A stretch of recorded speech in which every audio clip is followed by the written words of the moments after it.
It was typically referred to as the mirror that holds shadows. With no limits, it could gather information about any event happening from far away. Even amongst all other artifacts, its ability to collect information was astounding. This artifact had played a big role in allowing the outsiders to operate carefully while staying out of sight. If it weren't for the artifact, the outsiders would have dispersed long ago. Skull Mask had several more artifacts of this level. For someone to possess numerous artifacts of the highest standard, artifacts that could turn the tables on the most dire of situations, evoked a somewhat awe-inspiring sensation. Clown Mask shifted his gaze back to the mirror. Information continued to pop up constantly. As Crow Mask studied the information being displayed on the mirror, he used a long-distance communication device to send commands to his subordinates scattered across several nations. Troops at Linthalin join up with troops at Lihim. There will be a big-scale movement of the heads soon. It'll be a chance for us to earn a considerate amount of money. Hebrion's troops are gathering at the north. An extensive inspection is to be expected. Halt all action and conceal yourselves as best as possible. Soden Canyon's newly appointed commander will not go easy on us. The information that's been identified so far is likely a trap, so ideally we should. Crow Mask led these people who didn't amount to much individually and challenged the entire Hebrion Empire as a whole. He was once a commander that occupied the capital of the empire that displayed tactics and strategies that made him a widely feared opponent at that time. Now, as an outsider, he gathered information using the artifact, which he then used to predict future outcomes and calmly design a strategy to slowly bring about the downfall of the kingdoms. A vast sea of information and an excellent commander. The combination of the two was what truly allowed the outsiders to make such amazing results. Clown Mask turned to speak to Crow Mask, who was moving around tirelessly. An official message came from the Western Empire today. Click. Crow Mask turned off the communication device and stared blankly at the Clown Mask, as if urging him to continue. Suppressing the desire to crack a joke, Clown Mask continued speaking. They requested the right to command and also requested additional soldiers from the Avalon troops that Divide appointed. And their goal, the demise of the outsiders. The words that Clown Mask stated so casually was a direct declaration of an all-out war coming from the Western Empire. But not a single person present was surprised. The time had come. Ever since the event in Procella, the 5 nations of the Western Empire had unanimously agreed to join forces in order to get rid of the outsiders. Until now, there had only been empty promises of such plans, with no further action, in order to appease their citizens. However, that had all changed. They had finally started making a move, but it was a little too late. They'd already found a place within the Western Empire. No, they hadn't just found their place. They'd grasped the entirety of the empire and its military power. They held the entirety of Divide in their hands. Clown Mask spoke. It's best to comply with their requests for now. Just enough to save face. What they had a hold of was a section of the Western Empire. Their goal didn't stop there. They still needed to establish a stronger position from the inside. Who's sending the most troops? Clown Mask sneered as he spoke of the nation with the most hostile attitude. Procella Empire. They still haven't recovered from their losses, but they must be overflowing with rage towards the outsiders. Heh. The sound of sneers rang across the room.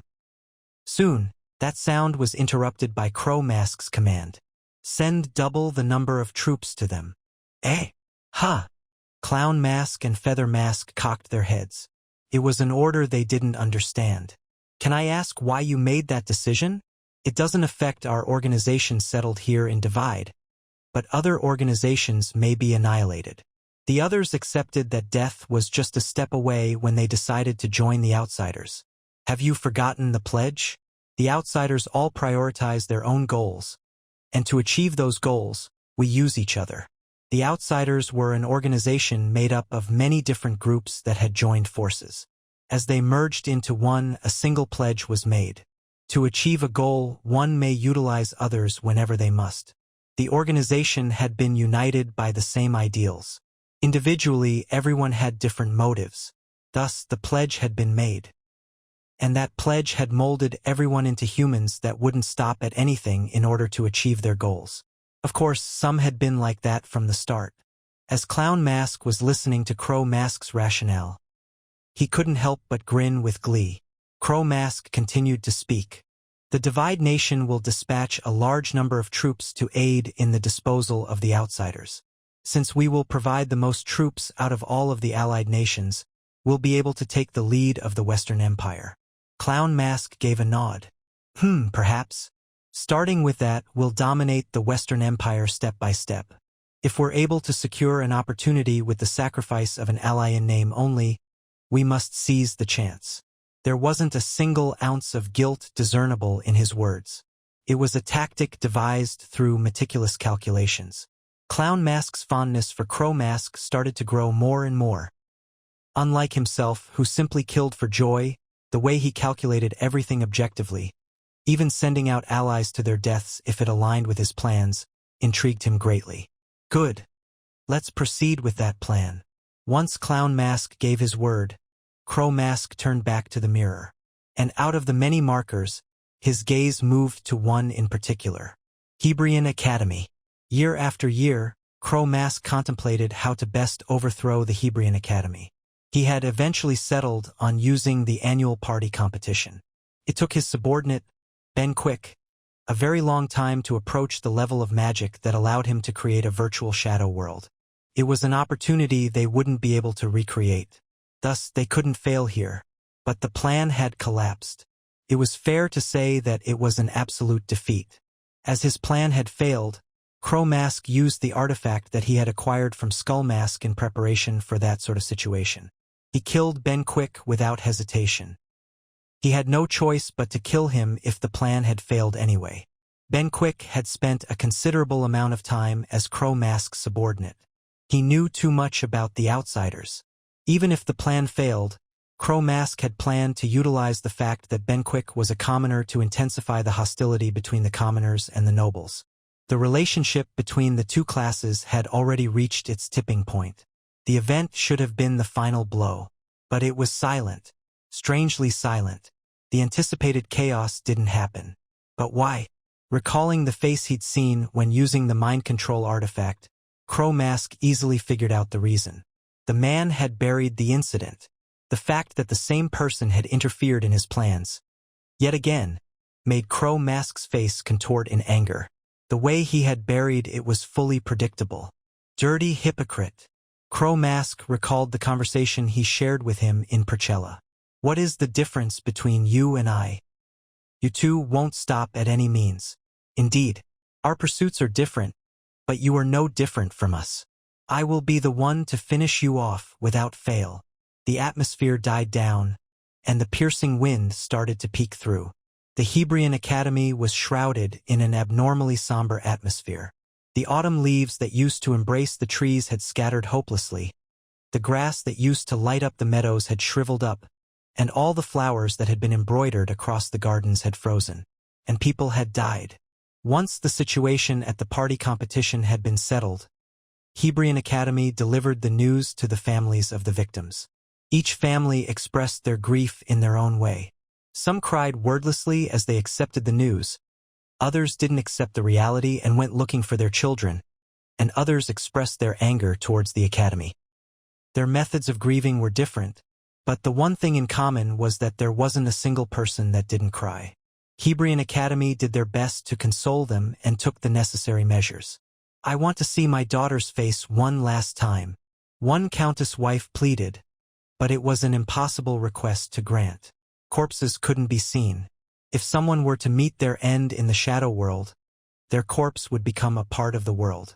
Once the shadow world was cleared, it would disappear along with the world. There were no physical bodies, but there was a way to prove their deaths.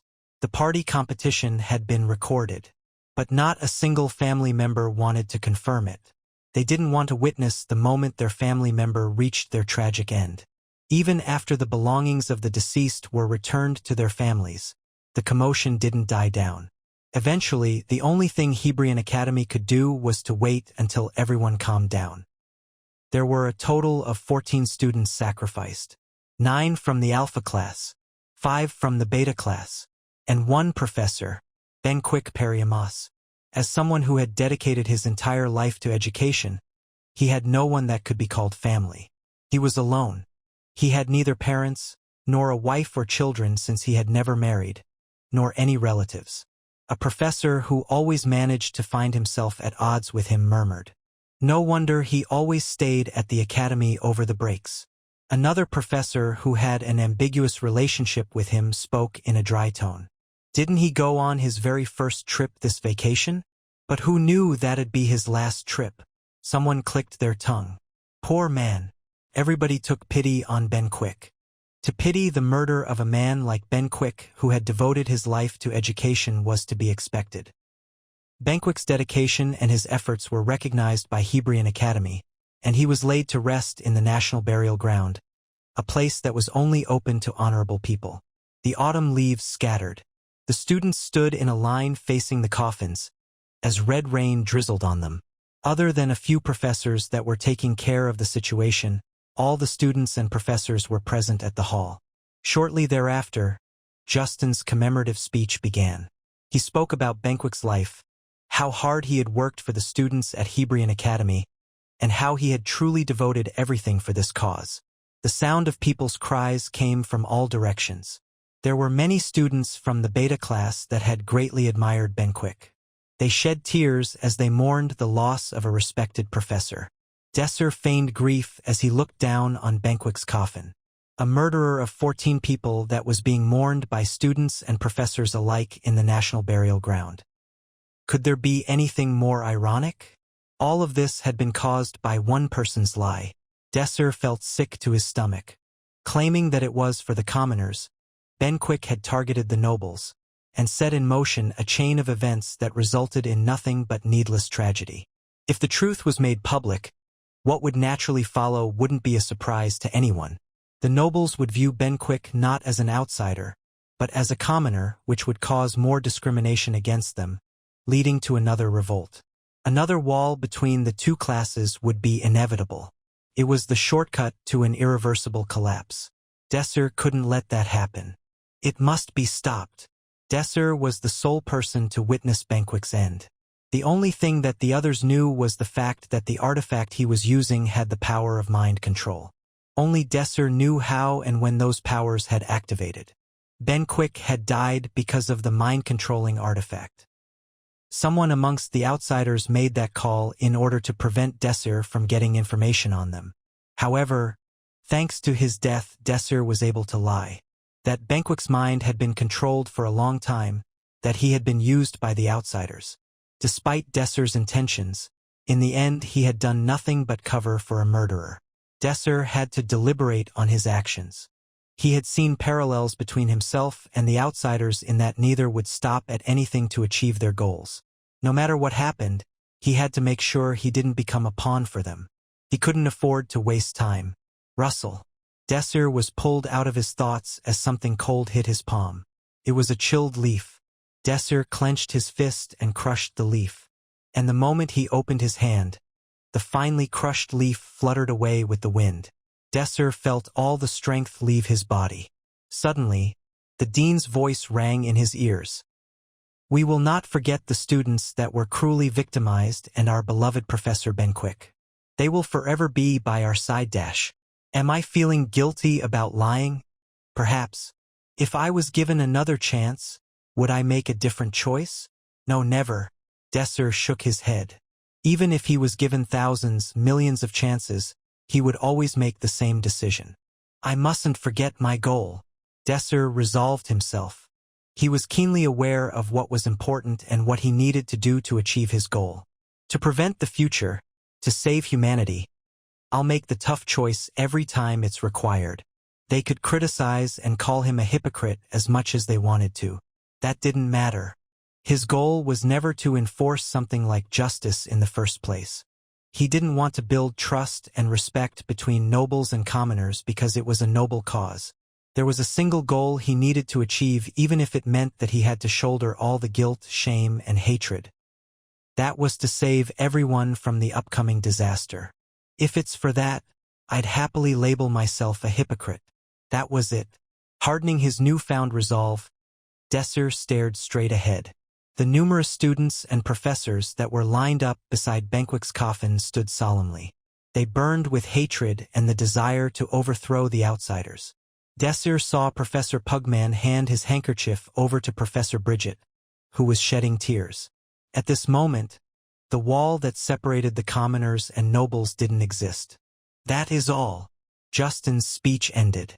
They solemnly buried Benquick's coffin. The moaning wind slapped everyone's faces. Just like that, the funeral on an autumn day ended. The panic from the party competition had died down at the academy. If it was like any other year, there would be rowdy arguments by party members boasting about how much better their party was, and others going around challenging people and holding rematches. However, none of that was present this year. It seemed like this dark atmosphere would go on for a while longer. At last, the seasons turned and the student body had to face up against winter. The runic lectures were soon taken over by another professor that was called in from another academy. In the beginning, the students couldn't help mourning for Benquick during the lectures, but the scars had somewhat healed by now. Desir's party committed themselves to a proper school life amidst the calm. Like always, Desir's training didn't stop. As a result, Pram had become skilled at wielding the aura blade. A mere 2 months ago, his aura could barely be called swordsmanship, but he had reached the point where no one could criticize his aura blade. Desir concluded that being pushed so close to his limit while he was surrounded by the mother worm and numerous great worms had been the fuel for this improvement. The only thing left for Desir to do was simple. Pram had always wielded a sword that exceeded his skill level. A blank blade could penetrate through the defense of most foes, and Pram had begun to lean heavily on the blade's abilities. He had yet to battle someone who used aura, but the time had finally come for him to seriously battle against a formidable enemy that used the aura. Enemies like those were hard to confront without having aura too. To force Pram out of his habit of relying on his sword, Desir temporarily sealed it away and made him learn how to use aura with a normal saber. Desir planned on teaching him how to change the form of his aura once he got used to summoning one. As for swordsmanship, a professor who'd been keeping an eye on Pram was carefully teaching him, so there was nothing else to worry about. The accuracy of Romantica's shots was increasing by the day. It hadn't been long since she had advanced to the 3rd circle, yet she already managed perfect control over it. To further her success, she had managed to memorize most of the wind spells that could be invoked at the 3rd circle. Although Desir had been the one teaching her the different types of spells, to the point where he was absolutely sick of them, it was Romantica herself who honed those skills and made them hers. After the destruction of Procella, Romantica worked tirelessly to polish her abilities. As someone who was originally gifted, her added diligence sped up her growth greatly.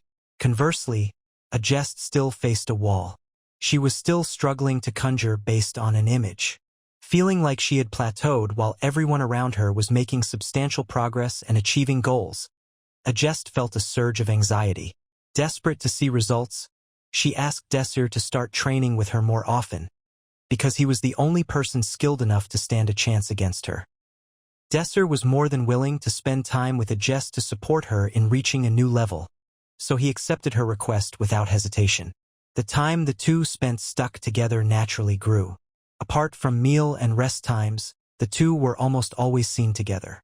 Agest made sure to listen carefully to Desir's advice, since she didn't want to miss even the smallest of detail.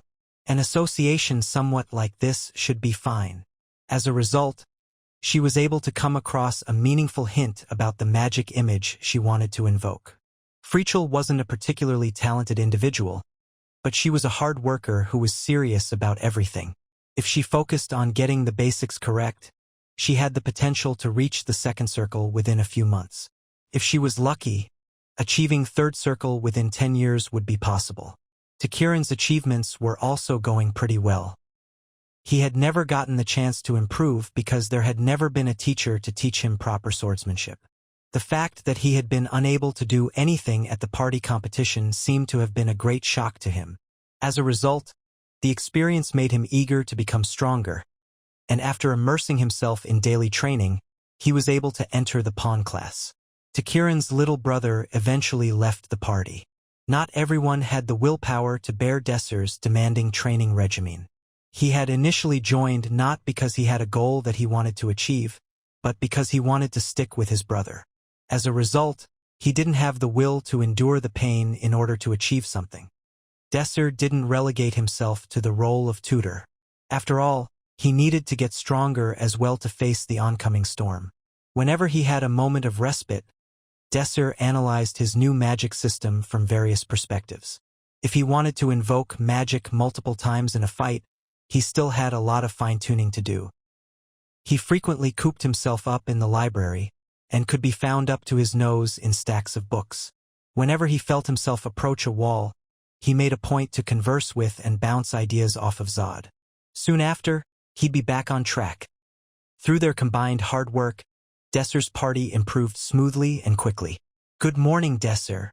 Celt always greeted Desir when they crossed paths. The Celt that had turned his face away to avoid eye contact during the party competition was long gone. He wasn't the only one who greeted Desir. The Alpha class students who'd worked with him to clear the third stage of the dungeon also said hello whenever they met Desir's party. The impression of commoners had changed drastically. The Alpha class students who had participated in the party competition were all top rankers in their respective parties. As these students changed the way they interacted with commoners, the others naturally followed suit. Of course, there were still many nobles that detested commoners, but they didn't openly treat them with as much contempt as before for fear of drawing attention to themselves. The most surprising change came from Professor Pugman. He had always harassed Desir, trying to take him down. But after that day, he hadn't acted in that manner even once. It was to be expected, as Desir was the very person who'd saved Pugman's precious little brother. He was at least someone aware of his duty and standing. It was only the attitude towards commoners that had changed. But even so, Romantica regarded it as a tremendous stride forward. Although insignificantly, the school environment for the beta class had improved. Although it wasn't quite how Desir had planned, he had managed to show everyone at the event that commoners were capable too. By disproving the claims made by noble professors that commoners were incompetent head-on, the support for commoners had increased slightly. The professors that continued to oppose improvements to the beta class eventually left the academy and new professors soon took their places. Once the lecture on sparring ended, Hersant Blanc called Desir into his office. His office was decorated with various swords. If anyone entered it unknowingly, they would probably mistake it for a knight's office. Hersant Blanc offered Desir a seat, but quite a lot of dust had collected on the seat. It was evident that the place hadn't been cleaned for the past couple of days. "It's a bit dirty, but do excuse me for that." "That's all right." Hersant Blanc cleared his throat before starting to speak. "I'll get straight to the point. I apologize for testing you thus far, Desir." It was an unexpected remark, but Desir maintained his poker face. "You don't seem too surprised." "I had a hunch." Desir just barely managed to recall his past memories of the man in front of him when he had mentioned he had once served as the captain of the Empire's Golden Hawks. Ensemble-driven. Active in the Shadow Labyrinth under the alias known as the Knight of Dawn. He was famous for contributing to the training of numerous talents even in the hellholes known as Shadow Worlds. There was no way he was an outsider. Desir had been unable to identify him immediately, despite his fame, since he was more widely known for his alias, not his real name. Hersant Blanc scratched the scar on his cheek as he spoke. "Haha. Did you notice? In any case, sorry for that. We needed to determine what kind of individual you were." Just as the word suggested, it meant that he had a group supporting him. "So have you made any progress?" "Absolutely. We've at least found out that you have hostile relations with the outsiders. And that's enough because that means one of our biggest worries is gone. However, I advise you to continue being careful of your actions. Always keep in mind that there are people out there paying attention to you." Desir answered firmly to his words. "I'm grateful for your advice, but I'm only doing what I need to. That won't change no matter what others say." "Well, that will change once you find out who's been keeping their eye on you." "I have no intention of finding out. No matter who's watching, nothing will change. I hate having to walk on eggshells around others." What Desir had to do could not waver, no matter the reason. All right, I'm expecting a lot from you. Feel free to leave now. Thank you for your time, Professor. Creak. Hersant Blanc looked at the empty chair where Desir was sitting before bursting into laughter. Thinking he was a boy that truly embodied the trait of boldness, Hersant Black took his pen and wrote a letter. The opening of the letter started like this. Your Majesty, the great son of Hebrion, I report to you. Top. Desir woke up from the sound of something knocking on his window. He rubbed his sleepy eyes while opening the window. As it was a dorm room located on a floor above the ground level, one could take in quite a lot of the scenery around the academy. Desir admired the view briefly. Apparently, it had been snowing all night as the academy was laced in white. The trees were frozen and white, resembling elaborate sculptures, and the snow-covered buildings shone like jewels in the morning sun. Although he was used to the non-snowy scenery, after seeing it for so long, the appearance of the academy that can be seen at this time of the year still left him in a state of admiration. Desir felt a surge of complicated emotions swell up inside him, as at one point near the end of his previous life, he felt that he would never be able to see this sight again. On the ground, in front of the dormitory where a large amount of snow had piled up, one person was frolicking around leaving a trail of footprints. It's the first snow. Pram looked up at Desir with a smile of pure innocence. His cheeks were slightly flushed. Beautiful. Hee, right? Desir, would you like to build a snowman with me? Desir sighed in response. Are you serious? You aren't a kid anymore, Pram. So you won't come out?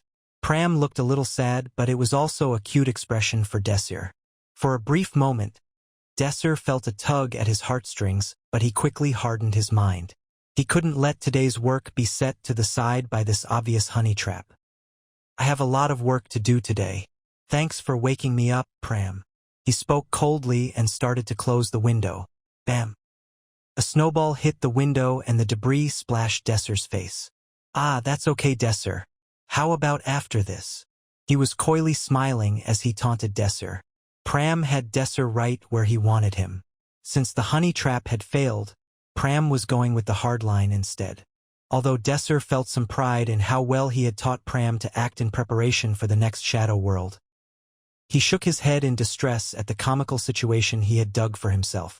If you think I would fall for such a childish provocation, that would be a mistake, Pram. Why don't you just give? Bam! With such a piercing cold attack, whatever drowsiness Desir had was instantly replaced with a rude awakening. He couldn't respond in time, even though he didn't take his eyes off Pram. Frighteningly, he was able to throw a snowball at a speed that exceeded the speed of ice bolt magic. Wow, that's got to hurt. Pram's body trembled in a combination of fear and excitement, but his mouth was curved into a childish smile. This attack was very clearly intended. So, how was the taste of the snowball thrown by a child?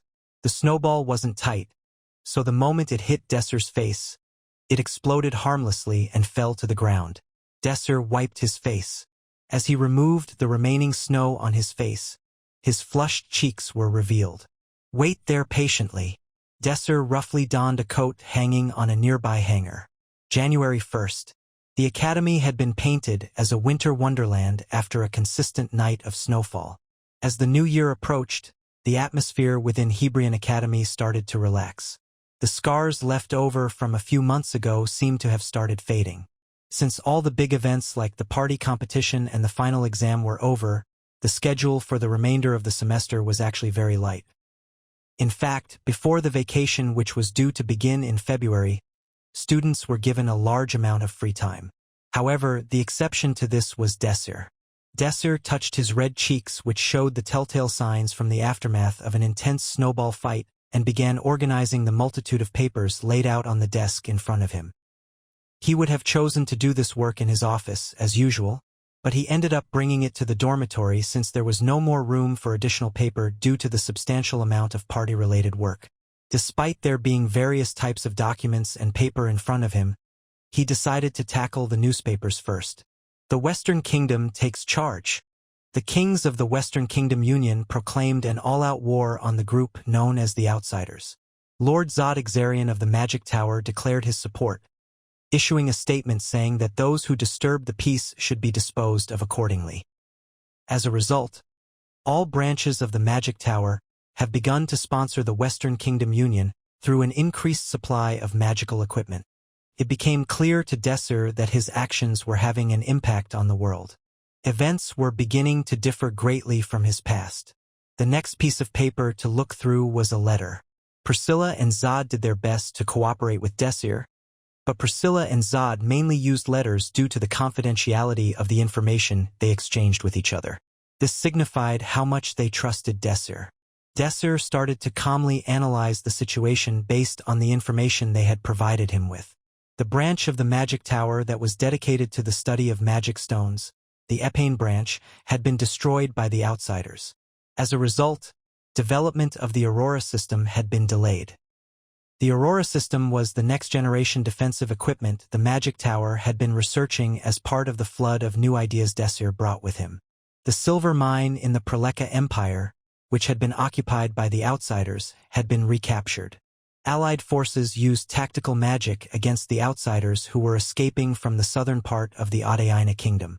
Desir plotted out the new information on the map in front of him. If circumstances changed, he erased the existing information and rewrote over the top of it. Keeping track of the developing situation was exhausting, but Desir had to do it to better understand shifts in the balance of power as a result of the war between the Western Kingdom Union and the outsiders. He calculated the gains from repelling the outsiders and the number of troops lost in the process. The Preleka Empire expected to recover the funds required to restore Deltaheim by recapturing the silver mine. Allied forces had incurred some losses, but they were within the expected range. Desir recorded the information up until there and sighed while leaning back into the sofa. I don't know why the outsiders, who were quiet in the past, are making such grand moves like this now. Contemplating this question that could not easily be solved, Desir could only deeply sigh. He was used to this process after doing it every week for a while now, but it was inevitable that he had become worn out. Desir checked what had changed and revised his plans. As a consequence of the recent movements, very positive changes are taking place across the continent. The world was now on a clearly different trajectory from his previous life. The history Desir had experienced firsthand. In his world, the Western Kingdom Union, a binding alliance of 5 nations, had stopped competing with each other due to a lack of conflict. There had been no preparation for the future due to a long period of relative peace, and they only pursued their own interests while sniping at each other. They had been woefully unprepared when they had to face the Shadow Labyrinth. Mankind realized the crisis too late and, as a result, struggled to survive. The Western Kingdom Union had reunited at the end, but they could only muster trivial power due to the great losses they had sustained. Since they only knew how to snarl and antagonize each other up until that point, how effectively could they deal with an enemy together? Desir knew well that the result was a complete catastrophe. But it's different now. Desir looked at the map. A lot of events were unfolding in many places, but the most advantageous events were occurring in the Western Kingdom Union. The allied forces of the Western Kingdom Union were achieving tangible results. The common threat of the outsiders had made the Western Kingdom Union band together. The outsiders' recent aggressive activities had made the Western Kingdom Union aware of how dangerous they were, and thus the Western Kingdom Union formed an allied force to combat them. The Shadow Labyrinth is also a common threat, so this will be a good experience for them.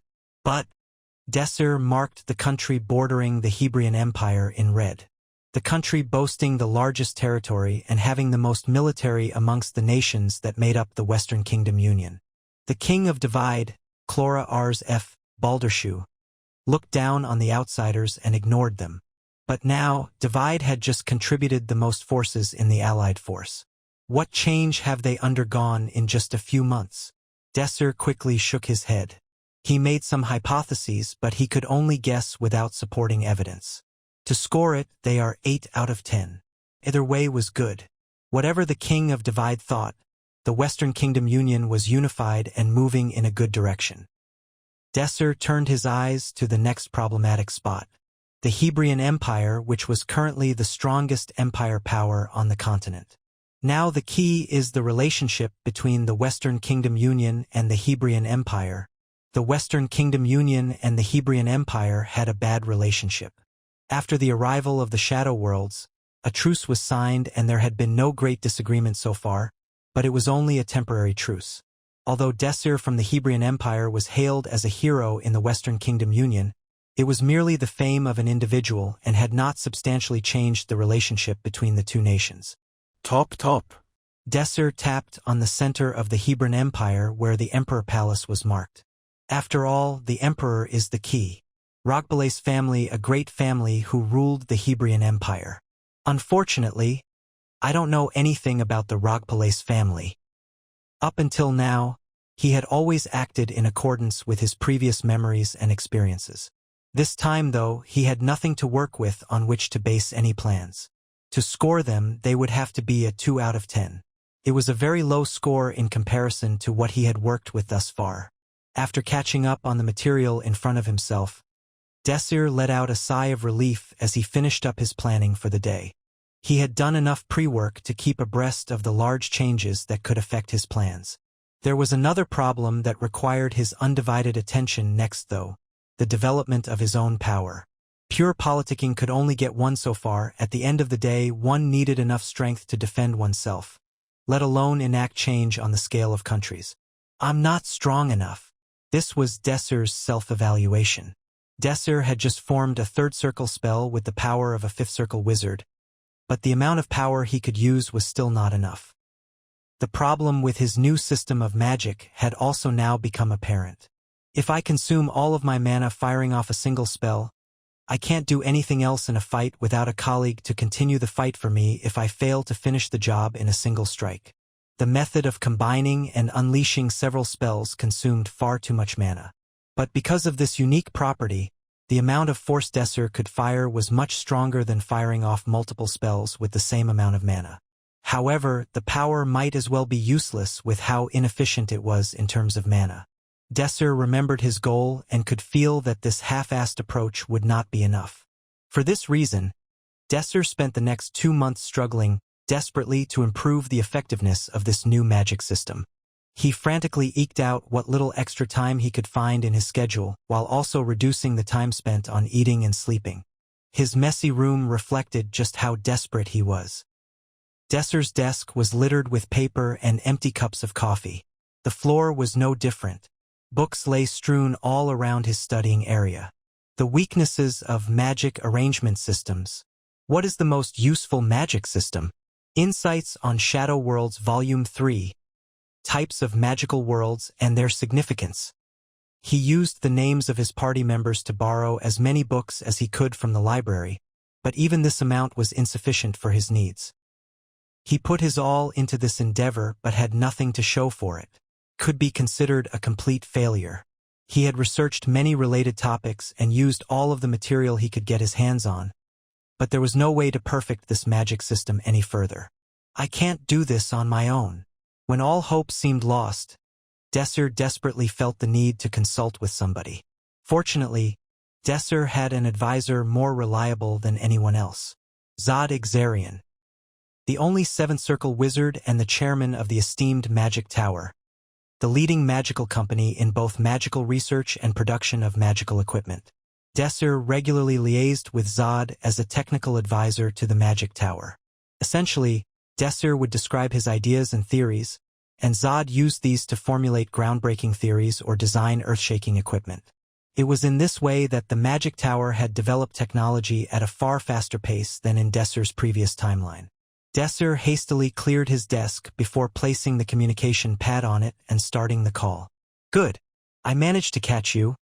I wanted to share the results of the Aurora system test. I called you today to request advice on a topic that has been troubling me. That's interesting. You have never come to me for advice before. I'll help you as much as I am able to. Zod seemed quite surprised at this development. It was the first time Desir had sought advice on something. Zod could not help feeling intrigued, as this topic must be truly puzzling to stump Desir.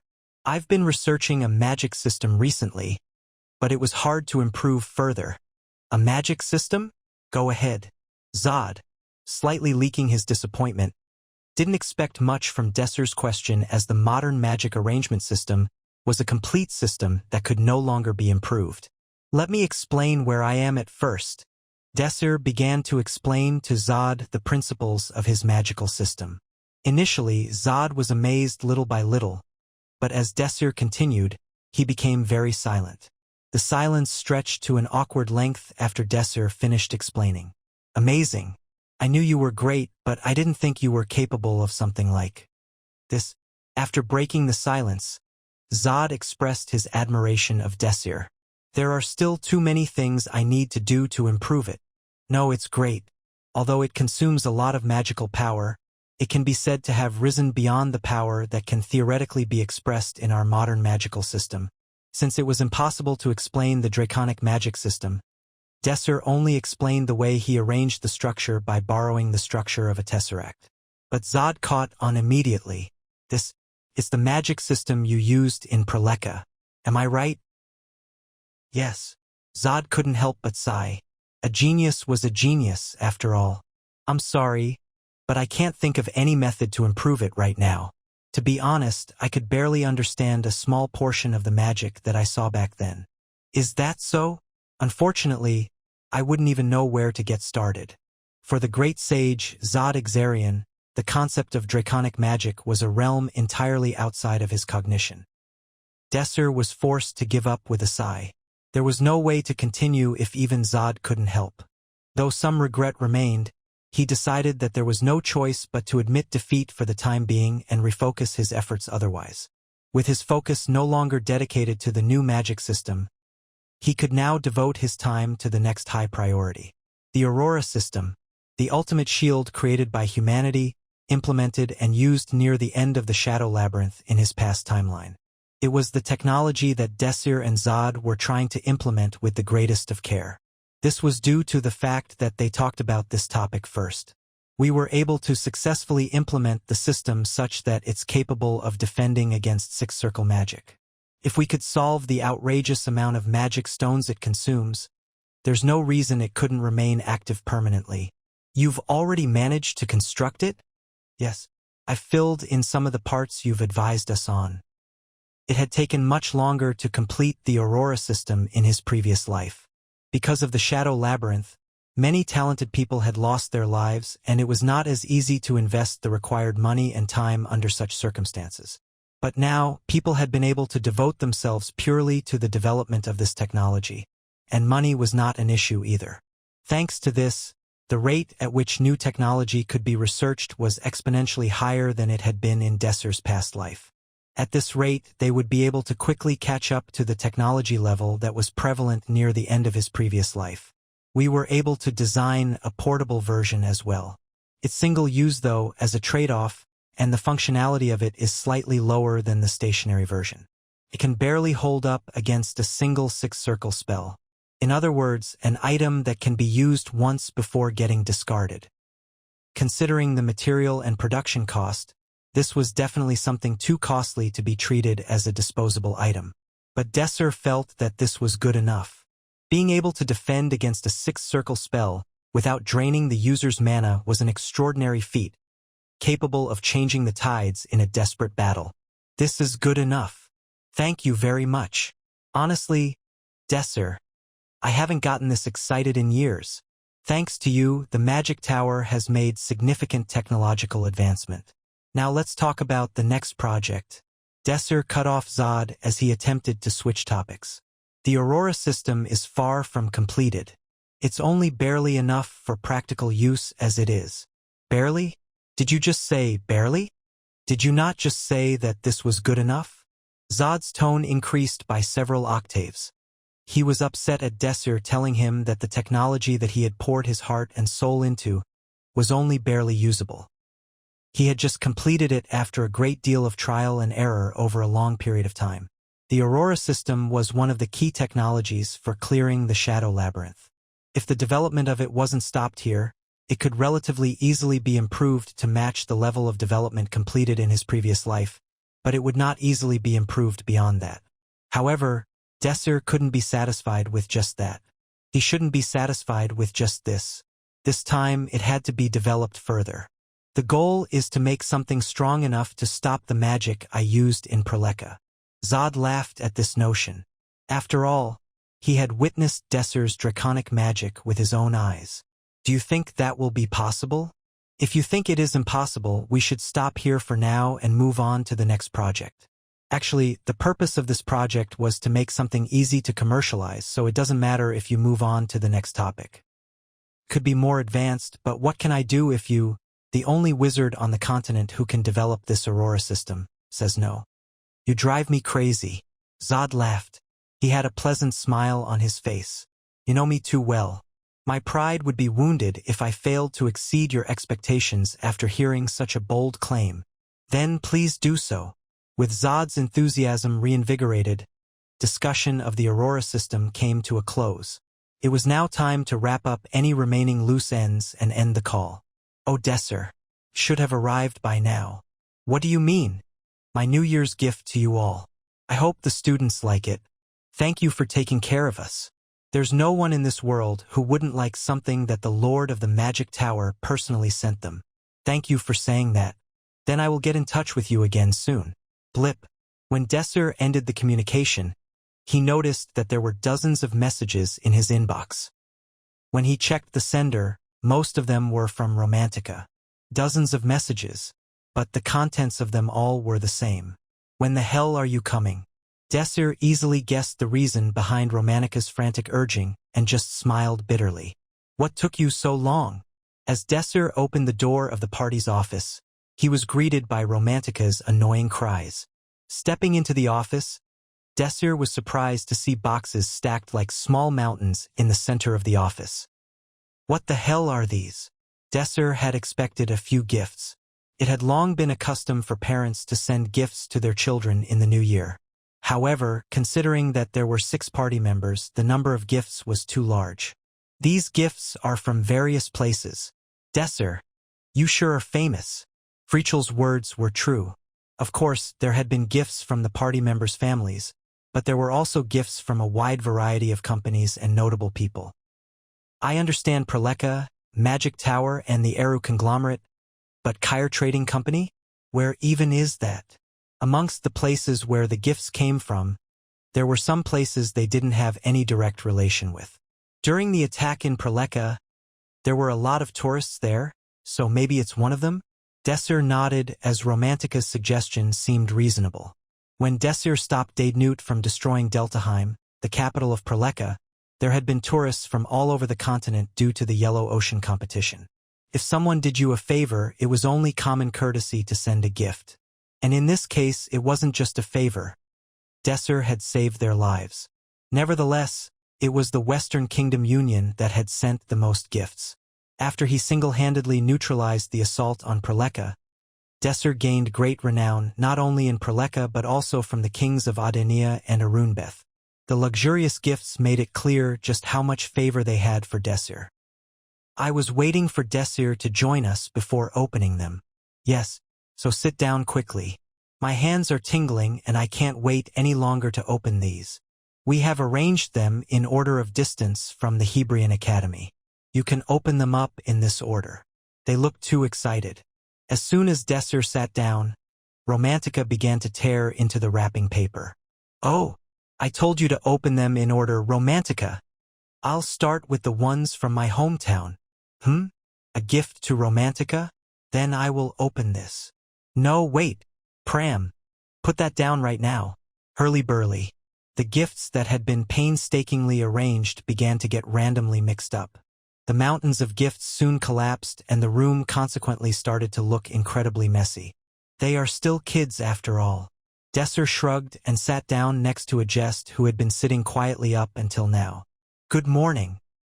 Good morning. Yes, this was a jest. Desir really liked the calmness that she exuded. Meanwhile, the first gift was revealed. It was a gift from the king of Preleka. What a nice badge. It seems the office looks empty, but this will be great to liven it up. Frichel looked at the badge. Her eyes twinkled, indicating that she knew exactly what it stood for. The fact that the king gave the country's badge to someone means that he absolutely trusts them. It's a pledge that the king will assist you when you need it. The gift from Arunbeth.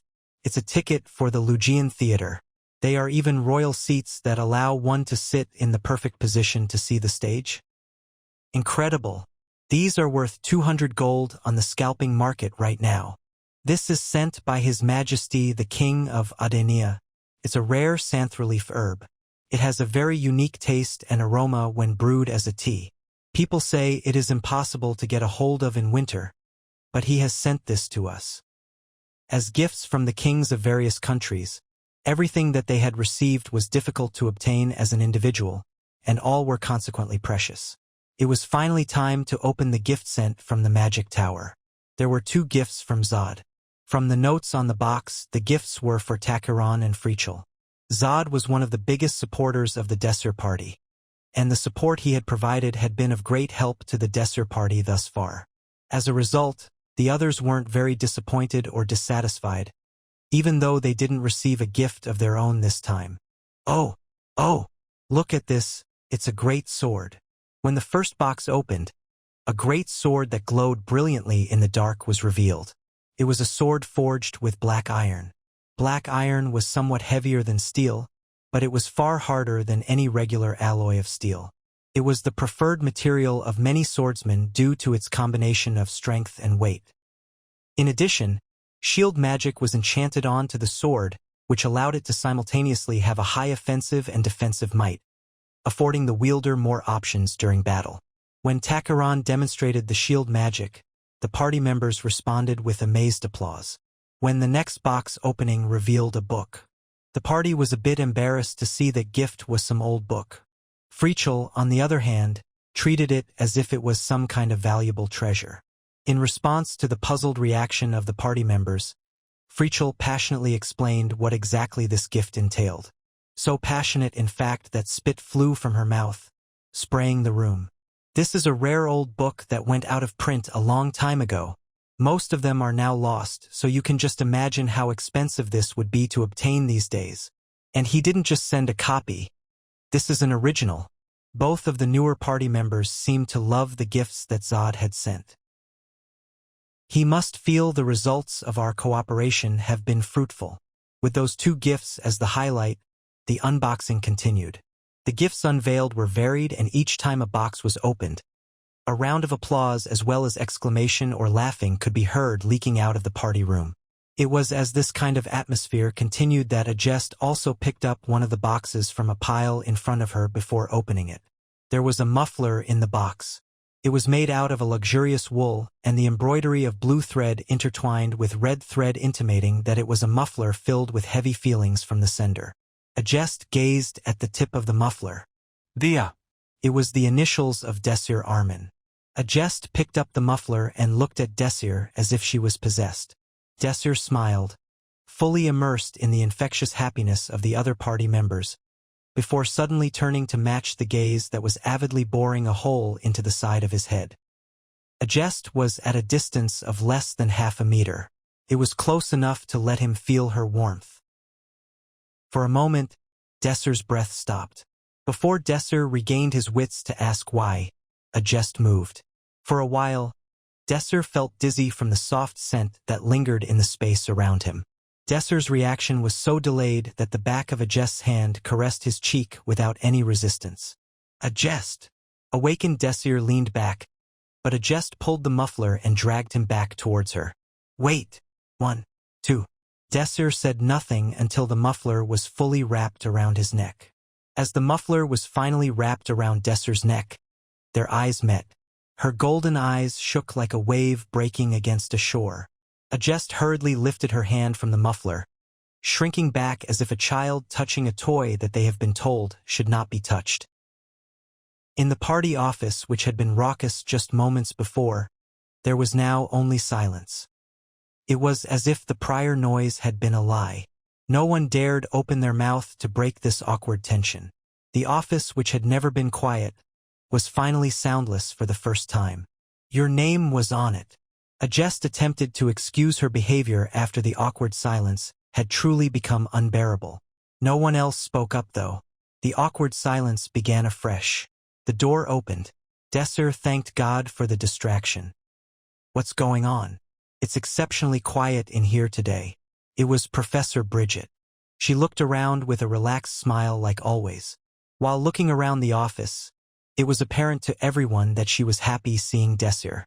That muffler goes really well with you. It was worth all of the hard work. Is this a muffler that you knitted, Professor? Yes, I knitted it. Do you like it? Yeah, I like it. Thank you very much, Professor. Bridget looked delighted at the gratitude expressed for her gift. I was going to give one to each of you, but due to my inexperience in knitting, I ended up taking too much time to make just one of them. Don't mind it, thank you, Professor. What brings you here? Do you have something to tell us? Don't you? Romantica desperately blathered, attempting to forcibly change the topic of discussion. I think I came in at a fairly appropriate time. Right, Miss Romantica? I am here to share the good news with all of you. Professor Bridget stiffened slightly before speaking in a slightly less casual tone. As you all know, January 4th is the day when Emperor Raspina Hebrion founded the Hebrion Empire. It also happened to be the day that the largest festival normally takes place in the Hebrion Empire. Normally, we would hold a festival each year at the Hebrion Academy, but for a number of reasons, that won't be happening this year. Yeah? How is this good news? Rather, I just became very depressed, Professor. Bridget laughed at the response from the students. Instead, on this day, we decided to relax the school regulations and allow students to go out into the city and enjoy the festival. Romantica immediately intensely focused all of her attention on Professor Bridget. Really? Are you serious, Professor? Of course. I hope you spend a wonderful time out there. January 4th. This was the day that the first emperor of the Hebrion Empire founded the country, and ever since there has been an annual celebration of good times and national pride. This day is known as Founding Day. The capital of the Hebrion Empire, Dresden, was the largest city in the empire and as a result, holds the largest Founding Day celebration across the country. The city was crowded with people traveling from places far and wide, including the Hebrion Academy. There were lots of things to see in the streets and it soon got much busier than normal. People in groups held each other tightly to prevent getting separated or lost. Even though the activity of the outsiders had been more threatening recently, the citizens of Dresden did not feel nervous or unsafe being out in the open. Many international intelligence agents, mostly Hebrion Academy alumni, returned to Dresden and worked on the security of the event. One of them was even the famed Knight of Light. Any concerns about safety could be whisked away, knowing that he was ensuring their safety. There was a large number of Hebrion Academy students in the crowds. It was a long overdue break, something that they had not gotten for quite a while. They enjoyed the festival all night long. When the Academy finally decided to release students for the Founding Day Festival, the entire student body had praised their decision. Desir was one of the students who admired the decision made by the school. Desir still had many things to do, but he decided to dump his burdens off of his shoulders and take a short break. He had not taken any days off since returning from the future, and this was a rare opportunity for him to just relax without making any specific plans. It was a reward that he treated himself to. The other party members felt the same way. They had worked so hard for so long. They wanted to forget everything and just enjoy the night. They took their clothes lines off, instead dressing up in their favorite outfits. They ate all the food they wanted. I don't even know how long it has been. The sweetness of freedom. I missed this so much, Romantica shouted between mouthfuls of sweets. That's way too much of an exaggeration. We were only separated from this by a wall. Takaran dutifully pointed out before Romantica interjected. Yeah, you're right, but it's a completely different world over that single wall. The place hidden behind that wall is the world of conventions and boring practices. Outside the wall is a city of fantastic freedom where you can eat food all you want. Frichel, who by the way, found a visitor's brochure from somewhere and was studiously checking out and making notes about recommended landmarks. It says here that all the popular restaurants hold special events at certain times, and gives us a warning to avoid those places during the rush hour. But it also recommends we visit the event at Lubnia Garden. even though so many people are expected to be there. Do you think that place is any good? I'm not sure. I haven't tried their food before. Desir was listening to their conversation and jumped in to help them out. So Lubnia Garden is a steak place. They have food for January 10th of the regular price only from 1 p.m. and 2 p.m. The food is good. I remember their sauce was great. Oh, nice. Pram thought about something delicious in his mind and ended up bouncing around in excitement as a result. Desir felt the enthusiasm from Pram's eyes. You can eat their food anytime, but there are some events we can only see during the Founding Day Festival. So we should check those out first. What do you think? I think the most popular performance is the Chronicles. You're right. All the brochures emphasize that we should not miss the Hebrion Chronicles. The Hebrion Chronicles was a play that retold the entire history of the Hebrion Empire. The plot was pretty interesting since the history of the Hebrion Empire was quite dynamic. The play was full of special effects and light displays, and of course it was the premier performance, even in comparison to the other works that are presented during the entire year. It had 5 chapters altogether. Interestingly, the entire play was not performed at a single theater. There were 5 different theaters spread across the city, each playing a different chapter from the story. The first chapter will be held at Dawn Star Plaza in an hour. Desir. Okay, then let's head over there. If you see something you want to eat or buy on the way, let me know anytime and we'll make a quick stop. Desir took off in the direction of the plaza. Desir's party had some room in their budget.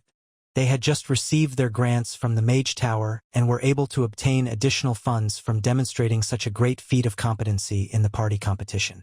In all actuality, they had more than enough money. They couldn't possibly use it all here. A jest was standing in front of the group. It was clear that she was tired from being pushed and pulled by the crowd. Desir suddenly recalled that she had been busy following the party members all day and had not even eaten anything yet. A jest? Do you want to eat something? Eat? Not really.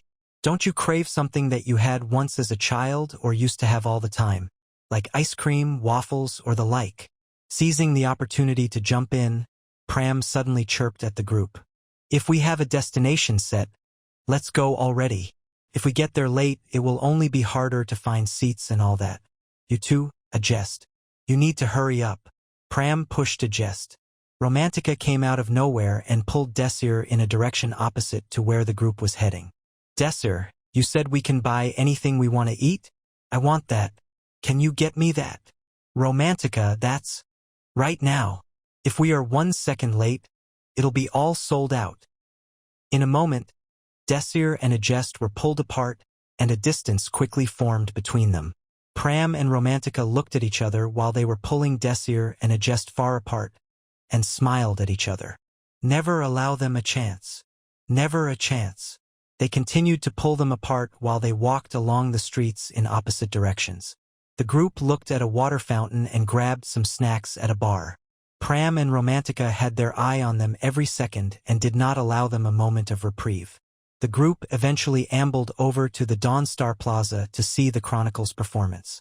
It was already a busy street, but it got even busier in just moments. It didn't long before it became so crowded that it was hard enough just finding a way to thread through the people. What in the world? Look over there. Romantica pointed to a place that had a sign with a picture of a loaf of bread on it. Beth Ward Bakery. It was a very famous bakery that had expensive cakes. Beth Ward Bakery had branches everywhere in the empire, but this particular branch in Dresden had chocolate cake which was considered a must-try for all tourists. Look at that line. It's freaking long. Well, this place is very popular after all. I don't think that's the only reason here. The number of people in the line was abnormally big. Something must have happened here. Pram hazarded a guess. Maybe it's the event time at Beth Ward Bakery? The group suddenly had a premonition of something bad to come. We need to escape from here. They hesitated for just a few seconds, but that was enough time for more people to gather and block the paths around them completely. On top of that, the crowd had pushed them down the street quite a bit already, and there was no way to get back to where they entered from. They decided to go against the flow in the crowd, in an attempt to make it to the opposite side of the street that the bakery was on. Excuse us. We're trying to go through. Excuse me. One step at a time they waded through the crowd. By then, the mascot of a cat figure standing on top of the Bethward Bakery building opened its mouth. We'll now begin the Bethward Bakery event. We are now selling 500 limited chocolate cakes for 1 bronze. It was a disaster. It didn't take more than a few seconds for all the people on the street to surge forward towards the bakery in even greater numbers than before. What? Wait! Desir's party was swept up by the tsunami of people. Desir looked around, but couldn't find anyone around him. They had been forced apart in all directions by the flood of people. As he panicked for a second, a hand grabbed his hand tight. Desir couldn't see the face, but assumed that it was one of his party members. He squeezed the hand tightly so that he didn't lose this person. I need to get out of here first. Desir passed by one person at a time and finally got out of the frenzied crowd. His top was partially unbuttoned. Someone swung an arm and hit him in the stomach. He was a complete mess. Desir tried to get things together and tidy himself up. After taking a deep breath, Desir asked if the person on the other side was okay. Are you okay? You don't have to worry about me. It was a very calm voice. When Desir raised his head and looked in the direction the other person was standing, he could quickly make out their appearance. A silver blonde. The person who Desir had been holding hands tightly with for the entire time, thinking that it was just one of the other members, was actually a jest. Like any big event, it wasn't just the tourists who eagerly awaited Foundation Day. Local merchants, restaurant owners, and shopkeepers could barely contain themselves as the most profitable days of the year approached. Among these businesses, it was the fortune tellers who benefited the most from the tourist boom. In Dresden, a huge number of people would line up to receive a consultation, desperate to learn their fate and luck for the year to come. Of course, not everyone would completely accept what the fortune tellers said, but they would still test their luck once or twice for fun. Banking on this tendency, many fortune tellers had positioned themselves on available street corners. Divinicon, one of these fortune tellers, had set himself up by the laurel tree. He had been traveling with his grandmother. There are trains running on steel railroads. Magicians commute by teleportation gates. What about us? We have nothing. His complaints fell on deaf ears. His words could never make a difference. His grandmother was very old-fashioned and wouldn't travel using anything other than a horse-drawn wagon, made using the technology of their ancestors. Although he complained, Divinicon had given up on her long ago. In reality, wagons were likely the perfect tool for fortune tellers. Fortune tellers were nomads that moved from city to city in search of customers. The wagons served as both their legs to walk on and their feet to rest on. When they found a good spot, they could stop their wagon and quickly set up business using the wagon as the base of their store. The only inconvenience was that due to the space that their wagon took up, they couldn't set up shop in the middle of a city. No, that's not our biggest problem. They had no customers. The Foundation Day celebration was extraordinarily large, yet there wasn't a single person in sight. The reason why was obvious. Every street in Dresden held special events for the Foundation Day festivities, and the other merchants had already taken the best spots on the streets. Therefore, it was unnecessary for people to walk all the way to a rundown hut displaced from the rest of the festivities. I told you, we have to get rid of this relic and set up in the center of the city. Damn you. As he finished complaining, he began to hear a creepy song emanate from the other side of the tent. Goosebumps quickly spread across his body. Though he had heard it hundreds of times, it never failed to unnerve him. The low pitch of the song only served to heighten this effect. I already feel shitty today. Can you quit singing? If we're lucky enough to have customers, your singing will scare them off. The foreboding song came to an immediate halt. An old woman, her face filled with deep wrinkles, shook her head. Tsk, why do you blame the song? If people do not come, it is because you lack faith. Fine, so what if I lack faith? That song is unnatural. Every time I hear it, my body feels slick with sweat and my heart feels as though it's been turned to stone. Sacrilege! How dare you look down on our ways? Your ancestors have sung this song since long ago. Our fortune-telling is rooted deeply in this song. Divinicon couldn't respond to her because he knew that she was right. It was not an ordinary song. The song's lyrics were composed of mysterious, indescribable words, and the strange melody shook the listener's emotions. Although he hadn't been traveling for long, Divinicon had visited a large portion of the continent. No matter where he went, nothing he heard came close to that wretched song. From the beginning, this song is a song that we sing when we tell fortunes. We were lucky enough to inherit this song from our ancestors. And it's ridiculous that you, a fortune teller, don't want to hear this song just because you don't like the melody. TSK. Your fortune-telling is never complete without this song. Before Divinicon could respond, someone knocked on the wagon. He frowned in displeasure. Whatever you say, just don't sing it when a customer is here. He spat out his reply and walked to the curtain. I think that's enough to stop her. Divinicon cleared his throat before addressing his potential customers. Yes, come on in. The door is open. As soon as he saw the customers walking in, he smiled. It was a young couple. Aha, they are Hebrion Academy students. Divinicon could tell that they were from the Hebrion Academy at first sight.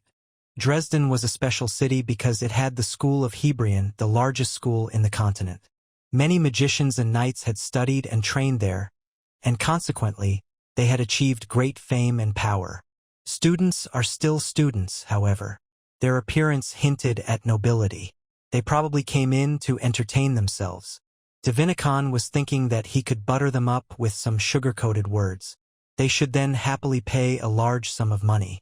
They were easy prey in his eyes. They have their linked arms. Must be a couple. It was even easier to swindle couples. He simply had to encourage their relationship and heap positive comments onto them. Most couples would be satisfied as a result. Divinicon rubbed his hands together as his lips curved up into a big smile. Welcome. I'm Divinicon. I can sneak a peek at your future and foresee your destiny, measure the strength of your relationship, or whatever else you desire. Desir had already contacted everyone in the party using his communication pad. They agreed to all gather at the theater where the first part of the Chronicles would be presented. This was their original destination anyway. Unfortunately, to take the most direct route to the theater, Desir and Agest would have to cut through the center of town, the Dawnstar Plaza. When Desir saw the sheer size of the mob they would have to force themselves through, he felt his heart drop. I don't want to go through that again. I agree. It's impossible to go through that. Let's make a detour. I like that idea. It was a smart idea. The outer district of the city was practically devoid of all festivities. They could hear faint violin music drifting over the walls from the central district and saw plenty of beautiful flowers that bloomed along the sides of the streets. This detour ended up being a rather scenic route. I like the emptiness. It was a long detour, but they were able to get to the destination a lot faster without needing to weave their way through tons of people. As they walked down the street, Agest suddenly stopped walking. Agest! There was no response. Desir turned his head and saw two horses breathing noisily.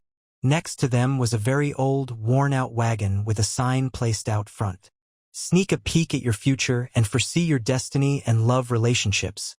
Divinicon. Futures of couples. Couple. In a relationship. Agest sighed deeply. These words wandered through her mind and left her dazed. Agest, everyone is waiting for us.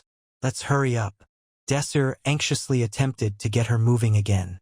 Sweat started to build up on his brow. Wait! Agest pulled Desir's arm. She did it without consciously realizing what she was doing. She calmly reasoned with Desir. I don't think it'll take that long. What? That fortune-telling thing. And that's how she calmly made her first step into the wagon. The inside of the wagon was incredibly tiny. I can already foresee what you are here for. The inside of the wagon was filled with strange scents. A huge crystal marble reflected clusters of light into a corner of the room. A skull with a big hole in the middle of its forehead and a broken sword created a cheesy yet spooky vibe. Divinicon addressed the couple standing in front of him. You are here to get a reading on your relationship? A guy with dark hair laughed at him. Sorry, but you're far off the mark, the blonde girl quickly responded. She energetically nodded her head, making the guy close his mouth. New lovers. Shy and embarrassed. This'll be easy. What's your name? Desir Arman. A jest king's crown. Great names. In Divinicon's mind, he planned to encourage their relationship to make them happy and take money in exchange for the over-the-top flatteries. For this, he needed to play his part well, though he needed to act things out a little. It will cost you 1 silver. Of course, you can pay more than that.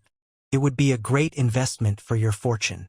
Desir handed over 3 silvers before crossing his arms in front of his chest. This kid's ballsy. Divinicon laughed silently. That's indeed what I expect from a noble. I have a good feeling about you too. Divinicon mumbled in awe while he started shuffling the deck of cards. His hands moved quickly and skillfully. He was well known for fooling people's eyes with his nimble sleight of hand. He snuck a quick glance to make sure the couple in front of him were staring at the cards. He then put the card that he intended them to pick on top of the stack. Okay, I'll read the fortune for your relationship, Divinicon grandly exclaimed as he started his show. How dare you try to fool your customers? Smack. Ouch! Something cracked Divinicon on his hands and the stack of cards fell out of them. Gee, Grandma? What do you mean? Stop the nonsense. You are the last offspring of our clan. You shouldn't be faking a fortune-telling just because you're tired or lazy. An old woman with silver hair suddenly barged her way into the hut and began shouting at the fortune-teller. She wielded a long stick in her hand as if it was a spear. Her swing made a loud noise, almost seeming to part the air. Who the hell is the one defiling the sacred art of fortune-telling by deceiving guests? Damn you! It's you! This stupid tin head did it. She continued her verbal and physical assault without taking a breath. Wait, Grandma! Divinicon tried to block the stick with his arms guarding up, but surprisingly the stick always managed to slip through his defenses and strike him accurately on his head each time. Smash! Urgh! The old woman knelt down and bowed her head. I sincerely apologize. My foolish grandson has made such a huge mistake. I didn't know that he would play a stupid trick like this. She earnestly apologized while staring daggers at Divinicon from the corner of her eyes. Divinicon felt her glance, and all he could do was rub the back of his head out of embarrassment. Well, it's all fine. You even refunded the money. I don't really have anything to say. Thanks for understanding. If you give me a chance, I can read your future precisely. We tell fortunes using a song passed down by our ancestors. Would you allow me to tell your fortune to expunge our shame? A song. Desir was very curious about it. He had never heard about reading futures through the use of a song. When Desir looked at a jest, she nodded her head in agreement. Thank you so much. We'll try our best. I think to properly convey our sincerity, my grandson should read your future. I'll supervise him from right here, so you don't have to worry about anything. Divinicon suddenly felt very tired, hearing that he would be reading to that creepy song. Grosh! Grandma! Shut your mouth. You better make it up to them double and triple. I'll sing the song and you read. You learned how to read over my shoulder. She announced her decision with utter determination. Her tone left no room for negotiation. All right, I'll try. I'll bury you in the ground if you don't do it well. That's enough. I'm not the douchebag you think I am. Divinicon swept all the trinkets on the table off to the side, and then lit up a stick of incense before immediately blowing it out. He then brought another stick of incense wrapped up in something red. The scent filled up the room entirely. Meanwhile, the old woman arranged some symbolic figures in the cardinal directions. Desir and Agest looked at what they were doing with gazes filled with curiosity. This was definitely quite a novel experience for them. I'm sorry that you had to wait. The incense immediately ignited into a big flame. Divinicon changed into a red robe. In his hands, he was holding an old worn-out stack of leather cards instead of the fancy golden tarot cards he had before. He deeply gazed at Desir and Agest before sitting down in front of them. I'll read your relationship. Before I start, I need a strand of hair from both of you. This wasn't a hard task. Both Desir and Agest handed him a strand of hair. Divinicon twisted and knotted the hair. He dropped the string of hair into the flame. A person's hair represents their destiny. The knot represents an intertwining of destiny. The relationship. Dark smoke spilt out from the flame and settled on the desk. Divinicon laid out the leathered cards.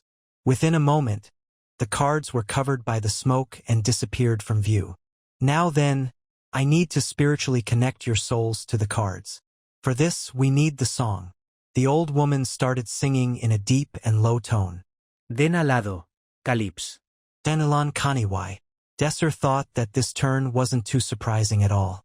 The song had nothing special going for it, excluding the use of an ancient language for its lyrics. She was just reading words out loud. That was all, he thought. However, there was some strange energy building up in the room that appeared to be related to the song. Demoon Lasigal, Che Bi. And the old woman finished the song. Now, your souls and the cards are connected. You can select a card, but don't flip it yet. Just look straight ahead. Agest followed his directions. Desir was just sitting down, staring at the cards blankly.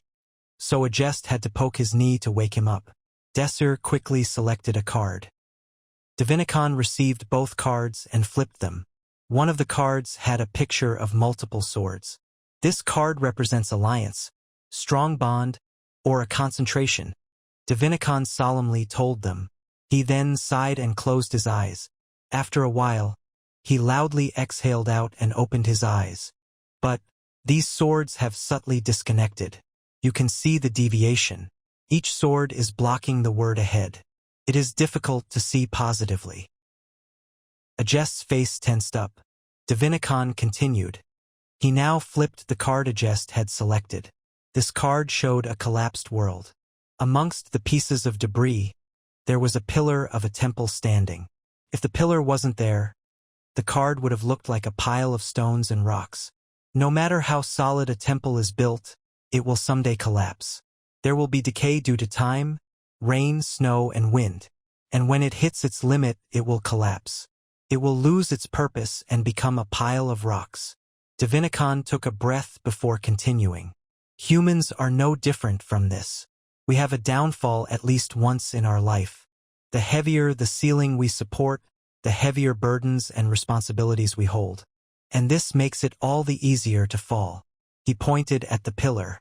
But even though everything falls, there is a pillar that perseveres until the end. We know that this card is a temple because of this pillar, a thing that still exists even after everything in the world collapses. Either of you will be this pillar when the other faces a downfall. The person will be the support. Divinicon turned to face Agest squarely. This kind of reading is very rare. I can foresee many hardships in your relationship, but as you two overcome each of them, one by one, your relationship will be all the stronger for it. After this, Agest finally made a small smile. A strong relationship. She couldn't figure out what kind of relationship Divinicon was talking about, but she was pretty satisfied with this result. The incense was all burnt. The smoke began to swiftly fade away. The reading was done. Without hesitation, Agest took out a gold coin from her pocket. The old woman refused to receive the gold, saying the reading was an apology for the slight they made before, but Agest insisted that they take it. Out of the blue, ha ha ha, Desir laughed. He seemed very happy. The old woman and Divinicon were surprised and looked at Desir. After a long time, Desir stopped laughing. It was a really great reading. The song was very impressive. Divinicon's eyes widened. Desir put 10 gold in the box. All right, we'll go ahead. Thank you for the song. As they bid their farewell, Desir and Agest took off, leaving behind a wagon that had been stunned into silence. What the hell just happened? The old woman picked up a coin in the box. She observed it carefully, and it was a real gold coin. And she found 9 more of the pure gold coins in the box. No fortune teller in the central part of the city could make this in an entire day. Grandma, I had thought that your song was helpless. I hated it. I couldn't care less if this tradition was cut off in your generation. I was a fool. I was stupid to believe that the song was meaningless.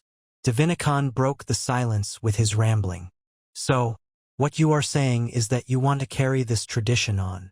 Yes, I do. I finally realized how important it is. If you teach me, I'll be honored to learn and carry on our tradition. I've longed for the day when you would ask this of me. There's only me who can inherit this. Is there anyone else? Oh dear. They looked at each other with eyes filled with emotion. When the connection spanning the two generations was finally about to happen, the old woman suddenly frowned. Hell to you. Thud. What? Why are you mad? I thought you'd be happy. Screw you. Do you think I'd believe you? You only care about money.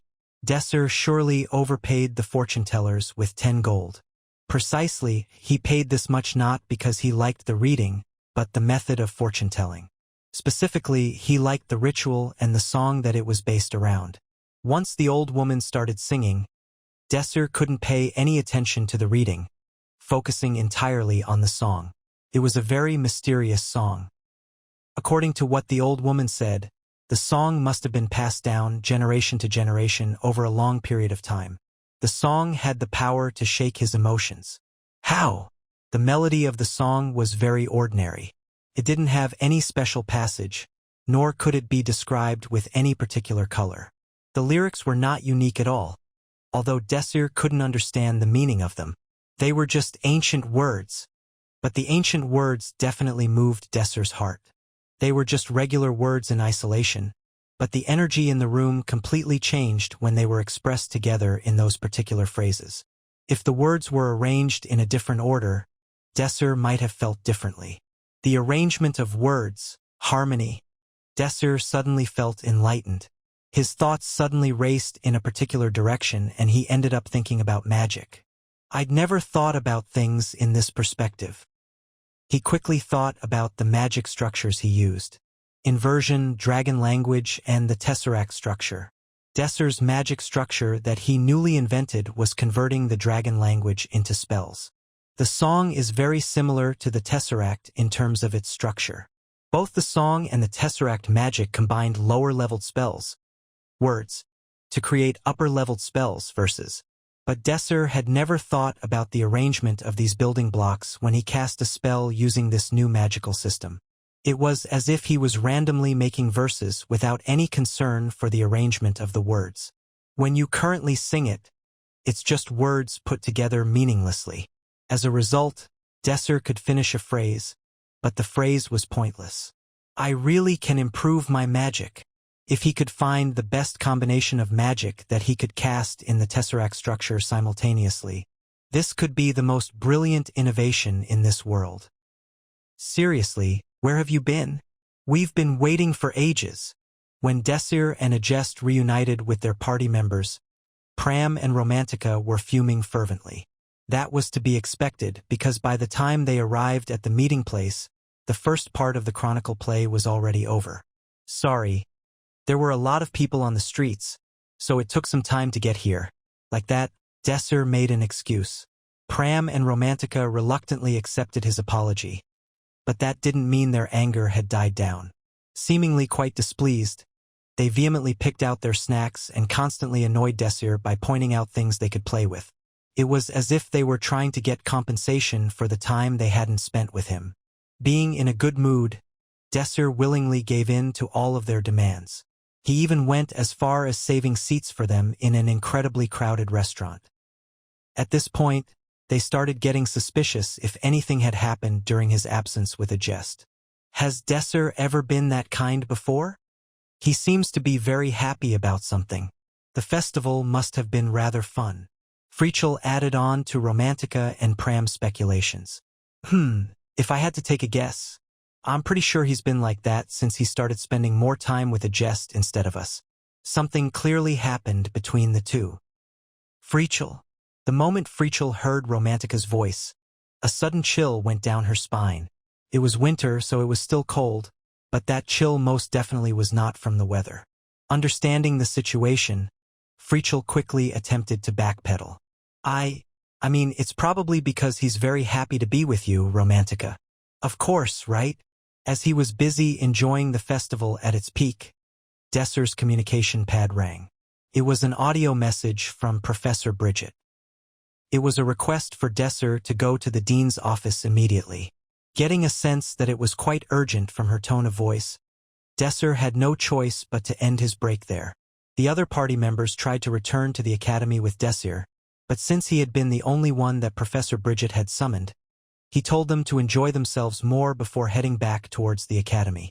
When he arrived at the dean's office, he could see several professors, including Napolitan and Bridget, waiting for him. You barely made it in time. As opposed to his usual attire, Napolitan was all dressed up in a fancy suit. All too aware of his usual snobbish self, Desir was immediately struck with the image of a wolf in sheep's clothing. The image nearly made him lose his composure, but he was able to distract himself by asking Bridget a question. "What's the occasion?" "I'll explain that in just a moment. First, please follow me." The one who answered was Bridget, who was standing next to him. Bridget headed to her office with Desir in tow.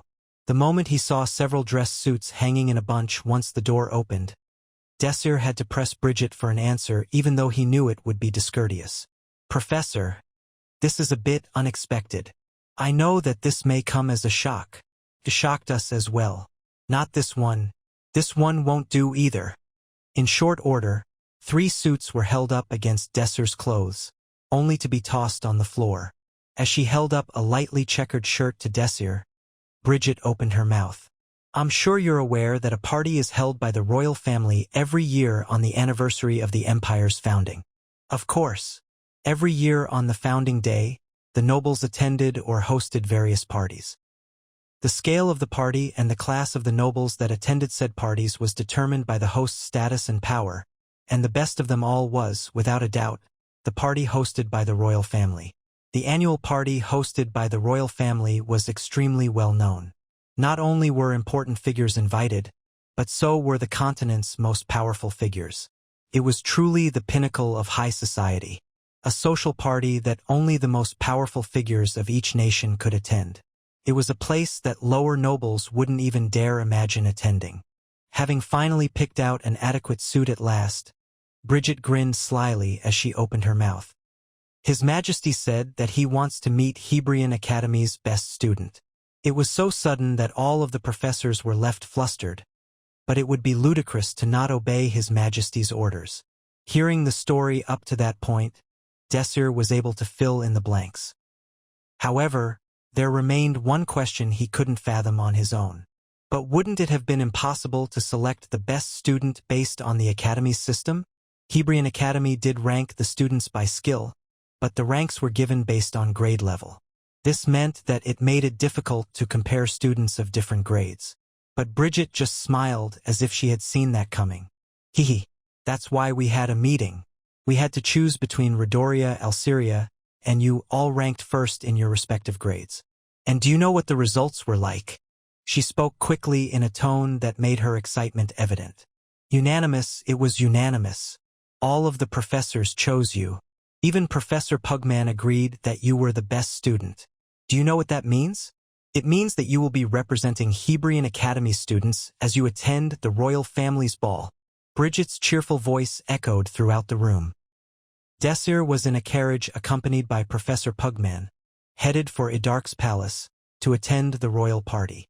Unlike previous years, this year's party was said to be held like a masquerade ball. Leaning on the door of the bumpy carriage, Desir adjusted his mask. As was common for a masquerade, the mask completely hid his face. He saw this as a great opportunity. This is an unexpected gain.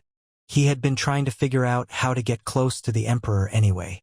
And as if right on time, the Emperor had invited him to his party first. That proved just how noteworthy Desir's achievements had been. "I have a rough idea of what he wants, so I might as well start planning my response."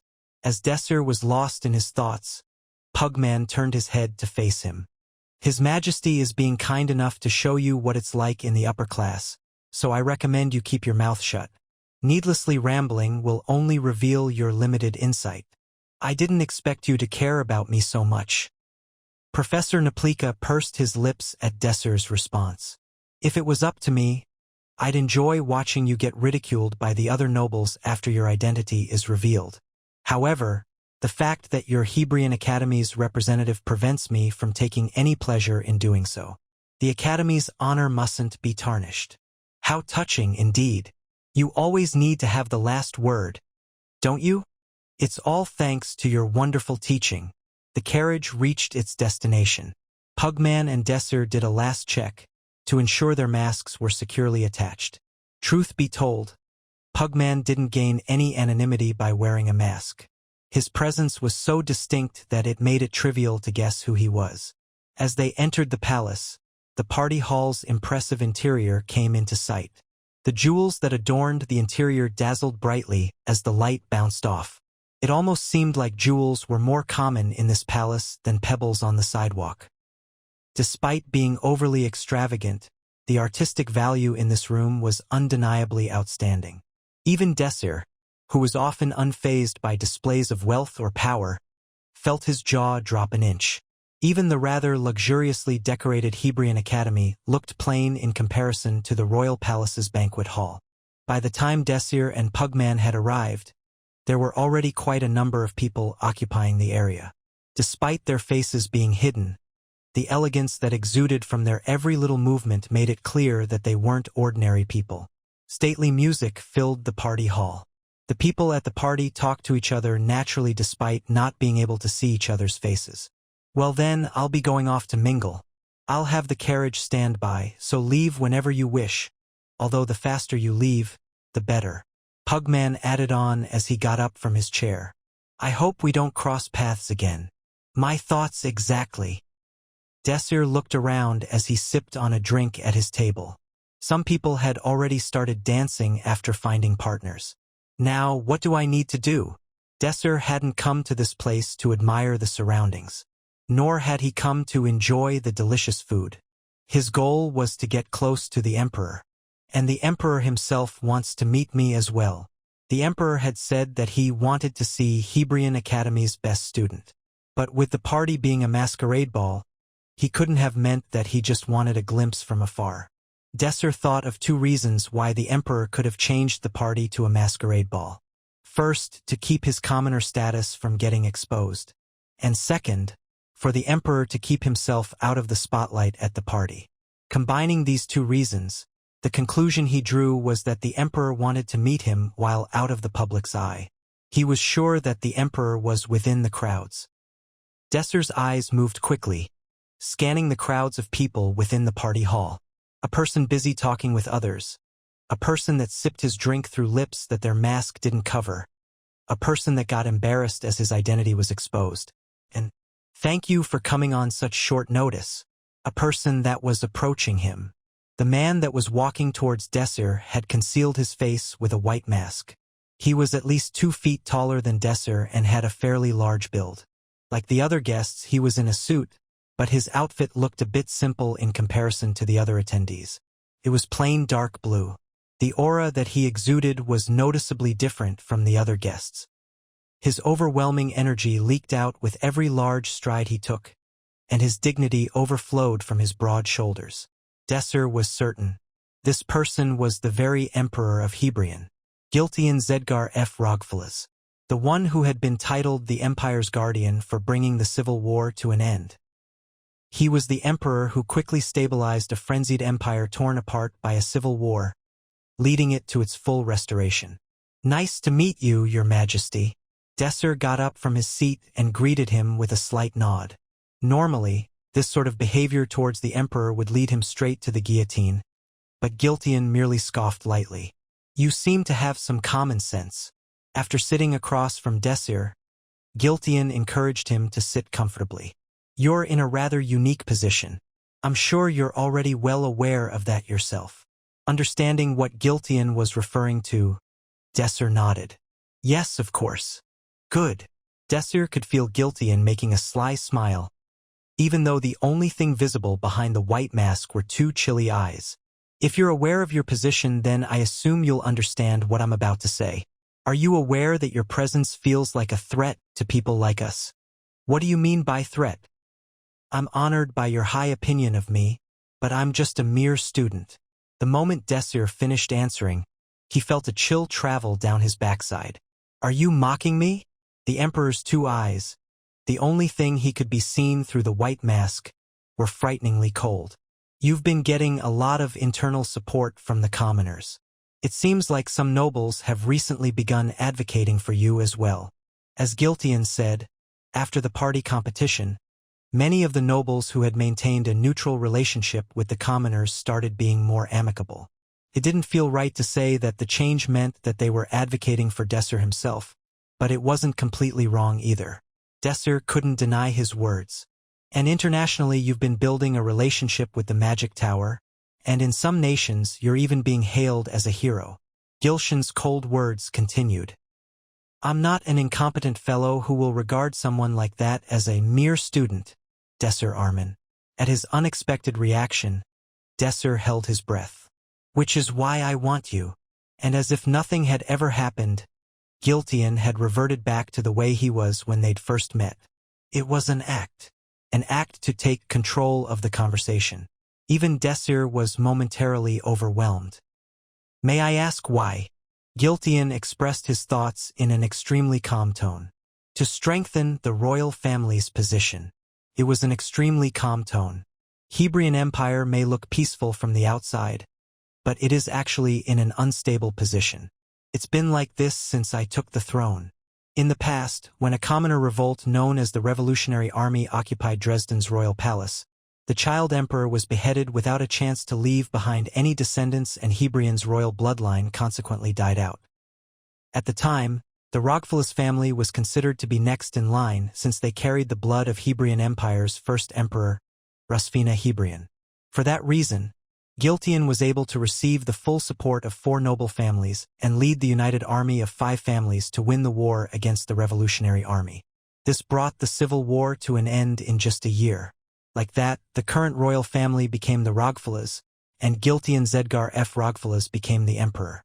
No one dared oppose the head of the Rogfulas family being crowned emperor. His bloodline had succession rights and, as an individual, he boasted great achievements. Although it's been a long time since the rebellion, the nobles are still oppressing the commoners.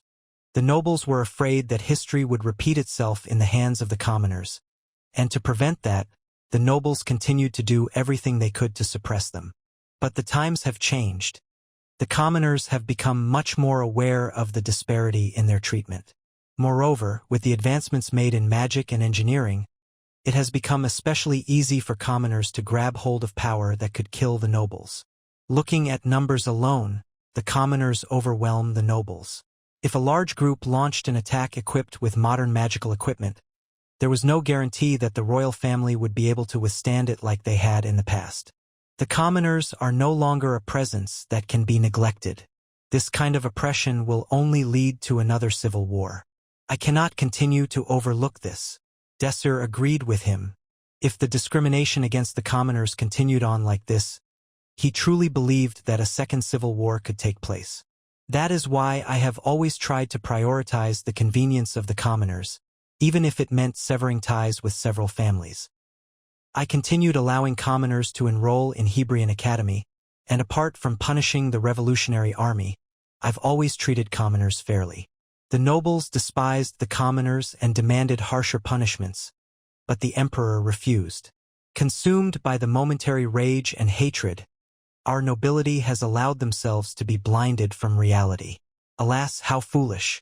Those who have been chosen to rule should prioritize practical benefits over all else. Instead, they've been caught up in their personal prejudices. The nobles still viewed the hierarchy as though it was an ancient feudal society. But the discrimination against the beta class at Hebrion Academy has only worsened to the point where having a decent learning environment is almost impossible. It was hard to ask for more when the professors were already so strongly against even allowing commoners to enroll in the academy. But just as I was worrying about it, you appeared. The appearance of Desir Arman was nothing short of a miracle.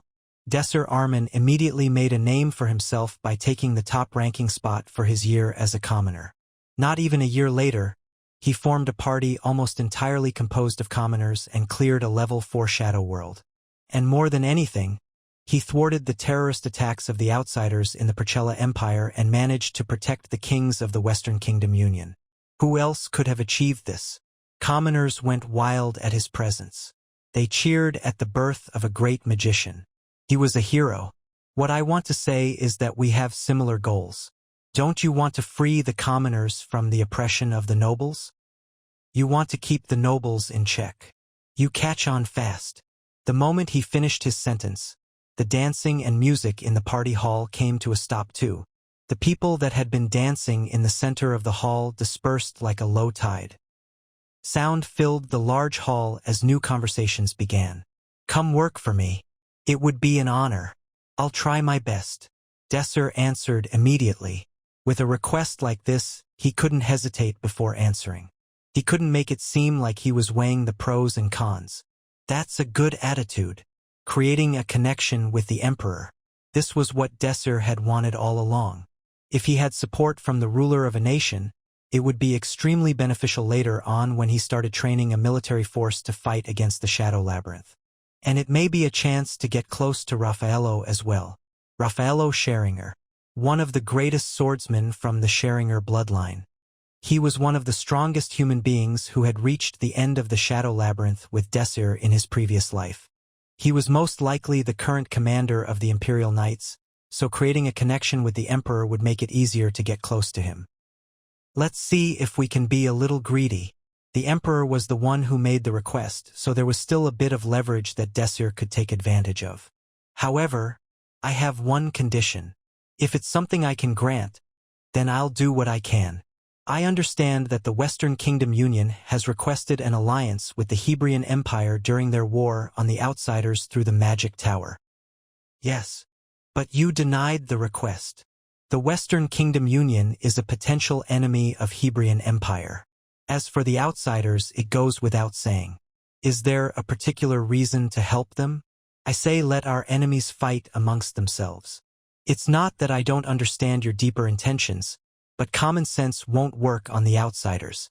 If they aren't taken care of this time, the Hebrion Empire will eventually have to deal with a situation with the outsiders stabbing us in the back while we are preoccupied. Instead, it will be better to knock them down once and for all for the nation's future benefit. With a sigh of contemplation, the Emperor took a deep breath. So what is it that you're requesting? I want you to help with humanity's common enemy. Promise to dispatch troops to deal with the threat the outsiders pose, and send backup to the Western Kingdom Union immediately. This is my condition. Music began to fill the hall again, and voices died back down as the party soon returned to full swing. This time it was an extremely lyrical melody. The piano and cello's harmony rang out sorrowfully in the party hall. However, even with everything going around them, Gilshan's eyes were blisteringly cold. This time it wasn't an act. Do you understand what you're asking for right now? You're asking me to stop the sun from rising. Desir hung his head as he responded. I'm making this earnest request, knowing full well how disrespectful my actions are. You're not wrong. Getting rid of the outsiders at this time may be the best choice for the nation. Giltian expressed his agreement towards Desir's opinion. If Hebrion Empire were to join hands with the Western Kingdom Union to drive the outsiders back, the two nations could successfully put the events of the past behind them and get rid of any lingering anxieties. In addition, the Emperor of Hebrion could acquire a valuable tool, Desir. He would be able to gain the support of the commoners like he had wished to. There was no reason to decline. The only problem would be the backlash from the nobles who still hold a grudge against the Western Kingdoms. The conflict between the Western Kingdom Union and Hebrion Empire was deeply engraved in the history of the nations and dated back centuries. This fact has influenced matters to this day. With the appearance of the Shadow Worlds, the two empires made peace. But as if it were coded into their DNA, the animosity between the two nations hadn't disappeared. A short-term issue for long-term gain. There was still lingering tension between the two nations, but in the present day, it had become less noticeable. It was possible that some nobles still opposed the nation's cooperation, but it wouldn't be hard to convince them. The empire's guardian, Giltian Zeder F. Rogfalas. Something like that was a matter too easy for him to address.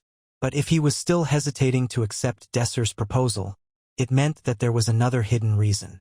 As if he could read Desir's innermost thoughts through his eyes, Giltian started speaking. The reason I'm not accepting your proposal is not because it's hard to do. It is far too suspicious of an offer to passively agree to. Why is the destruction of the outsiders so important to you? Giltian was expecting Desir to set additional conditions, and as expected, Desir did. However, it was an unexpected request. Even if he were to fulfill those conditions, there was nothing for Desir to gain. Therefore, it was natural to be off-put by his proposal. Desir replied, unshaken, "It's to survive. To survive.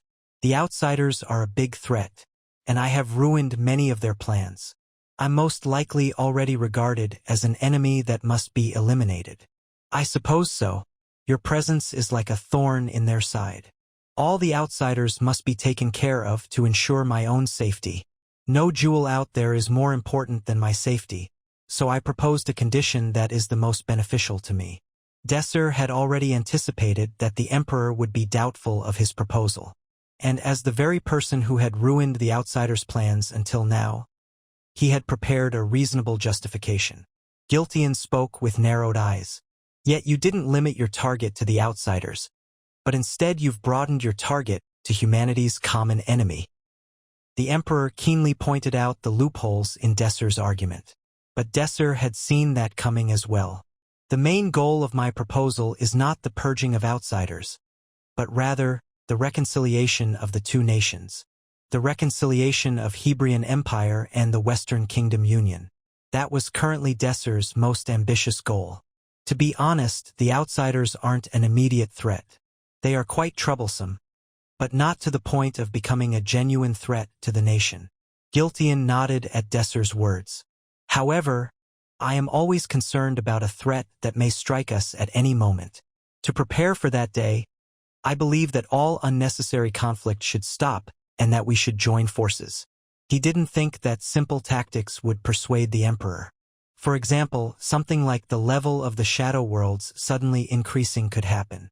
Something like that is impossible. There is nothing we can be certain of. For this reason, Desir had no choice but to reveal some of the truth.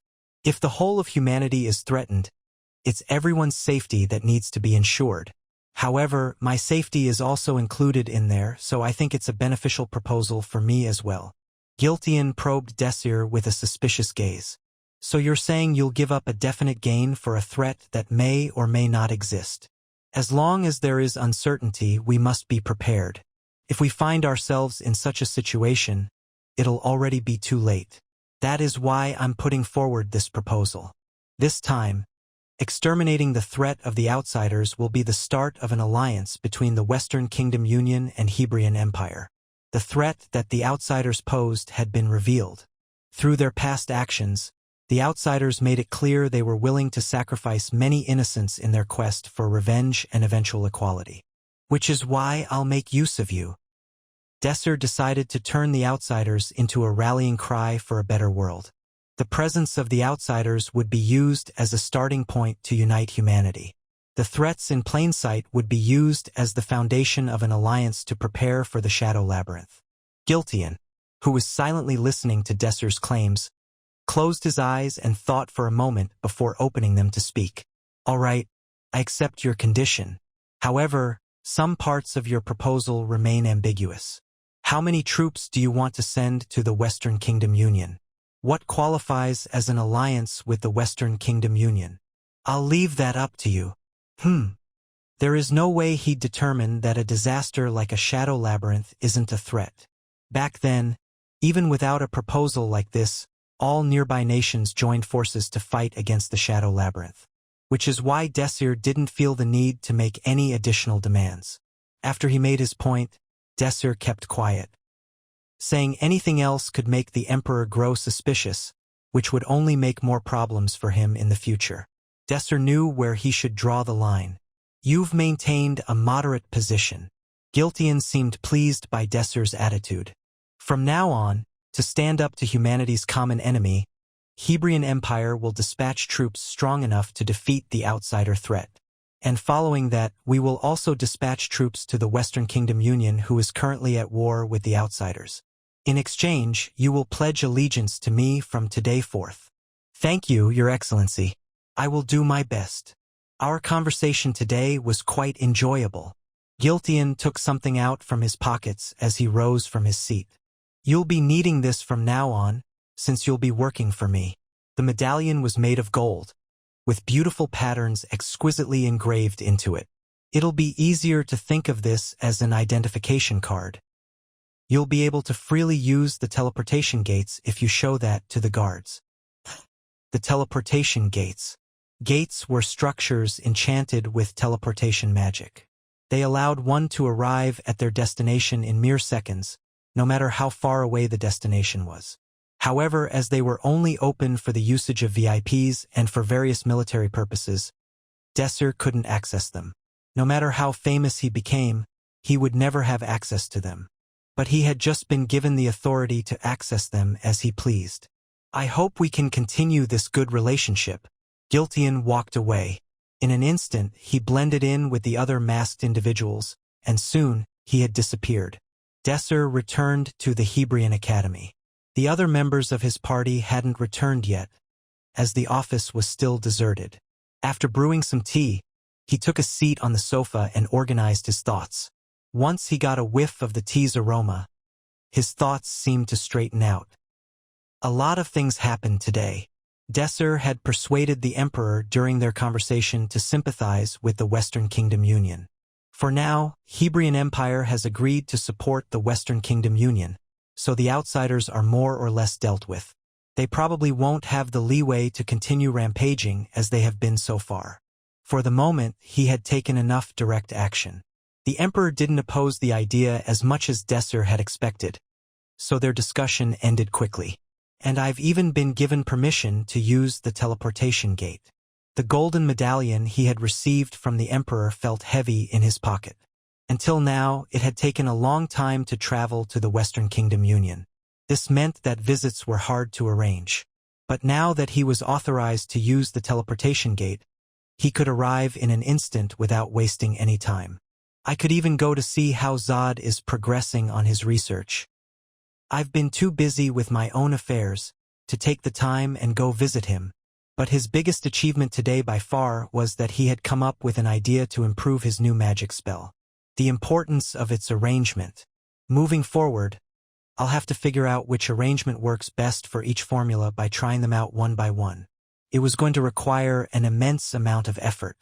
After all, he could think of at least 10,000 possible combinations off the top of his head. But I have to do it. Currently, it's the only way to improve the power of my magic. As he finished organizing his thoughts, he laid down on the sofa to relax. Outside the window, he could see snowflakes gracefully falling from the sky.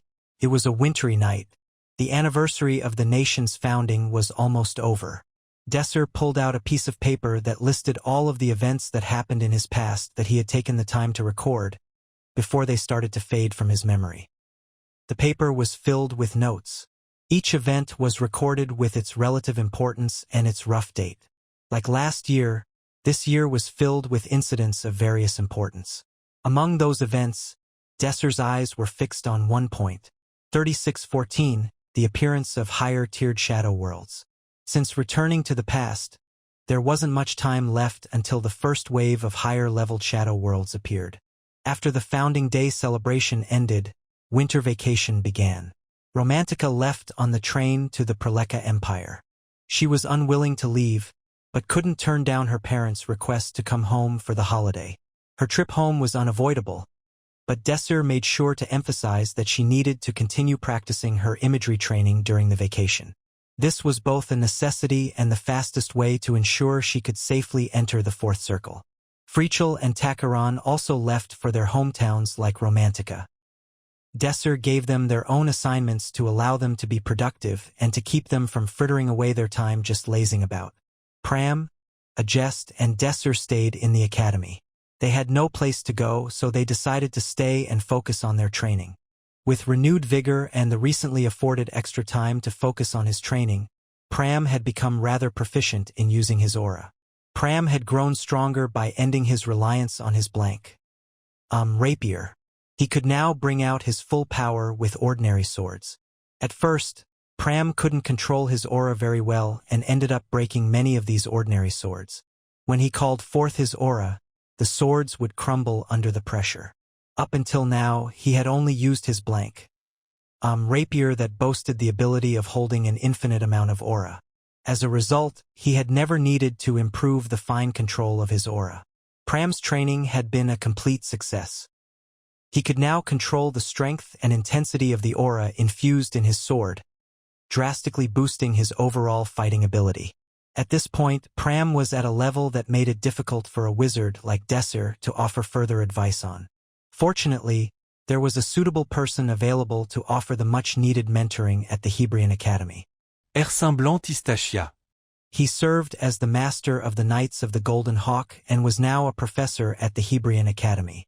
In the future, he would earn the nickname Knight of Dawn and contribute greatly to the clearing of the Shadow Labyrinth.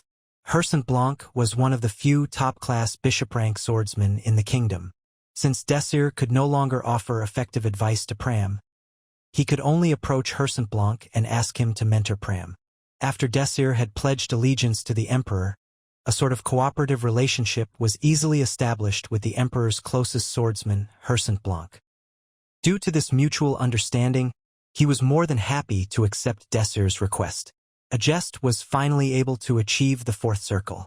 It only ended up taking her 3 months to reach the required level of competency in using her imagery sense. While this had seemed like an eternity to her, reaching the fourth circle at her age demonstrated her outrageous talent.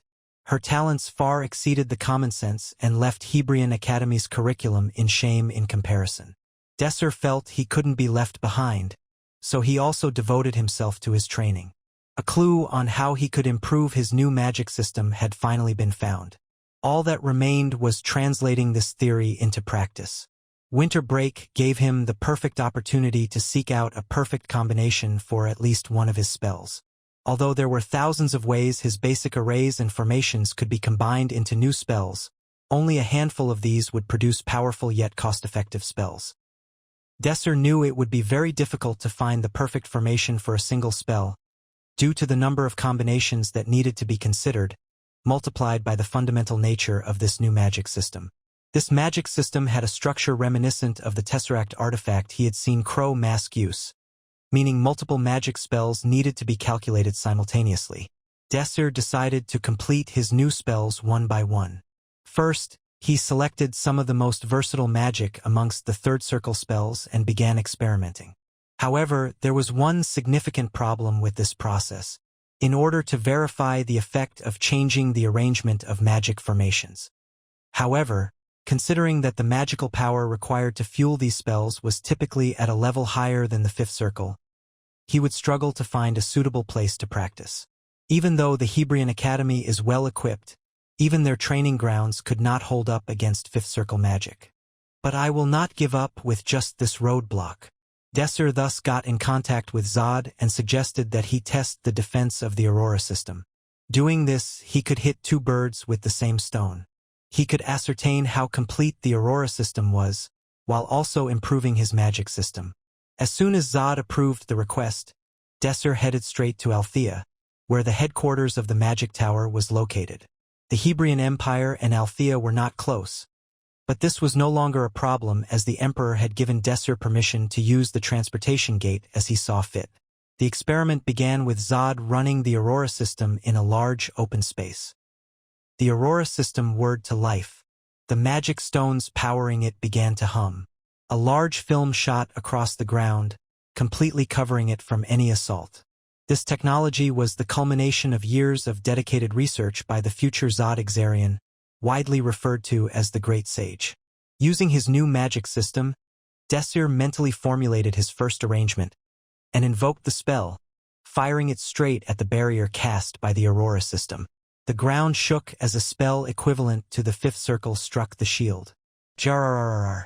A deafening blast threatened to burst their eardrums while the ground continued to shake as though it was the epicenter of a major earthquake. But that was it. The Aurora system had completely neutralized Desir's magic without leaving behind any trace of it. Furthermore, the shield was still in perfect condition, its defensive power completely unaffected by Desir's literal earth-shaking power. Zod checked the Aurora system to make sure it was still working properly and shortly afterwards informed Desir of the results. The power of that magic is weaker than the previous one. Desir, how's the mana consumption of that spell? No change. Rather, it must have been an inefficient arrangement. Desir continued to study new arrays and repeatedly experimented with new combinations, but this didn't mean he spent all of his vacation on these experiments. He recalled the details of incidents from his past life, not yet forgotten, and gave simple advice where necessary to avoid accidents from occurring. Hasn't it been a long time since you last inspected the power source installed in each magic tower? Just in case, it would probably be a good idea to conduct a large-scale audit at least once. You're right. Zod always heeded Desir's advice. After just a few days, a full investigation of each location's power generation had been completed. You were right. I found a power pipe leaking at one of our branches. This could have led to a major incident. By the end of the year, a branch could have been frozen and suffered great losses. Good. Through Desir's directions and Zod's diligence, the many disasters that plagued the magic tower of Desir's time were completely avoided. Such incidents ranged from minor mishaps all the way to severe catastrophes. The magic tower wasn't the only recipient of Desir's advice. He also regularly communicated with the Western Kingdom Union through Priscilla. Meanwhile, the battle between the Western Kingdom Union and the Outsiders was still underway. At first, it seemed as though the war would freeze in an eternal stalemate, the two powers equally matched for one another. However, thanks to Desir's interference, the scales tipped drastically when the Hebrion Empire joined the Western Kingdom Union. The alliance between the Hebrion Empire and the Western Kingdom Union had been much more effective than expected. By sharing intel with each other and establishing strategies together, the movement of coalition forces had become more efficient and easier.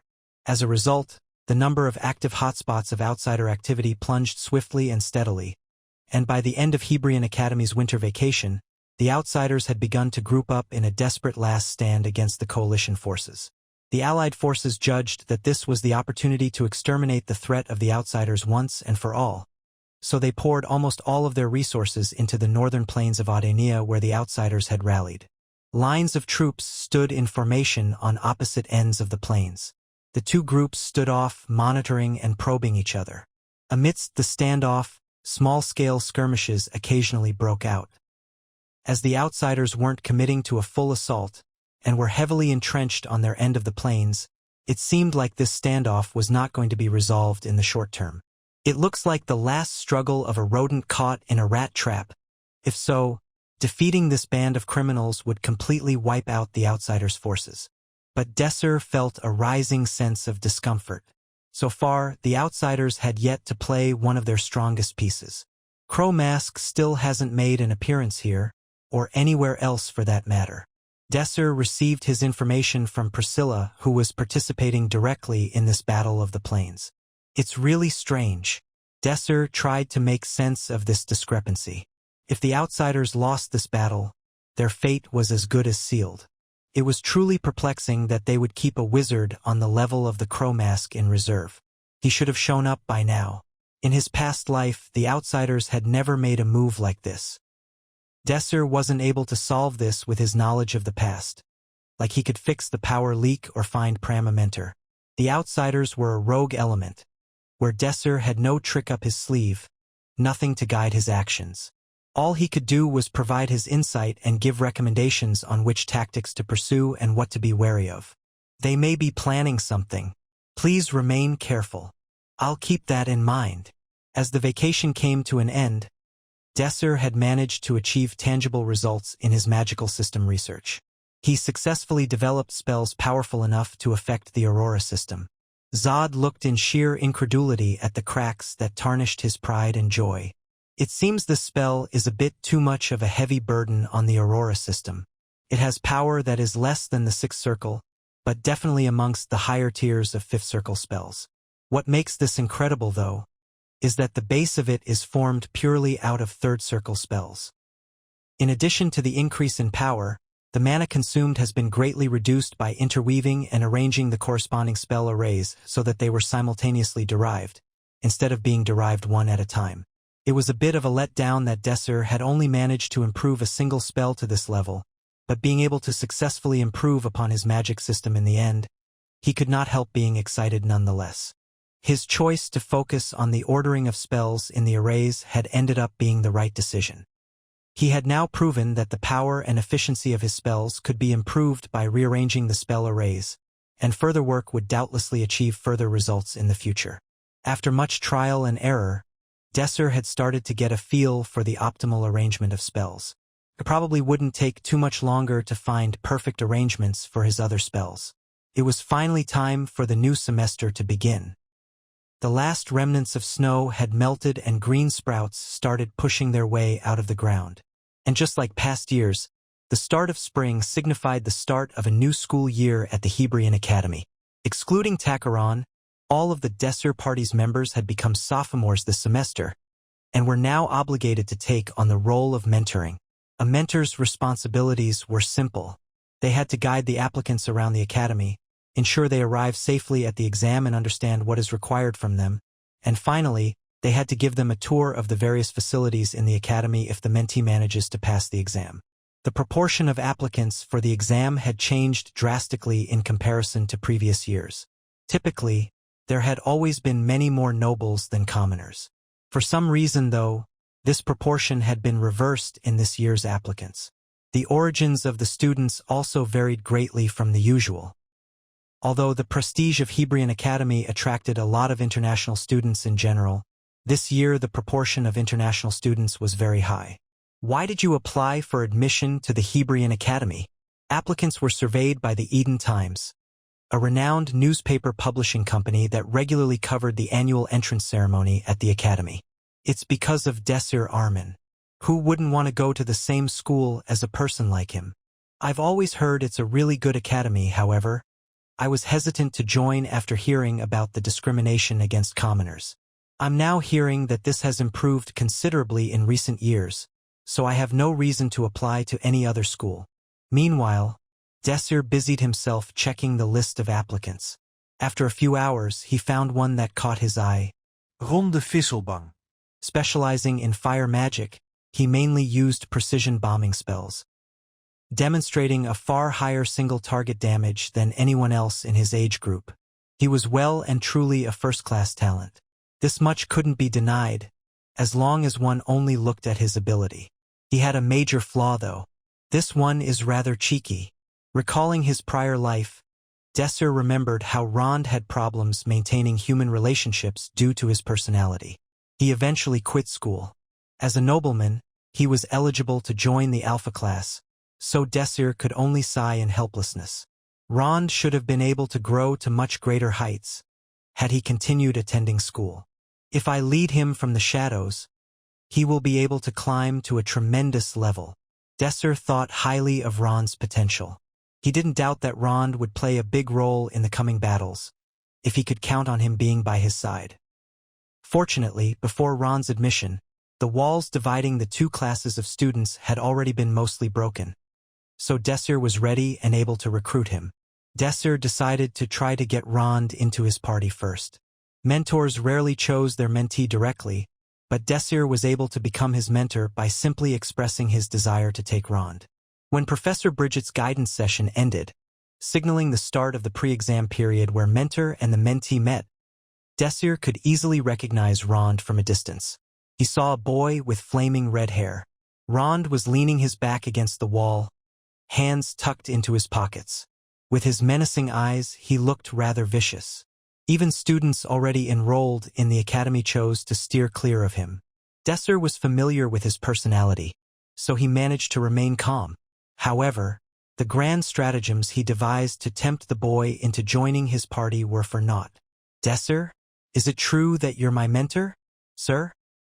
The moment Desir approached Rond, the mental fortitude he had preemptively prepared was completely extinguished. All he could see in front of him was a boy filled with pure admiration. Rond enthusiastically asked Desir to shake hands and all but radiated puppy dog eyes for an autograph. I've really wanted to meet you. I've read a countless number of articles about you. But the most surprising was about how you defeated the great demon in Deltaheim. He frenziedly peppered Desir with question after question, barely managing to take short breaths in between. How on earth could you arrange magic with such destructive power? Can I learn such magic when I enter here? To say Rond was a big fan of Desir was an understatement. Desir, in turn, could only wryly respond with a bitter smile. You can't learn magic like that from just entering the Hebrion Academy. Is that true? That's disappointing. But if you join my party, I can teach you. For a moment, his eyes flashed with deep traces of desire. Seriously, are you really sure? Then, of course, I have to sign up. If I pass the entrance exam, I will definitely join your party. After a while, he added, Oh, and sir, can I address you as a brother? I've wanted to be of use to you for the longest of times. Suit yourself. Yes, brother. Rond was practically a different person in comparison to what Desir remembered of the flame wizard in his previous life. Desir was very embarrassed, but at least he was able to easily achieve his goal. While Rond was taking the entrance exam, Desir checked out the other applicants as well. Among the horde of applicants this year, there were plenty of other talented students, but he didn't approach them or otherwise influence them to join his party. With the current state of affairs within the Hebrion Academy, they were talented enough to become core members in other parties without Desir's interference. Up until last year, the Hebrion Academy was prone to claiming that there was a difference in natural talent between nobles and commoners, based on the fact that the commoners typically lagged behind the nobles. Without affording them even the briefest opportunity at education, this was a foregone result. However, since the Desir party, mostly composed of commoners, actually managed to take first place in the party competition, things had started to change for the better. This feat was further emphasized by Desir's party being made entirely out of first years, and beating out the parties mostly filled with second and third year students. This change was most pronounced after the entrance exam. Some exceptional commoners had been assigned to the Alpha class, which had previously unofficially been a nobles-only class. Desir smiled at his achievement. It was time for the new students who passed the entrance exam to make the most important decision of their academy life: which party they would join. Just as the parties were evaluating the freshmen themselves were busy evaluating the parties. They each had their own criteria and goals, and would not easily join a party that didn't meet their standards. This was the decision of a lifetime, and they could not afford to take it lightly. People said Redoria of the Red Dragon Party is very friendly, and the support they provide is significant. I heard that they are sponsored by the top 5 trade companies. The Blue Moon Party is also good. The number of members and the quality of their top members is the best in the academy, are they not? Above all, they have direct support from the Duke of Napolitan, so it cannot be compared with other parties. We can't discount the Starling Party either. It's a party with the famous Desir Arman, and it's clear that it will continue to grow enormously in the near future. The Starling Party was the name of the Desir Party, a party that had been nameless up until now. With the party name being undecided for so long, it ended up getting a default name, matching the dormitory that Desir was currently staying at. It wasn't a fancy name, and thinking back to when the name was finally announced left Desir feeling rather embarrassed, but no one objected to it since it didn't seem too bad. The parties foremost on the freshmen' minds were undoubtedly the Blue Moon Party and the Starling Party. In the end, the party that had the most student applications was the Blue Moon Party. Even though a lot of talented members had just graduated, the most prominent of which was Algeria, its popularity still seemed to skyrocket.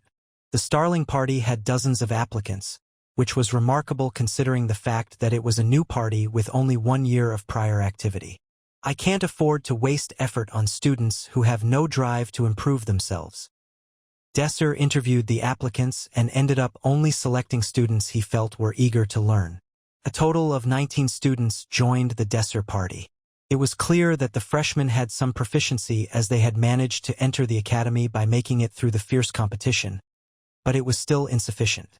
Desir entrusted the training of freshmen to Frichel, who had just entered the second circle, and Takaran, who had also just advanced, now a knight-class swordsman. However, for freshmen such as Rond, who already demonstrated considerable skill, Desir directly took on their training, splitting what remained of his already insufficient time amongst them. Desir instructed freshmen in the beta class to set their goal as joining the alpha class, and the alpha class party members to set their goal as becoming single rankers in the approaching ranking exam. After organizing and communicating the freshmen's tasks, Desir began to prepare for the next major event ahead of the imminent ranking exam. The higher-leveled shadow worlds would appear soon. As far as he could remember, only a month remained until the first wave of increased difficulty shadow worlds appeared. The difficulty of the shadow worlds will increase. The shadow worlds began to increase their difficulty around this time. Besides the average difficulty increasing, many high-leveled shadow worlds also appeared. It was a welcome thing for those who thought of the shadow world as simply a resource to be exploited. If Desir took no action, this mentality would unfortunately lead to catastrophe. There are 2 shadow worlds that must be cleared this time. One of them was a level 5 shadow world. The reason for prioritizing the clearing of that shadow world in particular is that the team that challenged this shadow world failed in his past life. Not only were the people who participated killed, but the surrounding area was eroded by the shadow world due to the failure, resulting in hundreds of additional casualties. If I recall correctly, the failure was recorded as being due to the application of incorrect history. After investigating exactly how the team failed, historians had concluded that the relevant information was wrong. Of course, no one else in this time knew the information would be wrong, but as long as Desir knew the situation could be avoided. Relying on faulty information greatly increases the difficulty of a dungeon, so for a party with foresight like the Starling party, clearing a level 5 shadow world shouldn't be too difficult. The biggest problem was the other shadow world that had to be cleared. It was obvious that clearing 2 shadow worlds would not be easy, so Desir was left somewhat troubled. Once again, I need to prepare thoroughly. Desir headed back to the party office to check up on his party members. Desir quickly realized they had a logistical problem on their hands. With the increase in party members, their small office simply couldn't accommodate them any longer. Given the importance of Desir and his party, the Academy happily granted them the entire 4th floor of the West Wing building. The Starling party excitedly moved into their new home. With all the new members that Desir was expected to train, he became aware that his current method of operating the party could no longer continue.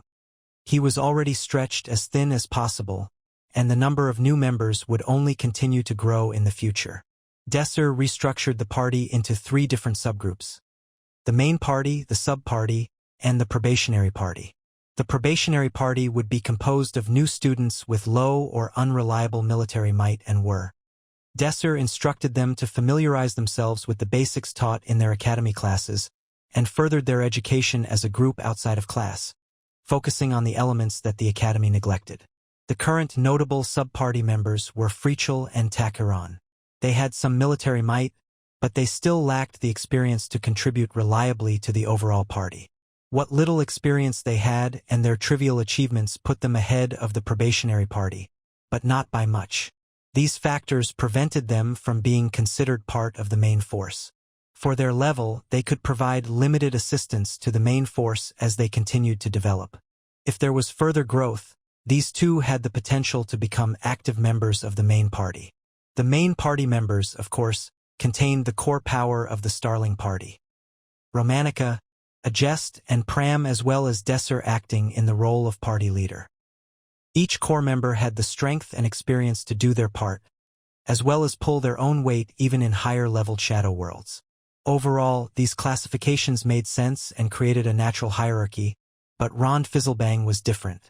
He found himself working as an individual, rather than as a part of the 3 levels in the hierarchy. It wasn't exactly because Desir favored him. His skills were outstanding amongst the freshmen. Although he had no actual experience, others could easily mistake him for a shadow dungeon veteran. Despite all his skill, Ron still had a huge anchor holding him back. Due to his rough way of speaking and his constant behavioral issues, He found himself unable to get along with the other freshmen. New students trained together and talked together while hanging out in the office at the end of each day, forming natural bonds. However, Rond just wasn't able to blend in with the crowd and join them. Over time, an invisible wall seemed to be built between Rond and the other freshmen. Desir, who already knew about Rond's personality, felt the need to solve this issue somehow. But he couldn't think of a good solution since his relationship with others wasn't that much better either. Things came to a head sooner than expected. A few days later, out of the blue, Romantica started yelling at Desir. He had spilt a bit of coffee on his desk. "Oh, seriously, Desir, you idiot. Even a little bit of coffee creates a permanent stain. I'm always telling you to drink carefully." It was an extreme amount of noise and emotion for what was merely a drop or two of spilt coffee. Romantica continued yelling while jabbing at Desir's forehead with her finger. "Really? I've said it again and again, but nothing changes. You really are worse than a slug." Rond looked up to and respected Desir as both a role model and a brother. He didn't last long before shooting an antagonistic glare at Romantica. "How can you speak so badly of my brother over a drop or two of coffee? Ah? How pitiful you are to have this stupid guy as a brother. What? What did you say? Apologize to my brother right now. If you have a complaint, why don't you challenge me to duel? Not that you ever would, though." Ron turned to Desir, revealing eyes that appeared to burn hot like naked flames. "Brother, I will challenge Ms. Romantica to a duel. In the meantime, I will surely fix her behavior." "Don't do that. I know you are thinking of me. But Romantica is many times stronger than you. I can't give up on this, brother. For your honor, I must defeat this woman."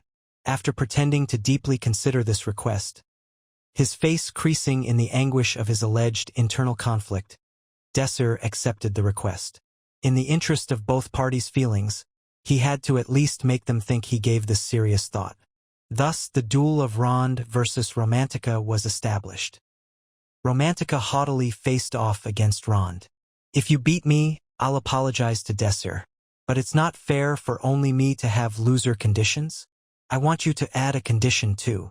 Of course, what should I bet with? You can choose anything. No need to go that far. I want you to clean our areas up. As you know, I am doing the cleaning of this office alone. If you lose, you have to clean the whole office instead of me. And you are not allowed to use magic." "Of course I will accept it. Let's start." "Good. Then show me what you've got." The sparring match began. Rond Fizzlebang was one of the strongest amongst the first years. Even though he was still just a second circle wizard, the spells he utilized and the mana he had at his disposal had long reached the level of a third circle's. Flame Ring. A ring of flames splayed out in all directions around Rond. The heat it generated was enormous. In terms of pure power, it was close to outright third circle magic, even though it was a second circle spell. In terms of destructive power, it could not be compared with any regular second circle magic. Burst fire, rapid fire magic. The sparring place was already showing signs of significant damage. "So what do you think, Ms. Romantica? Look at this awesome destructive power." Rond Fizzlebang had not even entertained the notion of losing. He knew that Romantica was a sniper and had determined that in close-quarter sparring, she would not be able to rely on her specialty. He just had to focus on limiting the amount of space that she could use to her advantage, and it would be an easy victory. But it was a ridiculous misconception on his part, stemming solely from his lack of experience. "Do you think that destructive power is all there is to magic?" Romantica puffed up into a brilliant smile as she invoked magic directly ahead of herself. Swift the Air.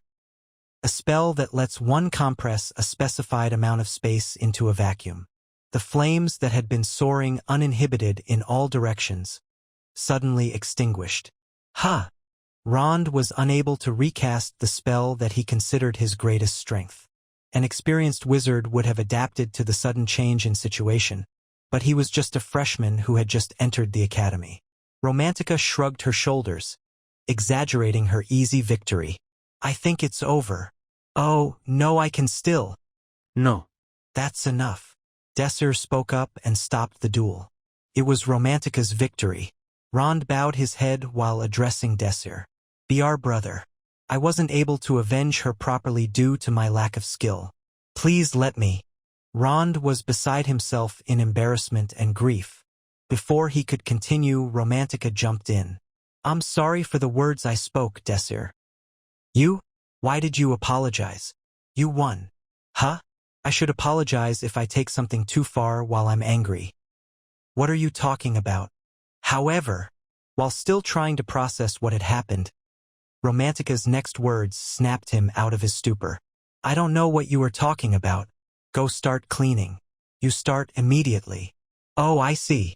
He couldn't understand the situation, but a bet is a bet. Rond was defeated, and he had to fulfill the loser's duties.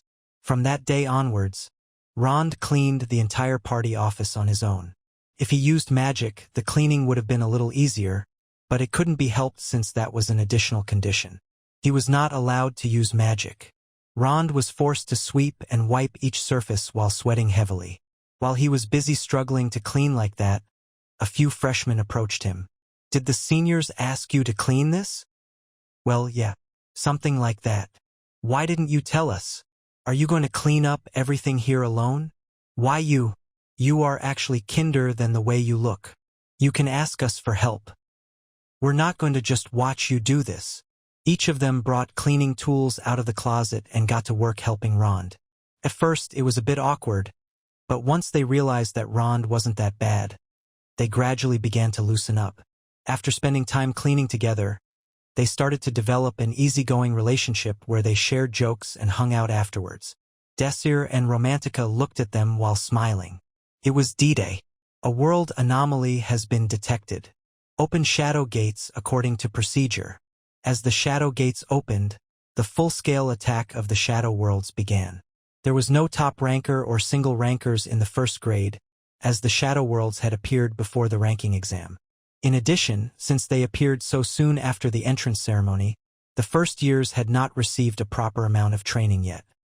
First years who have not completed their mental curriculum yet will be barred from entering the shadow worlds with difficulty of level 4 and higher. It was inevitable that a special measure had to be taken by the Academy. I would like Frichel and Takaran to take the newcomers and lead a separate shadow world clearing. Frichel, you'll lead the party as the commander with Takaran acting as your assistant commander. I am the commander? Yes, you've spent a lot of time studying tactics. I have been, but Frichel loved books, so she was very familiar with various battle tactics.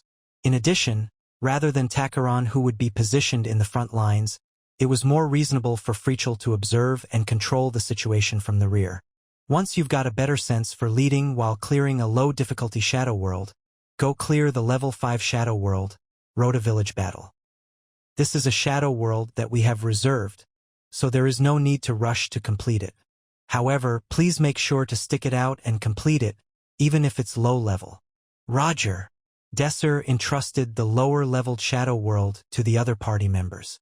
Since the proper information had been delivered, things wouldn't unfold like they did in his previous life. Desir, Romantica, Pram, and Ajest did not participate in the shadow world with them.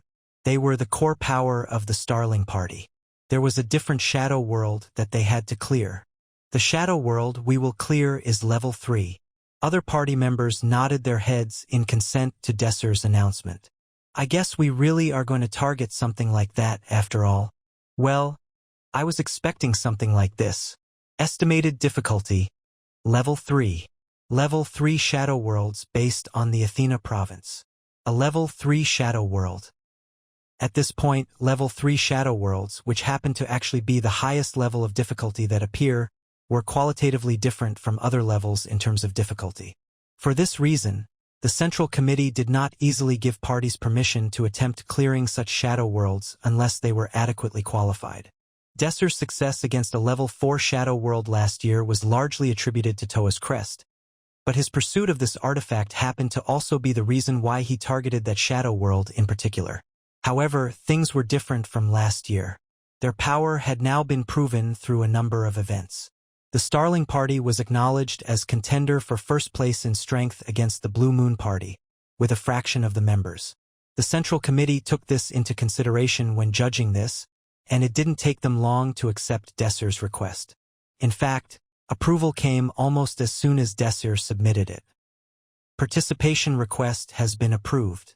Desir Arman, Pram Schneider, Romantica Eru, and a Jest Kingscrown. Please head to Shadow Gate 1. The fact that the Starling party was planning to clear a level 3 Shadow World with just 4 party members shocked many people. Wherever they went, people gossiped in hushed voices. I can't believe that a party that was established less than a year ago is already trying to face a level 3 Shadow World. And with barely 4 people on top of that. Wouldn't that be too difficult? If they pull this off, doesn't this mean we may see a second Hebrion Academy party knighted? If a group were to single-handedly clear a level 3 Shadow World, their power and teamwork would be officially acknowledged by the Empire, and they would be empowered with the same authority as a Knight of the Empire. This was common knowledge amongst the citizens of the Hebrion Empire.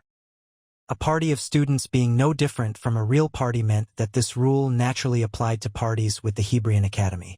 An added bonus was that any party that gained this qualification did not need to worry about completing their schooling and could accept work outside of the academy. In other words, they would immediately become independent. Currently, the only party that had this privilege was the Blue Moon Party. Thanks to that, they were able to freely take on various jobs not available to the other students. Desir highly valued this authority. The future is constantly changing. Unless I know with certainty what is about to happen, the power to go independent will be a vital tool. If they could successfully clear a level 3 Shadow World this time and obtain the opportunity to work without any restrictions, they would finally be able to move forward with several projects that he had painstakingly planned. This was why defeating a level 3 Shadow World was his highest priority on the to-do list for this year. The Shadow World that they were about to enter was one that dealt with a historic event in the Athena region. Desir had already pieced together some basic intel on the Shadow World, based on what he remembered of his previous life. They said it would be rather easy to clear. He didn't remember all the details, but unlike last year's Shadow World, this year's would be more straightforward and basic. Although a level 3 Shadow World would be a cause of alarm for Desir, he was confident his party would have the power to clear it at their current level. Although it would have been much better if there was an artifact or two in this Shadow World. From what he remembered, there was only one other Shadow World in this batch or the last that had the potential to drop an artifact on a perfect clear. Desir actually had experience with the artifact in his previous life. Both Kelt and himself had experimented with it and used it while sparring with each other. It had the ability to apply spiritual magic to an area as large as a city. Depending on how well it was used, it had power equal to tactical level magic, making it one of the main sources of power in future raids on Shadow Worlds. If things are proceeding like the original timeline, then Kelt should have it by now. And if my past life is anything to go by, he will be able to use it effectively. In his previous life too, Desir felt that it would be better for Kelt to use the artifact than himself. Shadow labyrinths weren't something that Desir could take on single-handedly, which was why he always needed to consider the most effective way of clearing them while taking steps to minimize the risks involved. He also had to think long-term and consider the best approach to allow for the parties to continue growing and reach their maximum potential for future Shadow Worlds. For real. I never dreamed that I would be standing here like this. While Desir was consumed in his thoughts, Romantica mumbled as she stared at the Gate 1 which had already arrived, unbeknownst to them. Gate 1 was only used by those who were targeting level 3 Shadow Worlds. In other words, those that used this gate were pitting themselves against Shadow Worlds of the highest occurring difficulty level. For that reason, Romantica's reaction was to be expected, and Pram's nervousness was apparent. Desir Arman, Pram Schneider, Romantica Eru, and a Jest Kingscrown. These are the members that will attempt clearing the level 3 Shadow World that has opened up in the Athena region. Is this correct? That is correct. Do you agree to all the clauses related to the participation of Shadow Worlds? I agree. Then I will now open the Shadow Gate. The connected destination is Athena region. Please note that you may experience momentary dizziness after the teleportation. The gate opened, and the blinding light encompassed them. You've entered the Shadow World. When Desir reopened his eyes, He was standing on the deck of a ship with a cool breeze blowing across the bow.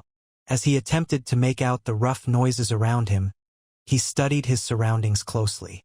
Looking around, he saw some old-fashioned engines powered by magic stones on either side.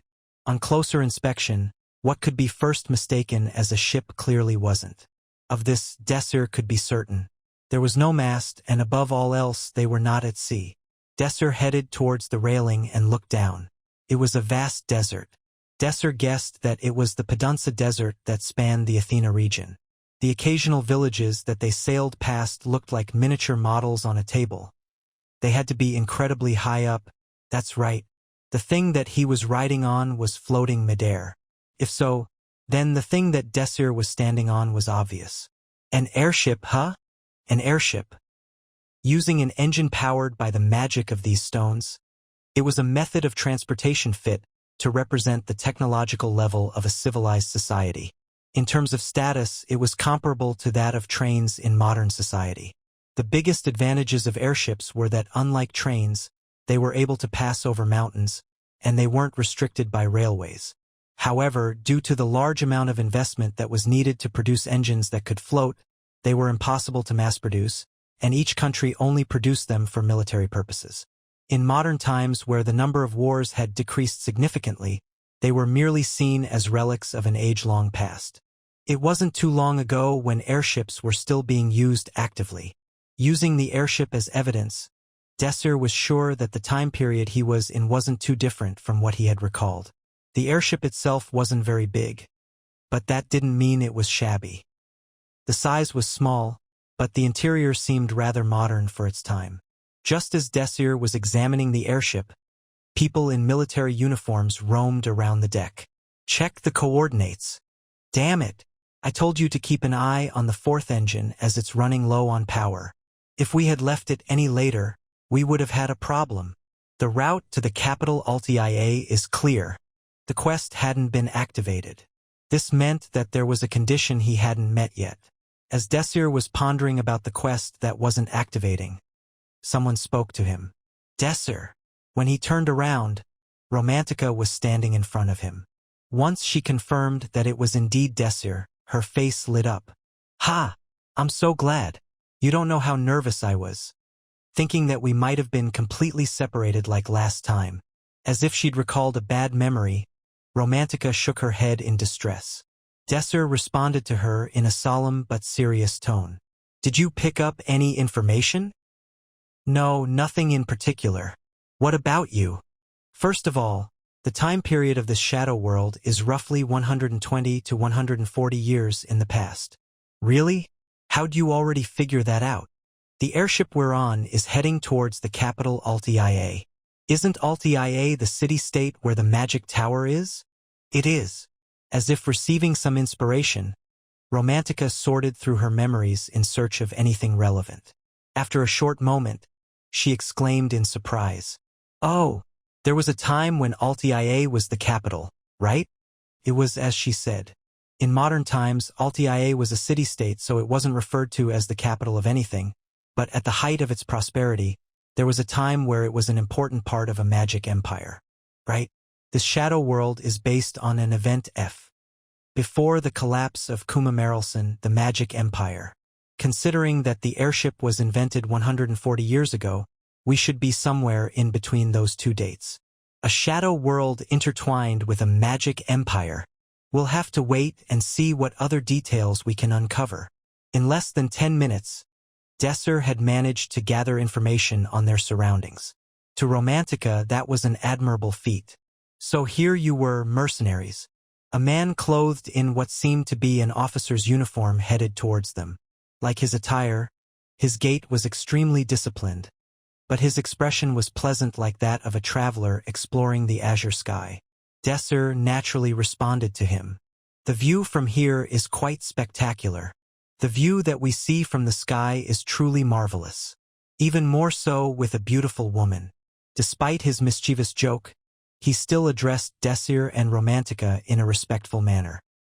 Through this exchange, Desir had confirmed that they had taken the identity of mercenaries, and his polite attitude was evidence that they held power that couldn't be discounted. Unfortunately, I'll have to ask you to save the view for later on. The Major is looking for you. The room that the officer led them to was organized neatly, and the big windows allowed them to enjoy the outside scenery. As Romantica was looking around the room, she stopped in surprise. Pram and Agest were inside, waving softly. Who knew that the four of them would be able to meet up this quickly? They were off to a good start. Major, I've brought in the rest of the mercenaries. Inside the room, there were two other people beside Agest and Pram. One was an old man sitting on a hammock and blankly staring off into space, eyes out of focus, as he muttered unintelligibly. The other was a very handsome young man. His clear-cut features resembled a sculpture and his excitement was palpable. The young man wore a white uniform, and a long sword was sheathed on his waist. You've encountered the unique hero, Grand Master K. Hebrion. He is one of your most powerful helpers in this questline, and he is one of the important characters in your scenario. Make sure to maintain a good relationship with him. If you are unable to receive his help, the difficulty level of your quests will increase. After saluting them, the officer that escorted Desir and Romantica left the room. Kay then encouraged Desir's party to sit. By the looks of it, all of his members were mercenaries. The reason I called all of you here is because there have been some changes made that aren't written in the contract. He pointed at a city on the map that was spread out on his desk. Currently, Hebrion Empire has requested that in order to fly via the Empire, the interrogation should happen at this place. As there is an unnecessary stopover added to our route, arriving may take longer than we expected. Of course, we will be paying you extra according to the increase in time. He was saying that the contents of the contract could change. It seems like he's a polite, well-mannered fellow. Desir nodded. If you could do that for us, then we don't mind too much. He didn't know exactly what was going on.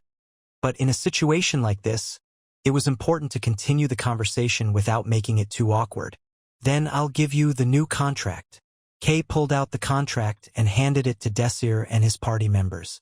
Written carefully on the contract were the details of the assignment, the precautions, the rewards, and more. It was lengthy, but to put it simply, the assignment was to protect an individual so they could arrive at their destination safely. In other words, it was an escort mission. It must be someone important. Reading through the contents of the contract, Desir could tell that whoever he was escorting was an important person. The man standing in front of him was registered as a unique hero according to the system. Considering that he held the title of Grand Master, his skills were guaranteed. The fact that they had to hire separate mercenaries despite him being here meant that the individual they were escorting wasn't anyone ordinary. Desir turned his attention to the part of the contract where the precautions were listed out. The precautions stated that due to the individual's inability to communicate or move easily, they had to be escorted with extra caution. Having read all of the information up to that point, Desir suspected that their escort target was the old man sitting on the hammock. The old man could hardly be considered sane. He stared off into space as he muttered unintelligible words. He seemed extremely out of place, but if he was truly who they were supposed to escort, it wouldn't be strange to keep him here. Desir decided to calmly gather what he could about him. Desir and the other party members finished signing the papers. This was apparently the condition to enter the main scenario. An alarm rang. You have entered the main scenario.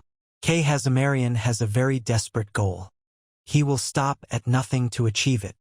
As mercenaries hired by K. Hebrion, you must escort Aldine Sepius. Aldine Sepius holds a big clue in achieving K. Hebrion's goal.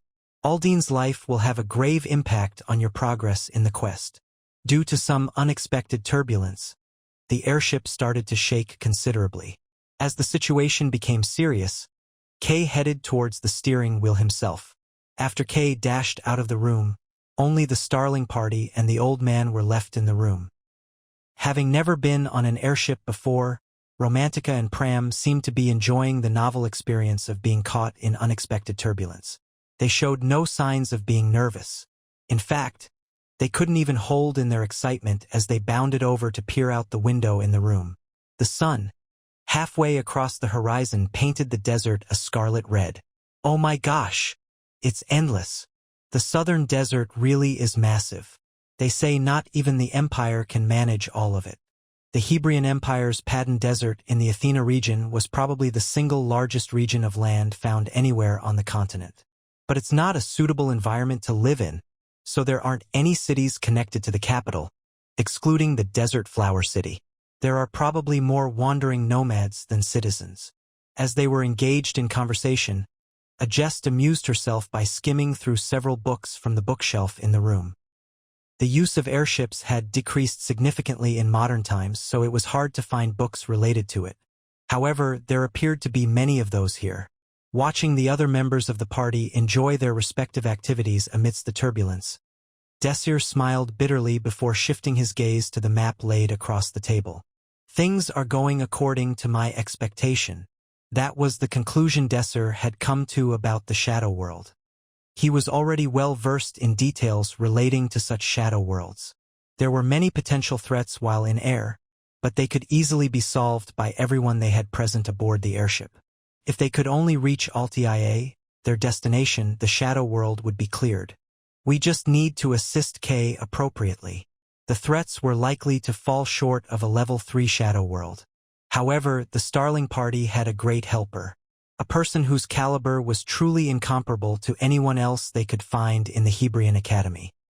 Kay Hazamarian, Grand Master. The title of Grand Master during this period was only given to the best swordsman. Desir fully understood what the skill level of someone holding the title of a Grand Master would be like. After all, one of the final 6 people from the Shadow Labyrinth, Raffaello Scherreiger, had also held that title. While he couldn't be exactly sure of the limit of Kay Hazamarian's strength, he made a rough estimate using another Grandmaster as reference. If Kay's skills are at that level, then a level 3 shadow world won't be a problem. Confident in their likelihood of success in clearing the shadow world, Desir started to consider what would happen afterward. Right then, he heard a low, gloomy voice from behind his back. Sagan. Desir took his eyes off the map and looked at the old man sitting on the hammock. Unlike the dazed look he had before, he was now smirking unpleasantly at Desir. Ah, so it was Sagan. Sagan. Desir questioned, but the old man disregarded him as he continued speaking. I met him. I only watched. I did nothing. It smells very familiar. Sagan. Was that why? Was that it? As the old man continued rambling on, all eyes turned to him. Suddenly, he burst out into a fit of giggles. It's no use. It's pointless. Nothing matters. His hysterical laughter sent chills down the spine of everyone in the room. As nobody said a word, seemingly having lost interest in them, the old man went back to muttering to himself. Lair, Anis, Kiribran. Just then, footsteps could be heard as the door burst open. It was Kay. In an urgent voice, he spoke to the Starling party. There's something that you must take care of. What happened? Kay responded in a very serious tone. A wyvern flock has appeared. Subquest, the wyverns have launched an attack. The wyverns have attacked the airship. You must stop the wyverns in order to protect Aldine Sepius. A moment later, another alarm sounded in their heads. Kay Hazamarian is still unaware of your ability. He wants to use this opportunity to confirm your power. Prove that you are skilled. The results of this quest will affect Kay Hazamarian's affinity for you. The airship shook violently at irregular intervals. Through the screen shining from the steering room, a gargoyle flapping its big wings could be seen approaching. The wyvern flock is still approaching from the rear. A monster that glides through the blue sky, the wyvern. Once a wyvern chose its prey, it was known to chase it to its bitter end, and due to its tendency to travel in flocks, it was a difficult monster to hunt. A number of wyverns filled the screen. There seemed to be at least 30 of them. Load the mana cannon. With Kay's command, the soldiers moved in perfect unison. Even at a glance, it was obvious that they were well trained. The cannon emitted a tremendous amount of noise as it concentrated all of the power put in by dozens of wizards. Ready to fire. Fire! The mana cannon that finally launched created a ripple in air as the mana projectile struck the wyverns. Bang! Bang! The launch was accompanied by the sound of several deafening explosions. Not a single trace of the wyverns that were hit remained, but there were still at least 20 that remained. Get into a defensive formation to stop them from reaching the ship. The mana cannon was powerful, but it required too much time to reload. Now there was no choice but to fight them head-on. Let's head to the deck too. At Desir's words, the Starling party members nodded and hurried out. The wind that emanated from the desert at nighttime was ice-cold. When they reached the deck, the gargoyles' crying was noticeably louder. Romantica reduced the number of approaching wyverns as much as possible. It was time for Romantica to make a move. Aiming her rifle, she invoked a spell. Aberras's Storm. A violent storm hit the wyverns. Magic that had almost reached the strength of a fourth circle ripped numerous wyverns into shreds. Romantica's shot was extremely powerful, but what was scary about her magic was not the power, but the fact that there was no delay between her shots. Bang! The second shot, third shot. All of her shots were fired instantaneously. Unable to even react to the ranged attacks, the number of remaining wyverns continued to decrease as their brethren continued to be torn to pieces. But even that had its limits. As the wyverns continued to approach, it soon became impossible to invoke powerful magic. If the airship was to get damaged and crash as a result, nobody would be able to avoid death. As the wyverns continued to close the gap, the tables had turned and they now had the upper hand. A wyvern's claws were extremely sharp, and their movements were nimble. Even well-trained soldiers would struggle to deal with them. One wyvern snatched up a soldier that was slightly out of formation. Dragged into the sky, the soldier was ripped into shreds and rain of giblets and gore poured down on the deck. A single moment of vulnerability could result in brutal annihilation. Having witnessed the death of their colleague, the soldiers started to tense up. The only thing they could do was use their spears and swords to try and block the wyverns from damaging the airship. Thwack, rip. But their spears and swords weren't enough to block the agile wyverns' attacks. Under their relentless attacks, the battlefield on the deck of the airship had soon devolved into chaos. Again, another soldier was snatched away by a wyvern. Ag! The moment the wyvern attempted to fly up into the sky, at the speed of light, Pram hacked its legs off. The soldier, having fallen on the deck, had a dazed look on his face. Ah! Snap out of it and get back into formation. Soon after yelling his command, Pram started focusing on striking the wyverns that swooped down on the soldiers. His rapier struck the wyverns' wings and legs without mercy. Gore! Grrrr! As more of their own continued dying, the wyverns' movements started becoming more reserved and calculated. They had determined that Pram was a dangerous enemy. Frozen Whisper. A jest momentarily stunned the wyverns with a freezing spell. Gore! With that, the wyverns could no longer approach the soldiers. The risk that they posed no longer matched the potential reward, and as a result, some of them hung back biding their time for a better opportunity. However, Desir wasn't idle. Summon lightning, crash Kairak. An electrocuted wyvern tumbled out of the air and landed at Desir's feet. Even in pain, it whipped its tail at him. After easily avoiding the attack, Desir invoked a spell that pierced it through its forehead, killing it immediately. It didn't take long before almost all of the wyverns had been taken care of. There had been 2 unfortunate casualties, but considering how dangerous the situation was, it was the best they could do. Desir examined the situation and prevented more casualties by focusing his efforts on helping the soldiers that were in danger. Swoop! Just as the situation seemed to come to a close, a strange noise rang out. Desir looked up at the cloudy sky. It was a place that the light couldn't reach. Owl's vision. Observing the sky using magic, Desir noticed something strange. A transcendent creature. Having heard Desir's muttering, the soldiers started panicking. Transcendent creatures. Through evolution, these creatures had developed into beings far superior than their regular equivalents, both physically and intellectually. Fully understanding how dangerous this situation had become, the soldiers' faces paled by the second. A transcendent wyvern is approaching the ship from above. The magicians hurried to invoke magic towards the creature. Bang! Despite their struggles, none of the magic managed to harm it in the least. Easily ignoring the magic, the creature opened its mouth towards the airship. Soon, magic started gathering in front of it. Desir held his breath. This is dangerous. From the look of it, it was a rather powerful breath spell. If that were to directly hit the airship, a crash was unavoidable. There's no choice, huh? It was when Desir reluctantly started to invoke a spell. Everybody back off. An extremely calm voice spoke. Kay, who had been watching the entire time, had already pulled out his sword. As his aura seemed to wrap around the sword, it suddenly burst into flames. But it didn't end there. The aura flared up even more, soon compressing its energy into itself. Desir knew what that meant. Qianjiang, the sword also known as the perfected aura blade. Apparently Kay wielded it. Although it looked like he was slashing into thin air, a crescent-shaped force flew towards the transcendent creature as it followed the trajectory of his sword. At the same time, the creature fired its breath. Kay's force split it in two as it continued to fly straight at the creature. Everyone was silent in shock as Kay's sword strike sliced through the creature as if it were tofu. He was strong. It was truly strength that exceeded all standards. This was proof enough as to why he had been endowed with the title of Grand Master.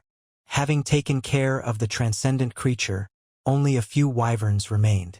Seemingly having determined that no further command was necessary, Kay jumped straight into the front lines and started hunting the wyverns. This is no time to be admiring him. Desir examined the situation. It seemed like there was no further need for him to join the battle. Just as he had started to relax, he cried out in surprise. "Romantica! Behind you!" There had been a wyvern right behind her. At Desir's cry, Romantica turned around, but it was already too late. The wyvern snatched her and flew up. Oh! In an instant, Romantica was ferried far away from the airship. She couldn't help involuntarily recalling the soldier that was shredded by a wyvern's claws. And that image overlapped with herself. The color drained from her face. The thought that she had to get away from it at all costs filled her head. Wind Cutter. Invoked at an incredible speed, Romantica's magic cut off the legs of the wyvern with a crisp sound. As she escaped her restraints and regained her freedom, Romantica smiled with joy. But that smile soon disappeared. She had realized the situation she was in. Romantica was falling from tens of thousands of feet above the ground. Whoosh! The desert landscape that had seemed so far away was zooming in quickly. The roar of the wind deafened her as she continued to pick up speed in her freefall. Romantica could feel herself getting faint. Her mind went black. She had lost control of her thoughts completely, clenching her jaw. The metallic taste of blood filled her mouth and soaked her lips. I can't give up.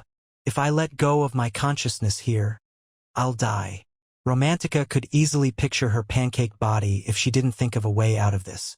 Not even a strengthened clothesline would survive a fall from this height. If she wanted to avoid her imminent doom, she had to come up with a solution somehow. There is a levitation spell, but, like the name stated, levitation magic was magic that lifted objects from the ground. However, there were too many problems that made it hard to use in this situation. First off, Romantica was quite frazzled by the sudden turn of events, and trying to levitate an unstable object that was falling from a high altitude was difficult to do with her skills. There was also the possibility that the situation would worsen if she tried invoking levitation magic in her current state. But if the end result is going to be the same anyway, her clothes fluttered around crazily. There wasn't much time left before her crash. Romantica steadied herself with a deep breath. I have no choice but to do something. A spell unfolded before her eyes. Once the arrangement was complete, her body started to float. But there was no time to be relieved because her body flailed around wildly, as if an invisible giant was controlling her. From left to right, up and down, her body was flung around like crazy. In an instant, the sky and ground flipped around. At this point, she didn't even know which way she was falling. Dédani. She knew that it was going to be dangerous, but she didn't expect something like this to happen. She could hardly concentrate. Her calculations immediately fell into disarray as her direction continued to get further messed up. The spell that had miraculously lasted this long started to collapse. Snap! The levitation spell eventually fell apart. And it would be the same no matter how many times she tried. She couldn't think of anything other than levitation magic. Her momentary struggle ended in vain. The situation was hopeless. Even opening her eyes had become a struggle as her oxygen-deprived brain started to slow down further. Romantica could sense her death nearing. She knew that most deaths in shadow worlds were caused by carelessness, but she didn't expect to die in vain like this. She realized the importance of the single guiding principle in shadow worlds. The principle that she had become so complacent about. A single misjudgment will lead to death. Romantica closed her eyes and gave up. Rumea! Just then, Desir's voice rang out. ¿De Desir? When Romantica opened her eyes in surprise, Desir was right next to her. Was she dreaming? Why was Desir, who was on the airship mere moments ago, falling with her? Reactivate your levitation magic. Romantica was about to instinctively argue that the air currents were too unstable. But it's Desir. She buried her anxiety, and per Desir's request, invoked the magic again. Fly! The levitation magic was invoked. This was her second try. Following Romantica's magic, Desir invoked his own magic. Swift the air. It was magic that turned the atmosphere into a vacuum state. Desir minimized the air present in the atmosphere. They caught their breath, but it wasn't the time to be worrying about that. As if they were a lie, Romantica felt the raging winds that had tormented her instantly subside. Getting rid of the air current itself meant that an unstable current wouldn't exist in the first place. Romantica invoked the flying magic, while Desir maintained a stable air current. However, because they had already accumulated so much speed, they couldn't be satisfied with the levitation magic simply slowing them down. It still wasn't enough to break their fall to a level they could survive from. Desir yelled towards Romantica, "Use all of your magic power and cast it downwards." Realizing that he was trying to slow their fall by using the principle of opposing forces, Romantica immediately invoked her magic. Aberras's Storm, Wind Twilight, Spear of Thousand Wing.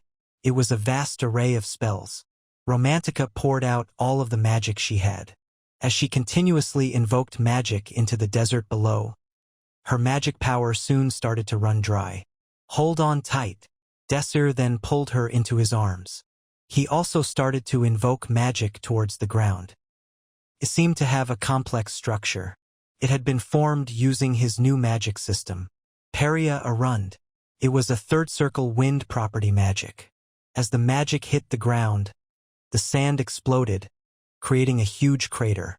And soon after, they felt their bodies bouncing back up with an unparalleled repulsive force. Blek! Ak! Romantica and Desir's shouts echoed out. Hitting the ground, they rolled several times on the sand. The impact had been great enough to trigger their clothesline defensive magic. Cough, cough. Romantica let out a few dry coughs. Her entire body was a mess. Not a single place didn't ache. She could hardly get up.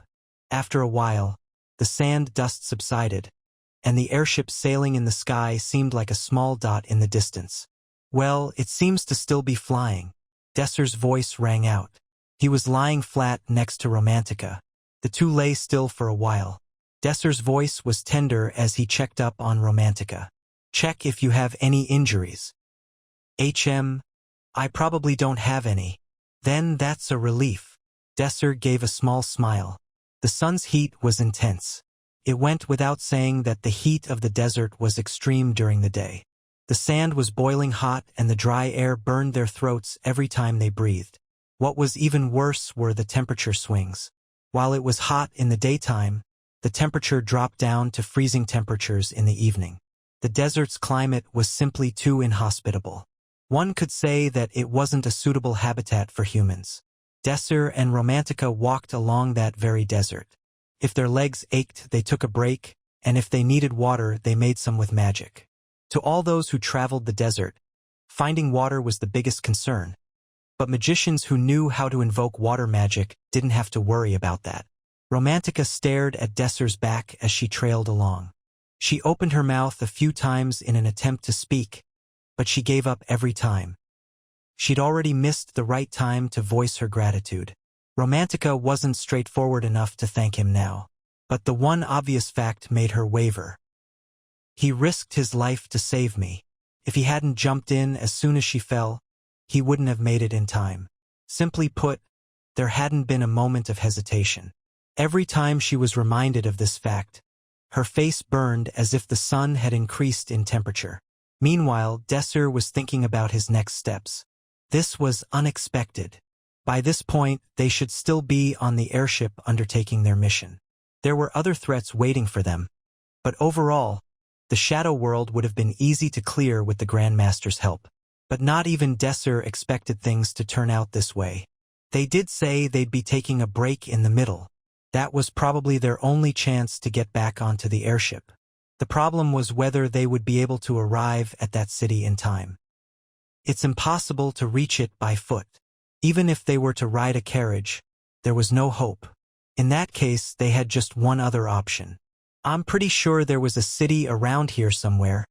It was when Desir was trying to recall the map to find his bearings. Desir, what's that? A massive structure stood where Romantica was pointing. It was a utility pole. The long pole stretched out towards another one somewhere off in the distance. The structure that was placed awkwardly in the middle of the blazing desert was so absurd it almost amazed them.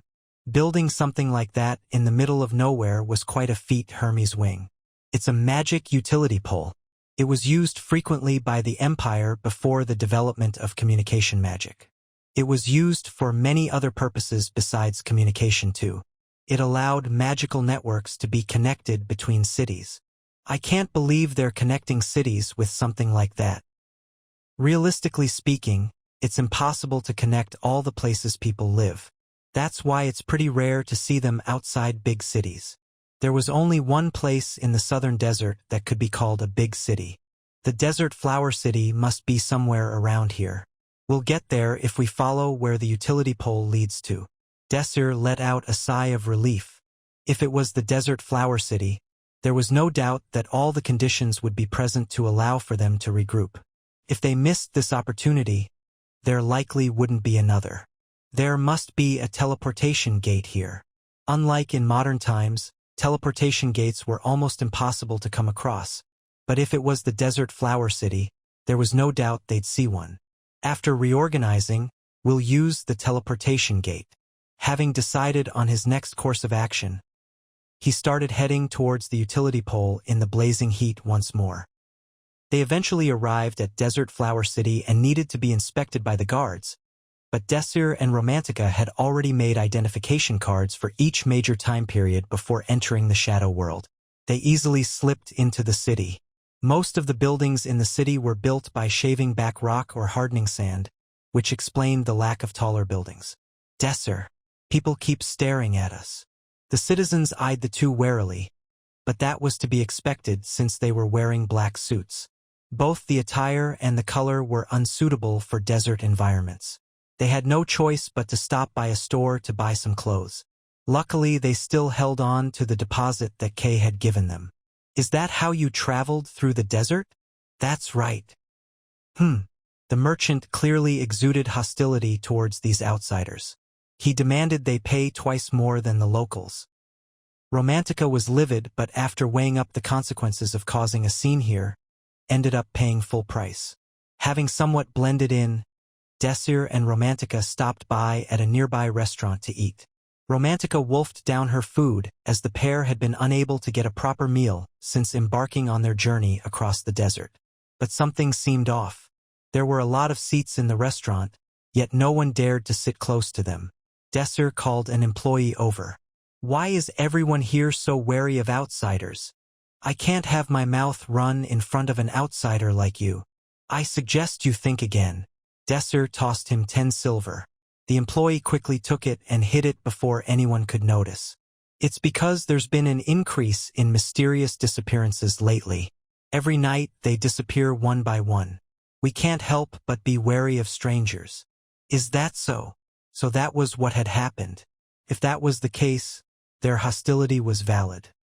Desir determined that they needed to leave the place as soon as possible. I want to go to the Lord's castle. Which way is it? Just pass through the northern market and turn right. But before you meet the Lord, you'll have to meet the sage. Commoners like us can't see him unless we get approved by the sage. The sage. He is an amazing sage that turns lead into gold. Not even a magician would be able to do that. Desir was able to get some more information after that. Once the employee stepped away, Romantica whispered, "Did you hear that, Desir? The sage is most definitely an alchemist." An alchemist. People of such professions had mostly disappeared as alchemy was replaced by magic. The foundations of alchemy could be applied to magic as well, so the idea of it still lived on. However, its applications in modern times were limited. Regardless of who their opponent was, they didn't have a choice. It was customary to get approval from the Lord to use the teleport gate. It seemed that they had no choice but to meet this sage. Desir and Romantica first headed to the sage's residence, which the employee pointed them in the direction of. The sage's home was extremely massive. It was situated right in front of the Lord's castle, making it structurally impossible to meet the Lord without passing through it. Before them was a long line that made them sigh just from the sight of it. As they unwillingly headed to the end of the line, the man standing in front glared at Desir and Romantica with hostile eyes, but after finding out about their situation, didn't bother them any further. About an hour had passed, and it was when they were about to pass through the main gate. Desir was able to confirm that mana detectors had been installed at the gate. They would have sent a signal inside after detecting Desir and Romantica's mana. They were waiting for magicians to show up. Sure enough, one of the servants approached Desir and Romantica moments later. "You two please come this way."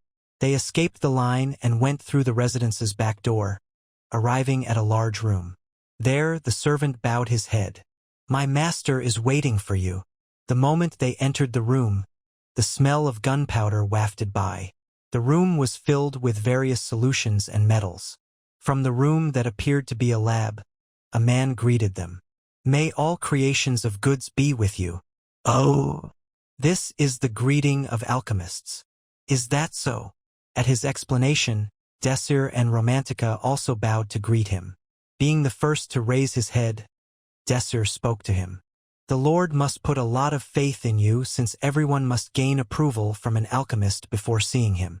"That's to be expected. The city runs smoothly because I'm around. I heard you make gold.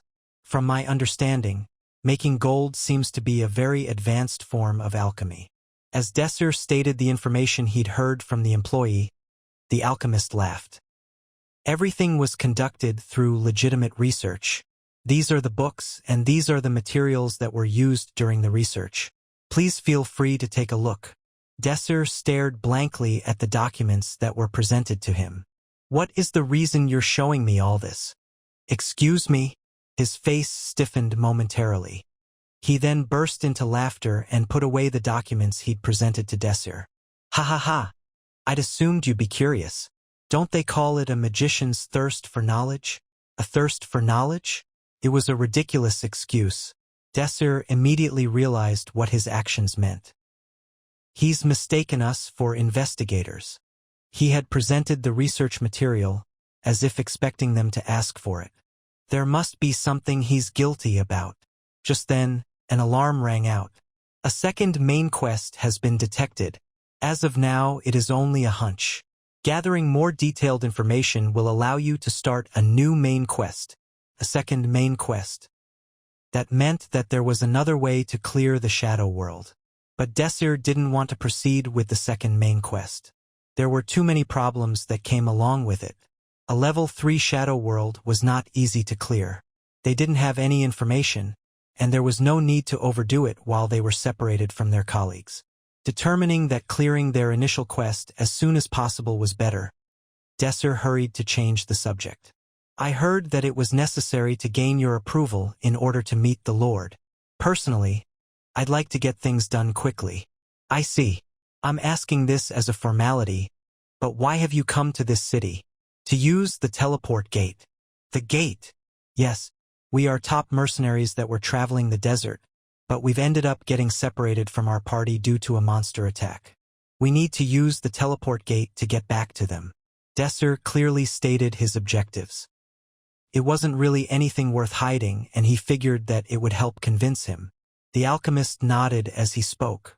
As you may know, it will be hard to get approval to use the gate for such personal reasons. It was as he'd said. Regardless of the time period, a teleport gate wasn't something that anyone could use. However, a way for Desir to use the teleport gate without the Lord's permission technically did exist. Using the golden plaque would grant us immediate access. The golden plaque. Proof that the Emperor had granted access to the teleport gate to his close allies. There weren't any records of its design changing, which meant that they would be able to use the gate without the Lord's permission if they just presented it. But that would leave a record. Any further investigation would eventually cause suspicions to arise. As long as there was a chance that their quest would be impacted, Desir wanted to minimize the risks. But I can't just stand by and watch. You seem to be in such a dire situation. I'll make a personal request to the Lord. Surely he'll understand if I say your work has to do with me. Since they had such limited options at their disposal, they were very grateful for the alchemist's offer. It was as if they had found a glimmer of hope. What a relief, Desir. Romantica gave Desir some firm pats on the back. I know, right? Desir turned towards the alchemist. We would be very grateful if you would. Thank you for your kindness, sir. As people who seek the truth together, we must help each other when we're in trouble. The alchemist let out a throaty chuckle before continuing. It will take me about 1 day to persuade the Lord and go through formalities. But we can't continue calling each other alchemist and magician. He was telling them to introduce themselves. The alchemist was the first to lower his head before introducing himself. My name is Purius Nifshin. Out of nowhere, an alarm sounded in their heads. You have met Purius Nifshin, rare hero. He is an important figure in the new main quest. Once you enter the main quest after learning more about him, his research materials will become a key factor in the quest's progression.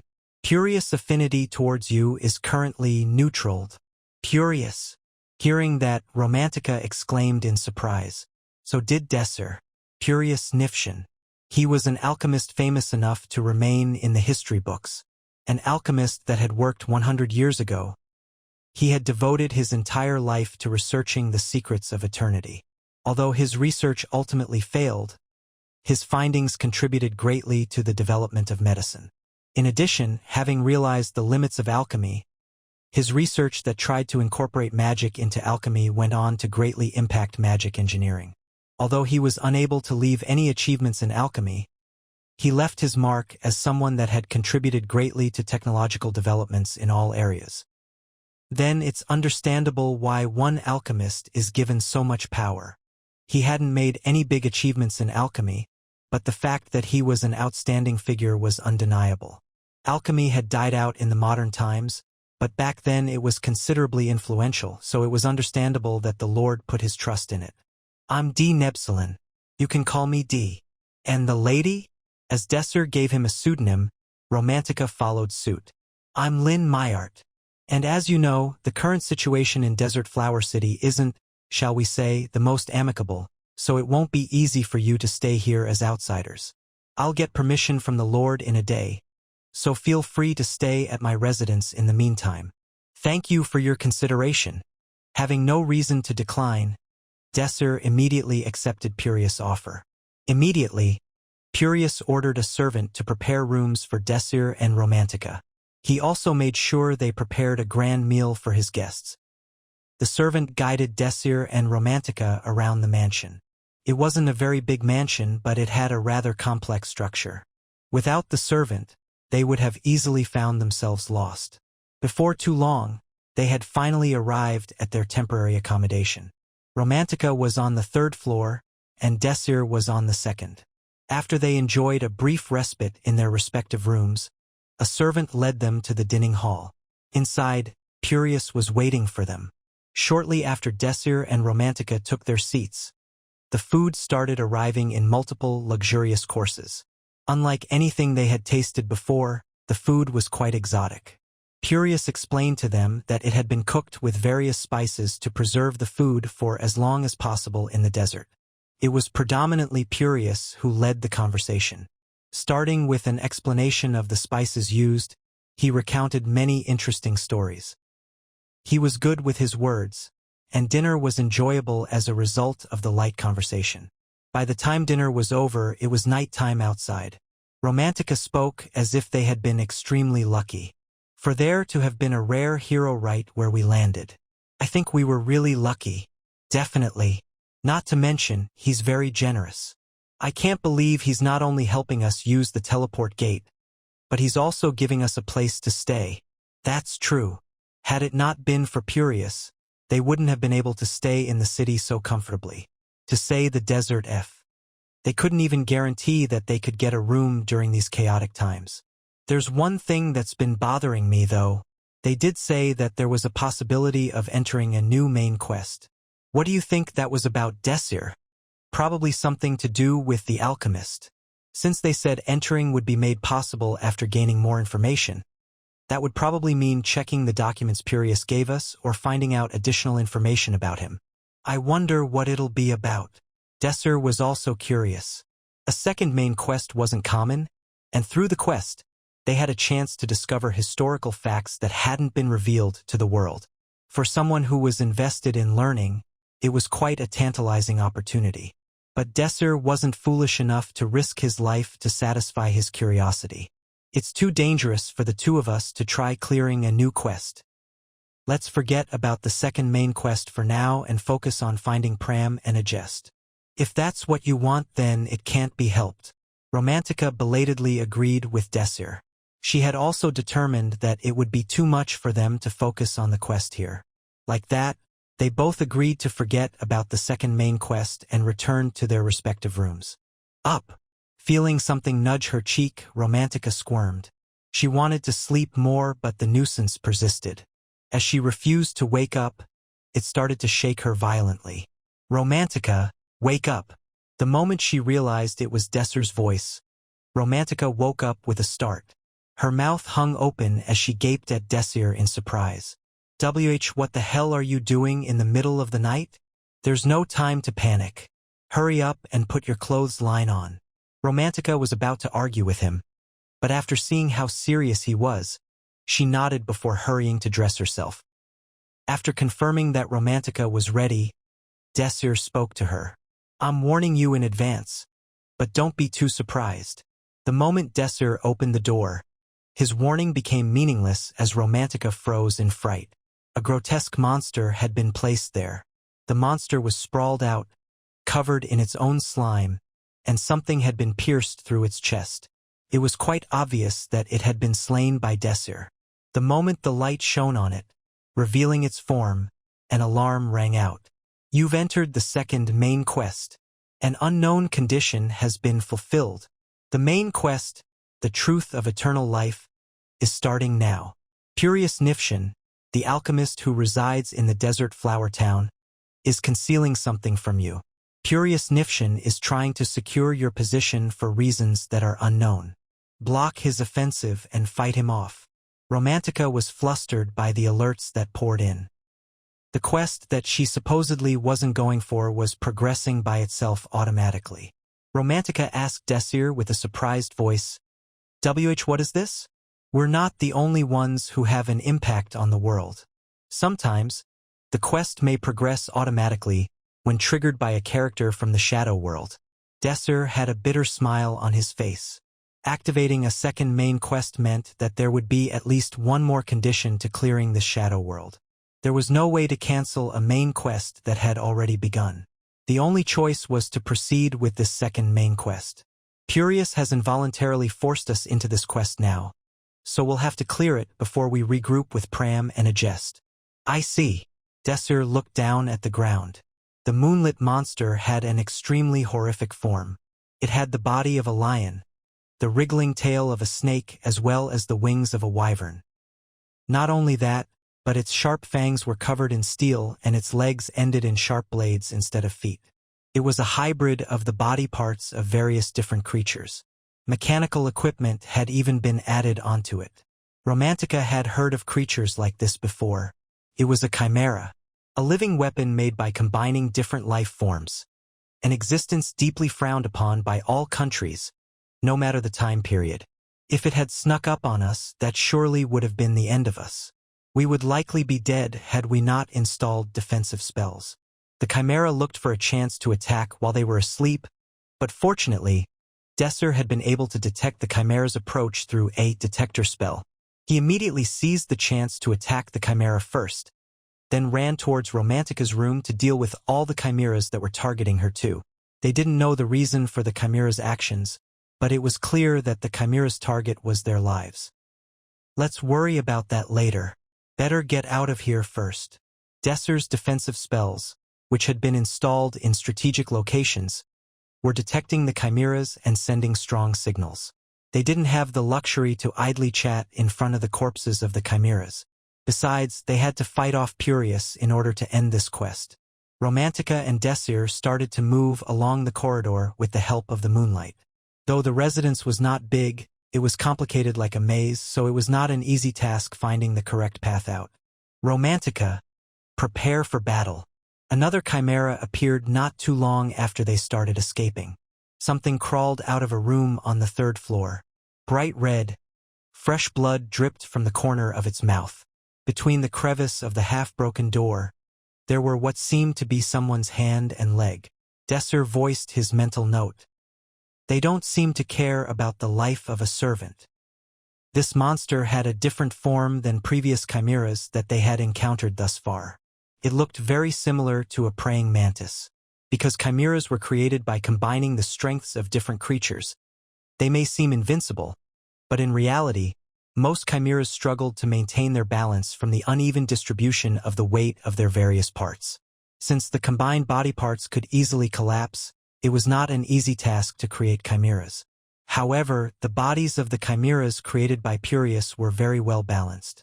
They moved around naturally as if they were born that way. Clank, clank.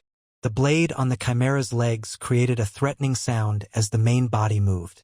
At the same moment, Desir's spell was invoked in front of it. Electric bolt.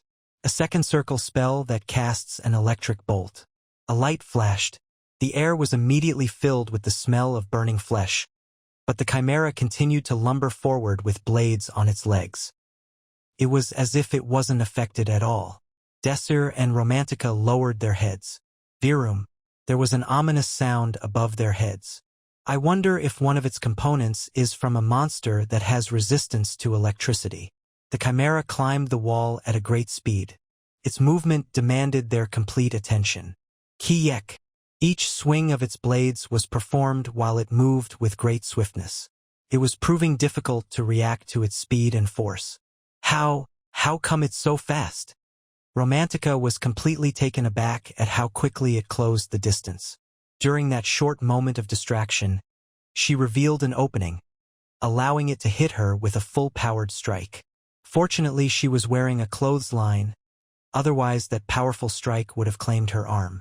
We can't shoot it down like this. Duck. Virum. A handful of black hair fell to the floor. Desir frowned. Such an annoying type. A body structure that relied on unparalleled speed. Having the frame that allowed incredibly swift movement and mechanical supporting equipment that allowed great power at a moment's notice, it was not an easy chimera to deal with. With this kind of enemy, using the scope spell would definitely work. However, such a method would be impossible. There was a high chance that innocent people were still inside the residence. Using a fire spell that could cause an inferno to break out, or unleashing any other powerful spells, could cause massive collateral damage if the residence collapses. Although the servants within the mansion were virtual characters, Desir couldn't bring himself to do it. Well then, Desir started arranging various spells in front of himself. I'll use a different method. Water wall, a second circle water spell. A wall of water gushed out, separating themselves from the chimera that was still flitting around the hall. Thud. The chimera, moving at an ultra-high speed, crashed headfirst into the wall of water. But it took no damage. Even though it was a wall of water, it was only water after all.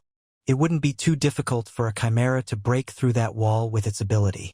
The chimera, realizing that as well, leaped again into the wall made of water. Water splashed and splattered in all directions as its gigantic figure crashed into the wall of water once again. Romantica! As Desir called on Romantica, he cast another spell. Winter Cold, Crarak. The wall of water instantly froze and the chimera that was trying to pass through it found itself trapped. A brief window of opportunity had presented itself to the pair. This was all they needed. Romantica aimed her rifle at the chimera without hesitation. Bang! Even though the chimera was strong and robust, it couldn't endure her shot at point-blank range. The chimera's head exploded with a loud pow. With the brief but intense battle behind them, they could take a moment to regain their breaths. Desir, why don't we go outside of the residence instead? Romantica suggested as she pointed at the window. It's much more complicated to fight while controlling our power. Without a doubt, the residence was a disadvantageous battlefield for them. From the maze-like layout to the limitation on power that they could use while inside, there were just too many things that they had to keep in mind. Our worst-case scenario is if all the chimeras attack us at the same time. If that happens, I think we'd much prefer to remain inside. How would you deal with them outside of the mansion? Well, of course we could just use a powerful spell to handle them all at once. However many chimeras there may be, if you use that spell you used on the mother worm, it would be a piece of cake. Then what would you do after that? After that, we're in a situation where we don't know how many more enemies there are. But you're saying we should spend all our mana and expose our trump card? How do you know what will happen next? Oh, she hadn't thought that far ahead. Romantica, when you haven't figured out the exact strength of the enemy, it's better to think of the worst-case scenario. Save your power and hide. I'll keep that in mind. After this, a similar situation repeated. Desir and Romantica cleverly avoided areas with many chimeras by using defensive spells. Even though chimeras were powerful, facing each chimera one by one, no matter how strong it was, these creatures had no chance of overwhelming their teamwork. It's possible that he's still mistaking us as examiners. Desir made a speculation after dealing with the third chimera. If he's still thinking that we're examiners, don't you think he would try to hide the fact that he's creating chimeras? She had a point. But Desir shook his head and denied her speculation. No. Even if he thinks we're examiners, that couldn't be the reason he's acting this way. He knows that we are desperate to leave this place, and he's also the one who made us stay here. It was as Desir said.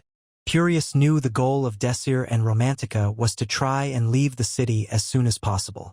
If he felt that they were dangerous, he would have gotten the approval of the teleportation gate and sent them off already.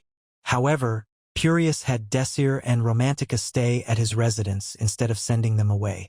These points added more credibility to the assumption that Purius was targeting Desir and Romantica since the beginning. We'll find out the reason when we meet him in person. Desir was about to say something, but stopped mid-thought. However, Romantica didn't put much thought into it.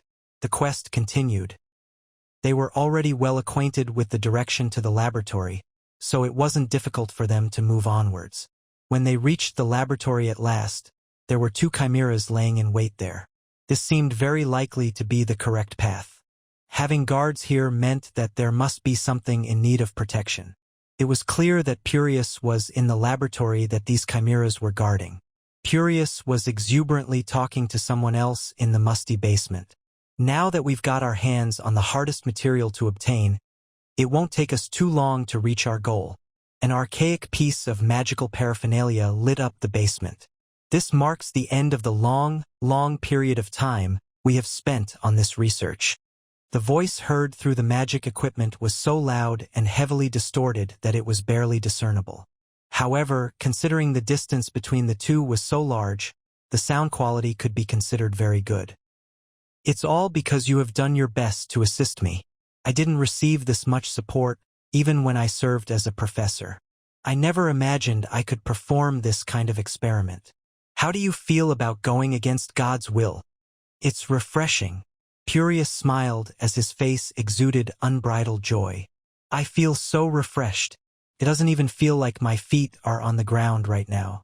It's as if I'm flying. Of course, it's not because the long period of hard work I have poured into this research has finally been rewarded. And it's certainly not from some naive sense of pride in achieving the desire of all great alchemists. It's because of the ecstasy of revenge. I can now finally crush the prideful alchemy society. Don't relax just yet. Do your best until you have completed this research. O great seeker of eternal life, Purius. The voice conveyed its intentions slowly but clearly. As promised, your research will be published under your name across the kingdom. You will be the best alchemist on the continent. Every alchemist in the world, no, every human in the world, will look up to you. It's a great honor. The communication was terminated. Hi. Purius giggled before closing his eyes. He couldn't suppress the rapturous smile that crept onto his face. I am closer than anyone else to the most essential truth. He grinned. Just the thought of it made his heart burn blazing hot. Eternal life. The unobtainable, sought after by the kings and philosophers of legend. A life that continues forever. An act contrary to the natural providence set by nature. And an ability that has proved capable of eluding even the greatest of minds. It's almost over. I'm almost there. How many years have I invested in this research? It was not enough to describe it as a lifetime after entering alchemy. Achieving my wish is just around the corner. There was no possibility of failure now. It was theoretically perfect. I only need just a little bit of material to complete my research nicely. Just an ever so small amount. A little bit from some wizards. It was a material that he couldn't lay his hands on for such a long time. The location he had set up in was well placed to avoid the eyes of investigators, due to its remoteness. On the other hand, discovering talented wizards to use had been more difficult than plucking a star from the sky. The discovery of a human being who possesses even just one magical circle was an utterly fortuitous event. Most of the talented wizards left early for the Empire's Hebrion Academy or other such prestigious institutions. I'm so lucky. The materials came to me by themselves. Wizards that have reached the third circle are typically wizards with the potential to still grow further. At first he was convinced that they were investigators, so he was very wary of them. However, that turned out to be nothing more than a delusion of his. Purius almost cheered as he watched them accepting his favor without doubt.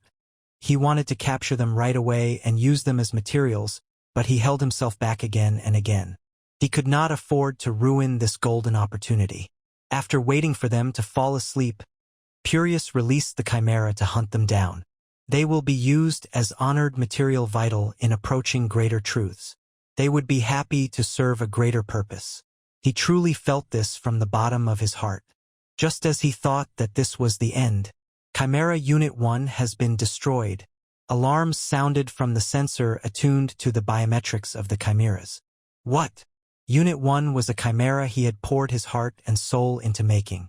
Even though it was one of the first chimeras he had made, and thus one of the weakest, it was strong enough to easily slaughter Third Circle wizards. He had sent this chimera to retrieve the valuable samples from the male mage. This immediately raised some questions. How did the male wizard react to this raid when he should have been fast asleep? There was only one answer. He was on guard. Chimera Unit 2 has been destroyed. Even the second one sent to the woman's bedroom had been destroyed. And not long after, Unit 3, the perfect chimera, had also been destroyed. Unit 3 was the most powerful chimera he had ever produced. A very powerful chimera made as a result of several coincidences. It was a chimera that had power comparable to a knight of the Empire. What was supposed to be simple prey had instead proved capable of easily slaughtering even his perfect chimera, like plucking weeds from a garden. Purius couldn't believe the situation he found himself in.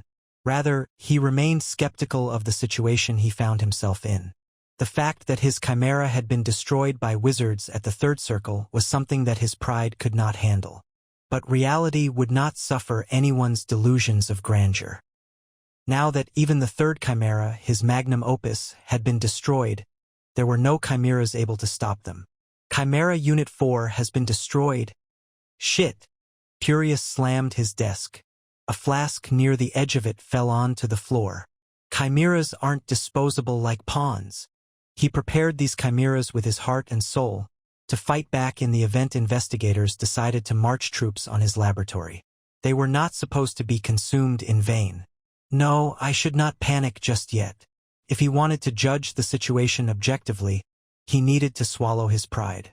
He knew they were mercenaries at the Commerce Organization, but he wrote off their potential as threats due to their age. He hated to admit it, but he misjudged their skills completely. They were some of the most talented people he had ever seen. He had a strong sense of foreboding that something had gone wrong. It felt like he had touched something that he shouldn't have. The two were approaching his own lab at a normal walking pace, hardly slowed down by the chimeras that were supposed to kill them. The situation had been completely overturned, and he was now in the position of the hunted instead of the hunter. This is dangerous. Really dangerous. Furious began to bite his nails. It was a bad habit of his that reared its head when he was nervous. His happiness from finally completing his research had been completely shattered. His eyes had even begun trembling as he looked at his trump card. He didn't dare play it, but he was starting to feel a bit desperate. Furious sighed. Although it was incomplete, there was nothing else he could think of to regain control of this situation now. He decided to play his last card. It's not easy, dealing with two at the SA. The spell light illuminated their surroundings. There was no sign of Furious. Desir spoke, as if already expecting this turn of events. There must be a secret passage. Romantica, use magic to search for any crevices with airflow. For wizards specializing in wind magic like Romantica, finding hidden passageways was something like an inherent trait. Whoosh! A gust of wind swept through the lab, and Romantica pointed at the closet. It's down here. A simple security device was installed, but Desir dispelled it within the blink of an eye. As Desir brushed the security system to the side and pushed the closet out of his way, stairs that descended into darkness were revealed. They walked down the stairs. Romantica and Desir were alert and ready to use magic at any sign of danger. They soon entered an open room that was incredibly spacious and dreary. Even Desir wasn't expecting there to be this much space in the basement of the mansion. Even more surprising was that the underground facilities he could see were of such superior quality that they could not be thought of as being from a lab built 100 years ago. They did not lag behind modern facilities in the slightest. As they looked around, a voice emanated from somewhere close. Who's there? There was a mixture of fear in the man's trembling voice. Desir judged that he was not an enemy. We're the wizards who came here to kill the alchemist. You're here to slay the fucking alchemist? Hearing Desir's motive, the man shouted desperately. Please save me. I'm over here. The voice was heard from inside a black glass wall that lined both sides of the corridor. Are you in the glass wall? Yes, there's a button on the wall. When you press it, a glass door will open.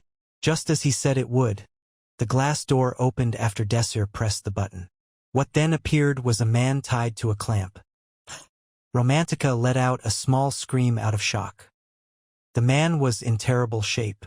His arms were blackened like coal. Half of his face was covered with severe wrinkles. Seemingly undernourished, the body was severely thin. He was barely alive. Desir checked for traps in the room with detection magic before approaching the man. Ice cutter. The blade made of ice broke the iron bars and cut off the shackles that bound the limbs of the man. Thank you very much. I thought I'd die like this. Tears streamed from the man's eyes. It's okay now. Romantica and Desir closely inspected the wounds on his body, comforting the man. Desir, this is...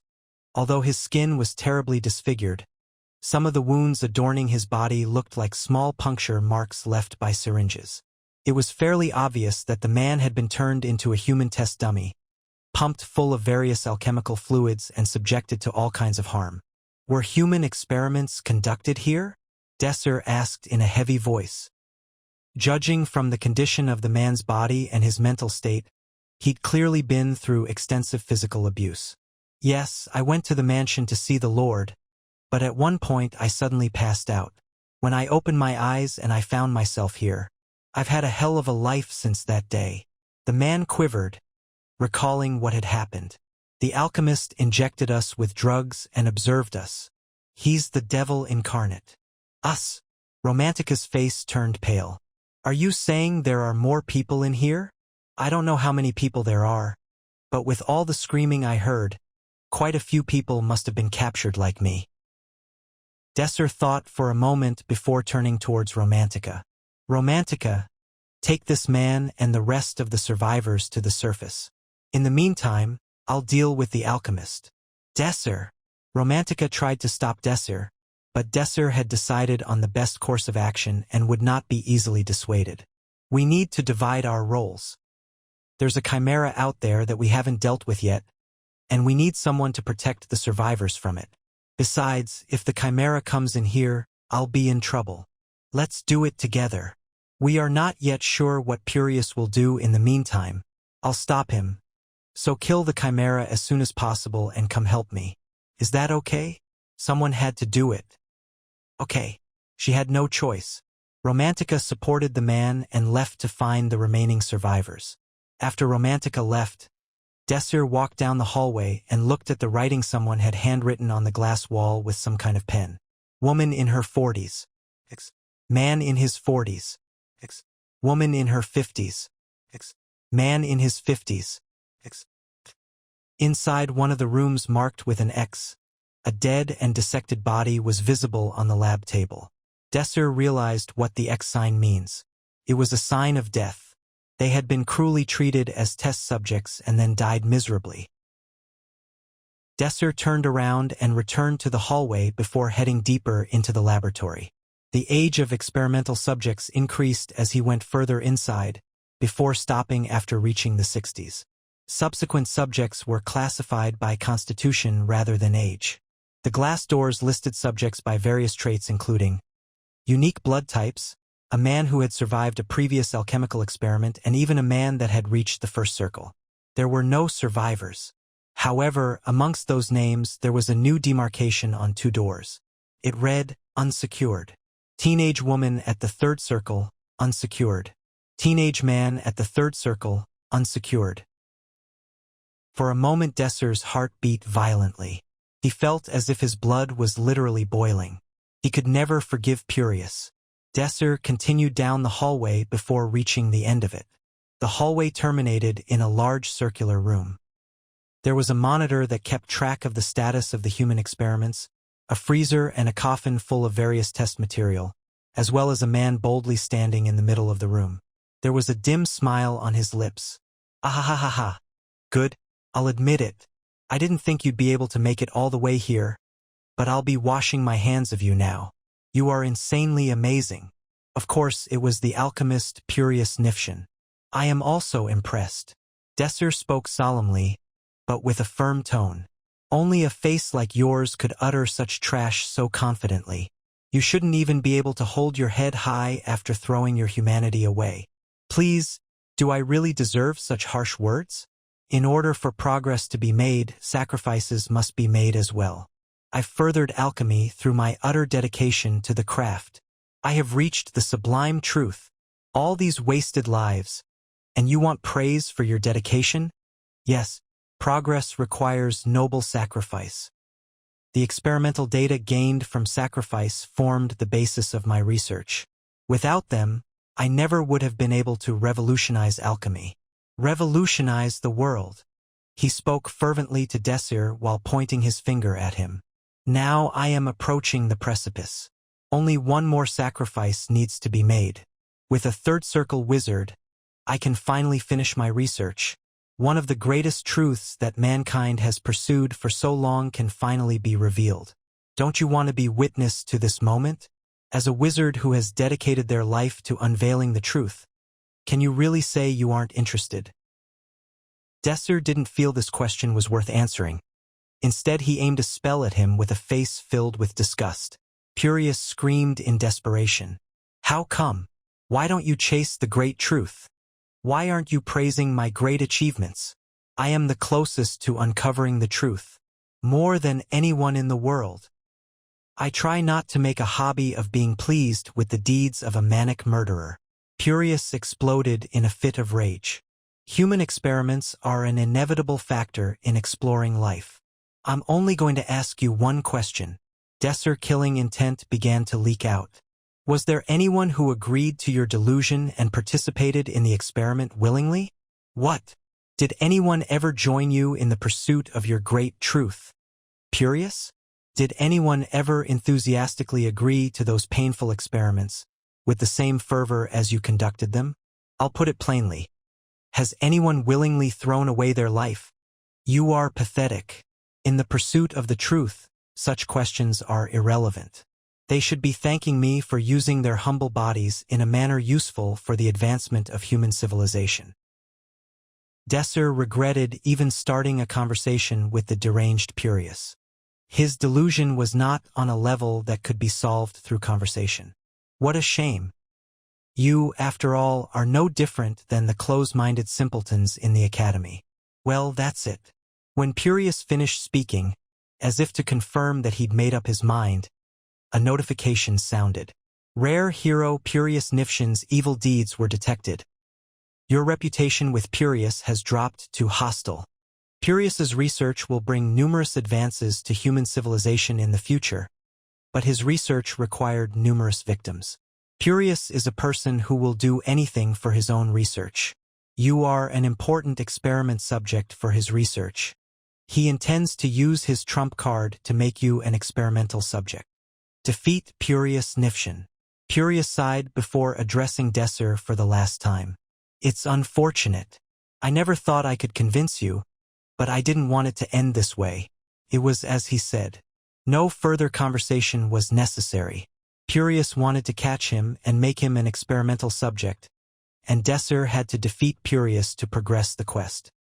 Desir immediately unleashed a spell, hoping to defeat Purius before he had a chance to unleash the trump card the Shadow Dungeon had warned him about. Charged Bolt. Desir lifted his hand and fired an electrical spell at Purius. It was magic that would stun the target on hit. Hiss. At that moment, the coffin at the center of the lab opened and the creature inside it reached out and blocked the magic. The lightning scattered. Ooh, this is my completed body. This is a body most satisfactory for living an eternity within. It was something in the form of a human that was able to stop the magic. The skin was blue and the whole body seemed to be covered with fish scales. It looked at Desir. Its eyes were blank, completely void of any emotion or signs of life. That is until they slowly began to fill with hostility towards Desir. Encountered the pinnacle of alchemy. A homunculus. This is the answer that Purius Nifshin has reached after spending so long exploring the mysteries of alchemy in search of eternal life. Novel and pure, it is a true life form just like that of a human. It has recognized you as an enemy who has attacked it. Desir was astonished. He must have failed. Purius's study had clearly failed. If the research had been successful, it would have eventually been uncovered and recorded in the history books.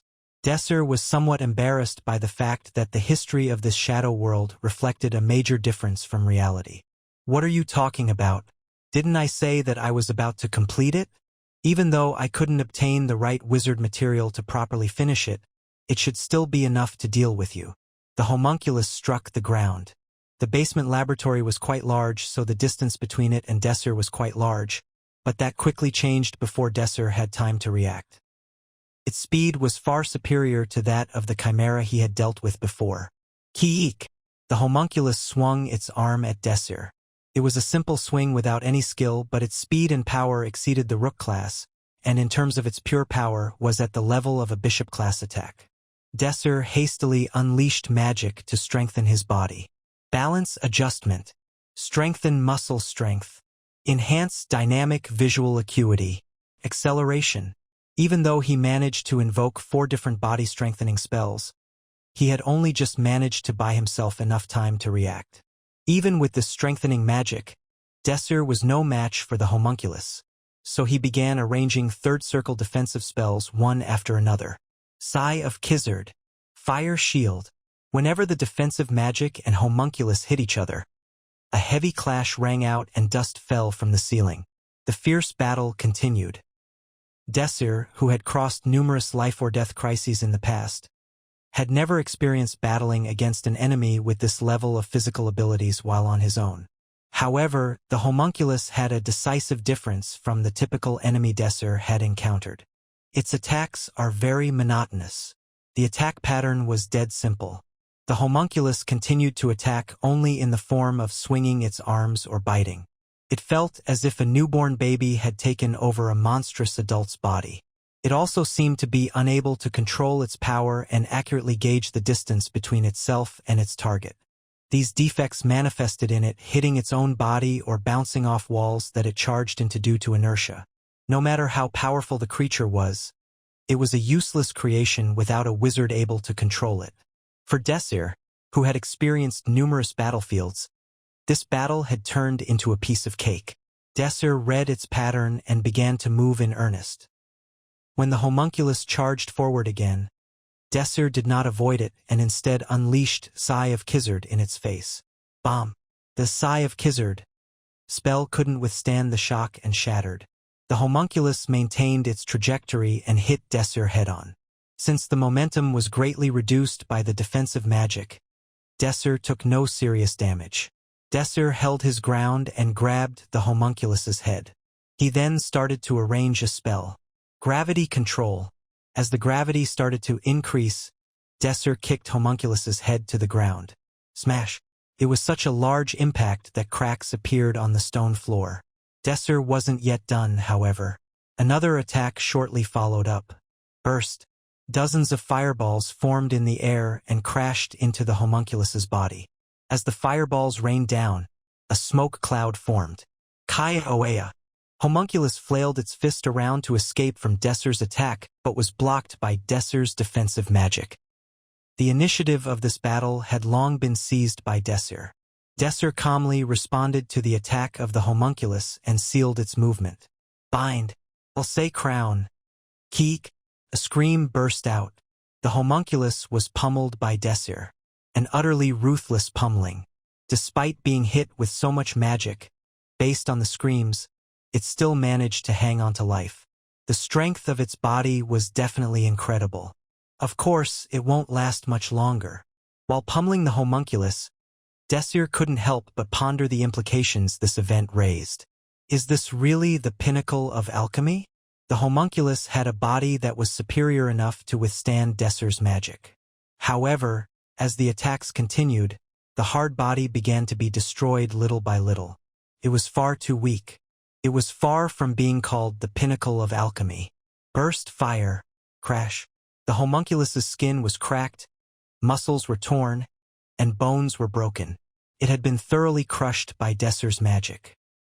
Desir decided to end it. There was no need to drag this out any longer. Wind press. A second circle spell that forcefully restrained enemies with wind pressure. The homunculus, whose body had been fractured, couldn't overcome the wind pressure and flew into the wall. Desir reached his hand out and aimed his next spell at the homunculus. The spell quickly arranged itself in front of him. Fire spear. A fire spear fell down on the homunculus. Bam! A heavy scream shook the basement. A cloud of dust billowed out. Accompanying the shockwave was a bright light, a sign that the defenses of the homunculus had been annihilated. Desir turned his attention to Purius. It's over, Purius. The homunculus you were so proud of has been destroyed. Despite the fact that the homunculus had been completely annihilated, Purius was still smiling. There is nothing you can do anymore. Surrender without resistance. Ha ha ha ha. Foolish wizard. Do you think you have one? Do you not understand the meaning of eternal life? What? Just as Purius finished speaking, something stirred amongst the dust. Desir turned around to look at it. It was the homunculus. It faced Desir, looking as it did when it stepped out of the coffin at the start of the battle. It was in pristine conditions, looking as if it had never even been in a battle. Regeneration. It doesn't look like that kind of thing. If it had the ability to regenerate, it would have shown signs of restoring itself as he was attacking it. However, in the battle so far, no such thing could be seen at all. This is something more than regeneration. It must be some kind of psychedelic magic that makes it look like it's damaged. Desir couldn't tell for sure, but intuitively knew that there was something afoot here. Desir reached out to the homunculus. While he was not sure, he just had to subdue it again to clarify his doubts. Whether it be a hallucination or something else, I will subdue it again and find out. He didn't know what power it had used, but the homunculus wasn't his opponent anyway. After Desir finished arranging his thoughts, he started to invoke spells on the homunculus again. However, in reaction to Desir, the homunculus body seemed to have shrunk. It disappeared from Desir's sight in an instant.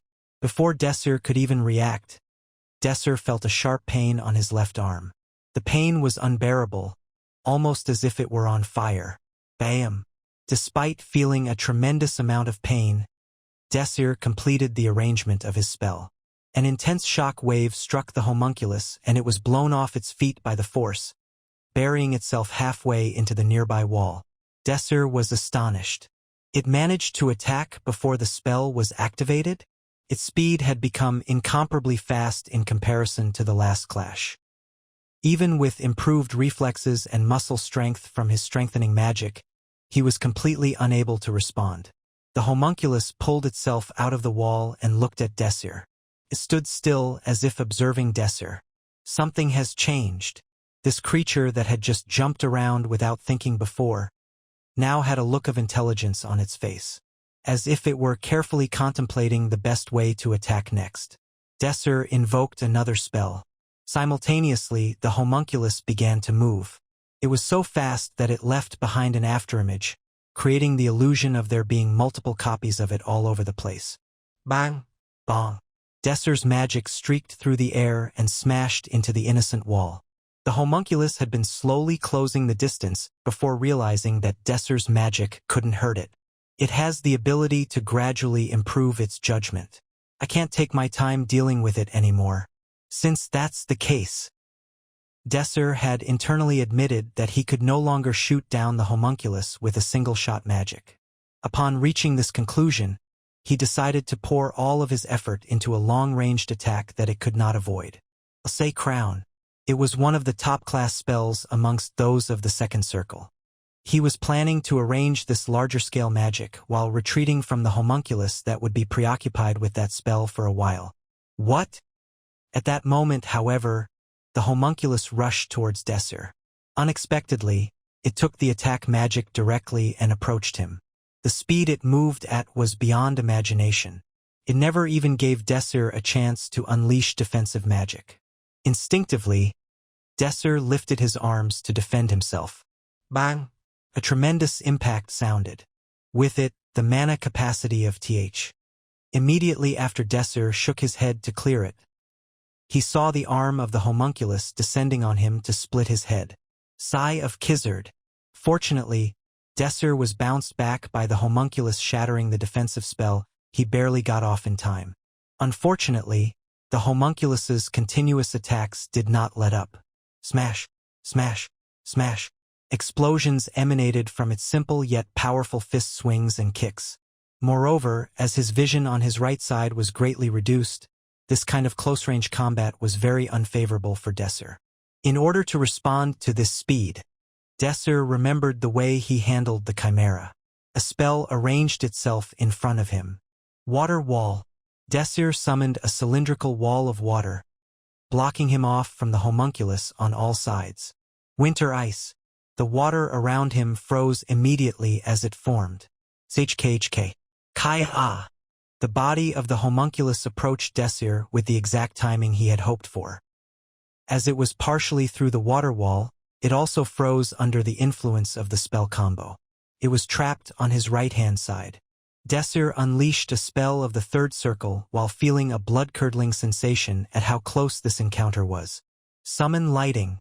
So far, with the exception of defensive magic, the only attack magic he had been using was at the second circle to conserve mana. However, summon lightning was a third circle spell.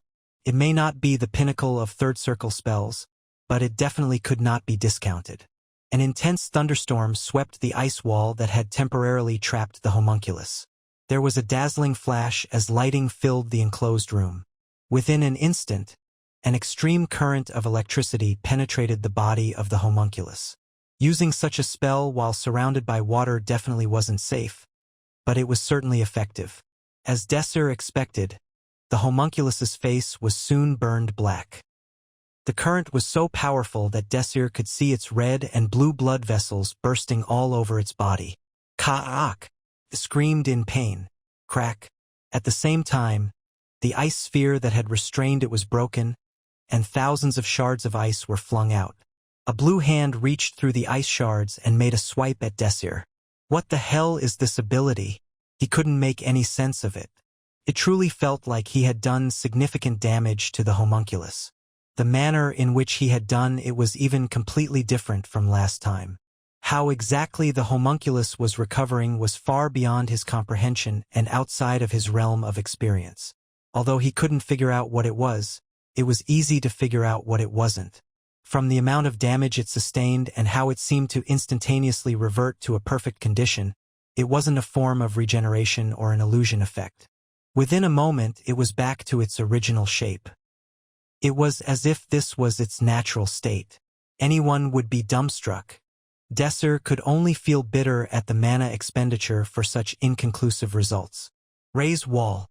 A stone wall soared out of the ground to block its path. The homunculus didn't care and charged straight through it. The sturdy stone wall was torn apart like a sheet of paper under the homunculus's strength. But Desir wasn't there when the homunculus smashed through the wall. The homunculus's eyes swiveled from left to right in search of Desir. Instinctively, it then looked up. Desir was standing on top of the collapsing wall and had just finished arranging a spell. Burst fire. Dozens of fireballs, each drawing different paths, rushed at the homunculus. The homunculus kicked against the ground, leaping backwards as it read the fireball's trajectory, and nimbly escaped. It appeared to be reading the paths as if it were one step ahead at all times. An absolute feat of aerobatic mastery. Fortunately, with the homunculus preoccupied, there was a brief respite for Desir to gather his thoughts. This window would be brief though, as Desir had barely managed to distance himself from it. With how the homunculus had evolved, Desir struggled to find a solution to his predicament. Before, attacks were easy to get off but functionally useless due to its healing ability. Now, however, Desir was struggling to find opportunities to attack. Even if he did damage, it would just regenerate itself. In effect, any attack Desir could make would be meaningless. But that doesn't mean that I can solely rely on defensive magic. Defensive magic was not able to respond to the variety and strength of attacks from the homunculus. Unfortunately for Desir, the clothesline had begun to approach its limit. Warning: clothesline has less than 20% mana remaining. The defensive capabilities have been significantly reduced. Desir's position could only get worse the longer the battle went on. It was clear that Desir had lost the advantage. During the battle, the homunculus began to handle its power with a higher level of finesse. There were fewer gaps in its defenses and its attacks became even more relentless. Attacking and defending against this creature had become significantly harder. It was clear now that it would continually evolve. The more it battled against Desir, the more difficult it was going to be for Desir to handle. Desir's mana, on the other hand, became increasingly exhausted. Less than half of his mana pool remained. If it continues like this, it will be rather dangerous. If the essence of homunculus's ability was regenerative power, it could be dealt with in the one go by any attack that had overwhelming might. If Desir used all of his remaining mana, he might be able to finish things off once and for all. However, he was not convinced that homunculus's ability was regeneration. After hitting it with summon lightning, he was almost certain that the source of its longevity was something else. Desir's expression slowly distorted. What a pathetic display. Curious smiled, savoring Desir's expression. It's very sad that you cannot even comprehend this great wisdom, the truth that your trivial brain dare not even imagine. I at least want you to know what truth is overwhelming you in this battle. Curious stared at the homunculus with ecstatic eyes. The truth that I have embodied into this creature is not just eternal life. A truth on that level would just allow one to live forever. This is the true pinnacle of alchemy. And that power is... Bomb. An explosion shook the room slightly. Desir had succeeded in blowing an entire arm off the homunculus using a third circle spell. However, the fragments of the arm that were scattered across the floor soon reattached themselves to the stump of its arm and reformed a perfectly functional arm. Desir couldn't believe his eyes. It wasn't anything like a regenerative ability. It felt like an ability that reversed time, restoring it back to its original state. It's controlling causality. Causality. If there is a cause, there will be a consequent result. It was one of the laws that governed this world. And Purius said that the homunculus in front of him could manipulate causality. It's possible he's lying to manipulate me. But if it's true... Desir looked at the homunculus, who was pursuing him closely. A monster that could instantly restore its body, no matter how much it was damaged. Bomb. Judging from the situation so far, it felt indisputable that Purius had told him the truth. Desir soon found himself in the worst situation. It wasn't a recovery ability, but an ability to return itself to the past. It was restored to its top condition without any delay or apparent resource usage. It was a power that defied common sense. Kairak! The continuous cry of the homunculus snapped him out of his stupor. When the homunculus attacked with full power, the defensive spell that had been holding until that moment finally reached its limit and shattered. It put all of its power into kicking against the ground to narrow the distance with Desir. Storm of Abarasa bang. A wind bullet tore through the upper body of the homunculus. It was Romantica's sniping spell.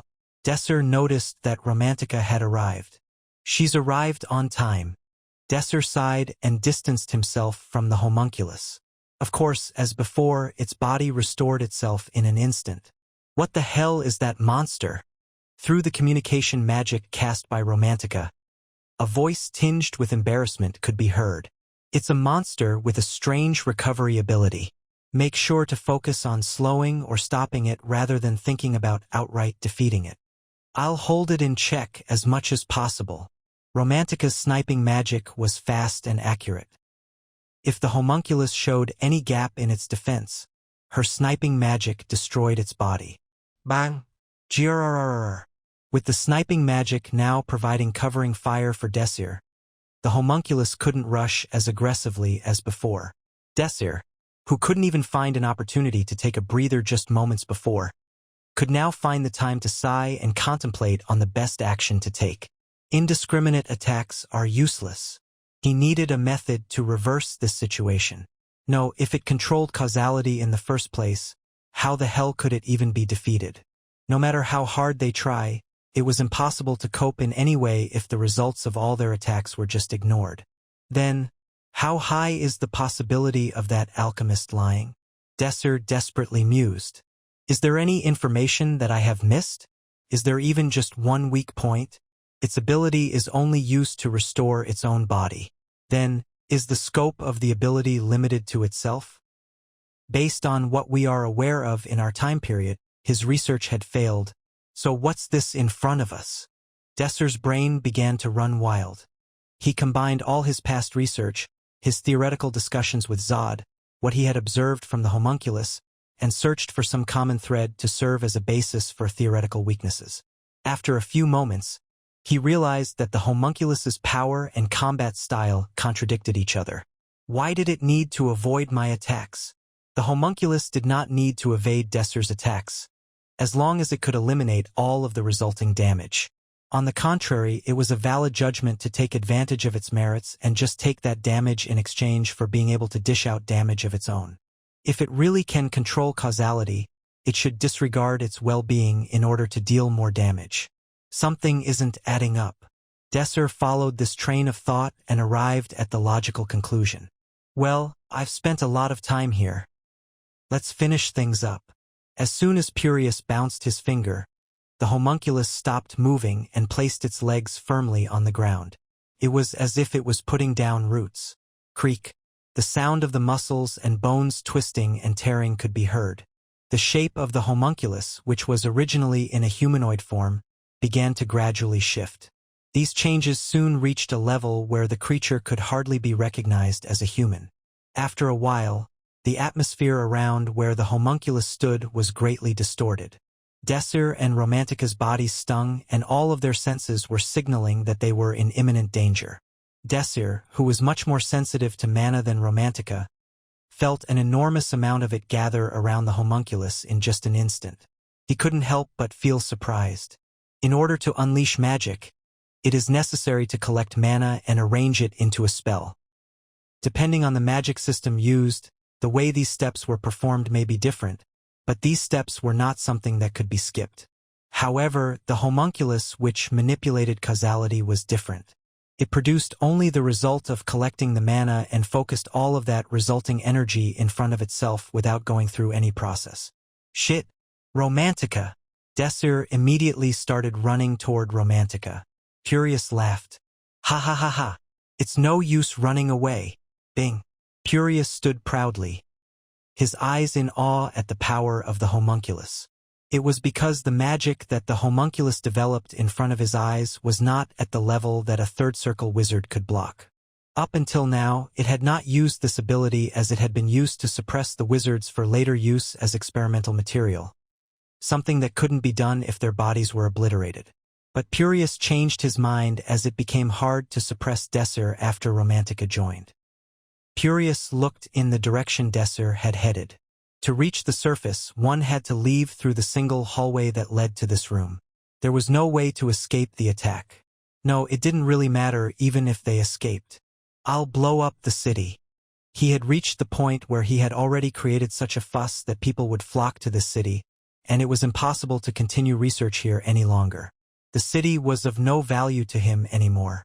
Well, let's make the uncivilized realize their helplessness. As he made his declaration, the enormous energy that was condensing in front of the homunculus was released. In an instant, the entire area flickered with a blinding white light. Bing! The energy summoned by the homunculus, equal to fifth circle magic, ripped through the laboratory and the surrounding areas. A moment later, when Purius opened his eyes, all he could see was a dark night. His laboratory was gone, leaving no trace behind at all. Purius, who had been smiling, suddenly noticed something and his face turned stone cold. He realized that the Lord's castle and all of the other mansions were fine, with the exception of his own. After a minute, the dust around Purius began to settle. The blast had only been partially effective. Something had clearly blocked his attack. When he looked around for the source, his eyes nearly popped out of his head. This is impossible. Before him was a huge shield emanating a dazzling brilliance, with two people standing behind it without even a scratch on them. Naturally, they were Desir and Romantica. Purius could hardly comprehend the situation. There was no way a third circle wizard could block such an attack. It was impossible. What the hell did you do? Do you actually expect me to answer that? Desir sighed to himself. If we took out the Aurora system just a little bit later, there wouldn't have been any trace of us left. The Aurora system, a project significantly accelerated due to Desir's advice, had already reached the point where it could be put into practical use as a portable but consumable shield. And Desir had brought it into the shadow world this time. The magic stone in the device that Desir held crumbled into ash. At the same time, the Aurora system's shield also disappeared. I can't stop it now if it attacks again. To make a portable Aurora system required a tremendous amount of money. It was impossible to bring multiple copies of it, even for Desir. I have no choice but to do it now. With the loss of a safety net, it was impossible to remain on the defensive anymore. Thus, he now had no choice but to attack. Desir, without any further hesitation, began to prepare the best spell he had available. A very complicated spell arranged itself in front of him. It was a maximum-powered spell that only Desir could perform. Naturally, it used his new magical system. Purius shouted as he noticed the unusual atmosphere. Oh, one more! Ignoring all of the usual steps in casting a spell, mana gathered rapidly in front of the homunculus, and it was soon fired at Desir. At the same time, Desir's magic was completed. A huge flamestorm painted the sky red. The magic that Desir had spent a long time finding the optimal arrangement for showed power incomparable to before. The energy fired by the homunculus was swallowed up by the huge flames and disappeared. These huge flames did not diminish in the slightest and slammed into the homunculus directly. Bang! The fire blazed, as if threatening to burn down the entire world, before quickly fading away and eventually disappearing. The manipulation of causality had made it as if Desir's magic had never appeared. Desir realized this fact and his anxiety shot through the roof. If even this was blocked by the homunculus, then there was no way left for him to survive. The intense heat subsided and revealed the homunculus standing on melting ground. Its body was heavily burnt and its limbs were shattered. Obviously, the power of causality manipulation had been activated, but the body of the homunculus had not been returned to its top condition. Desir realized that there was an abnormality in the body of the homunculus. Isn't it a power that can be used indefinitely? If I only had the material from a third circle wizard, my research will be complete. Desir remembered the conversation with Purius. Purius said that the experiment was unfinished, apparently because he couldn't get his hands on the right experimental subject matter. The reason why he needed a wizard. Purius was an alchemist handling both magic and alchemy. It was inevitable that his study also included magical elements. Desir looked closely at the homunculus, which was wrecked beyond repair. Moving was impossible for it, and he could detect something in the homunculus's body. So it was in a hurry. Desir realized the source of the unpleasant feeling that had been gnawing at him ever since he saw the homunculus. Damn it! Why is this great truth unable to handle such petty magic? The homunculus had a mana circle embedded within its body. Actually, it had multiple mana circles. By drawing on these mana circles, it could both utilize its heaven-defying ability and enhance the power of its regular attacks. However, the dozens of mana circles in its body were only of the first circle. There was no way they could compete against a beyond top-tier powered spell of a higher circle. Is it no longer possible for it to recover? It has reached its limit. Desir answered Romantica's question while heavily breathing. Desir had used up most of his mana with that last attack. He wouldn't be able to cast any more spells, let alone defensive ones, if the need arose. But it didn't matter.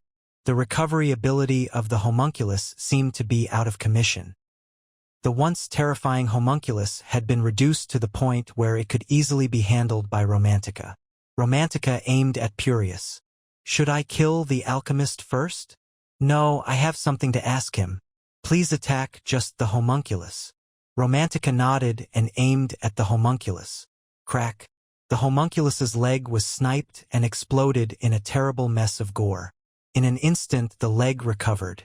However, there was still a deep penetrating wound through which blood poured out of. Kayawayak! Energy once again gathered in front of the homunculus, but Romantica's sniping speed was much faster. Bang! A wind bullet pierced the homunculus's forehead. It was truly beyond restoration this time. The homunculus did not so much as twitch after falling over. Phew! Romantica lowered her rifle and let out a long sigh. After wiping off the cold sweat that had formed on her brow, she pointed at Purius. I think he's still alive. Desir and Romantica passed by the homunculus. There was an alchemist lying on his back in the middle of the old lab room. Sigh, if only I had managed to complete my experiment. It wouldn't have been nearly this easy to defeat me. My deepest regret is dying without being able to complete it. While the homunculus was able to erase casualty on damage it had received, this ability did not extend to the area or people around itself. Purius had been severely burnt by Desir's magic and had even lost one of his legs.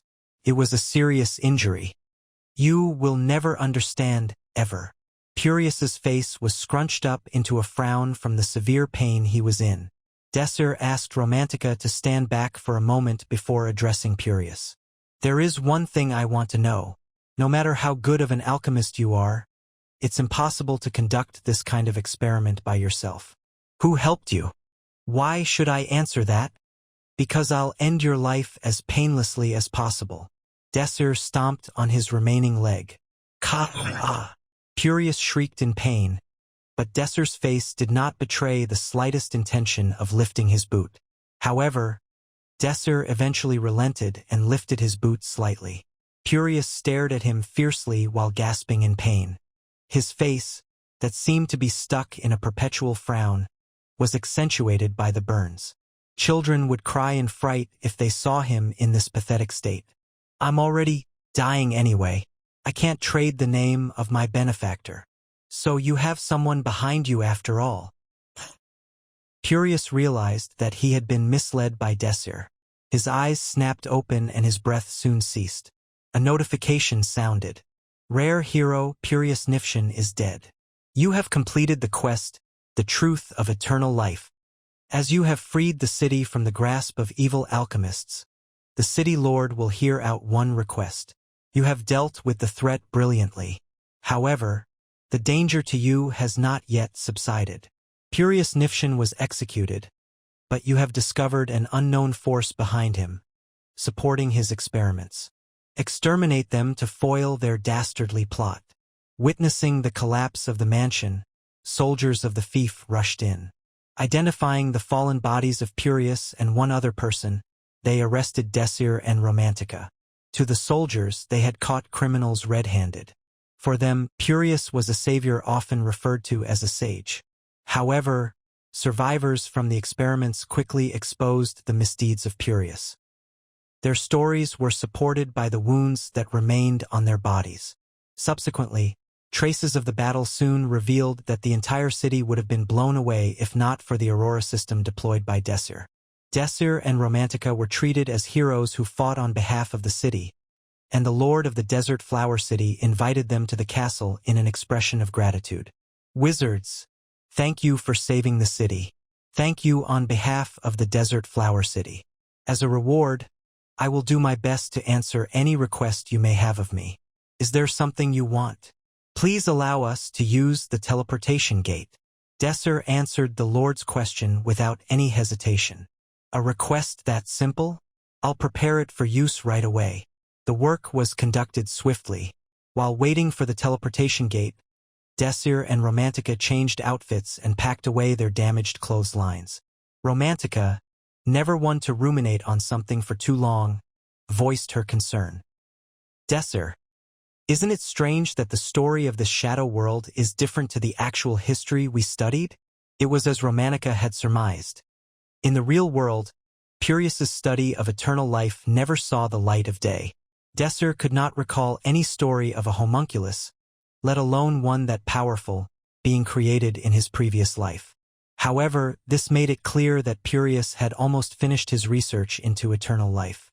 There had never been a shadow world that showed a false past. Only by comparing what they knew to what they had found here could the real history be discovered. It was through this method that historical inaccuracies were corrected and gaps in recorded history filled. However, there wasn't any precedent of a shadow world uncovering an alternative past. The quest we received in this shadow world was to defeat the homunculus. This should mean that the quest would be cleared after the homunculus was eliminated. However, the follow-up quest indicates that someone hid this research in the real world. Why? I don't know why, but it's impossible to say that it was hidden for a good purpose. The homunculus's power to manipulate causality was truly in the realm of God. It was a stage that human power could never reach. The homunculus they had just dealt with was overwhelming, despite being an incomplete product. If it had a higher-level mana circle or two, it would be unimaginably stronger. We have to reduce the number of variables. Desir had been held up with another problem that originated from an unexpected place. But finding the shadowy supporters of this, I don't know where to even begin. I have a clue. Desir revealed something he had stowed in his sleeve. It was a piece of a broken crystal. What's that? The initial form of a mana circuit. It was used as a tool to store mana in the past. It was one of the things that I saved from the remains of the alchemist's lab. I'm sure he used this in his experiments. So, at this time, there was only one country in the world that could make mana circuits. And that country strictly forbade the export of mana circuits to prevent their technology from leaking. That country was the Magic Kingdom. You mean the Magic Kingdom? As the gears seemed to visibly turn in Romantica's brain, it didn't take too long for her to realize something. The initial destination of the main quest was the Magic Kingdom too. We may have some clues as we progress through the first main quest. Both wizards felt a sense of foreboding, intimating that things likely wouldn't turn out as planned. After organizing their thoughts, they turned to the teleportation gate that had been activated. Thanks for reading this on patreon.com/maldifrogsclub. 5 days had passed since they had entered the Shadow World. It was an afternoon filled with the splendorous sight of wonderful sunlight. The soldiers loitered on the ship's deck, soaking up the sunshine. Don't neglect the maintenance. Is engine number 4 still unstable? I definitely finished inspecting it. It looked fine to me. The soldiers were all excellent, and thanks to them, the journey continued smoothly. Monsters had attacked from time to time, but these were all minor skirmishes, and before too long the frequency of monster attacks had decreased dramatically. After passing through this rough patch, the voyage had been nothing but stable. Agest looked at the unoccupied chair. It was the place Desir had sat in before. When Desir jumped out of the airship to follow Romantica, she was worried at first, but she knew they were safe as there had been no special notification. Agest was relieved that they were alive, but as time passed, she began to worry again. Desir and Romantica had jumped out and presumably landed in the middle of a desert. It was practically impossible for them to rendezvous again on the airship. This meant the quest had to be cleared by just Agest and Pram. The already difficult level 3 Shadow World had just increased in difficulty again. However, Agest was optimistic that this setback was only minor, and that they still had the power to progress and clear the main quest. The problem was whether Desir and Romantica were able to remain safe until the quest was completed. With limited options, the only thing Agest could do was to focus on clearing this quest as quickly as possible to facilitate their escape. Desir and Romantica's lives hinged on it. With her mind now set, she hardened her resolve to complete the escort mission to the best of her ability. Pram, who fully trusted Desir, focused on honing his sword skill without any care in the world. Kay appeared to enjoy assisting Pram in polishing his sword skill. He spent most of his free time with Pram and even sparred with him on occasion. Thank you, Mr. K. No problem. This has been beneficial to me too. Naturally, practicing with Kay, a grandmaster of the sword, improved Pram's ability by leaps and bounds in a short period of time. They had been traveling smoothly for 6 days now. The airship had arrived in the city of Grinpel, close to the border between the Magical Kingdom and the Hebrion Empire. The layover was mandatory as they were required to clear the screening process of Grinpel, since they passed through the Empire. The airship gently descended. Grinpel was a fairly busy city, thanks to it being somewhat of a trading hub between the two countries. When Agest went out to the deck, she saw Pram already peering down while leaning on the railing of the airship. His reaction was unusual. Normally, he would be amazed by the scenery of a new city and bounce around everywhere. But today he showed such a subdued reaction. If I could have seen this with Master Desir, it would have been great. Pram had been extremely loyal to Desir for such a long time.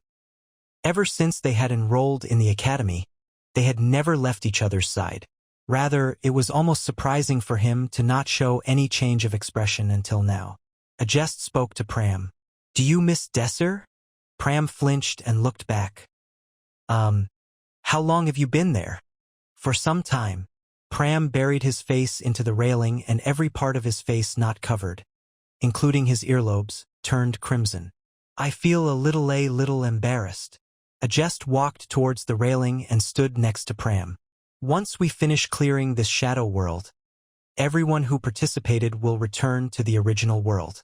If we clear the shadow world quickly, you'll see him soon. That's true. Agest continued. So what I mean is, you don't need to be so gloomy. What? Pram stared at Agest in shock.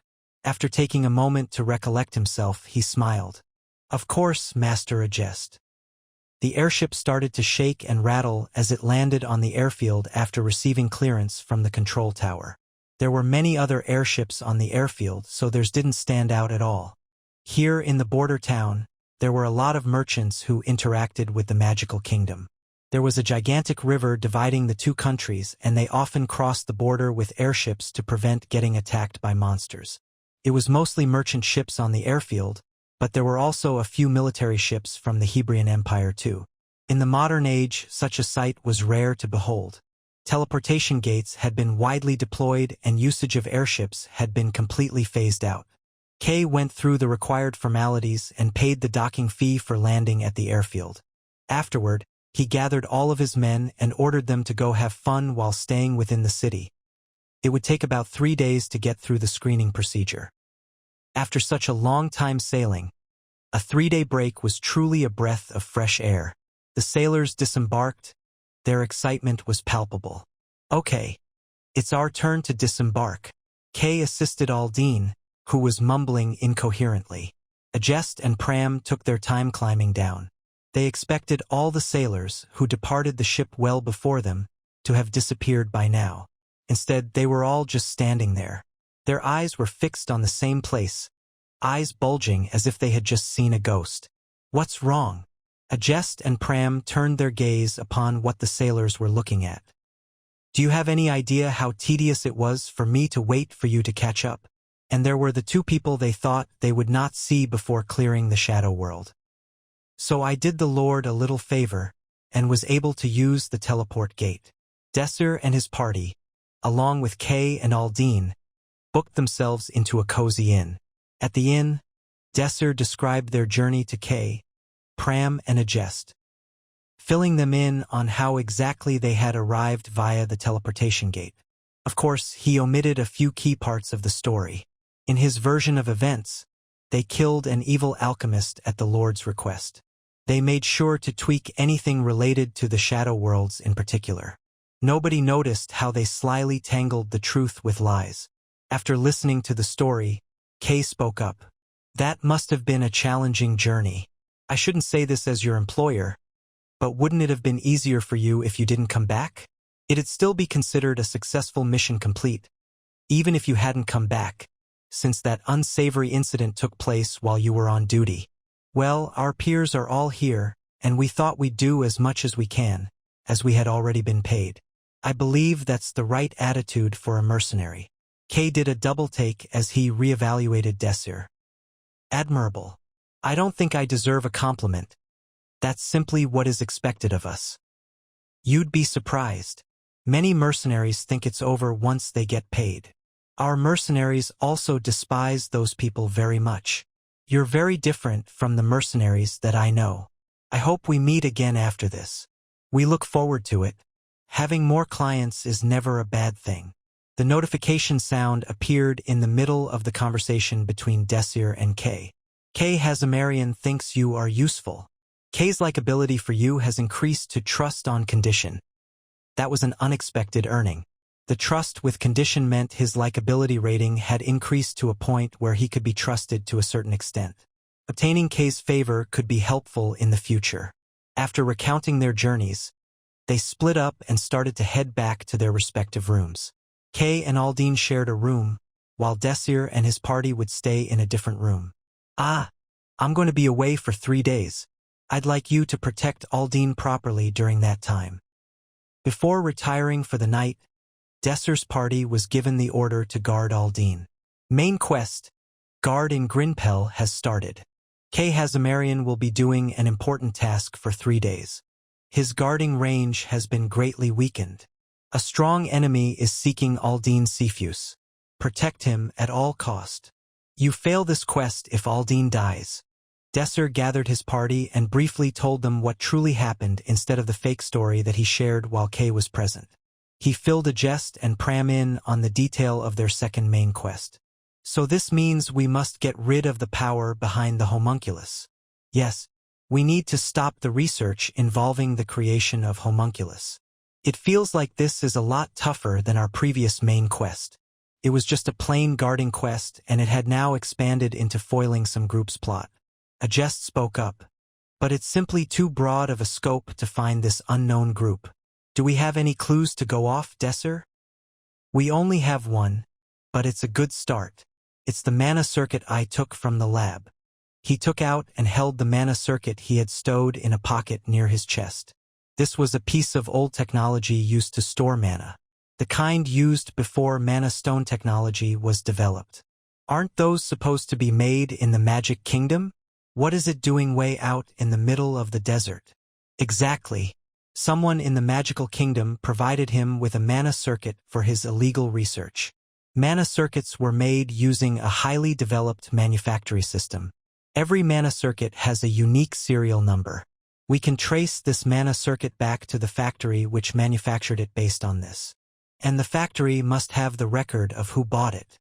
Romantica said, "Correct. We will track down the unknown backer with this. In that case, we'd better get to the Magical Kingdom first." A jest concluded. In order to do that, we need to guard Aldine well for the next 3 days. Their quest guard in Grinpel ended 3 days later. That was so hard. These were Desir's first words after they reboarded the airship on the completion of the inspection. "I agree. I've never seen anyone more unlucky than him." A jest and Romantica strongly supported his complaint. It was like 3 days in hell. Even though the quest only involved protecting a crazy old man for 3 days, it ended up being a very challenging ordeal. The crux of the main quest in progress was protecting him. Protecting him up until that point had been a breeze. After first finding themselves on an airship in the Shadow World, they hadn't had to do much directly with him. They were just passengers like he was on the airship. However, for the 3 days that they were protecting Aldine, there were numerous misfortunes. It was as if all the misfortunes for the journey had all come together. A street light falling out of the blue, a beast that escaped the circus, a signboard falling onto his head. The number of incidents was truly too many to count. It seemed as though every element in the world was trying to eliminate him. Even Desir, who had vast experience dealing with shadow worlds, did a double take.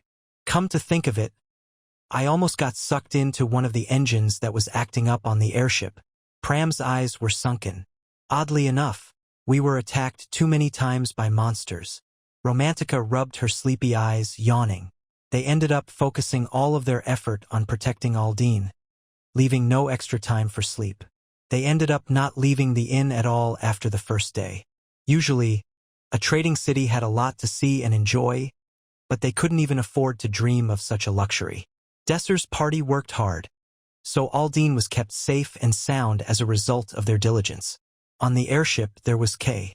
They wouldn't need to struggle like they just had. Meanwhile, the final quest in the first main quest line started. Quest, Last Hurrah, has commenced. You have excellently protected Aldine Sepius from unfortunate disasters. Please do your best to guard him until the end. You are in the middle of a hidden quest at present. His life or death affects that quest greatly. It only took 2 days for the airship to reach Altia, the capital city of the Magical Kingdom from Grinpel. When Altia finally appeared through the window, Kay gathered everyone from Desir's party. We will arrive in the capital shortly. Let us terminate your contract at this point. Thank you for your hard work.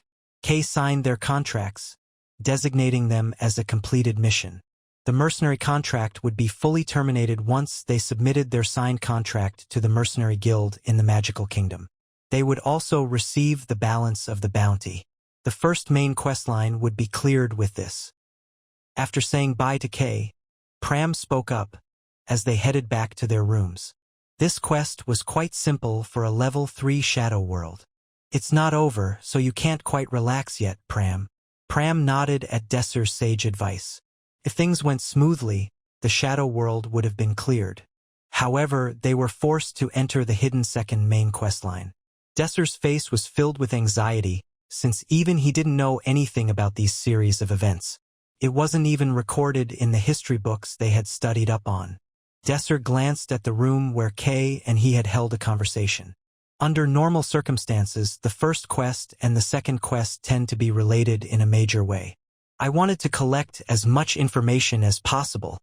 Sword Grand Master, Kay Hebrion was not one who was easily befriended. Though his likability with Kay had sufficiently increased, he still didn't say anything beyond what was necessary. He was never loose-lipped, even when he was chuckling affably. If anyone attempted to delve into a sensitive topic just a little bit, he'd block them by changing the topic. As a result, Desir had to give up on getting information out of him. Leaving his disappointment behind, he loitered around for a while. The airship landed on the field soon enough. Altia had a lifeless atmosphere compared to lively Grinpel. The skyline was blocked by skyscrapers. People wore dark call. Someone walked towards their airship. It was a middle-aged man with a big scar on his cheek. Desir secretly ascertained their mana circle. He was roughly a fifth circle. Even for the Magic Kingdom, which had an incomparably stronger magical force than other kingdoms, to be a fifth circle mage was no simple feat. This man was powerful. Thump, thump. Soldiers saluted him in unison as they saw him, but he frowned as if seeing something utterly unpleasant. He saluted Kay, who was standing on the deck half-heartedly. "Good job, Major K. Hebrion. Commander Darren Aleph, we successfully obtained ingredients, so you don't have to visit us like this. Well done for completing this mission with such a body that is utterly devoid of magic." It was definitely not easy. It would be the same for magicians. He chuckled. "Do not make a mistake of equating swords and magic, Grand Master. While we magicians split the ocean and blow away mountains, you'd slice with your sword through a few mere obstacles at most. Even though you're referred to as the Grand Master, you're no exception." He jabbed his finger at Kay's chest. His attitude was certainly very rude. However, Kay laughed and brushed his hand away. "So, what did you visit us for? I don't think you came all this way here just to tell me that. I'm here to check if all the ingredients arrived safely. It'd be very troublesome to have any issues before we commence the experiment. Anywho, who are those people?" He gestured at Desir standing on the side. "They're the mercenaries that I hired to guard the airship." Guards for the airship. Desir did not miss it, even though it was only made as a passing comment. "We were hired to guard Aldine, though." Desir realized Kay was hiding the existence of Aldine Sepius. He didn't know why, but it was certain that Aldine couldn't be exposed here. "That's unusual. I didn't think you'd hire mercenaries." "It's because we lost too many subordinates to carry out the order of His Majesty. In some ways, it's a natural consequence. Why do you operate soldiers with weapons in this day and age? You are the only unit that uses weapons now." He looked around the soldiers, then spoke with a wide smile. "Well, it's very easy to get soldiers with weapons. Your management is worth considering, in the sense that what you work with is always available in great supply. Commander, I would appreciate it if you would avoid speaking as if my subordinates are expendable." "Why? Are you offended?" There was a long pause. Kay stared at Darren quietly. "Well, anyway, I want to see the ingredients." "This way." Kay spoke, but he looked incredibly subdued. He glanced at Desir's party and gestured at one of the officers. "Officer Pennon, please take the soldiers to the guild carefully. They wouldn't know their way around here." "Yes, sir." Officer Pennon was quite an interesting man. He had introduced Desir's party to Kay right at the beginning. He grabbed a carriage and joined Desir's party. Desir looked back at the airship. That man, however high his rank may be, he's way too rude. Pennon shook his head from side to side. "Well, that's what it is like. Magic skill is the standard for everything in the magical kingdom." Just as he had said, everything was decided by magic skill in the magical kingdom. The most excellent magician became the king. As you've seen in person, nobody can reach Major K's sword skill, but people in the magical kingdom are overly proud of their superb magic skill. They detest and are ashamed of soldiers that wield weapons. I consider it a miracle that Major K got promoted to the rank of Major at all. His title of Sword Grand Master suited him perfectly, seeing his piercing energy he employed while cutting down that transcendent wyvern. But his rank was only a major, the most powerful swordsman of his times. It was unthinkable for a man with his skills to be treated like this. "You must respect Kay very much." "Of course. Not just me, everyone in the unit must feel the same as I do. Major took care of and trained people like myself who have no talent in magic. He made our lives livable. I would do anything for him." Pennon's voice was very dignified, evidently filled with pride. There was hardly anyone who could keep up such a rude attitude in front of him until now, due to His Majesty's favor. But since His Majesty began to favor some magician from a foreign country, things like that have become increasingly common. Pennon finished with a sigh. They arrived at the mercenary guild while chatting away. Pennon bowed his head slightly when all of Desir's party got off the carriage. "Thank you for your hard work." The officer closed the door and went away. Desir felt he had gained some small details that might come in handy later. "I've got great information." Desir's party handed the receptionist their mercenary contracts from the Sword Grandmaster in the Mercenary Guild. As expected, they got a system message. The last hurrah quest has been completed. The main quest in progress remains. Please complete the remaining quest to receive a full clear. Rewards will be added up after clearing the remaining quest. Desir stretched his arms. So we have one last quest. The remaining quest was the elimination of the power backing Purius. Their clue was a fragment of a mana cluster they had obtained after killing the alchemist. Desir pulled out the mana cluster. There was a serial number on its backside. 3 BYT_. The last letter of the serial number was illegible. Desir pondered aloud. Mana clusters were only manufactured in the magical kingdom. They were managed very securely to prevent the technique from leaking. In order to make magical artifacts, a catalyst was required to gather the mana. In the modern days, mana stones were created by an enchanting method designed by Zod, whereas the only way to mass-produce a similar tool in these times was making something like the mana cluster they held a piece of. It was obvious how valuable mana clusters would have been. People were only allowed to purchase them after a strict background investigation. Romantica spoke up.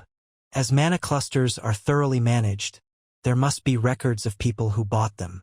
We need to check those and find out who purchased the mana cluster matching this serial number. But there's no way they'll show such records to outsiders like us. Is there? Pram's comment was absolutely correct. There was no way an outsider like them could look at such sensitive internal records. Yes, I suppose so. But just because they aren't willing to show us, doesn't mean that we cannot see them. What? Desir turned to Pram. You don't always have to use gentlemanly means. In order to better manage the construction and distribution of mana circuits, there's just one factory that produces them. With how late it was, the factory would normally be stark empty. Instead, a keen eye could discern a pair of shadows strolling around the compound.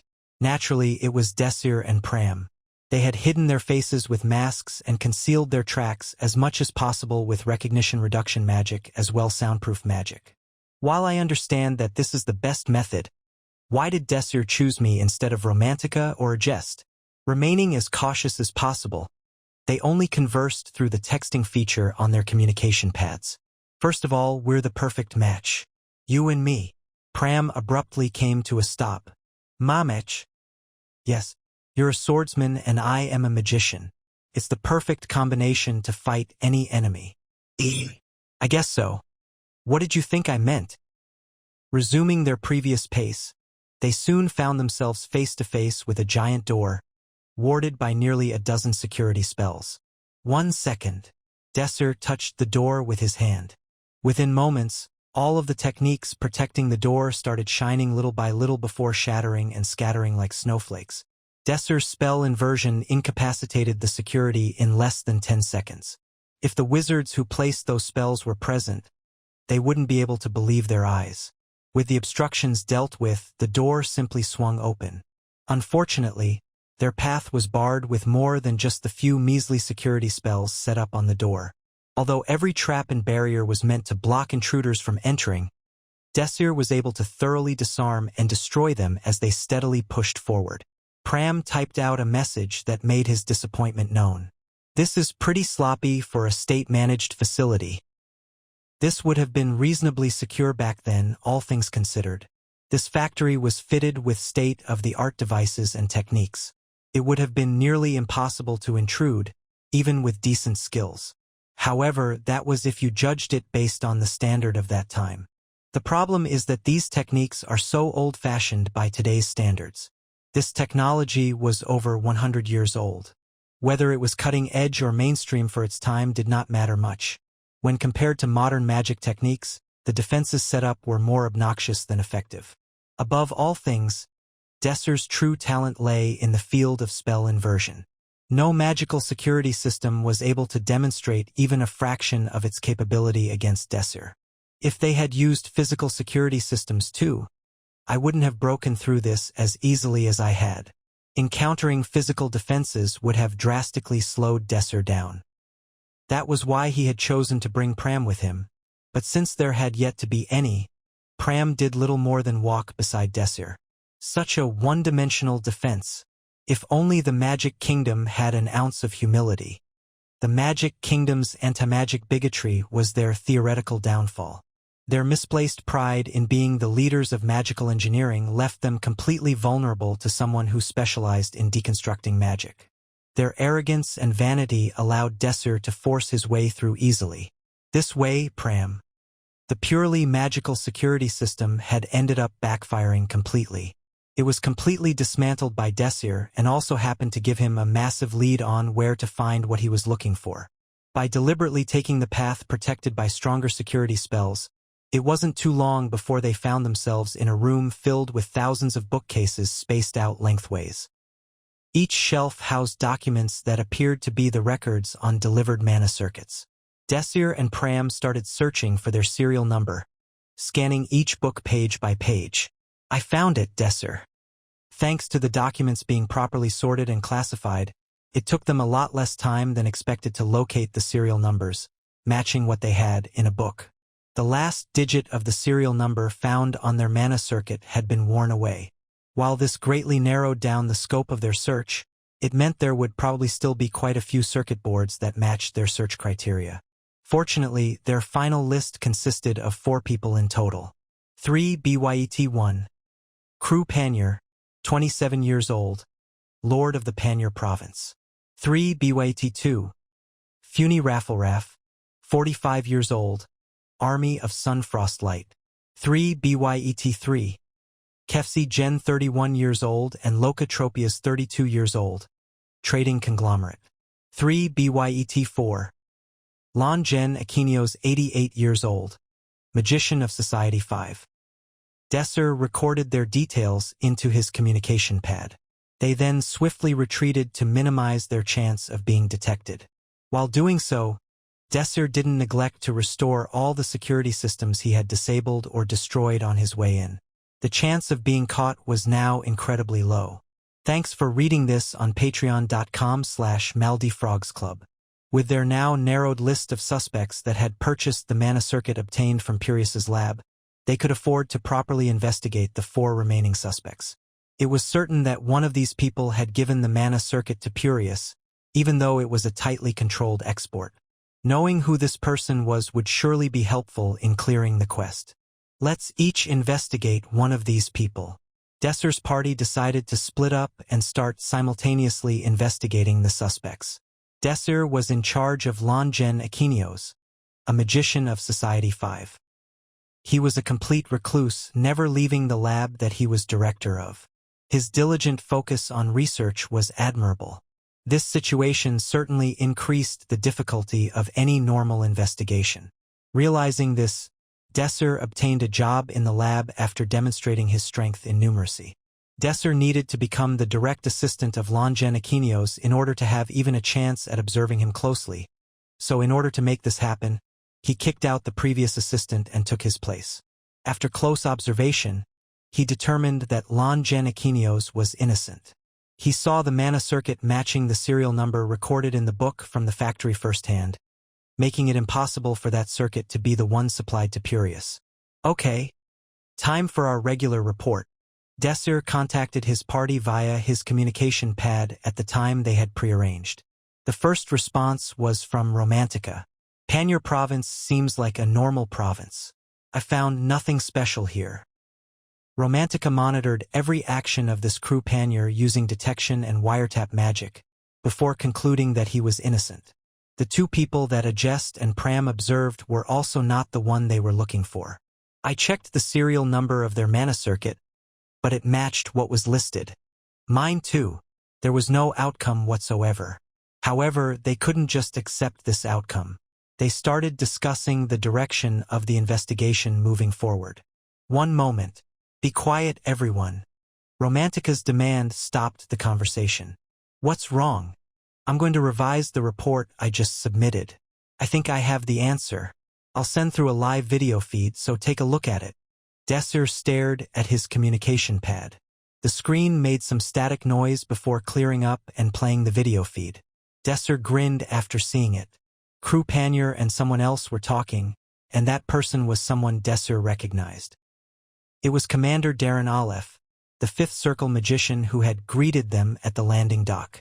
I'll do some wiretap magic. He's an excellent magician. Be very careful not to get caught. Just leave it to me. Boastful Romantica invoked wiretap magic very, very cautiously. After training with Desir, her magical prowess had reached the stage of magnificence. Darren had no chance of detecting Romantica's spell. Is the research going well? Unfortunately, there's been no progress. The research that was running in the Desert Flower City was nearly completed, but the lab was destroyed due to an unsavory incident. A new lab is being prepared now. On the land you told me to buy last time? Yes. The reason why I came here today is that I need some more ingredients to restart the research. We're almost at the breaking point for pocketing mana circuits. Anything more than this will be discovered by the investigator. Don't worry about the investigators. They're already our people. What you're worrying about is not going to happen. That's a relief. Commander, I need you to hurry up a little bit more. There isn't much time left for my daughter. You don't have to rush. I was going to do that anyway. You're not the only one waiting for the completion of this research. The theory is already completed, and all that's left is the execution.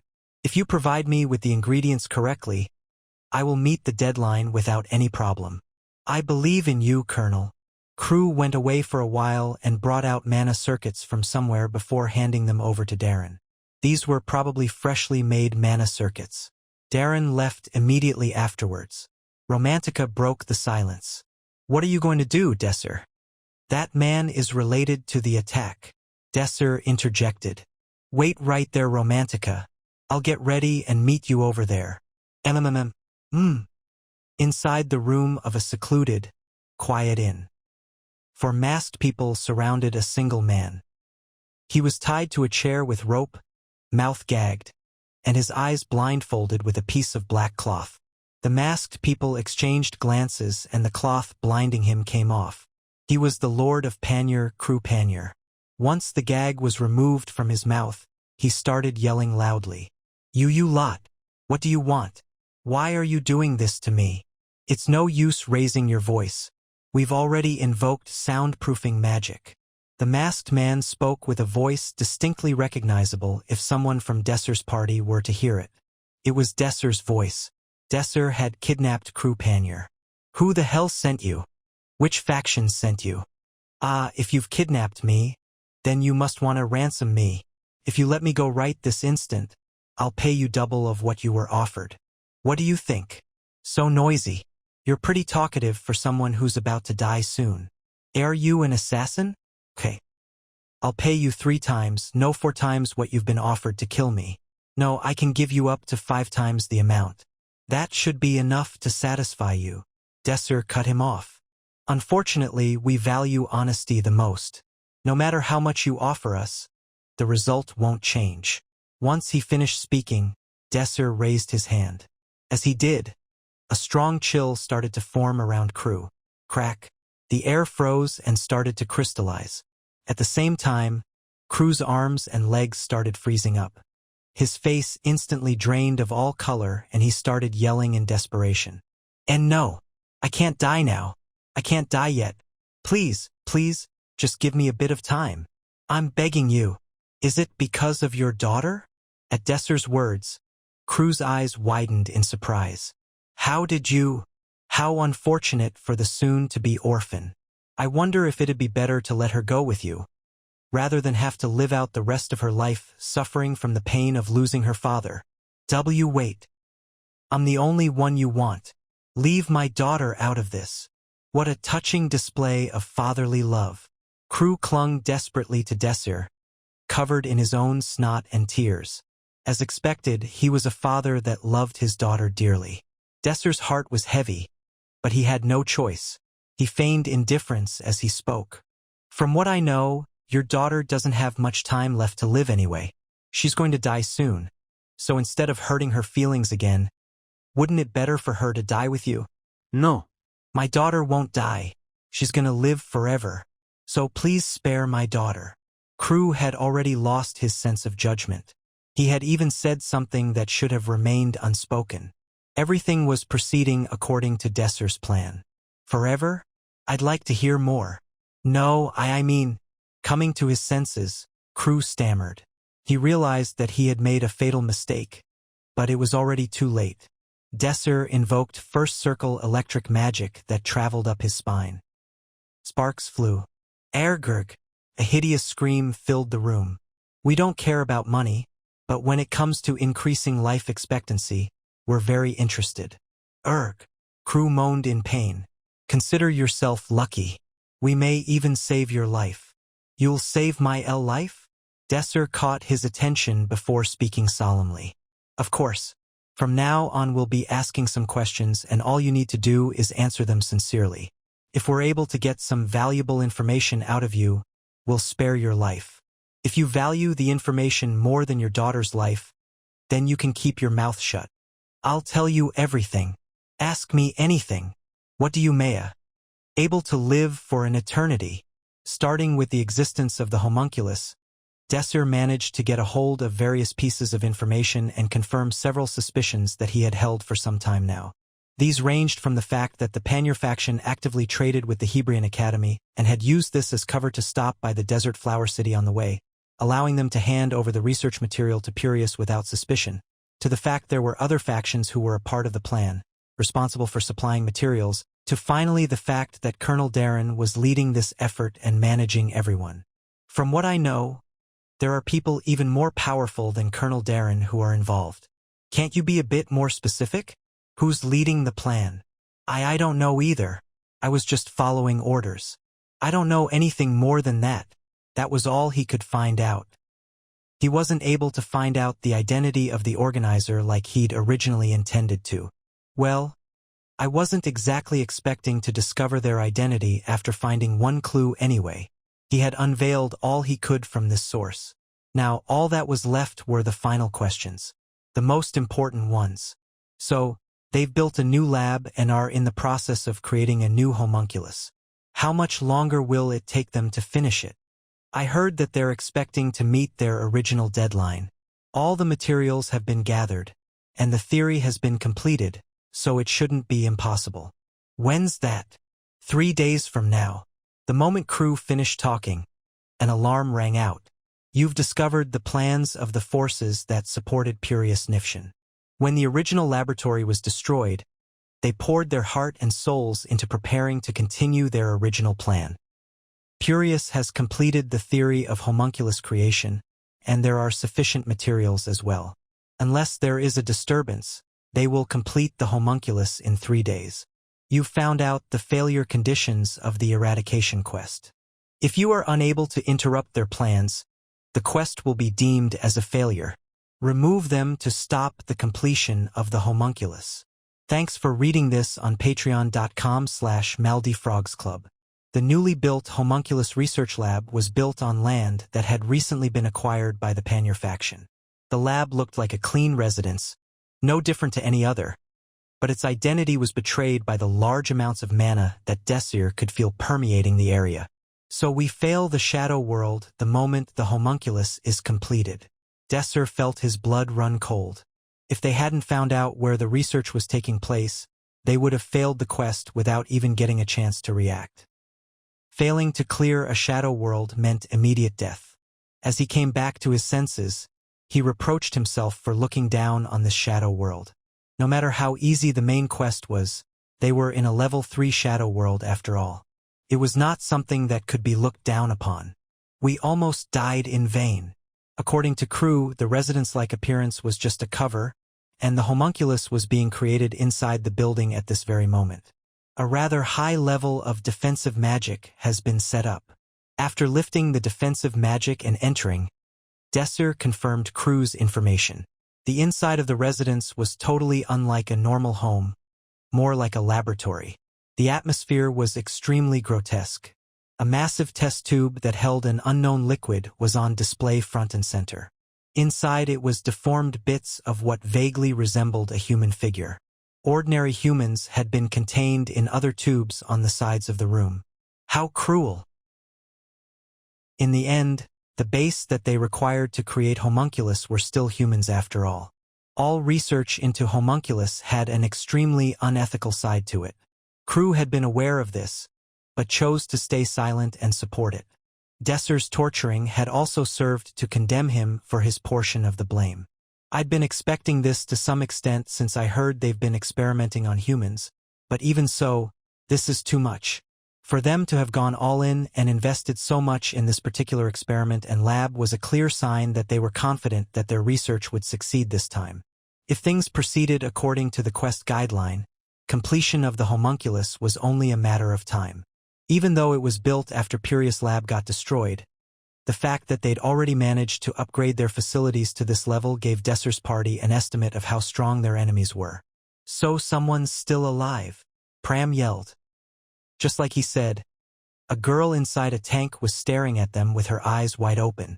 She seemed to be a third-circle magician, and it was apparent that she had already gone through multiple surgeries. What looked like fish scales had sprouted from her back and shoulders. Should we smash the glass? No, we don't know what the case is for, so opening it right away is too dangerous. We have to check it first. Wait. The girl. She's saying something. The girl opened and closed her mouth. Air bubbles rose. She only said one thing. Kill me. As if the temperature of the room had plummeted, Desir's party members all shivered. The excitement in finding a survivor turned into something more devastating than anything, and it struck them deeply. Ajest slowly readied her sword. Desir. Sure. Desir nodded. Pram and Romantica turned away. Ajest thrust her sword into the tank with a single strike. How did you manage to break in? The defensive magic on this facility isn't that simple. They sensed somebody's presence on the other side of the room. A woman strolled out of the darkness. Another research group? Or a spy sent from abroad? You guys look too young for such a violent mission. It was a woman with bobbed hair, wearing a long lab coat that reached her calves. Every time she walked, there was a clicking sound coming from her high heels striking the floor. She looked at the cylinder in which the subject was contained. Given the fact that you killed valuable data-producing material, you guys are clearly not part of the research industry. So who the hell are you guys?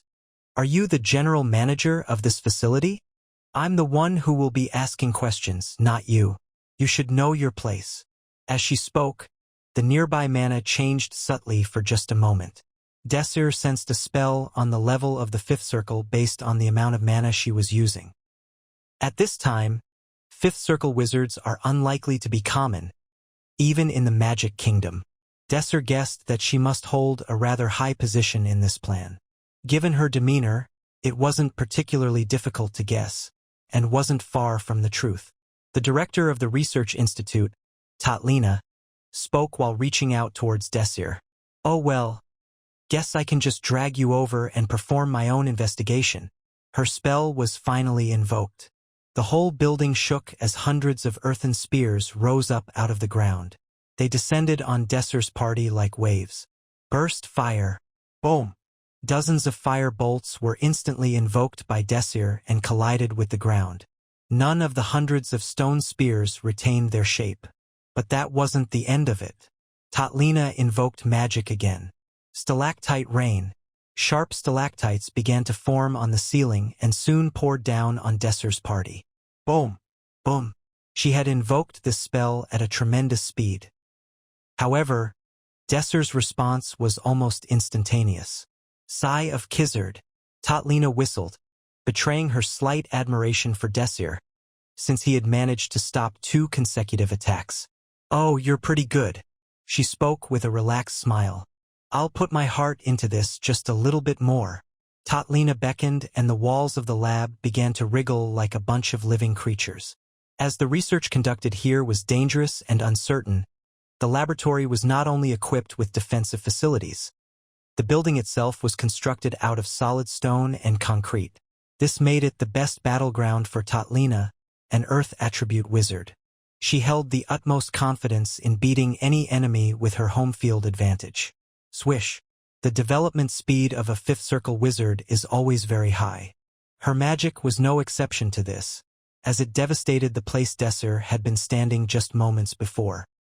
Desir deployed defensive magic, blocking such spells, and shouted out a command to Pram. Pram, open the way. As if expecting this command, Pram dashed forward towards Tatrina. He flitted along a path, as if enhanced with speed and reflex magic, narrowly dodging the numerous spells that Tatlina flung out. Tatlina snorted. What a riot! Scream of wriggling earth, fourth circle magic. Tatlina was powerful enough to invoke fourth circle spells in just 5 seconds. Crack. Parts of the stone walls and floors were compressed into the shape of whips, and within a few moments, dozens of them could be seen. It was clearly a powerful magic.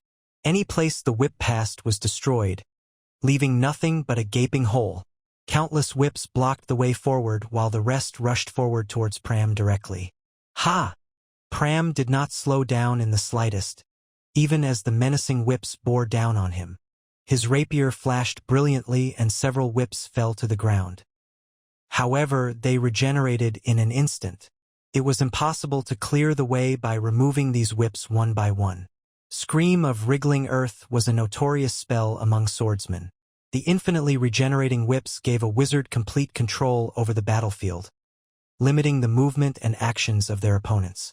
For swordsmen who need to close distance and fight directly, the spell was infamous for just how oppressive it could be. Truly a spell that played into the ego of wizards of the Magic Kingdom. It's said that Earth attribute wizards that reach the fourth circle must develop magic like this in order to deal with swordsmen. Pram recalled the things he had learned while training with Desir. The most important thing he had learnt from the training was how to remain calm and cope with unexpected situations. He had to rely on the hard work he had put into honing his swordcraft. This magic has a mechanism in which every whip attacks enemies charging the caster from head-on. But if an opponent were to attack the wizard from a large enough distance, Pram was not afraid of getting swarmed with whips and approached Tatlina without thinking further. It was an act that could only be pulled off due to his full trust that he placed in his party members. Approaching a certain distance, Pram pulled his sword back as if drawing a bow. With an explosive burst of power, he stepped forward and launched his blank rapier towards the wizard with all of his power. As he did this, aura gathered at the tip of the rapier and was concentrated into a single point. It was the technique of concentrating aura until the durability of your sword reached its limit. It was one of the techniques that Pram learned from Professor Hersenblanc to control the strength of one's aura. A blank sword is strong enough to hold all the aura a user could possibly pour into it. This was the reason why it was often referred to as a material with infinite durability. As a result of this, the power of the sword that Pram had chucked far exceeded fourth circle magic. Thanks for reading this on patreon.com/MaldiFrogsClub. Bomb. The whips burst apart in all directions as the rapier flashed by. Path had momentarily opened. A jest! Right on cue, as he called, a jest kicked off against the ground and leaped forward. Tatlina quickly attempted to deploy a spell as a jest swiftly narrowed the distance to close combat length. All that Tatlina could do was defend herself. She had thoroughly lost the initiative. Dancing thorns. Up from the ground sprang a thorned rose, surrounding Tatlina in an attempt to buy her breathing room. Kagong. A jest's sword struck the stone thorns, showering the room in sparks. Tatlina barely managed to fend off a jest's attack, but a jest had already gained the initiative, allowing her to pressure Tatlina. Eventually, her relentless attacks gave her the opening she needed. Ice Speaker. A flood of magic attacks were launched by a jest. It took a bit longer to compute and invoke upper-tiered magic, and a jest did not allow Tatlina any opportunity to reverse the tables. Kagagang. Tatlina's magic and a jest's sword clashed fiercely. Enough sparks had been generated at the contact point between the two parties that there was sufficient heat to even start a fire. In this brief confrontation between the two forces, it was already clear that the situation was favorable for Desir's party. No, rather, Tatlina found herself being pushed back little by little. Who the hell are these guys? With her skills, she thought she could quickly subdue the enemy without causing much damage to the research facility. But it was purely her delusion. Desir's party was not at a level that could be handled with composure and restraint. Tatlina was forced to gather the magic she was spending to keep the others in check. She wanted to invoke higher-tiered magic to see if she could win. Stone break. While a jest responded to the magic just sent, Tatlina suddenly widened the distance between them before invoking another spell. Vindel Earth Fourth Circle Defensive Magic. As the magic was deployed, the stones and rubble lying around the room were lifted up and compressed around Tatlina. A cube-shaped wall was soon formed. It was magic that was developed with one purpose in mind: defense. No matter how strong a blade filled with aura was, it was not easy to break through this magic. As Tatlina breathed deeply in relief and tried to calculate a fifth circle spell, they pierced the wall. Bang, bang, bang. A series of loud clashes rang out and cracks appeared on the wall of the cube. A long time ago, Romantica had encountered this magic when fighting against a leader of the outsiders who was attacking the magic tower. For her, it used to be a magic strong enough that she couldn't even conceive the idea of breaking it. But things had changed. Romantica now had the ability to penetrate even fourth circle defensive magic. Tatlina, who saw the wall of the cube beginning to collapse, shouted urgently, "Wait, wait! Are you trying to buy time with such a lame trick?" A jest approached Tatlina immediately. Piles of stones and debris lay scattered around a jest. What a waste of 5 circles. Desir's party had been harshly trained by Desir for the past year and had received all kinds of experience as a result. They were now too much for a lone fifth circle wizard to deal with on their own. Seeing the approaching jest, Tatlina crawled backward in fear. Her previously relaxed appearance was nowhere to be found. Shit dash! Tatlina tried to invoke magic out of sheer desperation, but the magical array in front of her scattered instantly. It didn't take her long to realize that it was magic inversion. But Tatlina couldn't believe it. There was certainly no wizard here who possessed a higher circle than herself. It was impossible. She traced back the mana to figure out who was blocking her spell invocation, and soon realized it was the boy.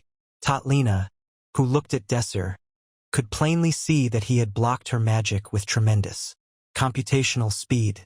"You little bastard!" Tatlina cried out, but her consciousness was reaped. "Shut up!" Before she knew it, a jest, who had still been approaching Tatlina, punched her in the stomach. Tatlina immediately collapsed into a heap. No matter how strong fifth circle wizards were, their bodies were no different from ordinary people. A jest looked down in contempt at the fallen Tatlina. It took less than 5 minutes to subdue the fifth circle wizard. The result showed that they had achieved considerable growth, but no one was happy about it. This is a shadow world, which means it actually happened. Yes, it was clear that people would flock here shortly, after having caused quite a ruckus in their fight. Desir began to destroy the lab by invoking various spells before the interruption could arrive. Desir's party had gathered in a hotel room. The windows were covered with black cloth, allowing no sunlight to enter, and soundproofing magic had been deployed to prevent the sound of the interior from leaking out. The furniture had also been pushed against the walls already. Desir sat in a chair and watched the fifth circle wizard from the lab, Tatlina. She was tied up tightly to the chair by rope and glared at Desir with a venomous look. She had already abandoned all further attempts at resistance against them. After coming back to her senses, she originally made a few attempts. She had even attempted to use magic, but every time she tried to, Desir just inverted her spell. A wizard unable to invoke magic was simply helpless, so she couldn't do anything else to resist. The spell's inversions also served the purpose of breaking her spirit. "There's a lot I'd like to ask you." Desir spoke softly. "If you want to live, you'd better answer the questions without a hitch." Tatlina still had a cynical look on her face. What if I don't want to answer? Then I'll have no choice but to resort to torture. Do you really think you can open my mouth using such a crude method like torture? That's something you'll have to see for yourself. Why don't you just kill me? You won't get any information from me, boy. The thought of confessing due to ordinary torture didn't even cross her mind. She was an army figure. From the onset of their career, once they demonstrated a certain amount of ability, defense against torture had been drilled into them. Then, I can't help it. Desir strolled around Tatlina, stopping behind her without any further words. He then tightly rebound the rope that was restraining her. She would not be able to shake even the slightest in the chair now. Tatlina spoke after laughing maniacally. You know what? You've touched a force you shouldn't have touched. You've made a very big mistake. Instead of responding to her words, Desir put his hand on her back, after putting a gag in her mouth. These actions were performed swiftly and accurately, almost professionally. I've experienced this situation hundreds of times. They were all like you at first. Desir had experienced this situation hundreds of times. The Shadow Labyrinth was different from the Shadow Worlds that humanity had started to get a good grip on, and the information regarding it was very scarce. In an environment where intelligence gathering is of paramount importance, the act of interrogating prisoners soon became a routine. To survive in the Shadow Labyrinth, to protect one's companions, there was no room for mercy on the enemy. So the interrogation techniques developed over a decade in the hell of the Shadow Labyrinth were incomparable to those available in modern times. Through Desir's hand resting on her back, Tatlina's mana circle began to resonate with his mana. Tatlina felt her mana move uncontrollably. Her mana circle trembled little by little. The fine tremor began to grow little by little before eventually raging beyond containment. Her mana rotated like mad, threatening to cause her body to blow up. Arr! Screams came from Tatlina's mouth. She had noticed what was happening to her. The moment she realized it, her eyes turned bloodshot. Circle break. A phenomenon in which a mana circle fails to overcome the excessive use of mana and is destroyed. Desir was. Tatlina, she cried out. Everything she had accumulated in her lifetime was being destroyed right now. Desir spoke, as if knowing how she felt. Don't worry, you won't feel the pain properly if I destroy it right now. Her mana circles were resonating and causing tremors at the maximum frequency, just short of where they would explode. Desir kept her mana circle under tight control. The pain of the process was similar to one's heart being torn apart. Arg! This is probably the most pain you'll experience in your entire life. Right now, one of your mana circles is about to blow up. Unable to overcome the pain, Tatlina's eyes rolled up. But Desir would just leave it at just this much. Awaken! Tatlina's mind snapped back into clarity. Concentration. Her sense had been reactivated and heightened. Tatlina struggled, but her body was tightly bound to the chair. In the face of such physical pain, no matter how much the mind of a wizard was trained to withstand it, this was a pain she had never experienced an equivalent to in her life. Desir removed his hand off her back and loosened the rope a bit.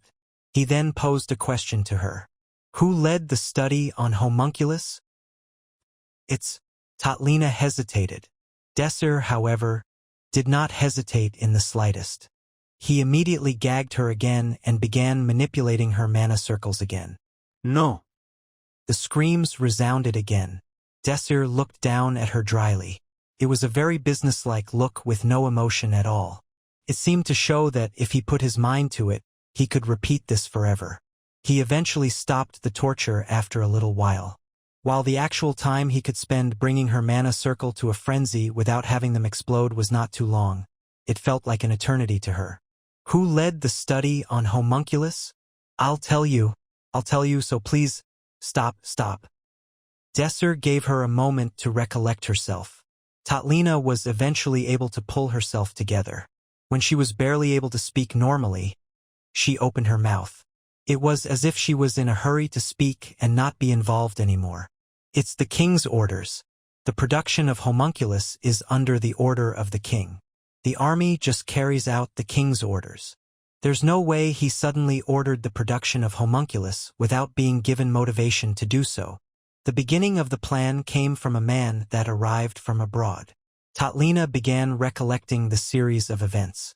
A man from a foreign country arrived carrying a large fortune. He offered the king of the Magic Kingdom a promise at eternal life and asked for a private audience to discuss the finer details of the plan.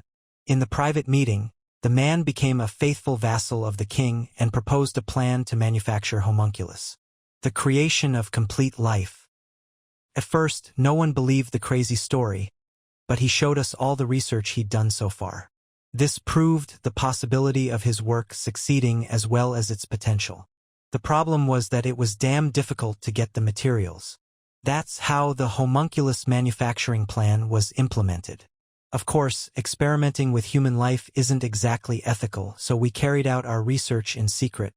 As a result, only a small number of people in the military know of the exact information. You have significant information behind the homunculus manufacturing plan. Hearing the quest alarm sound served as confirmation that what he heard was true. The truth of the information had been understood to some extent. The mysterious man had already reached the very core of power in this kingdom. Unfortunately, it seemed that he already had full control over the Magic Kingdom, ruling it from the shadows. Knowing this much, Desir had one question remaining that had been bothering him for so long now. How is such an important figure not known to the world? He has never heard of such a person in his previous life. It was hard to know exactly what happened when the leadership of a country was seized within a short period of time, and the existence of such a huge leader in the plan had not been publicly revealed at all. Tell me everything you know about that person. The prophet. He made others refer to him as that. And he is excessively rich. He's also very unpleasant to look at a glance. I don't know any other information besides that. He asked for various other things, but she didn't know anything else important about the homunculus. The only things she learned while running a research institute were related to the daily operation of the lab and things she had learnt through her own research while reaching the fifth circle. How did the homunculus gain the power to ignore causality? Tatlina opened her eyes wide. You already know that much? Answer my questions. I don't know the exact reason. It requires cooperation between an alchemist and wizard to make a homunculus. The power to ignore causality stems from the alchemy side. Ruling out possibilities one by one. A sudden thought cropped up in Desir's head. What does Hebrion have to do with the manufacturing of homunculus? Hebrion? Do you mean that sword-wielding jerk? Why are you curious about him? No, wait a minute. Don't put your hands on my back. I'll tell you. I'll tell you. She shouted, her body shaking as if she were having a fit, as Desir removed his hand. After a moment she gulped before answering. Hebrion is a courier that delivers us material. They leave on expeditions to find rare material under the king's command.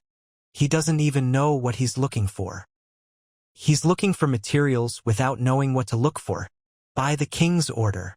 Desir recalled the conversation he heard upon landing in Altia. Commander Darren Aleph, we successfully obtained ingredients, so you don't have to visit us like this. Well done for completing this mission with such a body that is utterly devoid of magic.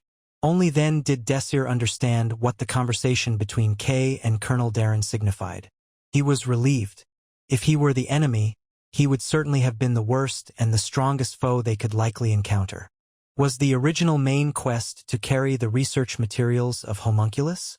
I guess this means both main quests revolved around the same issue after all. While Desir was organizing his thoughts for a moment, Tatlina spoke again. I told you everything I could. Stop asking me questions now. No, I still have one more thing to ask. Desir, who had organized all of the information he had heard, spoke to Tatlina once again. The information you've been sharing so far, let's go through it again from the beginning.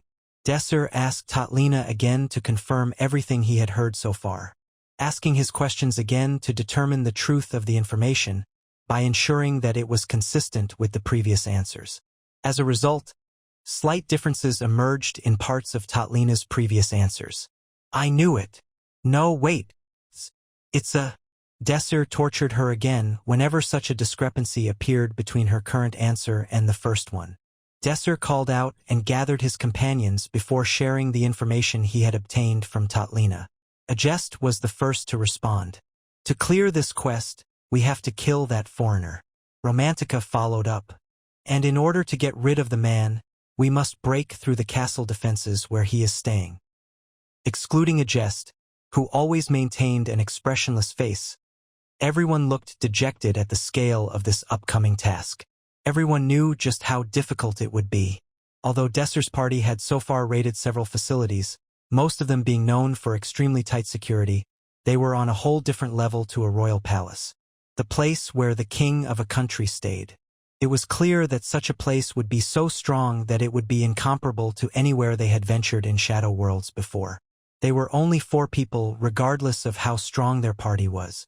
It was absurd to even imagine contending with an entire country's culmination of power. Since we blew up the lab a few days ago, the patrols have been greatly tightened. It's almost as if these are the defenses they would deploy during times of war. Look at the soldiers walking around all the time. Outsiders like us can't even freely move. Romantica glanced out the window. She could see a cold street. Soldiers patrolled in pairs and the citizens walked the streets carefully, glancing sideways at anyone they crossed paths with. The number of soldiers on patrol seemed to be triple the usual amount. "Get off me!" They could hear a faint voice from an alleyway on the other side of the street. Romantica locked the window, clicking her tongue in annoyance. Altia has changed a lot in just the short period of time, obviously, since we destroyed the lab. I feel responsible. They're imaginary beings after all. You don't have to feel guilty about the people here. After the second lab was destroyed, the Magic Kingdom began arresting and locking up wizards for various reasons.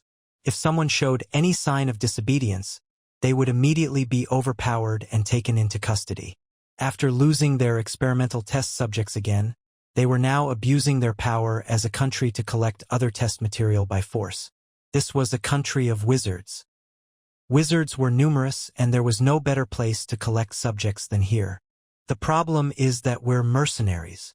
Most of those who were taken into custody were socially disadvantaged and the weakest largely chose to become mercenaries.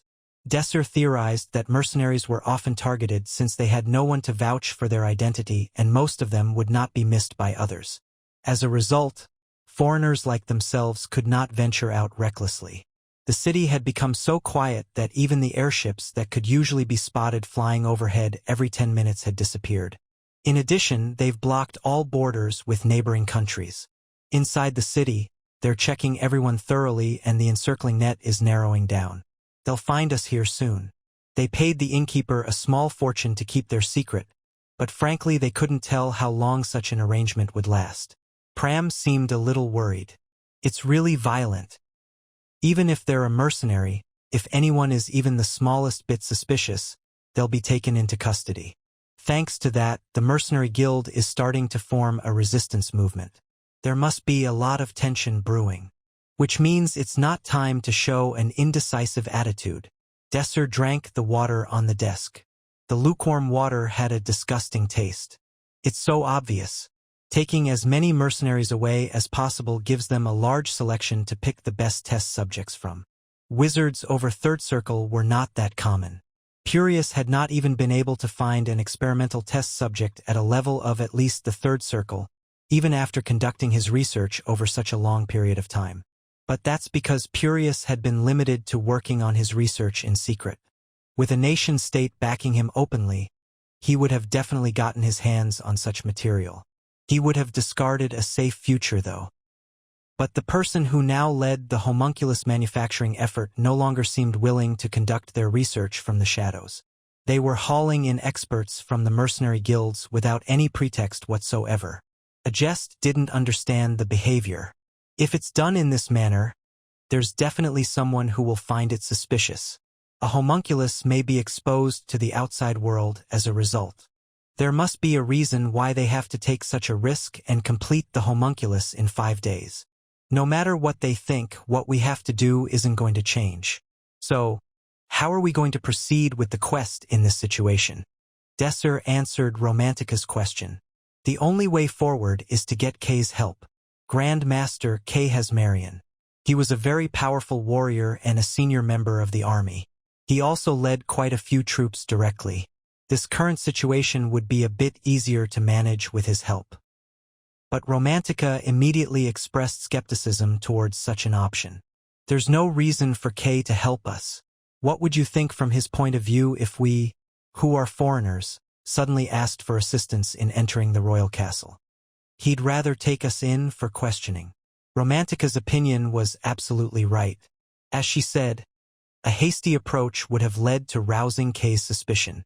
Yes, but he is by no means a man that would accept the present situation.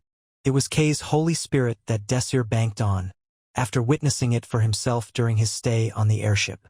We'll contact him as mercenaries in the name of protecting the citizens. He's more than neutral in terms of favor with us. He won't refuse and he won't have any reason to doubt. That's a good plan. And then, Agest responded. Then it's never too late to think about our next move once we hear what he thinks of the current situation. Desir concluded. For now, this is the best path we can take. Thanks for reading this on patreon.com/MaldiFrogsClub. I know of the situation you are faced with. It wasn't that difficult to find the mansion that Kay was staying at. He was a very prestigious figure and most inhabitants of the capital knew where his mansion was. On the contrary, it was more difficult to avoid being caught as mercenaries while traveling to the Grand Master. In fact, they were almost caught twice. It is true that soldiers have recently arrested wizards like you in the country. Under the royal edict, innocent mercenaries are arrested, and all those who help them are severely punished. It's obviously unfair, and I don't think that's right. That's why I'm asking for protection. We're facing a serious threat and we need help. When Desir asked him for protection, he agreed without hesitation. Of course, I'll help you. I truly know that you guys are innocent. Thank you. Please stay here until things calm down. The soldiers won't approach my mansion. But I don't know when this will end. Desir felt relieved in his mind. Up to this point, it was as expected. Now he had to check the authenticity of his assumption about how Kay truly felt. Just as Desir was about to open his mouth to test Kay spoke first. But you can make a choice. Whether you're just going to wait for this to end, or follow me and end this mess yourself. Desir questioned Kay's sudden suggestion. I don't quite get what you mean. I'm currently gathering people to correct this wrong situation. Kay was speaking calmly, but what he said was not just a simple matter. Do you mean to provoke rebellion? In a way, that's what it would be. But I understand that you are mercenary and mercenaries don't care about the right or wrong of a given task. Of course you're right, but I don't think this is a simple matter to be reckoned with. Why would you ask us for help? Because I trust you guys very much as mercenaries. Kay had once been impressed by the return of Desir and Romantica. He didn't know them personally, but he felt he could trust them as mercenaries. This is an opportunity. There was no need to make excuses and persuade them. Kay had originally planned to attack the castle. With his aid, they could attempt to clear the shadow world naturally. Desir nodded assiduously. No matter how much mercenaries are driven by money, they don't accept requests that are destined to fail. What's the exact request? To protect your majesty and punish those who call themselves prophets and mislead him. Exactly in line with the purpose of Desir's party. There was no reason to refuse. Please be prepared for a reasonable price. Kay, who had received Desir's reply, spoke with a delighted look covering his face. You've made a good choice. I'll make sure to bring you guys back alive. The carriage rumbled down the jagged street. There were buildings on the verge of collapse. Looking out through the curtains, Romantica blocked her nose. It's a gloomy place. Smells weird too. It was certainly as she had said. The background of this shadow world, the 100-year-old Altia, was clearly not a vibrant city. However, Desir felt a darker feeling lingering around. The streets were dirty and a disgusting smell was emanating from somewhere. Kay shrugged his shoulders. There is a dark side to every place. This was the slum of Altia. In the Magic Kingdom, where magic talent determined everything about a person, Citizens had to step on each other to climb the social hierarchy. And this was a place where the group of people trampled by others lived. But there's nowhere better to hide than here. Desir was very sympathetic to the remark. Altia's slums were one of the most complex places. A perfect place to blend in and disappear. Kay's judgment is commendable. The width of the narrow streets made it difficult for the army to enter, and a maze-like structure made it possible for them to deal with any pursuers one by one, even if an entire army were to invade. We're here. While talking about this and that, the carriage stopped at its destination. It was in front of a bar with a picture of beer on it. Romantica and Ajest got off first, followed by Desir and Pram, then Kay.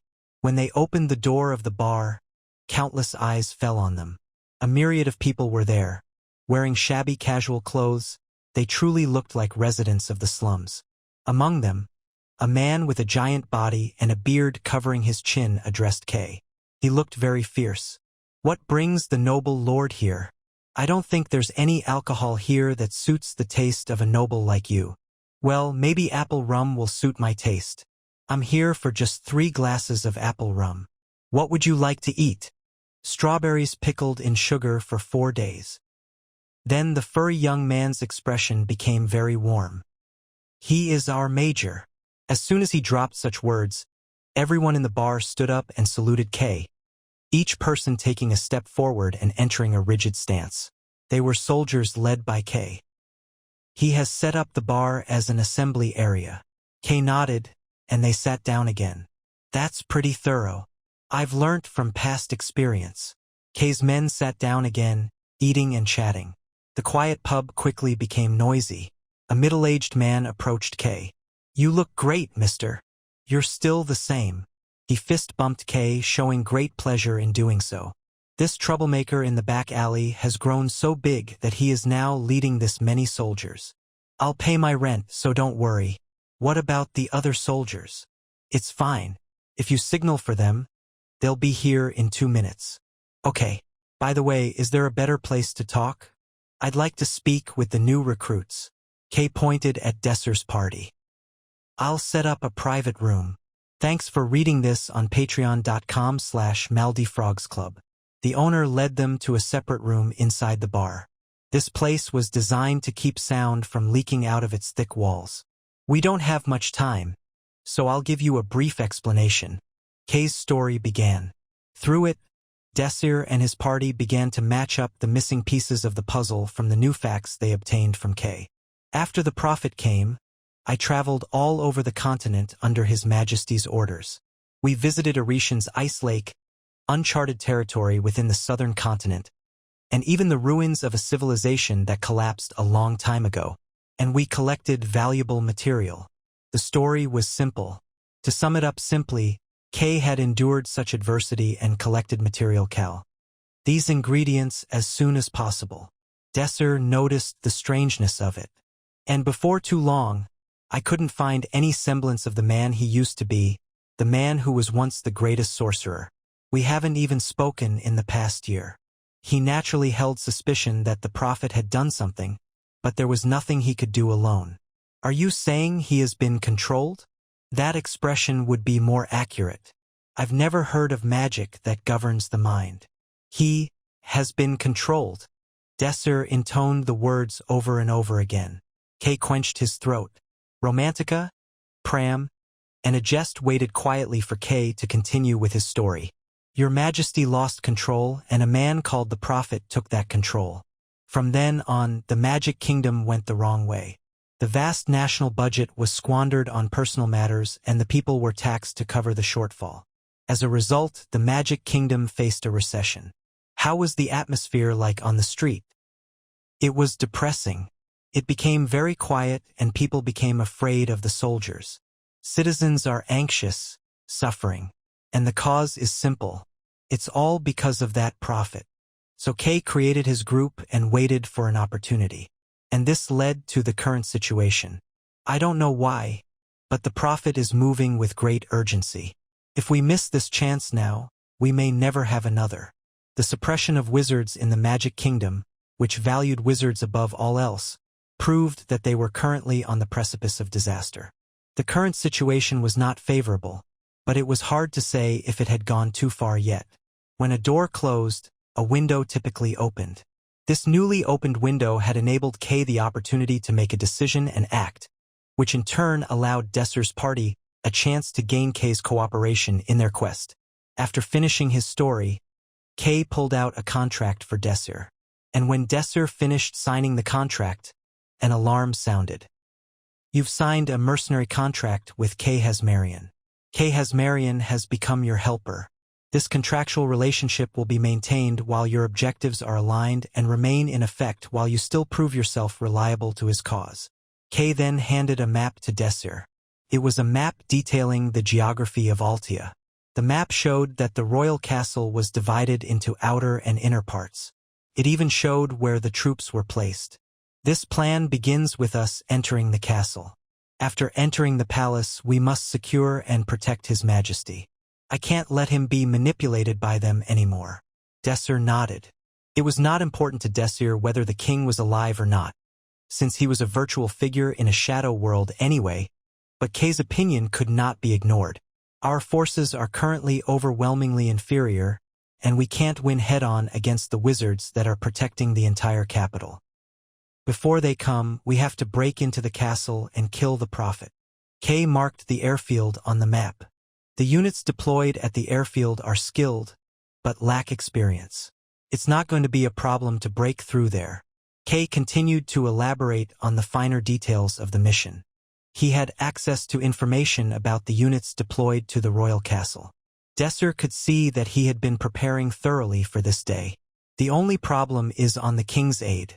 There are many troops guarding the castle, but the most difficult amongst them is the Rose Brigade. The Rose Brigade.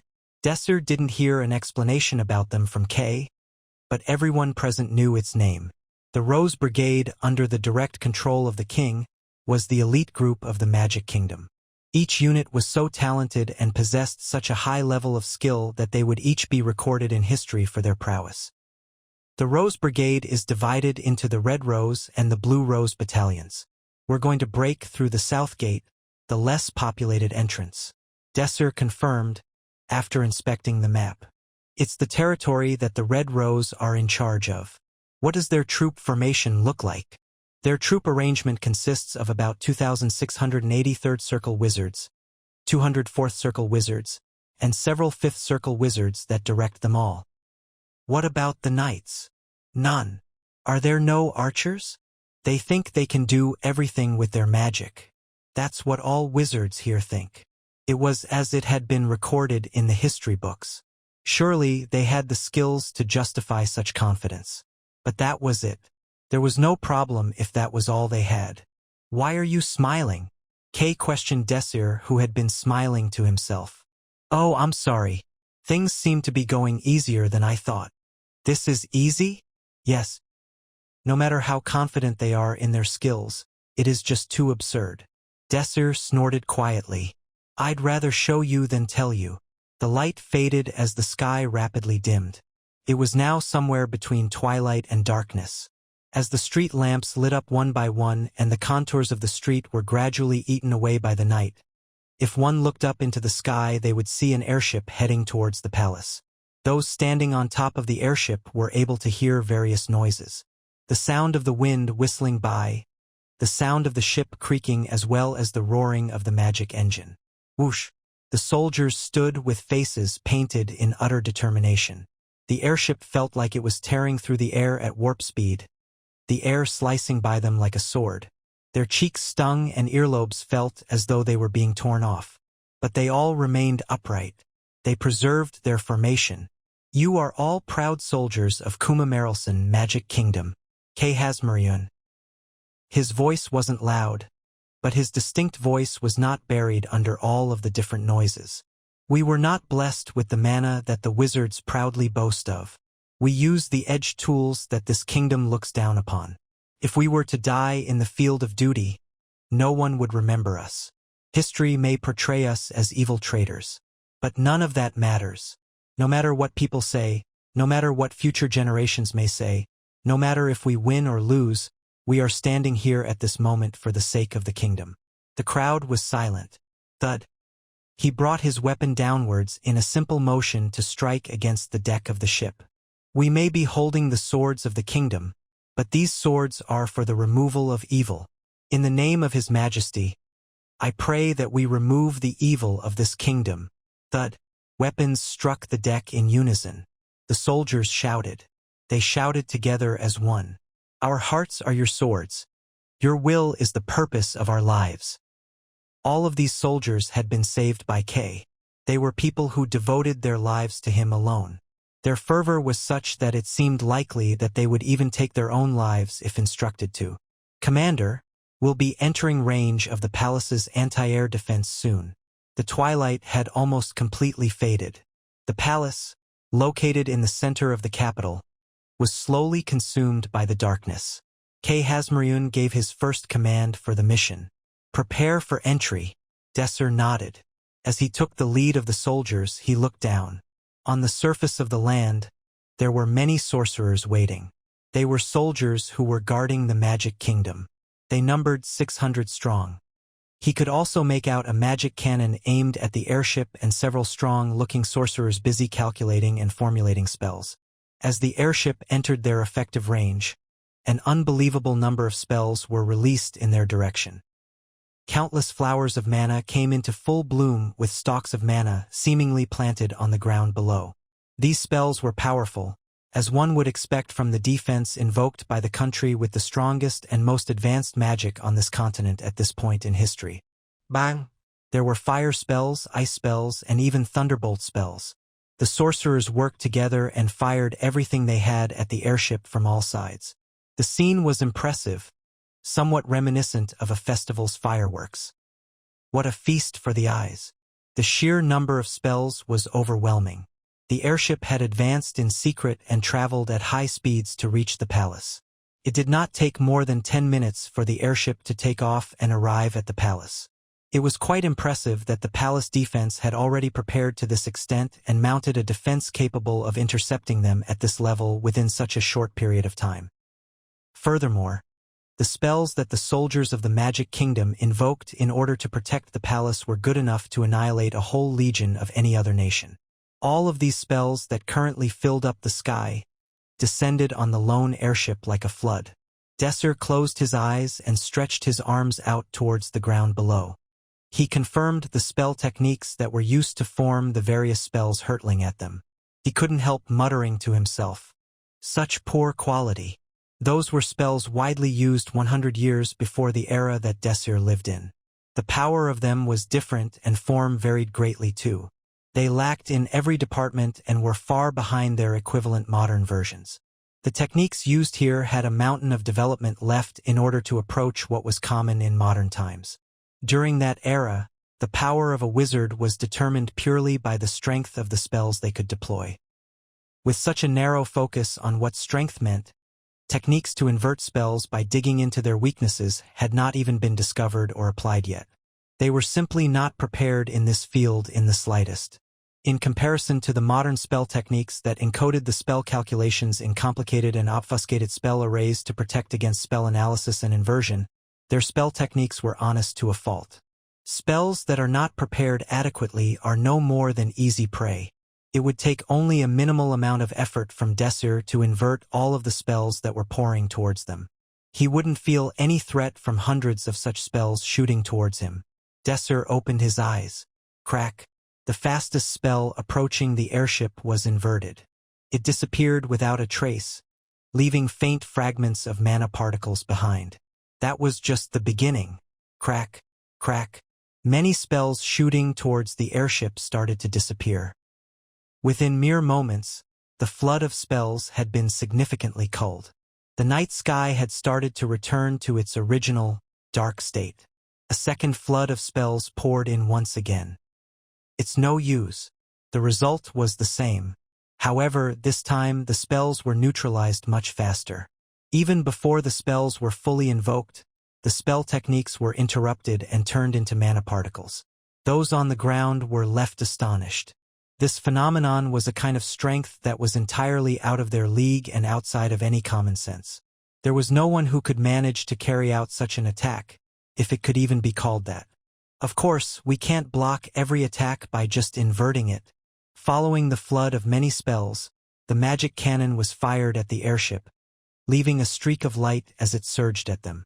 Because a magic cannon functioned by firing a blast of pure mana, inverting it was impossible.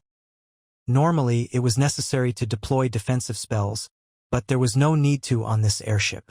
Kay strode up to Desir and swung his sword at the magic cannon that had just fired. The mana that had been compressed to such a high density was split into two streams due to Kay's sword technique. Those who witnessed this overwhelming power were left speechless. There was no fourth attempt. They had realized that they could do nothing to stop the advance of this airship. There was simply nothing they could do at all while the airship glided past their line of defense. To continue to attack would be a waste of mana. They could only watch in frustration. The Rose Brigade. It was a unit consisting of the best sorcerers who lived in the Magic Kingdom. Being affiliated with it was enough to prove a magician's skills. Serving in the unit would be an honor for anyone.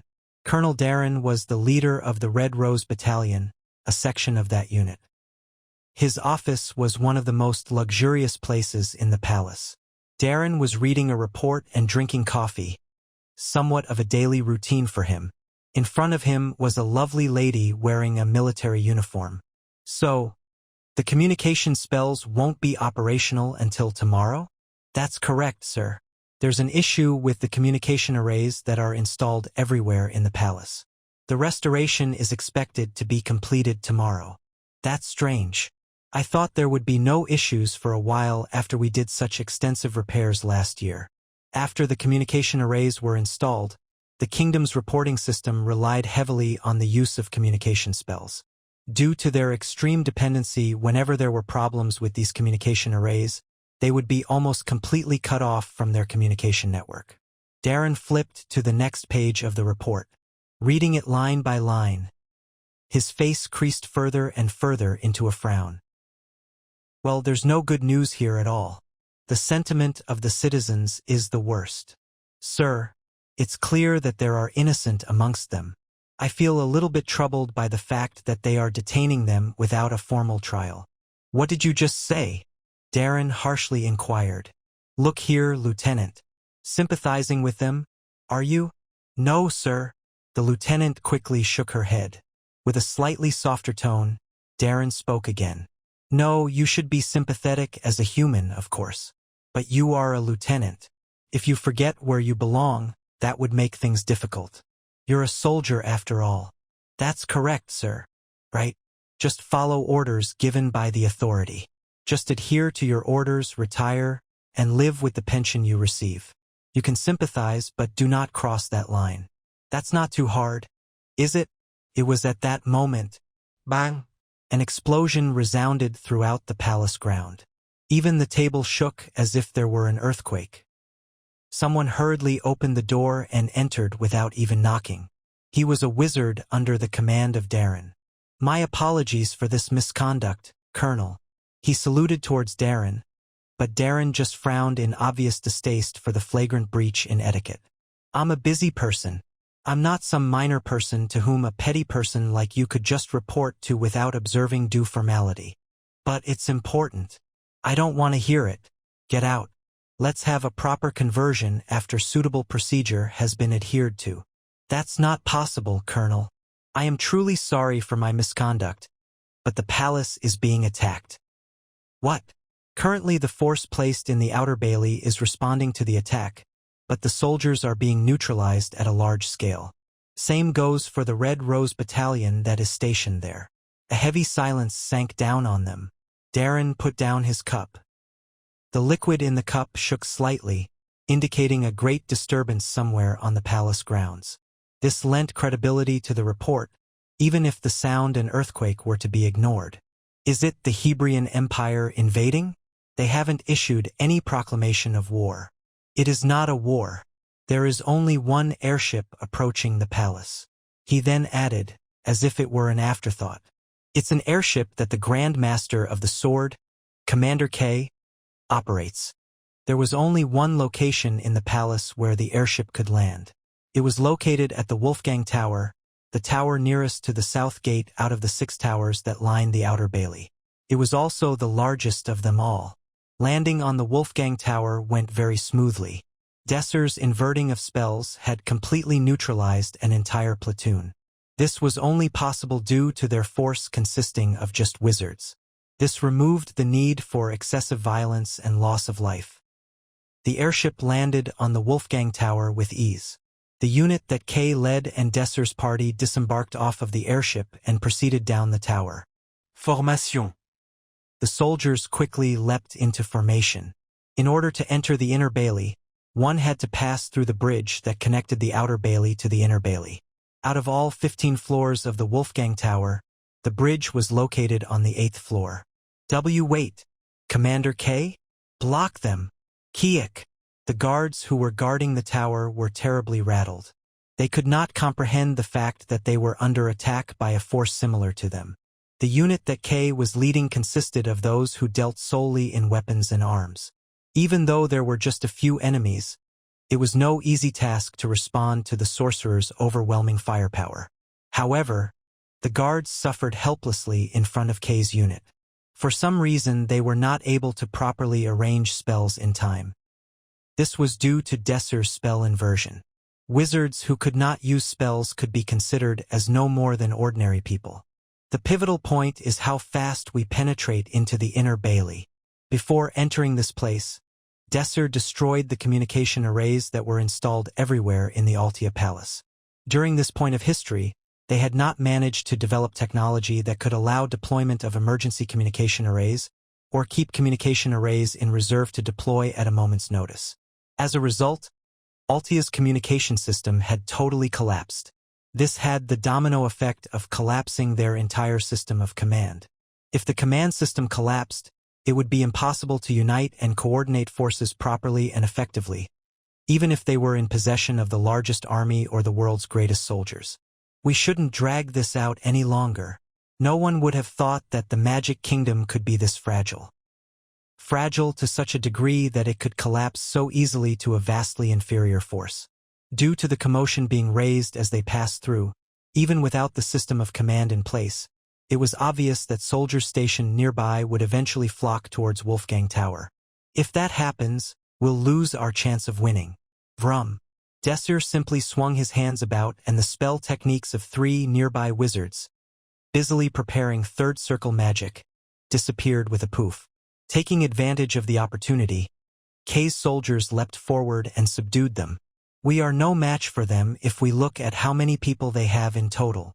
If they were to deal with the enemy 1 at a time or even 2 at a time, they would have no trouble taking down as many people as were thrown at them. However skillful K and the members of Desir's party were, even they would eventually struggle under the might of the military supporting a whole nation. They had to penetrate the inner bailey swiftly before a proper response was formed. Everything worked out as planned until now. The spirit of the soldiers that Pram and Agest were leading was vigorous. Thanks to you, everything is going very well. I didn't know you possessed skill on that level. In response to K's indirect comment, Desir answered without slowing his pace down. I told you it would be easier to just show you. Besides, I need to be good at something, since I'm at such a low circle. Not too long after, they reached the bridge on the 8th floor where they could penetrate the inner bailey. Finally, you're here. I was looking forward to meeting you. A sonorous voice was red and had insignias of a rose on them. Desir figured out their identity at a glance. The Red Rose Brigade. The mana pressure they could feel exuding from them was extraordinary. They were simply nothing short of exemplary. They were certainly suitable to be referred to as the Magic Kingdom's greatest trump card. Even worse was that there were approximately 600 of them gathered. Even by sheer numbers, K's troop of soldiers were no match. K responded. So, you were aware of our plan. Well, there is only one spot where the airship that passed the gate could land. The person to respond first was a middle-aged man equipped with an extremely long mustache. Colonel Darren was a sorcerer of 5th Circle magic and also the leader of the Red Rose Brigade. It's very unexpected. I considered you as a very loyal man. Didn't you ultimately carry out all the difficult missions for such a long time due to that loyalty? Precisely. And I am here right now because of that loyalty. If you are loyal to His Majesty, please stand back. I'm not really sure whether loyalty really has any meaning in this situation. Darren was wearing the same uniform as last time, with the only difference being the staff that he was now holding.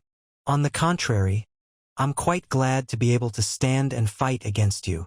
Is that so? They both moved almost simultaneously. Swish. Kay drew his sword. At this signal, his soldiers charged towards the front line. Squad 1, prepare for spell calculation. Red Rose Unit magicians started calculating. Third Circle wizards formed groups of 5 and arranged a Fourth Circle spell that demonstrated a considerably high-level technique for this time period. Vroom. Approximately 100 Fourth Circle spells were invoked. Even though the Fourth Circle spell was from 100 years ago, the level of its calculation was not at all that simple. These Red Rose Unit magicians were different from the other magicians that Desir had confronted so far. Arg! Desir did his best to invert the spells, but it was impossible to destroy all of the spells invoked in front of him in time. Ice Crown. Ajest quickly arranged a defensive spell to block the stray spells that Desir wasn't able to invert, but even she was not able to block these remaining spells. Crash. Some of those charging to the front fell off the bridge. Wow, good resistance. I didn't know you guys had an anti-mage. Colonel Darren was surprised that his enemy did not suffer as much damage as expected. However, the situation still favored the Red Rose unit. Colonel Darren calmly ordered the soldiers. Block their approach. The Red Rose unit was divided into Squad 1, 2 and 3. Each invoked spells continuously to prevent Kay's unit from approaching them. The wide clearance between the two troops in an open area such as this was definitely favorable for the Red Rose unit. Squad 2. The Red Rose unit spells were arranged once again. Crash. Squad 3. Crash. The Red Rose unit's constant barrage did not give any leeway to think. After rotating, it was Squad 1's turn to take action again. Kay took to the front line in no time. I will withstand it. It was only one sentence, but its impact was great. Wharf. All the soldiers who had shrunk back due to merciless bombardment charged to the front once again with a roar. Kay wrapped his sword in aura. A blue spark covered his sword. That alone was incredible, but even the manner in which he carried the sword was extraordinary. It was not simply being wielded. It was being wielded with some kind of purpose. At that moment, Desir doubted his eyes. The aura remained strong and dense as it followed the trajectory of his strike, producing a distinct form. The flower of the sword bloomed. It was clearly a solar sword form devised by Kay Hebrion, the Sword Grand Master. Desir was astonished at the sight of Kay not just using the sword, but handling the sword so delicately. Many wizards clashed with the flower of the sword, but no one was able to leave a scratch on it. On the contrary, they were the ones that were crumpled, destroyed, and scattered as a result of being in its path. During that brief moment, Kay's soldiers quickly broke through the bridge. Cook! The tables had turned. Most of the attacks were now focused on Kay, but he blocked them all easily. Pram and Ajest took the lead of the soldiers and each took care of the left and the right side respectively.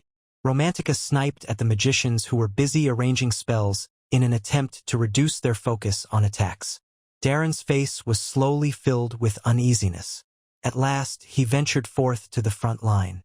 Darren was a Fifth Circle wizard. An Upper Circle wizard, supported by others, was far more dangerous than such a figure acting alone. Kay quickly approached Darren. Aqua Storm, Answer of Sea. Powerful spells were invoked in an instant, but they were helplessly dispersed. The storm formed by water was totally vaporized and waves that were rushing in from the front just passed through as they were slashed and deflected by Kay's sword. The divine dignity of a man with the title of Sword Grand Master was great beyond words.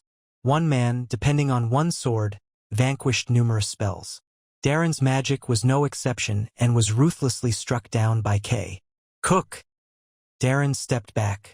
Everyone, focus on attacking the bridge support pillar. As Darren felt the flow of battle leaving his control, he started targeting spells at the bridge itself, instead of the enemies in front of him.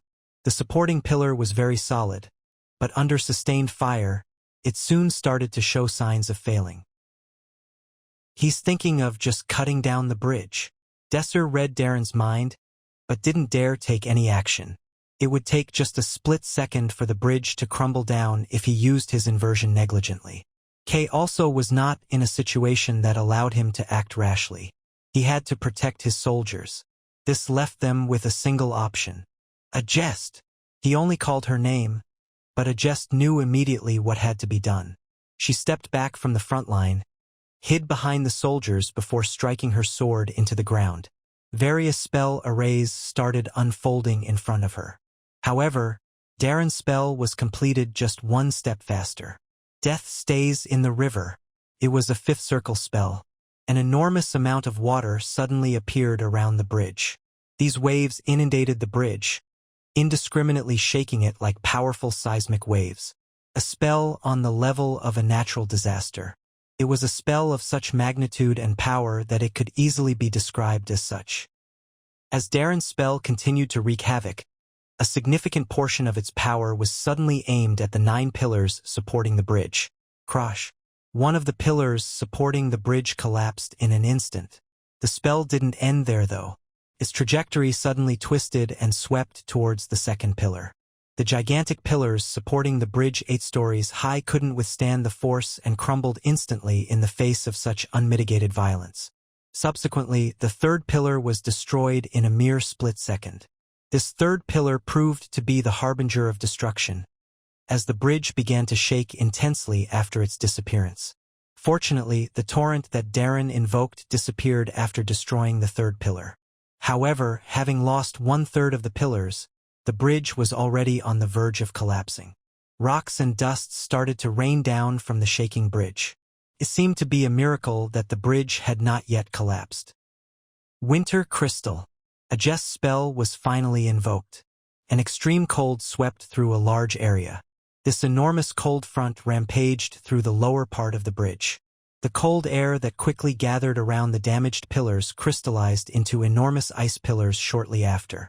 By forming into these pillar-like shapes, they served as reinforcement to the bridge that was at risk of imminent collapse. A jest could be regarded as an entity loved by mana since birth. Even though the actual amount of mana she had was at just the 4th circle level, she was nearing 5th circle level. Having such an unbridled level of talent would leave any hard-working magician envious of her. After all, with their dedication, imagine what they could accomplish. However, a jest was dedicated too. By making use of her talent instead of letting it fall to squalor, she was able to endure many tragedies and grand battles in Desir's previous life. Surviving until the very last moment, a jest became the most powerful magical sword grandmaster. However, even considering the magnitude of her talent, the consequence of channeling that much mana into a single spell had not been small. A jest staggered as her face visibly paled. She had to use a considerably large amount of mana to build pillars that could support such a gigantic bridge. Since she had spent an enormous amount of mana in a short amount of time, it seemed like she would not be able to participate in the battle while she took the time to recuperate. Colonel Darren took a step back subconsciously. The unit that Kay led had almost broken through. Their blockade was no longer effective. Kay and Desir steadily confronted the spells launched at their side while the soldiers calmly advanced. At this point, their movement was almost unhindered. The Red Rose Battalion was gradually pushed back before finding that they had no further space to retreat to. Squad 3. Aim your spells at the Sword Grand Master. After shouting out his command, Darren started to prepare his own spell. He felt that his best bet would be to end everything with a Grand 5th Circle spell. Judging that if he could bring down the pillars again, the enemy would likely suffer significant losses in terms of military strength. However, there was one point that Darren overlooked. The Red Rose Battalion had already entered into Kay's range of attack. Kay unleashed his signature ranged sword strike into the area where the Red Rose Battalion had been backed into. Bang! Pieces of rocks flew in all directions as clouds of dust billowed up. After a while, when the dust settled, there was no one left standing on 2 feet. The floor had sunken as if bombed and the magicians had disappeared without a trace. With just one strike, dozens of extremely precious 4th Circle magicians had died. Kiwook. Darren was lying helplessly on the ground. He appeared to be hanging on by just a thread. His body was covered with scratches while both of his arms were gone.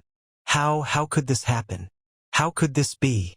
It seemed that Darren couldn't understand the situation he found himself in.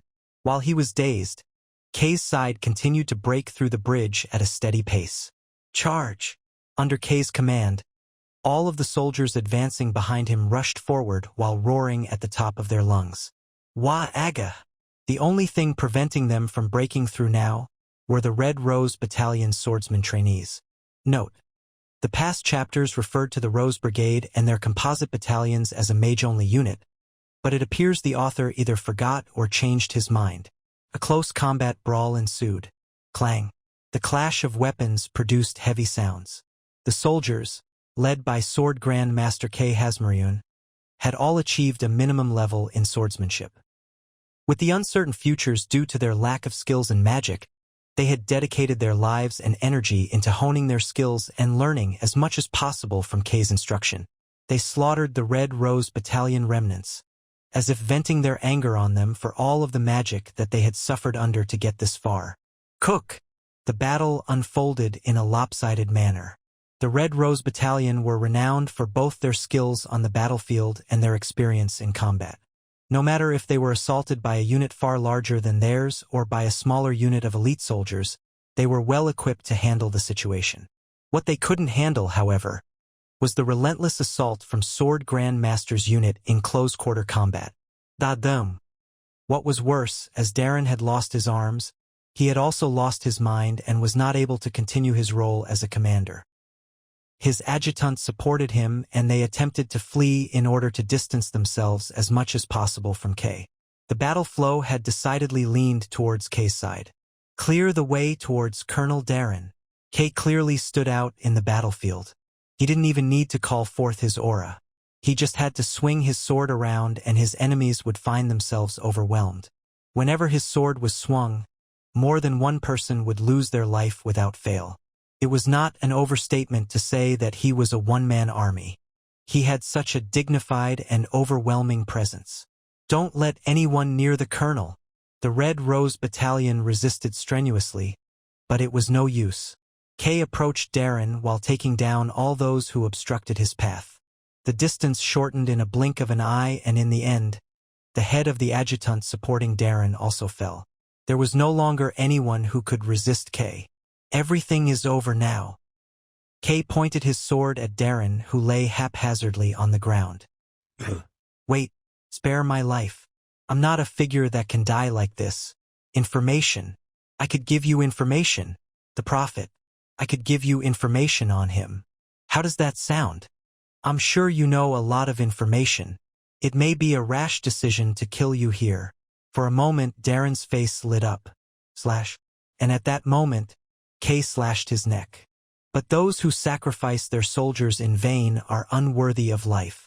Kay grabbed and lifted the now decapitated head. The war is over. Kay's resonant voice echoed. The sounds of weapons clashing gradually subsided and then finally stopped. The Red Rose Battalion was in a situation where they were close to total annihilation. From nearly 600 soldiers, there were now but a handful of them left. Any more resistance would be futile. If we continue to fight here, it would only cause unnecessary deaths. Compared to them, Kay's side did not suffer much damage. It was thanks to Pram, Romantica, and Agest who actively played decisive roles in the battle. Please open the way to the inner bailey. We will spare the lives of those who remain. The soldiers of the Red Rose Battalion were walking on eggshells while looking at each other. Then a man, possibly with the highest rank amongst them, stepped up. We appreciate your concern, Commander. However, whatever the reason, your actions are clearly treason. And surrendering to a traitor means death for us. Surrendering to a rebel army. It would be considered an extremely serious crime and the penalty would be death. We will win. The chance of that happening is very slim, Commander. He hesitated for a moment, then spoke as he sighed. Soon enough, the Blue Rose Battalion will arrive here. Colonel Darren anticipated which route you would take and prepared for all eventualities. Darren was wary of everything and used all available military might to face Kay. That matter is for me to deal with. So all of you will not surrender and take a firm stand until they come. The man who stepped up to talk turned around. The survivors looked at each other and then nodded. We know that resisting against you is useless, but we want to die as loyal subjects who kept their oaths, rather than being executed as dishonorable cowards. That is a shame. His words were sincere. He really admired their unit for both their skill and unwavering loyalty to the king. Kay frowned. However, soon enough, he became determined and gestured towards the soldiers.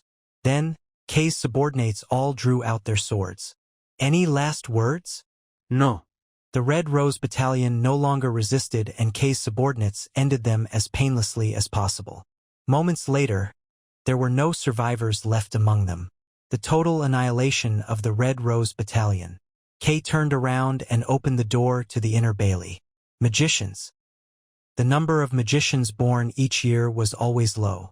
In order to be a magician, one had to be born with an extremely rare ability known as the Blessings of Mana. They were small in number, but they had the power to achieve results impossible through human power alone. It was no surprise that they became precious existences and regarded as valuable military strength for a country. The Magic Kingdom quickly became a hotspot for magicians who wanted to innovate and improve upon their magic power. The gathering of like-minded magicians had cultivated major advancement in terms of magic technology and spell research. It didn't take long for the Magic Kingdom to take great pride in their magicians. With time, this had resulted in national confidence that magic was the be-all and end-all of any civilized nation. This confidence inevitably ended up festering into a belief in magic supremacism that quickly established itself and took root in all levels of the Magic Kingdom. Advance. However, today that confidence was shattered. It had been a while since Kay had prevailed against the unit of soldiers and magicians on the bridge. They had faced off and won against competent knights who protected magicians from their frontline position, while being supported by spells cast from the rear. The unit that Kay led continued to advance forward while quickly subduing any enemies encountered. The swords and spears that had been despised by so many marched largely unabated towards the very heart of the Magic Kingdom. The significance of the Inner Bailey's defense was lost the moment the Red Rose Battalion was destroyed. They were finally able to arrive at the royal bedchamber where the king normally stayed. I am Kay, the loyal servant of His Majesty. Would you allow me to enter your bedchamber? Kay courteously requested to enter the bedchamber. But there was no response even after waiting for some time. Because they could not afford to waste any more time, Kay opened the door. He was greeted with the sight of the king collapsed on the floor, his mouth wide open as if he were screaming. His body was stained with bright red blood that continued to flow from his wound and seep into the bed cover. The king was dead. Kay turned to Desir. Is this an illusion spell to confuse and deceive us? Desir shook his head. There are currently no spells operating in this room. Then this is real. That is correct.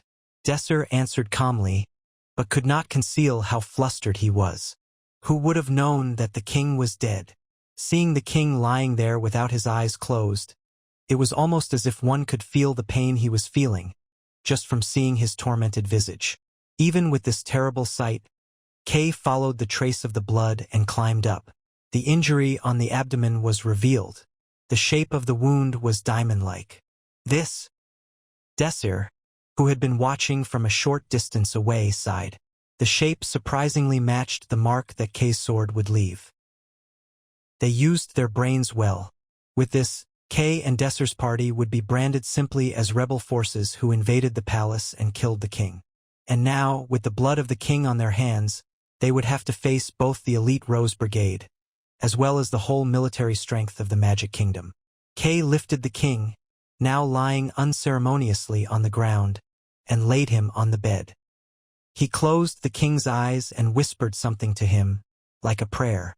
It was too short to be a eulogy. That was all. He did not. Who assassinated the king? Desir was troubled by Kay's reaction.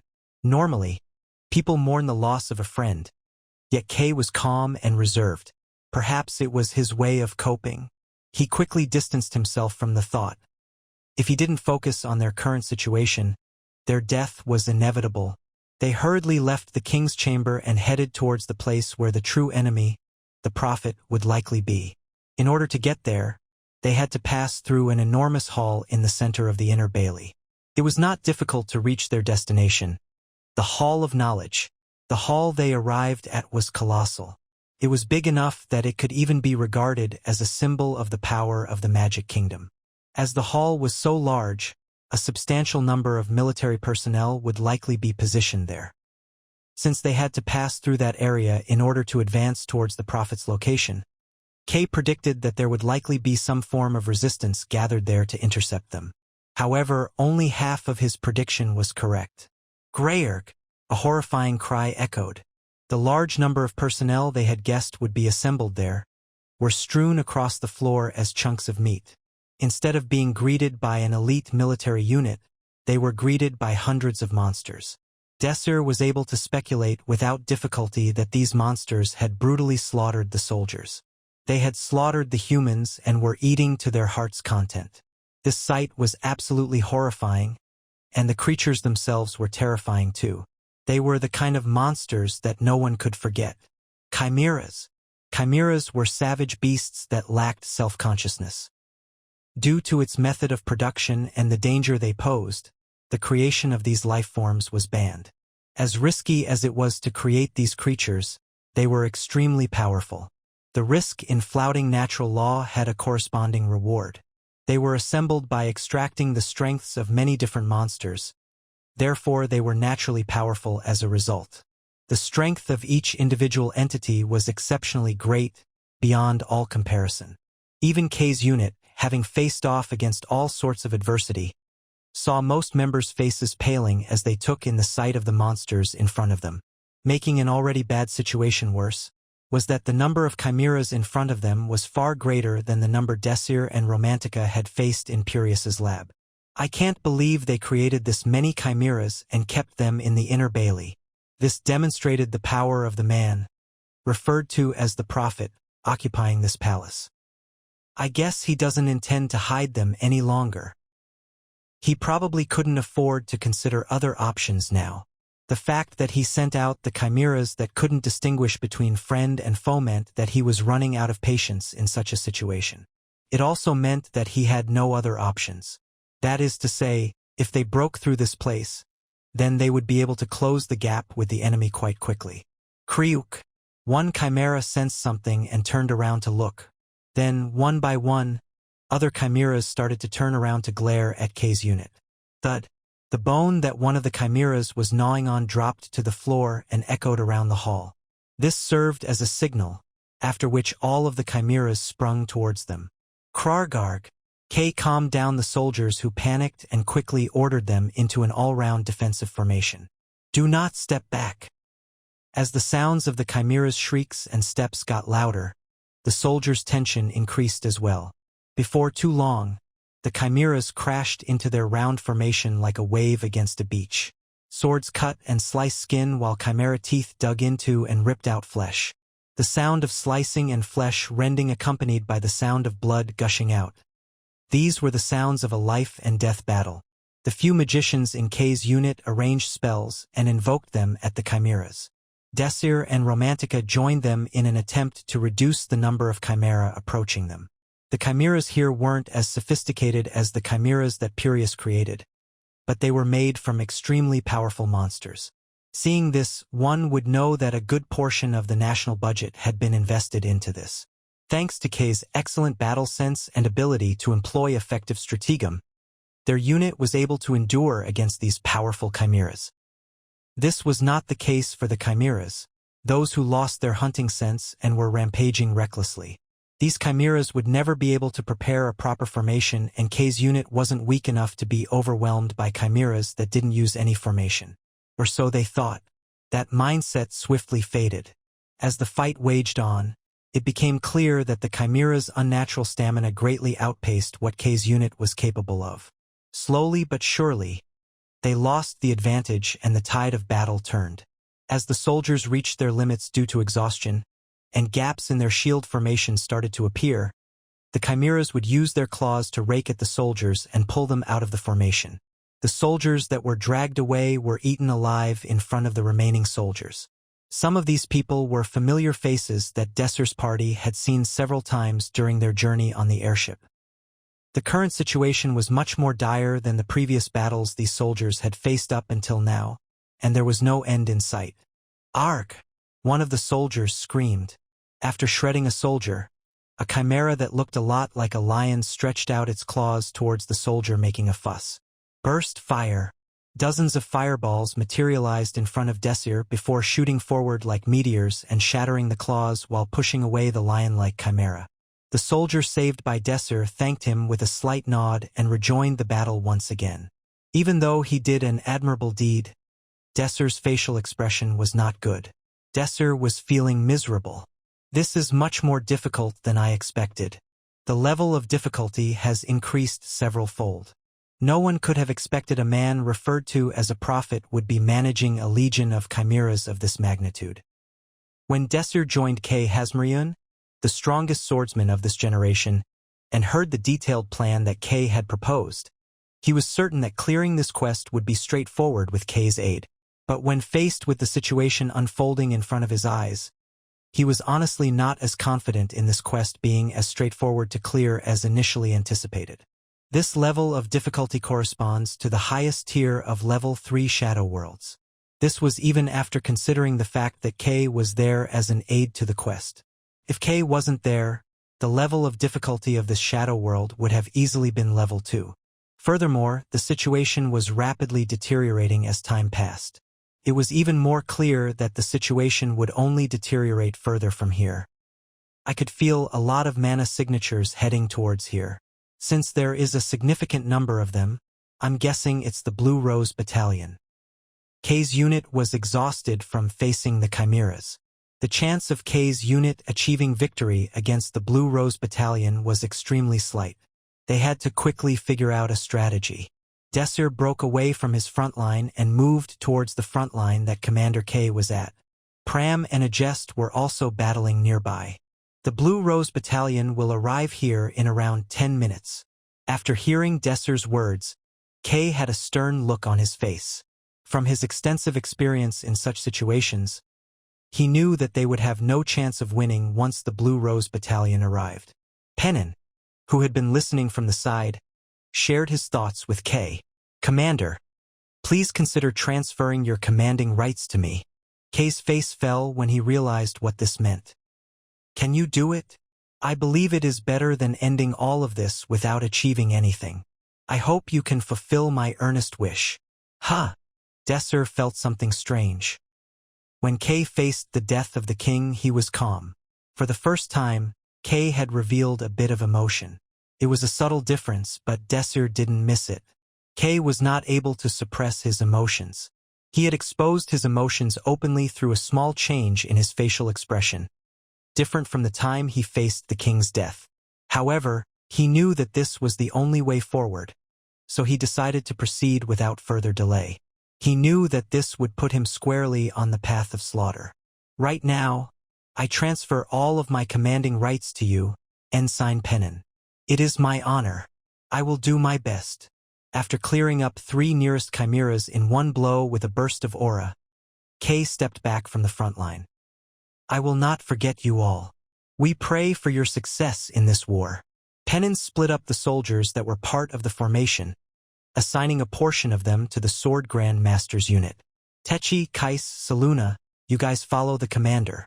"Yes, sir." Kay, who was confirming the formation, momentarily stopped and looked at Desir. "What are you guys going to do?"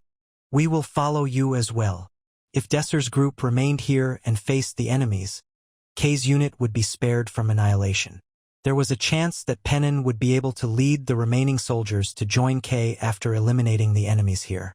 However, Desir was not about to gamble like that. He decided to join Kay without any hesitation.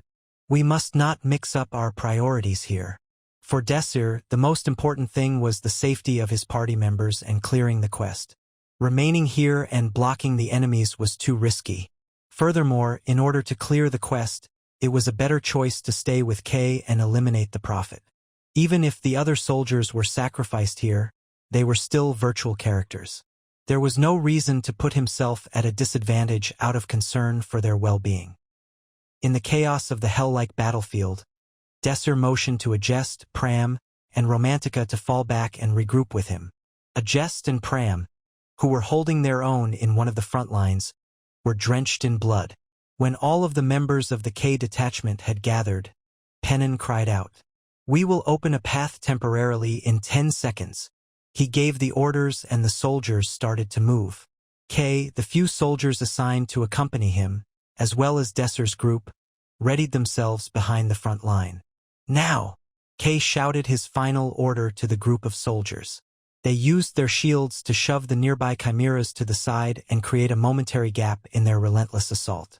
The magicians swiftly invoked spells and blasted the now clumped-up groups of chimeras. Boom! The path in front of them was clear. With the explosions acting as their starting shot, Kay and Desir's groups seized the opportunity and booked it out of the Hall of Knowledge as quickly as possible. A few of the chimeras broke off from the assault on Pennon's formation to attack Kay, but they were able to eliminate the chimeras nimbly. They ran. Once they got far enough away, the remaining chimeras gave up their pursuit and turned back towards Pennon. The Hall of Knowledge served as the focal point of the palace, connecting each section of the inner bailey. 6 different passageways branched out from the one room, giving the impromptu party 5 areas to explore. Kay motioned towards the 3rd passage on the left, and the party followed. Luckily for them, Kay seemed confident in where the prophet could be found. As they made their way down the curvy corridor, Desir took the opportunity to ask Kay about their situation. Does the end of this passageway connect to anywhere else? Nope. If the prophet wants to escape from the palace, he'll need to pass through this passage. Desir nodded after hearing his answer. The prophet was no different from a rat in a trap. Desir deduced that they were currently headed towards the prophet's research lab, where all his homunculus research material and notes would be gathered. Desir wasn't sure why, but the prophet definitely had a new sense of urgency when it came to finishing his research. He had grown much more aggressive in gathering research materials, even with the risk of exposing himself. As this was the case, it was impossible for him to simply give up on his research and retreat. He had to be in his laboratory. Upon nearing the end of the corridor, they came across an area that appeared to be a garden. Once upon a time, the atmosphere was somber, dead. There wasn't a single flower blooming. All of the water seemed as though it had been forcibly dried out, and the greenery had been wilted and blackened. It was as though all of the vital force had been sucked dry. It wasn't just the appearance of the area that made it so unsettling. The mana here is vile, Desir, Romantica murmured. Agest and Desir also felt the mana in the area. It carried with it a foul sewer-like odor, just like Romantica described. As they ventured forward into the garden, the concentration of vile mana grew thicker and coated the area. I felt this kind of mana before. Crow Mask used it against me in our fight. A 6-circle magician, something rare on the continent, and one of the leaders of the Outsiders. That is impossible. Crow Mask can't be alive now if he existed here. It was as Agest pointed out. The shadow world that they were currently participating in was a place from over 100 years ago. It was impossible for a man who exists at the present moment to be in this place, right? But other than that, we know there's a group who has access to this kind of mana. The Outsiders. Exactly. Even though Desir answered her, he started to doubt his own conviction on this matter. The Outsiders didn't form until after the invention of the magic crystal. Zod wouldn't develop the enchant spell for another 50 years. The Outsiders, along with their tainted mana, had no reason to exist now. But it must be connected to the Outsiders in some way. No matter how many questions they had, they wouldn't get any answers until they met the prophet. They kept moving forward diligently. They had no time to rest. To do so was a waste of the time bought by the soldiers currently holding out against the chimeras for them. When they finally reached the center of the garden, they came across a small dome. From it, bursts of mana were flaring out, the concentration so intense it was difficult to breathe. When Kay made a gesture, his subordinates hurriedly got into formation. Desir followed his command as well. 3 Rook-class swordsmen. The 3 soldiers Kay brought with them had attained mastery in materializing aura. Including Desir's group, all of the people present had outstanding individual ability, but due to extreme exhaustion, their actual fighting strength had been greatly diminished. Between the fights on the way here, along with the constant assault of the mana-tainted air around them, it was a wonder that they were all still standing. Still, we have no choice but to do something one way or the other. While they contemplated over their next action, something began to emerge from the dome. They quickly realized that that something was actually someone. His hair was pure white and his face was filled with stitches here and there. His eye bags were sagging well below his eyes and his lifeless form was reminiscent of a corpse. He was sitting nonchalantly next to a glass tube, appearing to contain a homunculus. Really, this timing couldn't be worse. His voice slightly quivered, yet he didn't seem weak. If anything, the combined effect of his voice and appearance made him seem all the more monstrous. So you are the prophet, and you are the sword grandmaster. You really managed to make it this far. This is as unpleasant as when I encountered the descendants of the great man. Kay lifted his sword. After you came to this country, everything started to crumble, and I accomplished something remarkable. I have no interest in what dastardly creature you've created. What I do know is that a large number of people have suffered because of you. You are holding on to insignificant things. You only look at what's in front of you. For me, that is everything. There was no need for words. This kind of confrontation would only result in both parties talking in parallel to each other.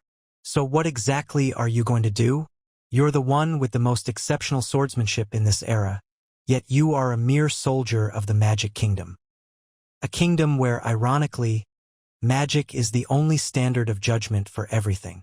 Kay ignored his taunting and started to pour his strength into his sword. When his king-class aura was fully materialized, the air around his blade began to vibrate. You will be executed under the crime of manipulating this country and the crime of assassinating His Majesty. Executed. He spoke with a hint of a smile. He responded as though Trash had gained sentience and told him how to live his life. Don't get in over your head. Even if you're a sword grandmaster, you're merely one human being. The prophet got out of his seat. At the same time, he took out a skull-shaped mask from his chest.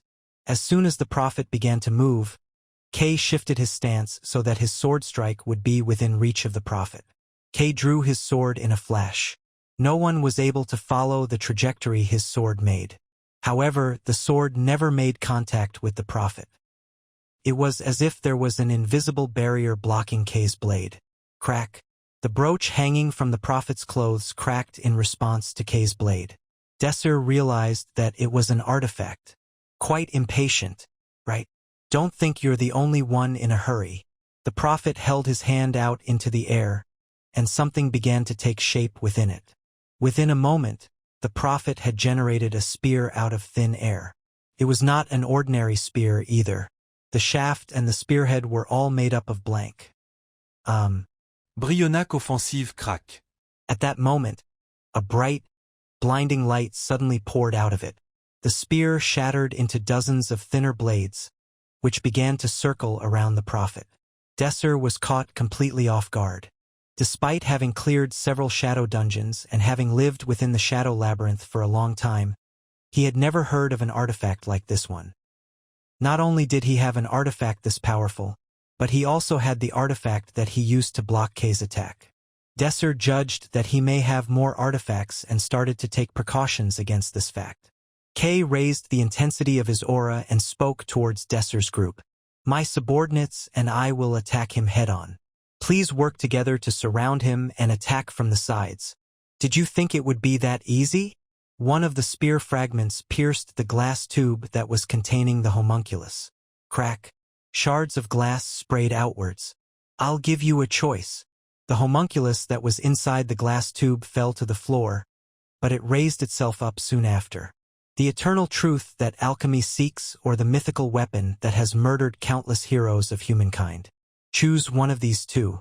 Whatever you choose, it will be an honorable death for you. Kay firmly grasped his sword as he stepped back to take in the change of conditions. His eyes settled on the homunculus. The homunculus stared back at Kay, instinctively aware that Kay was the most dangerous. That monster seems to be something quite dangerous, Desir replied. That's a monster made through alchemy. I dealt with a homunculus when I fought off an evil alchemist in the Desert Flower City. But that thing in front of us, it looks even more powerful than the one that I fought.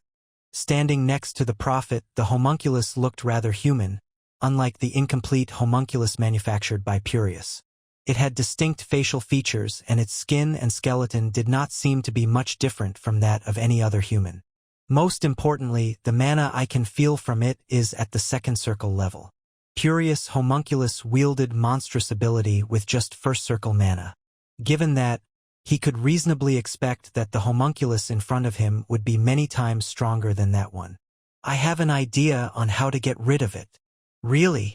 While I'm fighting with it, I want you to deal with the prophet. The ability that the prophet had displayed in just the brief skirmish earlier proved that he was no ordinary being. Desir speculated that he still had a hidden trump card or two and decided to leave handling him to Kay. Kay surely had the power to prevail in a straight-up duel. Kay nodded. Okay, then I'll handle the prophet. Kay bowed lightly, then approached the prophet. Rumble. A thunderclap rang out from the Bryanak, which circled the prophet. I see. So you are the one who decided to die at my hands. It will be clear in a little while just who will die. Kay once again pointed his sword at the prophet. Clash.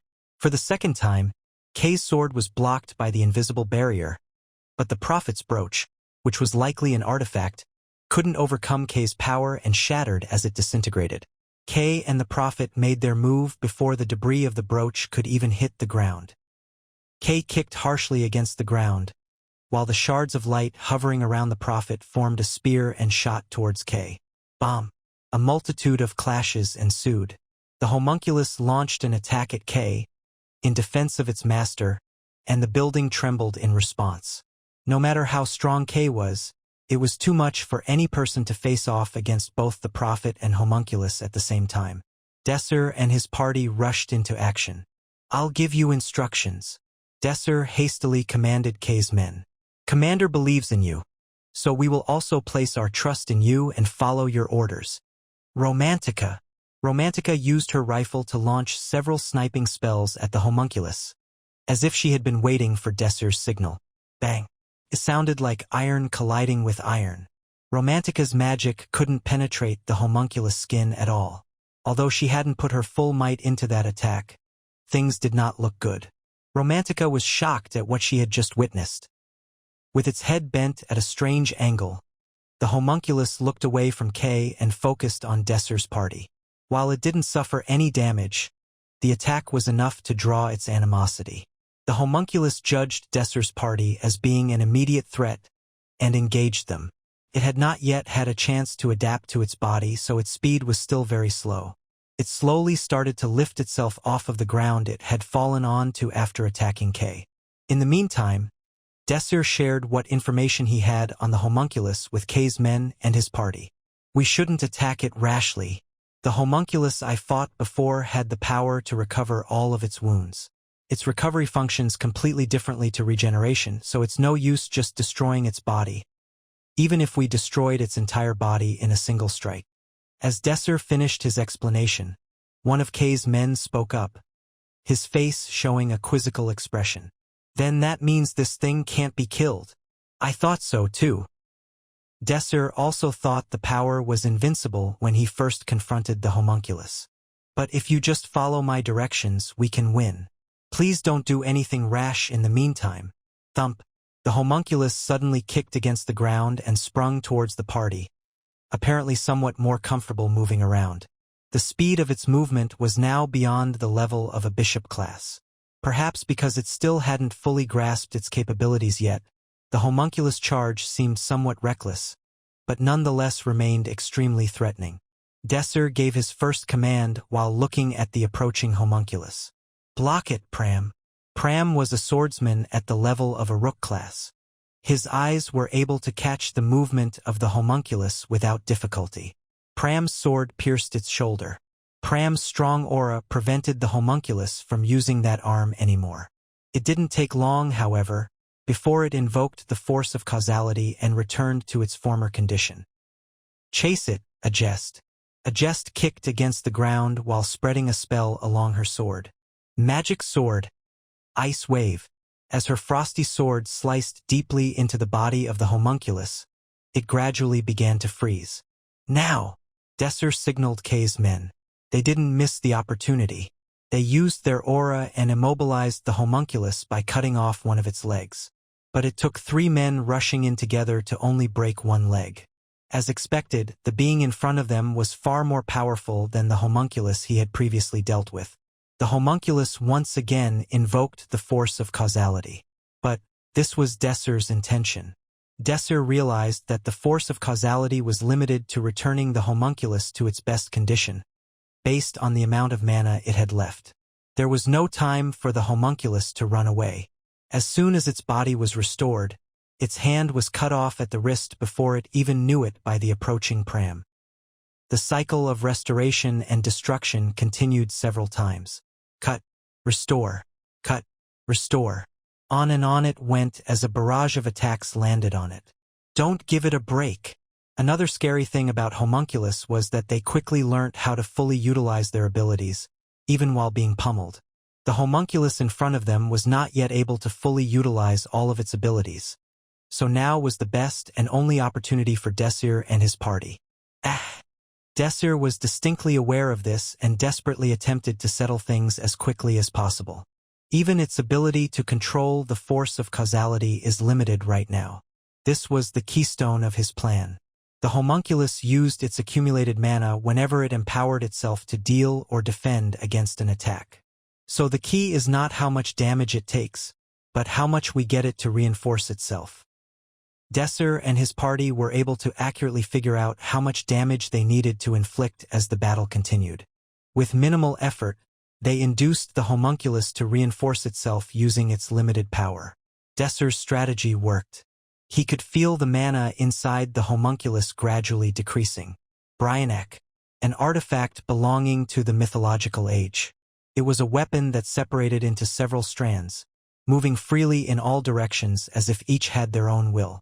Seeing it in action, one would feel that they were looking at a large army of lights. Even the material it was composed of was blank. A metal considered to be the best of the best for weapons on this continent. Each spear blade emitted an immensely sharp energy before firing at a person, each in unison. Sword Master Hebrion, the most powerful swordsman of this age. Kay's sword was a thing of legends, enough even to be referred to as a great sword. However, it was not made from material as good as blank.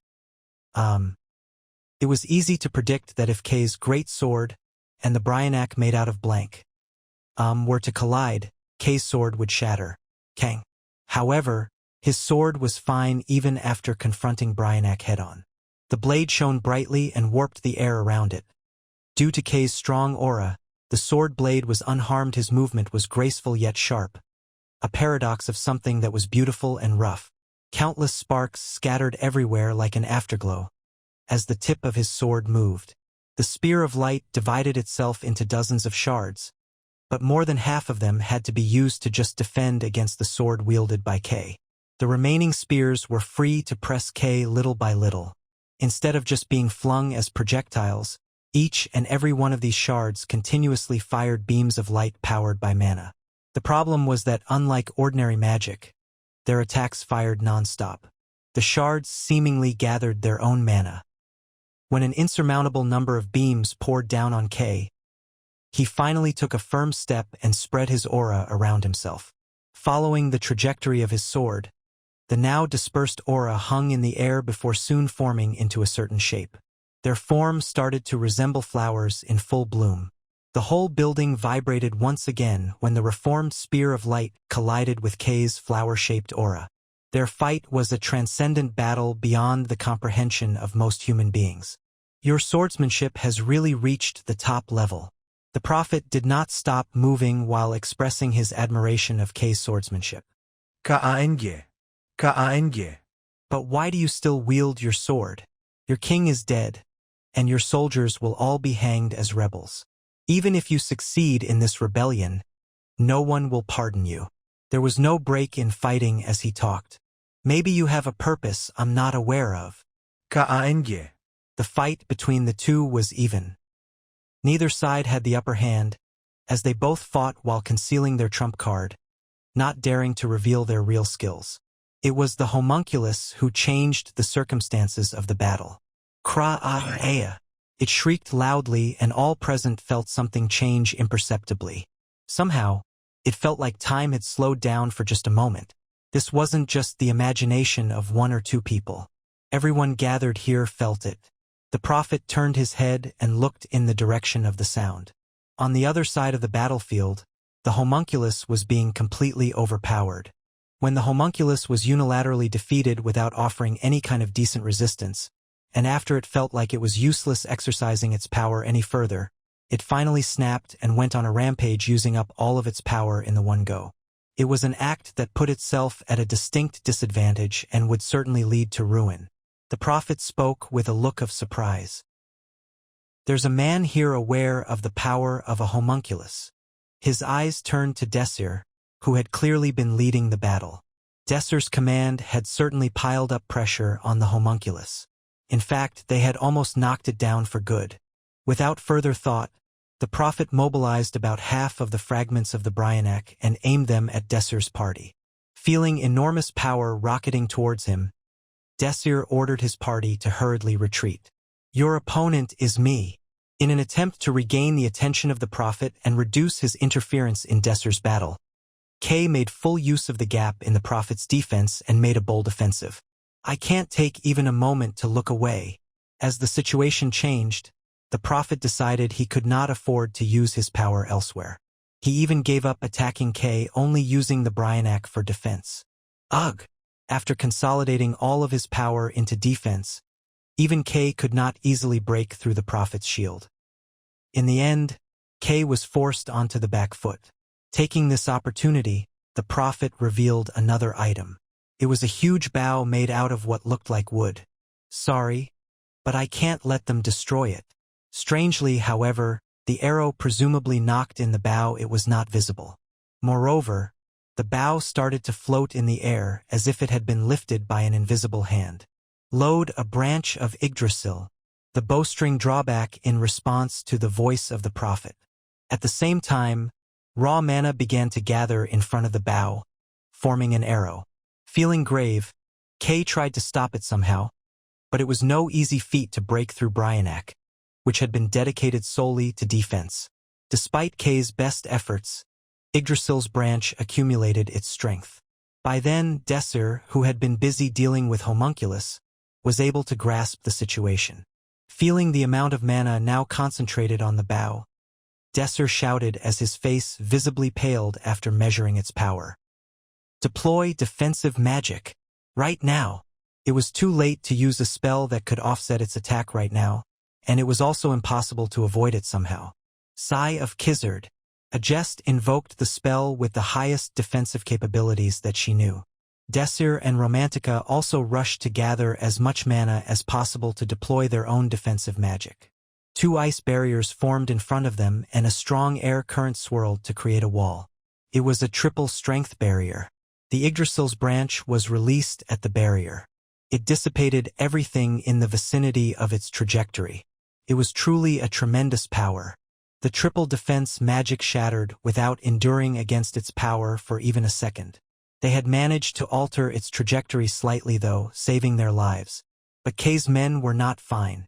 Desir's party ran to hide behind their barrier and barely made it in time by just a hair's breadth. The soldiers, unfortunately, were swept away by the silver arrow, disappearing without even leaving a trace behind. Kay's face distorted at the sight. A violent rage consumed him. He clenched his lips and rushed at the prophet. Dozens of aura flowers bloomed from all sides. Kay deployed aura to the absolute maximum of his ability, as if holding nothing back.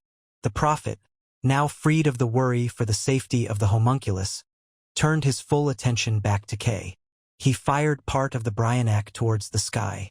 The ceiling collapsed with a loud noise. Moonlight poured down from the perforated ceiling. Wong! The moonlit Bryanak howled. Each of its fragments that were previously emitting a faint glow began to emit dazzling light as the moonlight shone on them. At the same time, the blades became more corporeal. This was the grand reveal of the hidden card that the prophet had concealed until now. Crash. Even though it was just light shining off the shards, the ground and walls were crushed, as if unable to withstand the force. The roof of the building collapsed too. Everything, stone or iron, was parted by the light. But Kay didn't mind all those things and approached the prophet. With each step he took, a stronger force struck him. The armor he was wearing began to distort and countless lines of blood were drawn on Kay's body.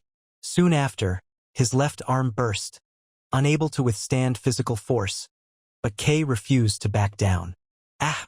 Kay, who had reached the prophets, struck a blow. Kay's alluring blade, which emitted a light no dimmer than that of the light pouring out of Bryanak, diagonally intersected the prophet's body. The extreme swordsmanship of a man who reached the top as a sword master pierced the most valuable treasure of the mythological era. Kay's ability was far above what the prophet expected. Quarang. The Yggdrasil's branch, which had been busy reloading all this time, lost its light and ceased functioning.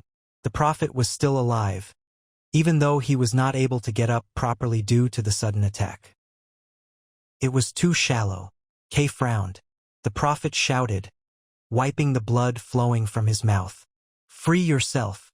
Numerous treasures then appeared. They were all priceless artifacts. Desir could recognize 2 or 3 of them. From what he remembered, they were all artifacts known to have been long lost. He couldn't understand how one person could possess so many artifacts. There's no way. How many artifacts does he have? There was no time for admiration, though. Artifacts are, despite what they saw in front of them, things that were hard to obtain. Dozens of artifacts began to operate simultaneously. Boom! The wind of Leroy crushed everything in its vicinity after being injected with mana. The crystal ball of the Rotane that supported other artifacts by responding to any reaction of someone approaching.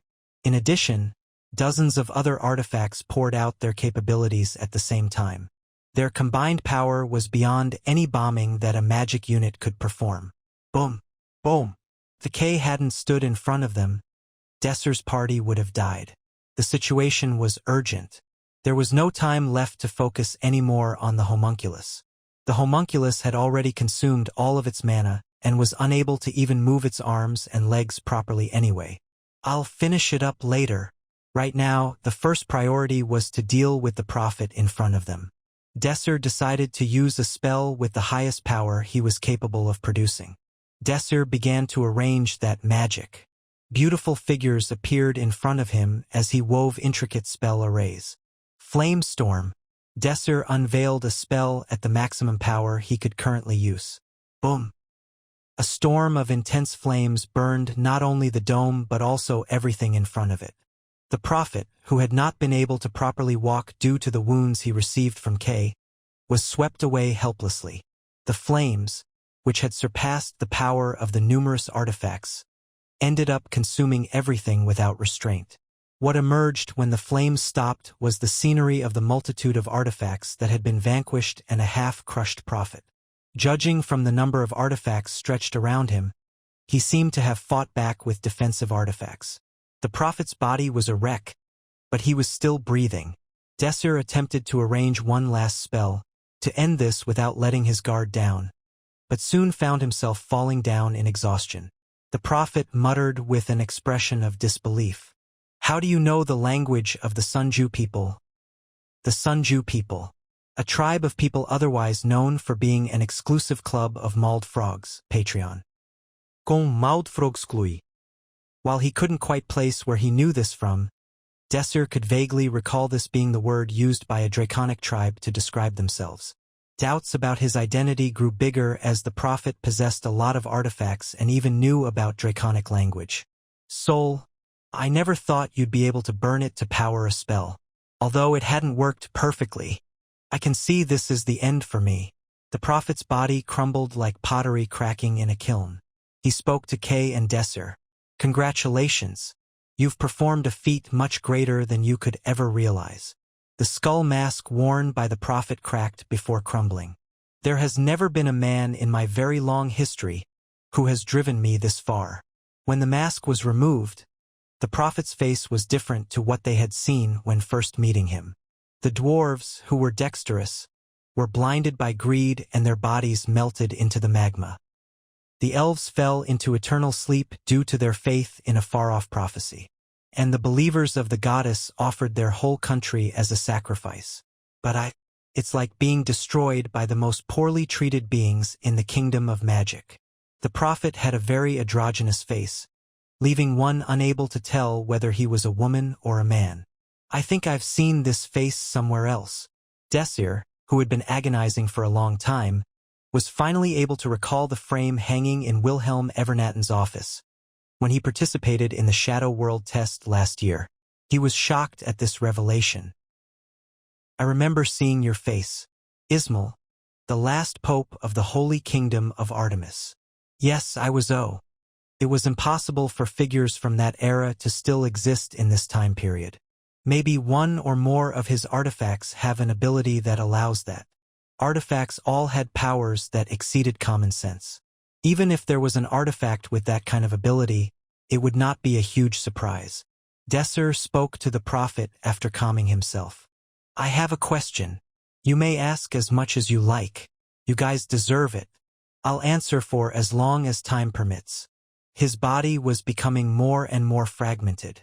There was clearly not much time left. What's the purpose of creating homunculus? The purpose is simply to fulfill the promise. To fulfill the promise. I need it. What the hell is that? The great goddess of all. The prophet was out of breath even before he could finish speaking. His body collapsed into dust that soon spread in all directions. It was a death that left countless questions. Desir was overwhelmed with a wave of fatigue at the thought of this finally ending. But the shadow world did not close just yet. It's time to finish things. After eliminating the collapsed homunculus, the quest should be cleared. Desir stepped towards the homunculus. Suddenly, someone stopped Desir. It was Sword Master Kay Hebrion. He had lost his left arm in his fight with the prophet, and at a glance seemed very tired. Bet he was pointing his sword at Desir. You have entered the final quest. Swordmaster Kay Hebrion has killed the mastermind. Kay Hebrion needs a homunculus for his true goal. He would do anything to achieve this goal. Kay Hebrion has been revealed as the true mastermind. Kill him and destroy the homunculus. This is the only remaining clue to the manufacturing of homunculus left in the world. Kay looked very pale from excessive blood loss, but his fighting spirit appeared no different from the start of the battle. Desir instinctively felt that he could not afford to lower his guard around this newly unveiled Kay for just a second, even if he was an opponent that had lost an arm. Desir took a step back and threw out his accusation in an attempt to buy time to make sense of these circumstances. You've been looking for the homunculus from the start. Something just wasn't right about the way these events had unfolded. It was too unnatural. The biggest red flag was probably the fact that Kay got angry at the death of his men, but remained very calm when the king he had served for a long time was found dead. All he did was fix up the body without any words of mourning. Now that he thought about this again, it was hard to see Kay acting out of a sense of loyalty. But how does he know about the homunculus? Kay was ostracized within the Magic Kingdom, failing to hold any kind of significant position and being well and truly out of the know when it came to schemes like this homunculus creation. Desir had confirmed through Tatrina, the magician he tortured earlier, that Kay had not received any information about the research. It was for this reason that Desir had been willing to trust Kay to such an extent. He surely wouldn't know anything about homunculus. At that time, a memory suddenly came to the forefront of Desir's mind. As you are a mercenary hired by Kay Hebrion, you must escort Aldine Sepius. Aldine Sepius has a very important clue that is needed to achieve Kay Hebrion's goal. The life and death of Aldine Sepius will have a significant impact on the quest process. Aldine Sepius. Desir realized what information Aldine had that Kay needed. Aldine Sepius had something to do with alchemy. If he had handed over information pertaining to the homunculus to Kay, then it meant he was not any ordinary alchemist. It meant he was an alchemist who matched Purius in terms of skill and blatant disregard for natural order. You've correctly guessed Aldine Sepius's role in this quest line. He is one of the first people to conceive of homunculus creation. He went mad after using his own body to experiment on, miraculously conducting many experiments and pioneering an entire field of alchemy on his own. Within his tortured mind is valuable information about his life's work, especially in the field of homunculus creation. He is guarded by the sword master, Kay Hebrion, and has provided him all of the information he is in possession of. Desir's guess was correct. It was unclear how he obtained the information from the insane Aldine, but it became clear that the information truly did originate from Aldine. With his desire to obtain possession of a homunculus, Desir could tell that Kay was trying to achieve something using Aldine's knowledge. Crash. The walls of the ceiling collapsed and dust rose. This place was collapsing entirely. It was now a complete ruin. Sensing the strange atmosphere, Pram, Romantica and Agest began to move. There was a full-blown confrontation between Kay and Desir's party. While there were far more people in Desir's party, Kay was not pressured or pushed back at all. A man referred to as the sword master of his generation had the power to overwhelm his surroundings simply by standing there. Kay spoke to Desir in a matter-of-fact manner. My request is now concluded. Of course, I will pay you the promised amount. I'll make sure to take care of that. If Desir's party were real mercenaries, there would have been no reason to stand up against Kay. But they were not mercenaries in the real sense of the word. If they didn't destroy the homunculus, this shadow realm wouldn't end.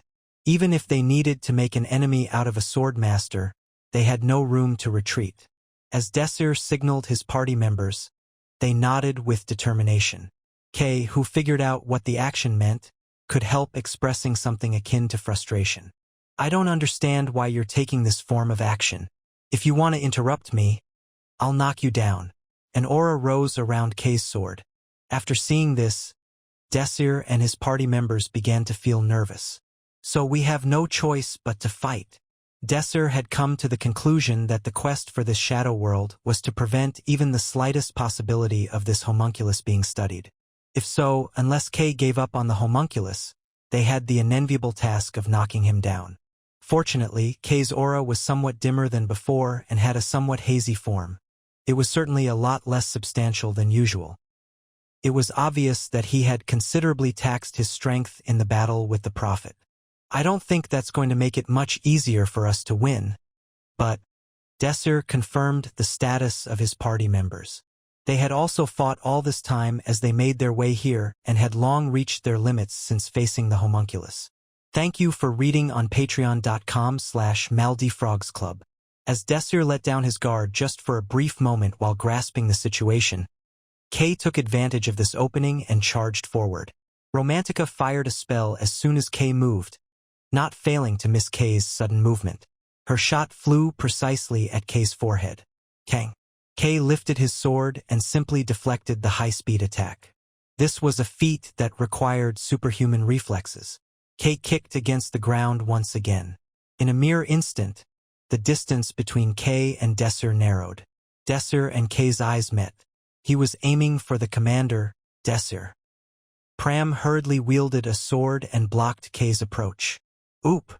As soon as Pram faced Kay's aura-infused sword, Pram felt the extreme pain of the muscles in his arm tearing as they reached their limit. He barely managed to hold Kay back, letting loose a scream that pierced the otherwise silent atmosphere. If Kay's body had been in prime condition, Pram would have been torn asunder with that sword strike. Just one attack was all it took for Pram to realize that he could not face Kay's sword directly in a frontal attack. But I can't retreat. Behind Pram there was Desir. He decided not to send Kay to Desir, even if he ended up cut apart. Pram used all the skills he had mastered and poured them into a concentrated volley at Kay. Kagong. Kagagang. Pram's swordsmanship relied heavily on speed over might. Pram had always possessed considerable talent, and that talent was heightened and honed much faster through meeting Desir. However, the talent he possessed fell short of Kay. He casually defended Pram's all-out attack. Pram had launched a volley of attacks at tremendous speed, but Kay threw him off balance in a simple counter-movement that felt almost reflex-like. While his movement looked incredibly simple, it was anything but that. To the trained eye, this was an inhuman move. Ugh! Pram felt like it was a miracle in itself that he was even able to block just one of Kay's attacks, let alone two. Each time he blocked an attack, Pram had to commit his utter best. No, beyond his best. However, eventually an unguarded point was finally revealed. Kang. Pram was pushed back by a heavy blow, and Kay lowered his posture while pulling his sword back to perform a finishing move. At that moment, Pram felt his body split into two. His intuition told him that this was not just a hypothetical, but an inevitable situation he would find himself witnessing in just a moment.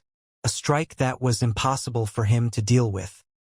Pram judged that no matter what he did, he could not confront this attack with his own strength.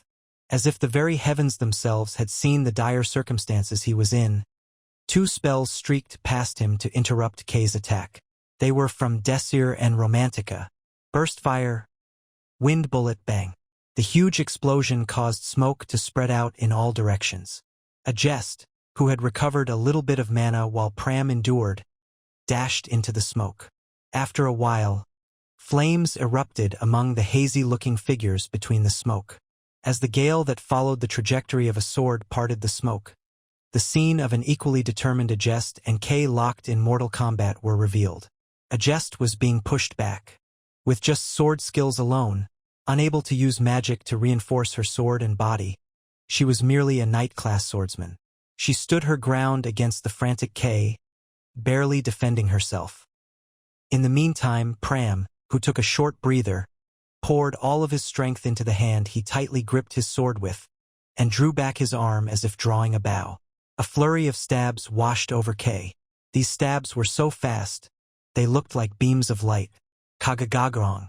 It was in this manner, someone tying up Kay's footwork while another took on Kay head-on, that the tide of battle gradually started to turn in favor of Desir's party.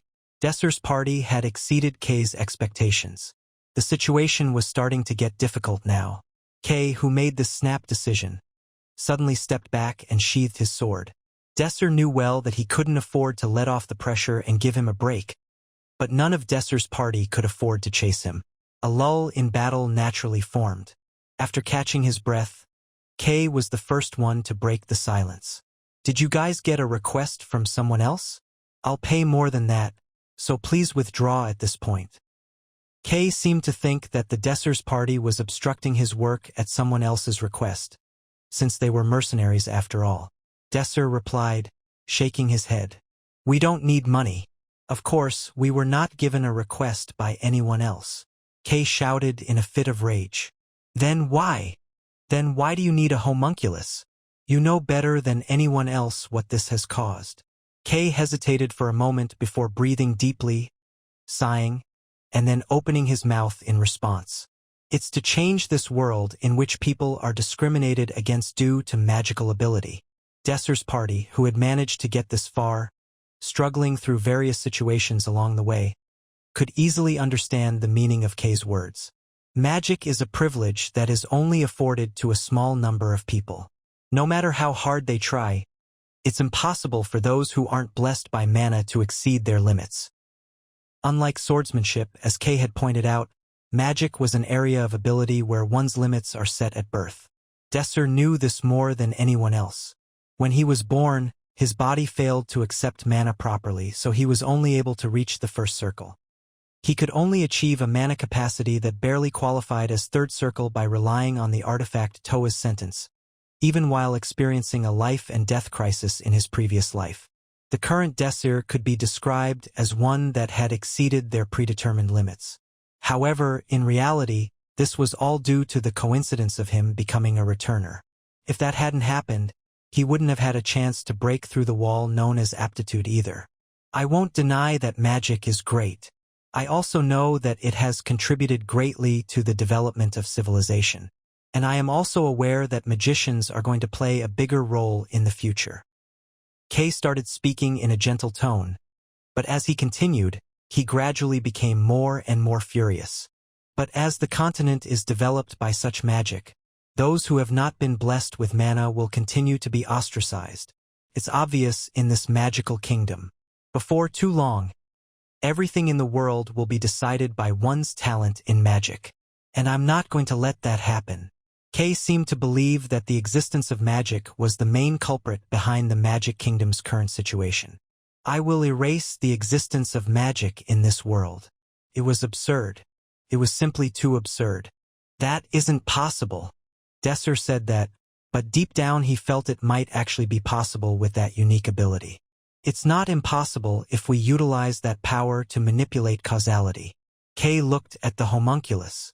Right now, it can only harness the power of causality on itself, but if we were able to utilize that power on an external target instead, it becomes possible enough. Desir shivered in horror at hearing Kay's scheme.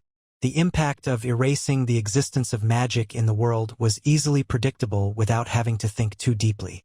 It would cause as much confusion as the arrival of the Shadow Labyrinth. Even if you have that kind of ability, there's no guarantee that you'll be able to control it properly. I know, maybe it's an impossible wish, something unachievable even if I were to devote an entire lifetime in pursuit of it. But I can't give up if there's even a possibility of it coming true. Romantica raised her voice to a shrill tone. If you get rid of magic, all of the societies based on magic will collapse. There's going to be all kinds of chaos. And how are you planning to clear shadow worlds without magic? My unit is proof enough that we are okay without magic. In fact, my men were not lacking at all in our fight against the Red Rose Battalion, the so-called elite of the Magic Kingdom. Romantica frowned.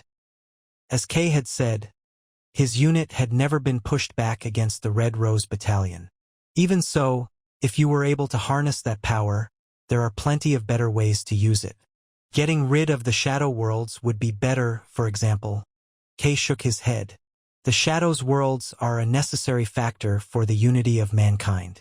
Moreover, what I want is to remove the privilege that only a select few enjoy from the world. This is the best way to achieve it. Kay changed his stance as if to demonstrate his firm will. Desir felt sorry for Kay. He too decided that further conversation was unnecessary at this point. Sword Grandmaster Kay Hebrion would have prepared for this event over a long period of time, but the fact that magic still existed in modern times meant that his plan had ultimately failed. In this shadow world, Desir's involvement had greatly weakened the prophet, even though his plan was on the verge of success. However, no matter how hard they struggled here, it was just a virtual world. All extra work was in vain, utterly meaningless. Even though a heroic character of note was heading down the wrong path, there was no use in trying to correct them. The only thing that mattered now was the inevitable fight. Understanding that Kay had no intention of giving up on the homunculus, it was dangerous to give him any more time to regain his strength. Desir made a declaration to Kay.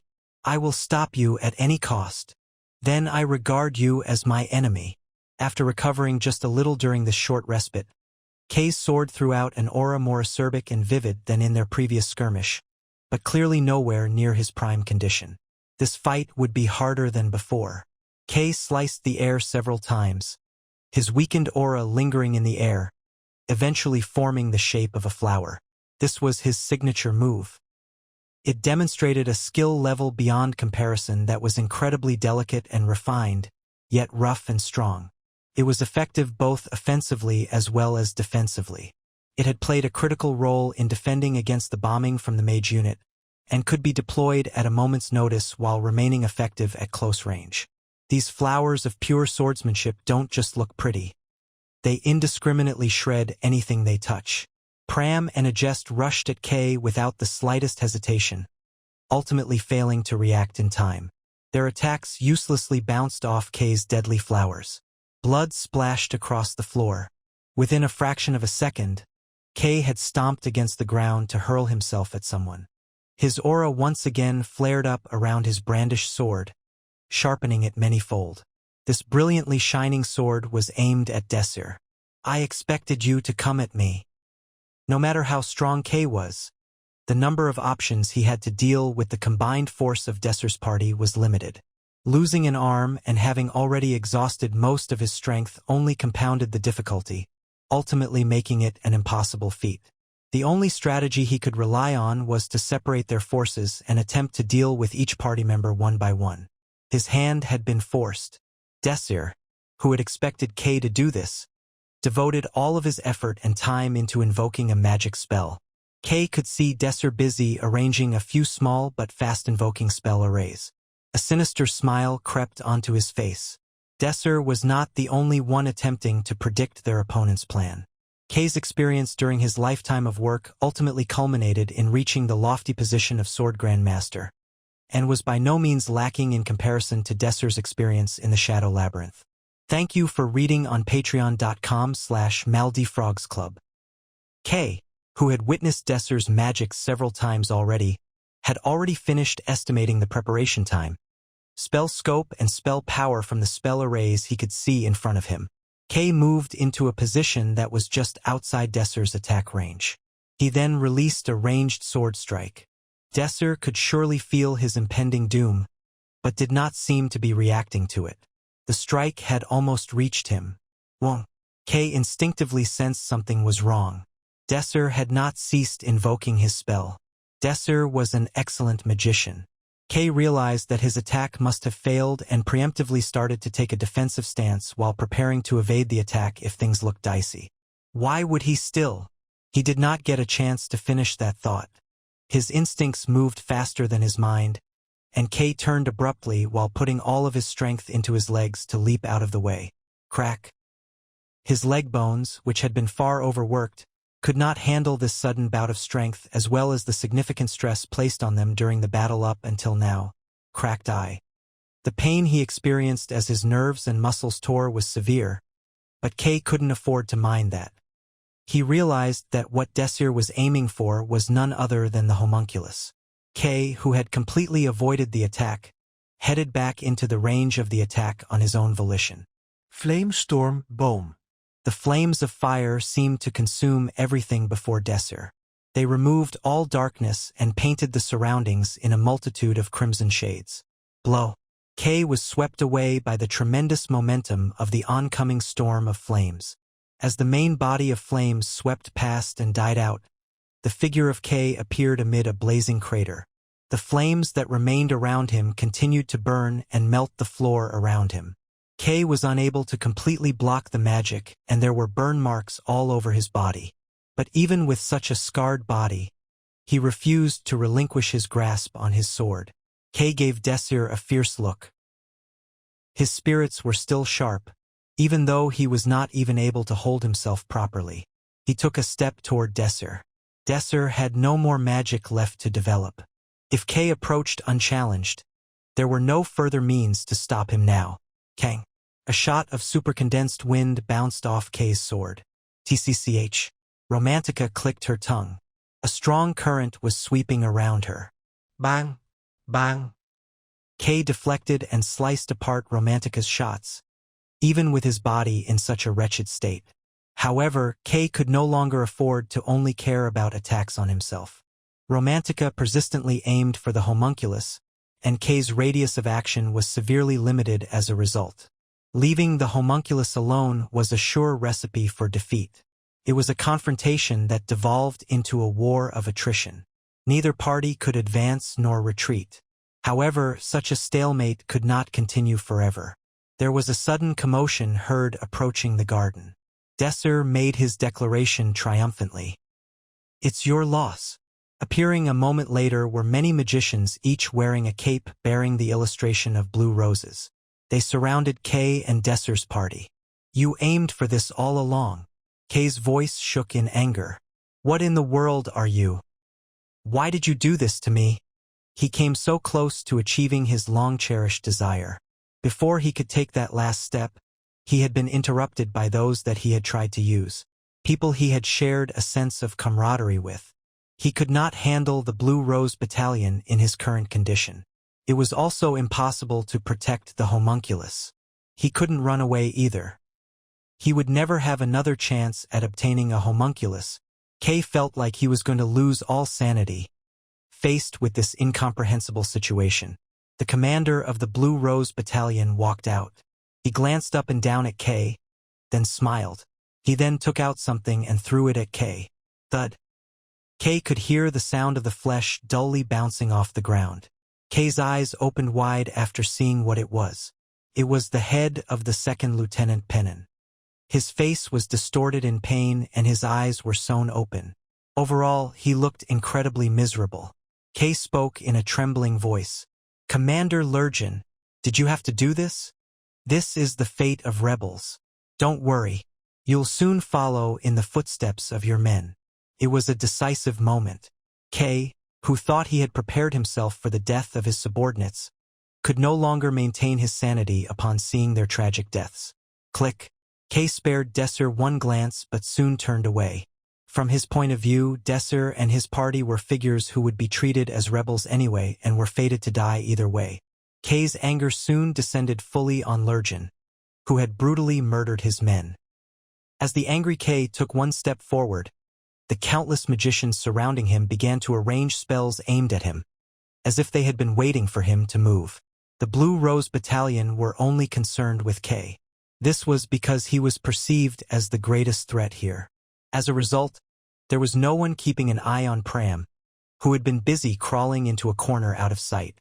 Kay poured all of his remaining energy into his blade and leaped at Lurgan, the commander of the Blue Rose Battalion. The physical technique and raw power on display was formidable. All of the magic aimed at Kay cut through the air. Kay, who had leapt at a speed that exceeded common sense, cut Lurgan's head off in a single moment. Lurgan couldn't even scream, but as a result of doing this, Kay couldn't move anymore. He had totally exhausted his energy. The magic spells that were mid-flight continued to descend on him. Just before the countless spells pierced his body, Pram leapt out and removed his head in a single blow. That was the greatest courtesy he could afford to a fellow swordsman, let alone one he regarded as a mentor or teacher. You have prevented all future manufacturing of homunculus. You have removed all of the masterminds involved in this conspiracy. Research into homunculus has caused a lot of chaos and confusion in the dark, unrecorded in history. You have cleared a series of hidden quests which has raised the reward ratings. The northern plains of Adenia. Two groups stood facing off against each other on one of the vastest plains on the continent. Amongst the forces on one side, 7 distinct flags were proudly flown, each representing a unique faction. Amongst them, there was an eagle holding a sword, another with a spear overlaid with an axe, as well as one with 2 crossed shields. These flags were national emblems that soldiers would fight to the death for. Troops from Adenia, Divide, and the Western Kingdoms as well as a force from the Hebrion Empire had assembled on the same side of a battlefield. It was the largest combined force ever recorded in history, and the group opposing them, lined up discordantly on the other side of the soon-to-be battlefield, were the outsiders. The forces on the outsiders' side consisted of sinners, magicians who had violated taboos and were either exiled, on the run with substantial bounties on their heads, or otherwise bandits, rebels and other diverse groups of no-goods. Amongst their numbers, there were also giant monster soldiers and chimeras, the product of illegal experimentation. This was normally a group that would never be able to cooperate with each other. These criminals and defective goods of society had always moved independently due to their ideological differences and distinct goals. Collectively, though, they were the outsiders. The lack of cohesion and leadership amongst their forces was the biggest reason why the Allied forces had been able to rout the outsiders so easily. No matter how good the outsiders' individual skills were, the tyranny of numbers, especially in the form of a well-trained and highly disciplined military force, was unstoppable. However, the outsiders were not ones to give up. After being driven up against a wall, they had finally united and set aside their differences. Additionally, they had set up a chain of command and started to implement strategy and tactics in their skirmishes. The flow of battle, which had initially been overwhelmingly in favor of the Allied forces, had drawn to a stalemate. Whoosh! The The harsh wind seemed to drain all life out of those buffeted by it. The coldness of the Adania plains, adjacent to the north, had an Arctic touch to it, as if threatening to freeze the world. A steady snowfall coated the plains, leaving a sleek winter coat across the battlefield. The intensity of the wind also ratcheted up, threatening to cleave flesh from the bone. This stalemate had persisted for almost 2 months. Taking advantage of the momentary distraction of the Shadow World emergency, the outsiders had gotten the jump on the Allied forces and managed to rally the last of its military might. The result of that was this current standoff on these godforsaken plains. Boom! A rich and magnificent trumpet sounded from the Allied forces' side, heralding the commencement of battle. The front line of the Allied forces began to move. While lethargic in taking their first 5 strides, they quickly found themselves charging at full speed. And their enemy, the outsiders, moved as well. The ground shook. The armies of the 2 sides rushed at full speed at each other. They didn't slow down in the slightest. They took up arms and collided into each other. And bang! The 2 huge waves met and soon began to mingle together. The battlefield became noisy as people shouted and screamed. The air was palpable with adrenaline. The sound of shouting, the sound of soldiers dueling against each other, as well as a multitude of screams and death throes had filled the plain. They wielded weapons with the intent of killing their opponent. No half measures were allowed. At the center of the most fierce part of the battle, there was a group of people holding their space to such an extent that the outsiders refrained from throwing more bodies at them. They were Adenia's elite lancemen corps. They had effectively repelled the oncoming outsiders. The battle was fierce. The outsiders' resistance was ironclad. The average height of the troops facing off against the Adenians was well above average. It was likely that most of them were born of mixed race, part barbarian. They refused to retreat, even when struck and pierced with spears. They repeatedly used their full might to swing their axes down and split the heads of Adenia's soldiers, even in the few cases where doing so would use up the entirety of their dying breaths. Crack, crack. A portion of the Adenian army soon collapsed. Red blood sprinkled liberally over the snow. The blood-stained outsiders smiled hellishly at Adenia's soldiers. Lupin, a soldier who was commanding this front line of the Allied forces, grabbed a nearby spear. He was afraid but could not back down. If they fell, their formation would collapse and their central command could even end up exterminated. All of a sudden, a loud noise drowned out all other noise on the battlefield. Flutter. Lupin's gaze was pulled towards the sky. Dozens of light streams had been drawn in the sky above them. Some were intercepted by others mid-flight, but others landed on the ground, causing mass devastation. This was the artillery magic from magician troops on both sides. A battle for magical supremacy. But amongst them there was something that stood out. It was different from ordinary magic. It was something special. Even the otherwise magically ignorant Lupin could recognize something was abnormal. The sky darkened. Sparks indiscriminately rained down from the sky. They weren't powerful enough to deal damage to either side, but they were certainly bright enough to be distracting. Rumble. The dark sky was quickly dyed white again by a flash of light. A huge thunderbolt struck down amidst the outsiders. The mighty current of electricity burned everything in its path to a crisp. It didn't end with just a single shot. Rumble. Like a dragon roaring. A deafening blast reverberated throughout the vast plains. Once again, huge thunderbolts rained down on the outsiders. Countless people instantly died without a chance to scream. Lupin, a helpless onlooker, felt as if this were God's divine punishment. They were left completely defenseless. The Allied forces were able to make massive gains on the battlefield. Eventually, the outsiders managed to mobilize wizards to respond, but it was already too late. The flow of battle, which had been hard to read, had been greatly simplified. The situation had been entirely settled with a single spell. There were few wizards on the continent that could invoke this level of magic. Zod Ixarian, one man's name, which someone murmured in a low voice, spread amongst the Allied forces like a wildfire. It's the great sage. Zod Ixarian, the master of the tower, is with us. Zod's name alone raised the morale of the Allied forces more than anything else. It was exhilarating. Knowing that the strongest magician on the continent had their backs made the weary soldiers feel invincible. "Yeah, hi!" A battle cry rang out across the sky. Lupin thrust his spear into the neck of a nearby outsider. While the outsiders had collapsed into shambles, Adenia's lancemen regrouped and pushed forward. With their troops in formation and pushing forward, the ground once again began to shake under their feet, stomping in unison. And advance they did. Boom! Boom! Boom! The Allied forces now moved enthusiastically due to their overflowing levels of confidence and high morale. The outsiders were gradually pushed back as a whole. Even the giant monster troops fell without being able to properly demonstrate their power. Lupin shouted with conviction, "We can win!" The subsequent situation was simple. Zod Exarian's might was completely beyond the common sense of the average magician. The outsiders had to commit several high-tier magicians just to offset a single one of Zod's spells. Allocating these key strategic-level resources to offset the actions of a single person had a massive effect on the outcome of the battle. The initiative had well and truly been seized by the Allied forces.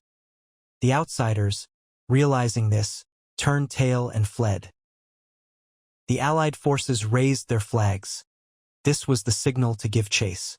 The knights who led the right flank charged to deal the first finishing blow.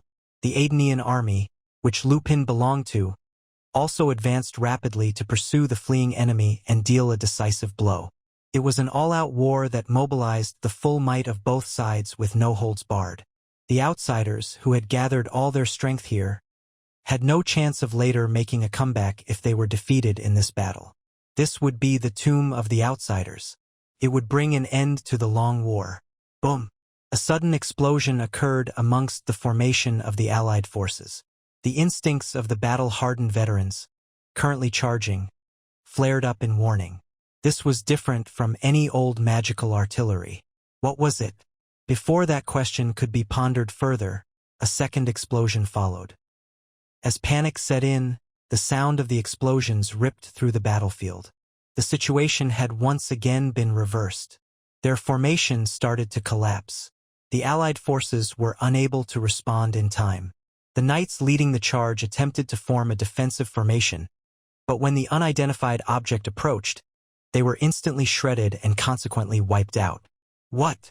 Adenia's defense, which had been so solid, crumbled. Lupin had no choice but to watch his colleagues die. He couldn't do anything. Lupin looked at this crumbling formation. A great sense of helplessness overwhelmed him. Something caught his eye as it rapidly approached his location. Schwing. His consciousness cut off there. The war situation was being transmitted directly to the commanders situated in their respective countries through communication magic. With Zod Exarian joining the fight, the battle had gradually flowed in favor of the Allied forces. Victory was just around the corner. The outsiders were on the retreat as their formation collapsed and scattered, and if the Allied forces chased them back, they would surely be able to seize a big victory. Adenia, 50% of the Phalanx division, is non-combat ready. Shortly after the commanders from the various countries had ordered the pursuit of the outsiders, a status update could be heard via the communication magic. Adenia, 50% of the Phalanx division is non-combat ready. At first, no one took it seriously, thinking it was just a small sacrifice. The outsiders they were dealing with were a formidable enemy, and the loss of a few troops was bound to occur. But that was just the beginning. The Order of the Phoenix in Remtun has been annihilated.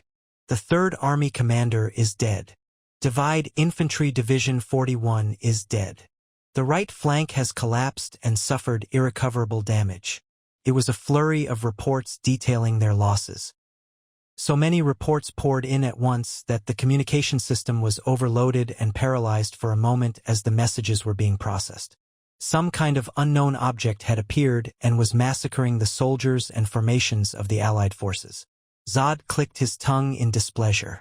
He couldn't take control of the Allied forces' response. The multiple command systems were confused and could not respond quickly to the unfolding disaster. The union of the Western Kingdoms and Hebrion Empire was unprecedented. so their combined command system couldn't mesh together, especially since they had not yet had much time to work together yet.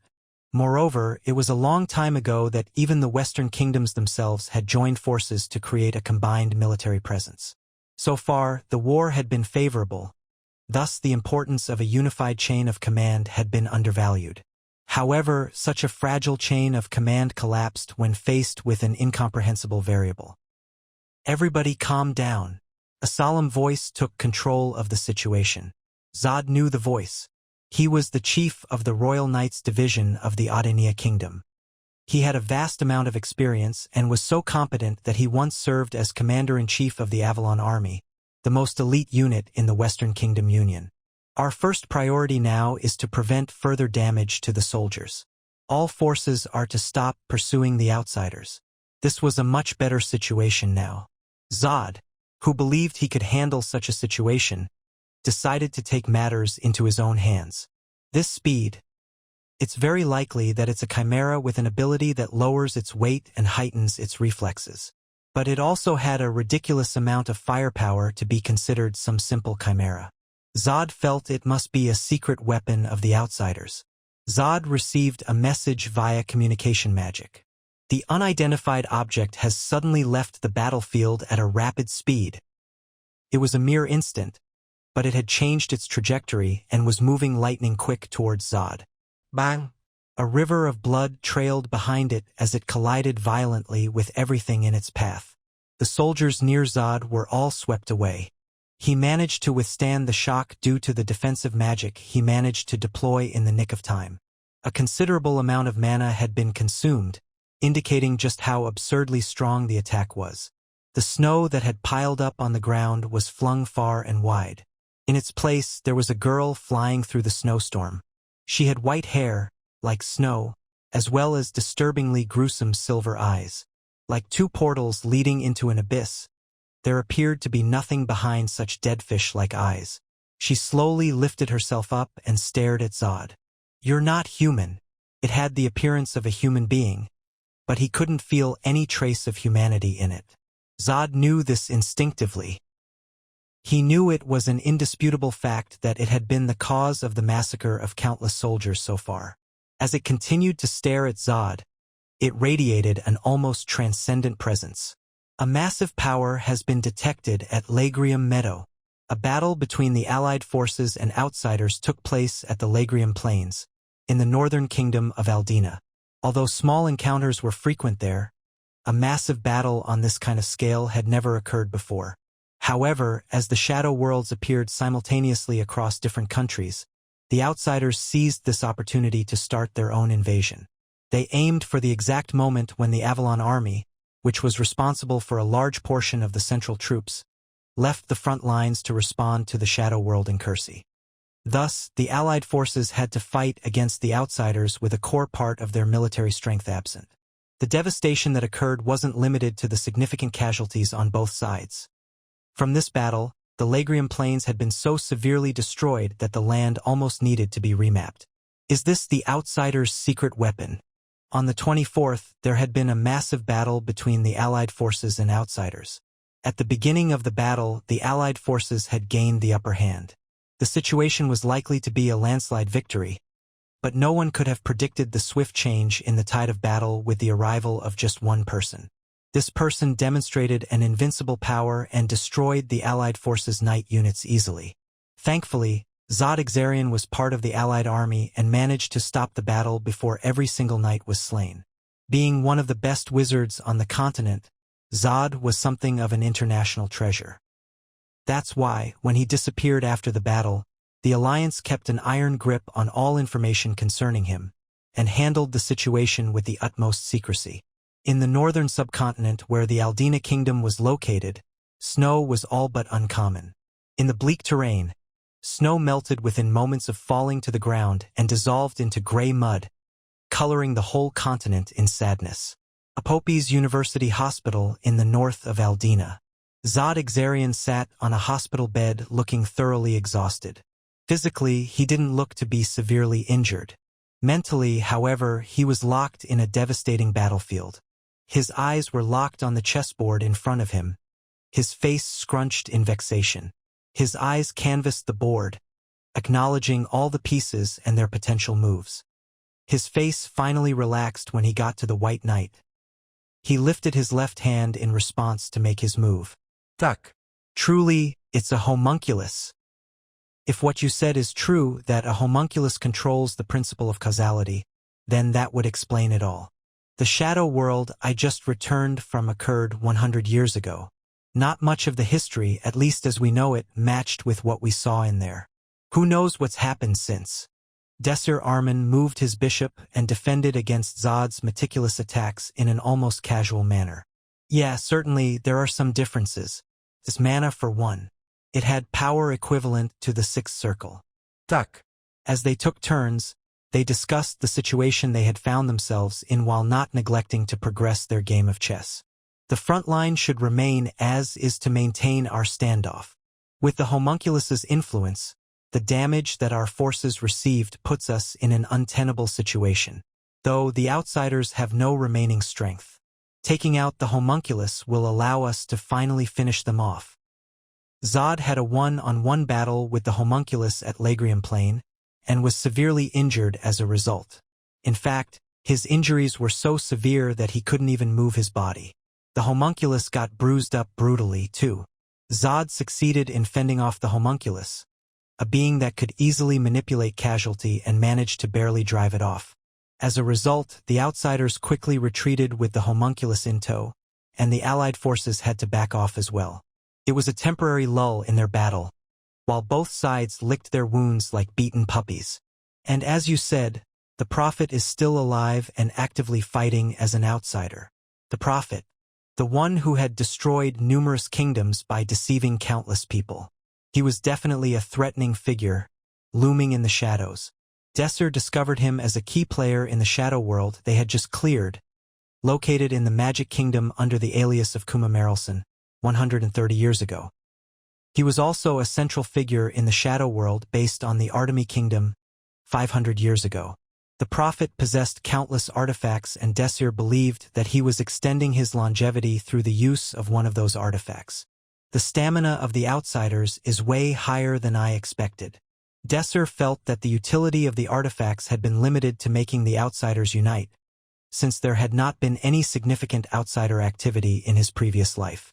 Before he had returned, he hadn't thought that there were many experts hiding in the woodwork with abilities as strong as Crow-Mask. However, since discovering that the Prophet was amongst the outsiders and that they had a completed homunculus at their disposal, Desir placed the elimination of the outsiders as a top priority. Clearly, the outsiders would become an obstacle when it came to the clearing of the Shadow Labyrinth. The Hebrion Empire has started to move in earnest against the outsiders. Our party, too, is heading to the north to complete a mission related to them. The Starling Party had achieved the qualification that was equivalent and as honorable as knights, by successfully clearing a level 3 shadow world on their own. The territory of activity for their Starling Party had consequently grown from beyond the Empire and into foreign lands. In a perfectly timed coincidence, the Emperor of Hebrion, Giltian Zedgar F. Rogfalas, had assigned Desir to a specific mission. Completing our mission should prove valuable in overcoming this current situation. I wish you the best of luck. You said you were heading north, correct? Zod's eyes scanned over Desir's outfit. Why don't you stop by the magic tower nearby? I have some gifts for you. The Starling Party was heading to the northern part of the continent, more specifically the most northern part of the Aldina Kingdom. As the train they were on continued traveling, the scenery they witnessed out their window had progressively grown whiter.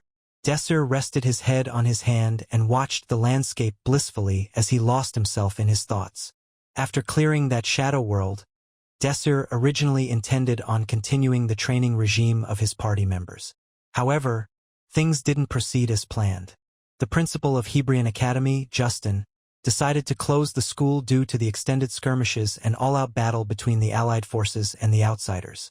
Being tied to an empire at war with a terrorist group left the academy exposed to outside attacks, and the outsiders have already proved that they aren't against attacking the academy. Desir sensed that something was up and sent out his own feelers to retrieve what brief information about the situation that he could. namely from his connection to the esteemed visitor, Hersant Blanc. This was what he got from him. The Allied forces had to retreat, after what can only be regarded as a significant blunder in the Battle of the Lagrium Plain. The master of the magic tower, Zod, was also injured dreadfully. Almost snatching defeat from the jaws of victory, the Allied forces were now in the midst of recovering their military strength, and the Hebrion Empire had decided to contribute, even if that meant sending mere students, barely possessing the qualification of knighthood. Oddly enough, the Starling party was assigned something different than the other parties. Desir was surprised to hear that Zod had ended up injured, but could relax when he heard that it was very minor and nothing life-threatening. The king has tasked you with gaining the favor of the northern barbarians. The barbarians were huge humans in possession of monstrous power. They usually lived in cold regions, far apart from the other northern cities. Only recently had they begun to interact with their neighboring countries, but it was never an easy task to obtain their partnership and cooperation. However, if anyone could get their support, there was little that couldn't be accomplished. It's important to understand that the Emperor is assigning this mission as a request. If necessary, you can refuse. His Majesty was generous enough to understand what a great feat it was, defeating a shadow world on your own. Like he said, from the level 3 shadow world, Desir, Agest, Romantica, and Pram were extraordinarily stressed and exhausted. It was dangerous to accept a mission that might have some kind of danger that they weren't aware of, especially when they weren't in peak condition. But Desir accepted the task without hesitation. No, our party will proceed with this mission. Desir felt this was his chance. Successfully completing this mission would bring an excellent opportunity to bolster the military might of the Allied forces for the final battle against the outsiders. And there was a secondary motive behind accepting this quest too. The land of the barbarians, Heroind, the home of Donape Aslan, one of 6 who survived to the end of the disastrous Shadow Labyrinth. The strongest warrior who smashed and cleaved all enemies who blocked his path, wielding a huge axe. His brave army of barbarians was strong enough to form the vanguard in their ill-fated expedition. If a relationship with his army was diligently forged with trust, this time around, it would be a great opportunity to prepare not only for the immediate battle with the outsiders, but would also serve as groundwork for the eventual invasion of the Shadow Labyrinth. This is a great chance. Desir had been working behind the scenes to set up some kind of opportunity to connect with Donape, but frankly, it was difficult to meet the king of the barbarian tribes as a mere student. Luckily, Desir would now be able to see him as an imperial emissary. If Desir completed this mission successfully, he could get one step closer to the successful clearing of the Shadow Labyrinth, while preserving the vital strength required to do so in the process. Desir quickly worked through his possible options to successfully convince Donape. Agest. Desir decided that Agest would be someone who would solve this problem. Desir, I see a city. I think we are here. Desir was woken from his reverie by a delighted squeal from Pram. When he looked outside the window, he saw a beautiful city covered by snow approaching quickly.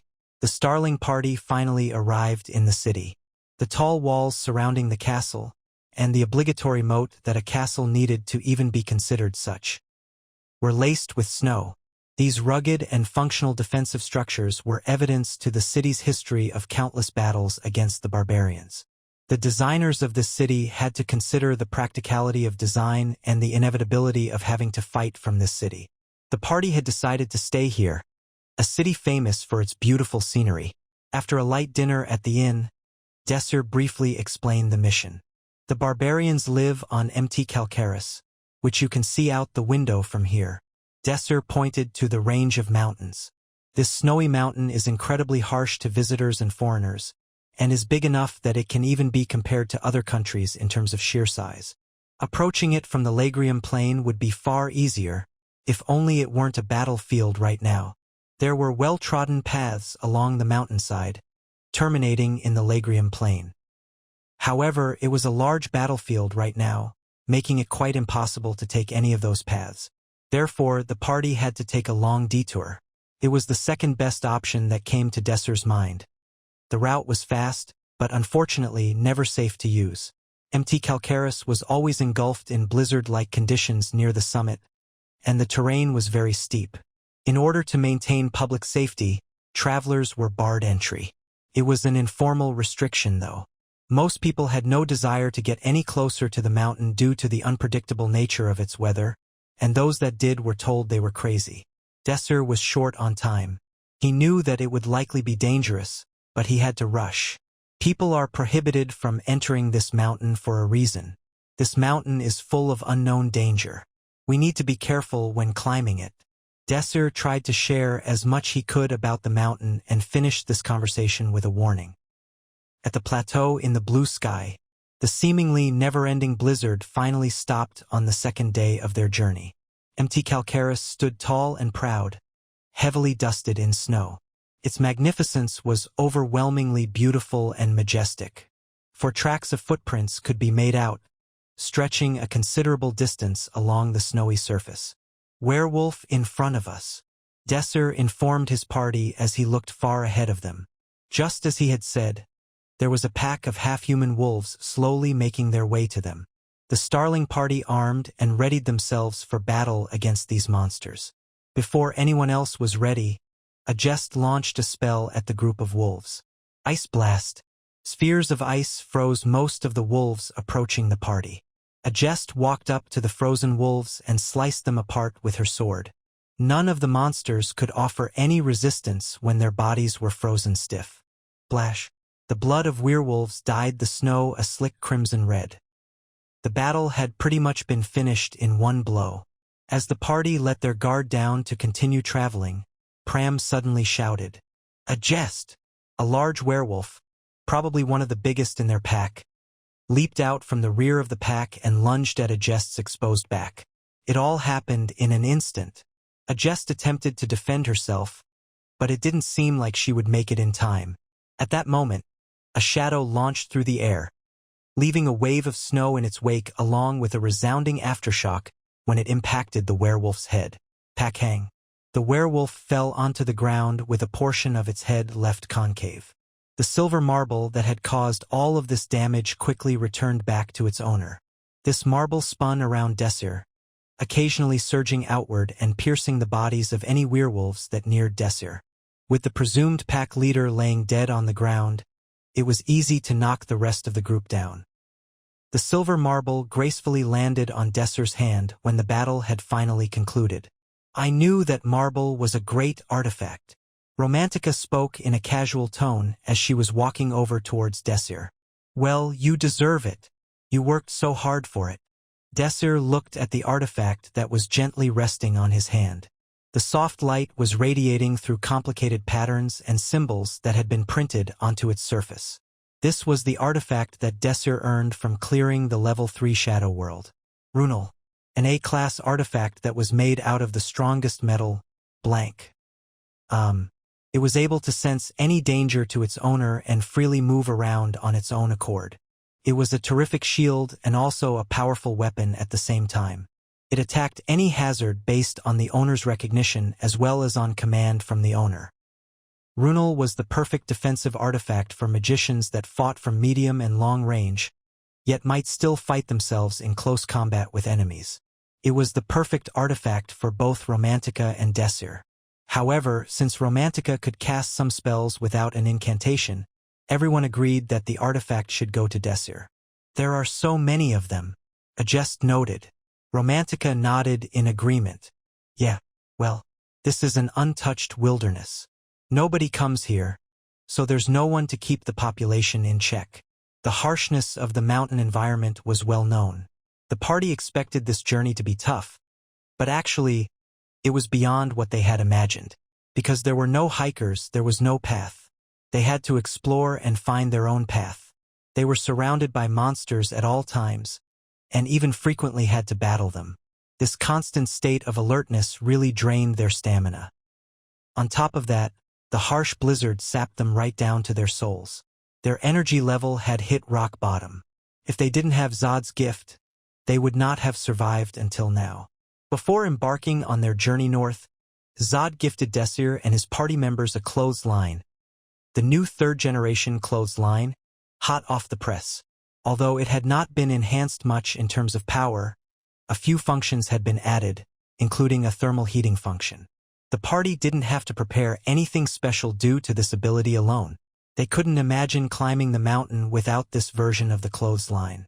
If the current situation could be rated difficult, then traversing the mountain without the thermal heating could be considered impossible. Desir, how long do you think it will take? Pram inquired as he trudged forward, step by step. Desir looked around and tried to gauge how far they had walked so far. I think we're almost there. Around noon of the same day, they finally felt their journey ease in difficulty as the slope itself began to ease. Romantica panted heavily, but managed to squeeze out some words regardless. Are we finally here? In front of them was the first road they had seen since setting out on their journey. All of the pebbles and large rocks had been pushed aside to form a road wide enough for a couple of people to pass through side by side. Compared to the unmarked mountainside, it was a lot easier to traverse. Roads indicated that civilized people lived close by. If the party followed this path, they would probably find a barbarian settlement. This is, Pram muttered as he stared at something in the distance. In the direction of Pram's gaze, there were huge pillars and ruins that had previously supported something in an age-long past, the golden age of the barbarians. It was a rare insight into the history of a great civilization, led by the long-deceased Melger Khan. Why don't you reveal yourself now? A jest spoke up as she stared at one of the pillars. A moment later, someone walked out from behind a pillar. Half of her face had been heavily marred with black marks. I knew you would find me. Hiding was never really my thing. The stranger voiced her thoughts in a somewhat exaggerated manner as she walked down the hill. What's brought you here, noble mainlanders? I can't let you go if you don't have a good reason. Though she spoke lightly, her voice dripped with hostility. With every step she took, her body oozed a dominating energy. Her posture and stance seemed to indicate that she was ready to pull out the spear on her back at a moment's notice if the situation deteriorated. Desir knew her. Yuria Graves. A warrior given the title of Black Wolf. In his previous life, she made a name for herself as an incredibly famous mercenary. At the time the Shadow Labyrinth appeared, she had found a good position for herself on Donape's side, which was how Desir came to know her. Desir spoke politely. By the order of the Emperor of the Hebrion Empire, His Majesty Giltian Zedgar F. Rogfalas, we are here to speak with the esteemed Donape Aslan. And do you have anything to prove that you are an official emissary? Desir took out the gold medal and handed it over to Black Wolf. She observed it carefully, as if validating its authenticity. The medal had the symbol of the Hebrion Empire, an eagle, engraved into it. This golden medal was only given to people who the emperor trusted. The average layman might not be aware of the significance of the medal. Getting an official medal from the emperor himself was an incredibly rare and sacred event. But Desir, who was well aware of Yuria's past career as a soldier on the mainland, knew that she would recognize them as legitimate emissaries for the Hebrion Empire. Yuria nodded her head. I guess you're not lying. Come this way. Desir gave a quick signal to his team that everything was okay. Yuria pushed the big stones nearby to the side and guided the party to the hidden steps that led somewhere deep underground. Soon they would meet Donape Aslan. When the party finally re-emerged outside, their eyes stung as they readjusted to natural light. After a few seconds, they could see again and recognized what they were surrounded by. Wow! Pram shouted in glee. They had finally arrived at Hebrion. The city was full of both nature and man-made structures melded together in harmony, creating a view of sheer beauty. The harmony created a strange charm that was unpolished, delicate, and above all else, authentic. The unfamiliar patterns carved into the building heightened their attractiveness, while the patterns and color schemes that formed the basis of their design were completely different to that of the vibrant buildings on the mainland. As Yuria guided the party to a certain place, she opened her mouth and briskly instructed Desir's party. Wait over here. She brought them to a place that had an open dome in its ceiling. The light rays shone down through it, making this place even more mysterious. Inside, a couple of people sat around a huge fire pit.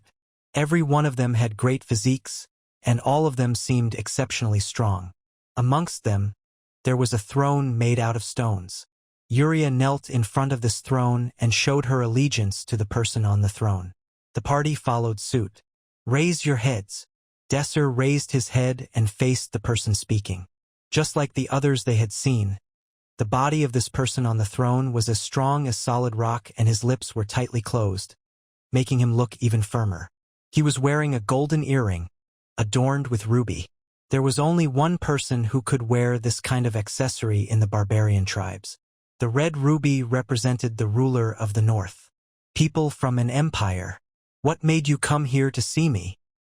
Desir was slightly overcome with sentimentality upon facing an old friend he hadn't seen for such a long time. However, he soon freed himself from the surge of emotion. He had a mission to accomplish. "Your Majesty, we are here to propose an alliance under the command of the Emperor of Hebrion, Giltian Zedgar F. Rogfalas. You are here to involve us in the battle." Donape caught on to what Desir meant instantly. The people who sat around them did not show any reaction to this conversation. Desir knew that they expected this already. They expected it before he even arrived. The battlefield where the outsiders and allied forces were fighting right now was not too far south from Hebrion.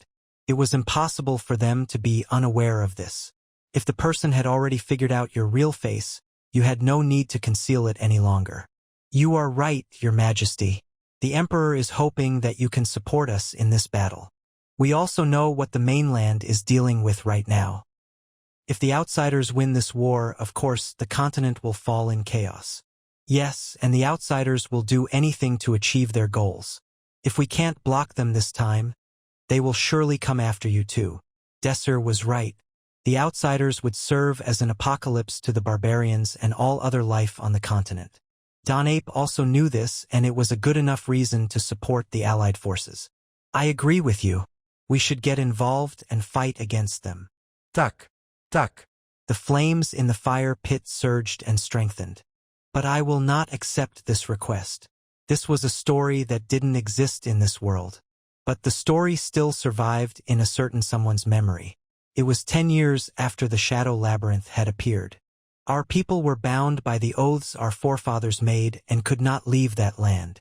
Ahead of the final battle at Pranopal, Donape Aslan, the barbarian king also known as the ruler of the north, began to tell his story. No one complained or questioned it. It wasn't strange. Everyone did this. When you thought you could die, you told someone else your story. It didn't mean that he was afraid of death. He just wanted someone to remember him. Everyone shared this sentiment, so they willingly listened to each other in times like this. "Are you saying that you have kept the oaths that your ancestors made up until now? It's hard for me to understand why you would do this. It's something that we can't disobey. Words can't convey the importance oaths hold in the tribe." Donape stroked his earring. It was an earring with a red ruby. "In the past, there was a man who made our people's life shine brighter than ever before." Donape's voice was filled with more self-esteem and pride than usual, as he referred to that man. Melger Khan. He unified a great number of tribes under his banner to drive out the enemies of the Gilgaris Mountains, and founded our homeland, Hebrion. The story of Melger Khan, praised as a hero and still talked about to this day, was famous not only for his wildness but also for being able to bring his people to glory. But there was a man who helped him. Somehow or another, the story of the man who helped Melger Khan was never handed down. The man appeared in other legends as well, but no specific stories about him existed. Historians used to consider the man to just be an amalgamation of supporting characters used to simplify the narrative. But Donape didn't seem to think so. This man was a great person. The foundation he created for Hebrion is a massive factor in why it still stands today.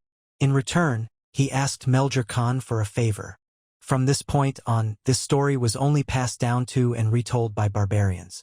The man handed a sword to Melger Khan, saying it would save the world from disaster one day. He left Hebrion, asking him to take care of the sword until someone who could handle it correctly appeared. So the request was, after hearing the story, Desir was able to gain a shallow understanding of the oath that Donape had mentioned. Yes, there is a sword left by that man of legend in Hebrion, our hometown. We call the area where the sword is located in the Chamber of Extreme Ice. Donape continued to talk. We waited in Hebrion for a long time, for the true owner of the sword to appear, to fulfill the oath made between that man and Melger Khan.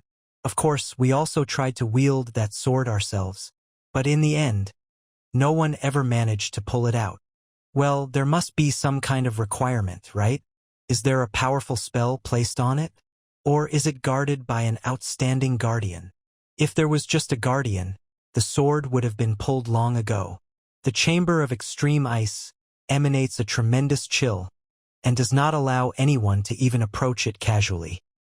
Many great barbarians have coveted the sword's ability, some even making countless attempts to wield it, but all who have taken the challenge have failed.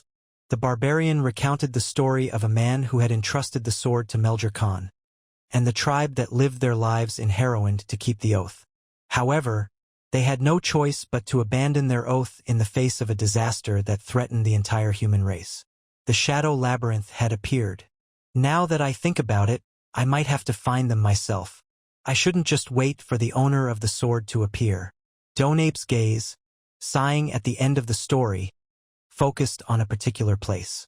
Permanently cold eyes, fluttering platinum-colored hair. Even after a fierce and protracted battle, this woman still remained lofty and beautiful to the end. This is where his gaze lay. If I had met you a little earlier, maybe we would have found ourselves in a different future.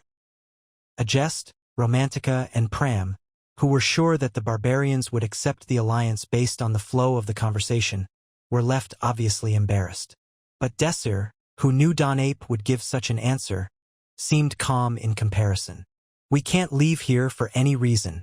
So, would you accept the alliance if I fulfilled Melger Khan's oath? Those who had been quietly watching the conversation until now began to chatter. Desir didn't miss the moment when Donape's expression changed. And through that reaction, he was convinced that he had got it right. The history of the barbarians remains the same as it was in my previous life. Desir was aware of the circumstances in which the barbarians rejected the Empire's offer of cooperation. Desir had not forgotten what Donape had shared about his tribe during that very short moment in his previous life. I'll fulfill that oath. Ha ha ha ha ha. As soon as he said it, laughter burst out. It came from one of the chiefs of a barbarian tribe. He then angrily shouted as the smile fell from his face. I don't know how you know about it, but this is the legacy that the Great Khan left us. How dare a mainlander like you make a reckless remark about it? Donape silently raised his hand to restrain him. As soon as it became quiet, Donape spoke solemnly to Desir. There were deep traces of doubt evident in his voice. Before you mention the proposal, answer how you know about the oath. We have met a direct descendant of Melger Khan in a shadow world. I heard about the oath from him. I see. Desir had shared the story with his party. No one doubted it then, and Donape couldn't find any reason to distrust them. In the shadow worlds, historical facts that were hidden or covered up by others and concealed from the accepted historical record were revealed from time to time. By using shadow worlds as a cover-up for his knowledge from his past life, most people would be unable to raise any further doubts. Donape nodded, as if convinced, and soon smiled. Interesting. As he seemed likely to accept Desir's offer, embarrassment covered the faces of each tribal chief who was watching. They're from the mainland. For many years, none of us has managed to make it. It'll be okay for these guys to try. Donape didn't appear to give the slightest damn for their cries. However, are you afraid they'll do what we haven't done? The tribal chiefs could not speak any more due to their pride. I've been restrained by the oath and itching to fight for a long time. If we're freed of the oath, there's nothing to stop us from cooperating with the Empire. But not everyone can challenge the oath. You must be qualified. Desir had never heard of any qualifications. Concealing his surprise at this obvious turn of events, he steeled his resolve. He couldn't afford to back down anyway. Donape continued to talk. And I will test their qualifications myself. Desir quickly understood what Donape meant. To test one's qualifications as a barbarian meant to win a duel. Who will challenge me? Desir looked back. He had already decided who would come forward. A jest, please. A jest nodded unhesitatingly at Desir's call. She walked one step forward and boldly confronted Donape. I'll challenge you. Good. Follow me. As Donape headed outside, leaving behind the tribal chiefs whose eyes betrayed their insecurity, the now chipper party followed. It was in the middle of a huge snowfield that the now lively party followed the barbarians to. While the ground could not be called slippery as a result of the thick snow coating it, it was definitely going to be difficult to perform normal movements due to the restriction snow placed on footwork. The place that they found themselves in was used as a training ground for the barbarians, and quite a few barbarian fighters happened to be present, training with informal spars. When Donape appeared, they ceased training and bowed their heads towards him in a show of respect. Desir could feel an unusual fervor leaking out from each of them. Desir realized that, amongst the trainees, there were many barbarians who would later be active in the Shadow Labyrinth. Yuria chose a swathe of land and cleared it of trainees, designating that area for the duel. The people already present soon gathered around the dueling area one by one. Before too long, the area was filled up. They had gathered to watch the martial arts of Donape, the ruler of the North and their king. Of course, Desir, Romantica, and Pram were also in the crowd watching Donape and a jest. The two combatants did not say a single word to the countless people in the audience. Instead, they only had eyes for each other. Shing. A jest drew her sword and Donape hefted the huge axe onto his shoulder. The silence lasted for several minutes. It was the Donape who broke the tense silence first. When he kicked against the ground, the snow around him exploded.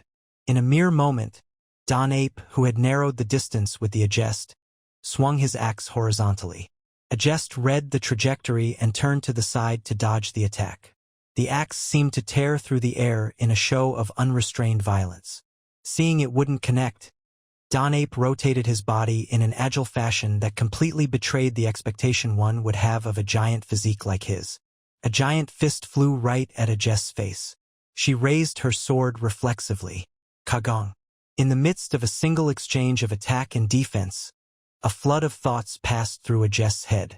She felt a splitting pain in her wrists holding the sword and almost dropped it.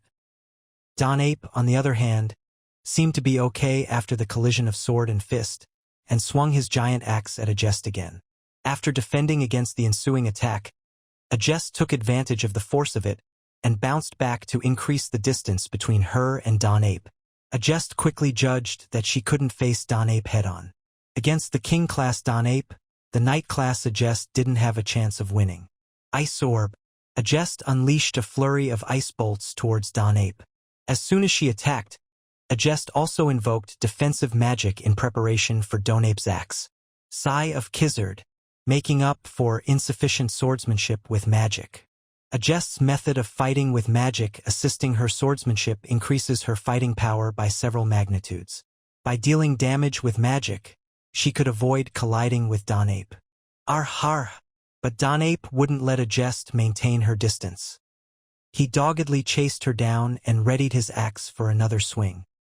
As skilled as she was with her physical abilities, it was impossible for Agest to completely repel Donape. His axe easily shattered Agest's defensive magic and swung towards her arm. Boom. Boom. The training ground vibrated as ice columns ruptured forth from the snow. What started as a few columns quickly soared and reached the dozens. Forest of crying white crows. Donape quickly found himself surrounded by ice columns, imprisoning him. Compared to the flat and open arena they had a moment ago, his movement was now extremely limited. This didn't seem to faze Donape much, as he simply punched at a column blocking his way. Boom! Even with Donape's fist, which exerted considerable force, the ice column that Agest created was only slightly cracked and didn't collapse under the pressure. Agest had poured her unnaturally large mana pool into the spell, resulting in extraordinarily resilient pillars. Yuria, who had been watching the duel up until now, was impressed. She is stronger than I thought. Agest wasn't limited to using her pillars to restrict Donape's movement. By retracting the ice columns as she launched her attacks, She was able to employ hit-and-run tactics to whittle down Donape's stamina. By employing strategy to build an environment that benefited herself and was detrimental to her opponent, Agest had demonstrated the keen battle sense required in order to defeat an opponent that was effectively more powerful than her. But Donape wasn't a pushover. He was one of the strongest barbarians of all time, and he had also reached his peak level of performance. There was a reason he would eventually go on to reach the end of the Shadow Labyrinth. He swung his axe with all his might and knocked down 6 columns in the one motion. Agest leaped back and began invoking magic, shooting the shards of the shattered ice columns at Donape. In response, Donape's eyes narrowed on Agest in disappointment. Though he used no words, it was as if he was asking Agest, "Is that all?" Rather than deflect, dodge, or defend against Agest's attack, Donape took it head-on and used the opportunity to yet again swing his axe at Agest.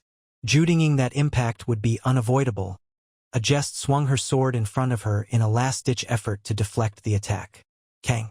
As soon as the axe and the sword collided, a huge explosion rang out everywhere. Donape didn't stop there, but instead continued to swing his axe. Kang! Agest was unable to withstand the attack, and her knees buckled under the pressure. Her sword wasn't in much better condition. A few more hits like that, and she'd be left with naught but a shattered blade. Crown of regret. An enormous crown of ice formed overhead Donape. The magical chill that Agest had desperately invoked was tremendously potent. Even Donape, who had lived in the savage north his whole life, barely endured against the sheer cold unleashed by Agest's attack. Donape had no choice but to withdraw his relentless onslaught. Agest, barely escaping with her life, used the opportunity to catch her breath and assess the situation. When she took in Donape's condition, she was shocked. Despite him taking a direct attack from her spell, he appeared to have sustained no serious injury.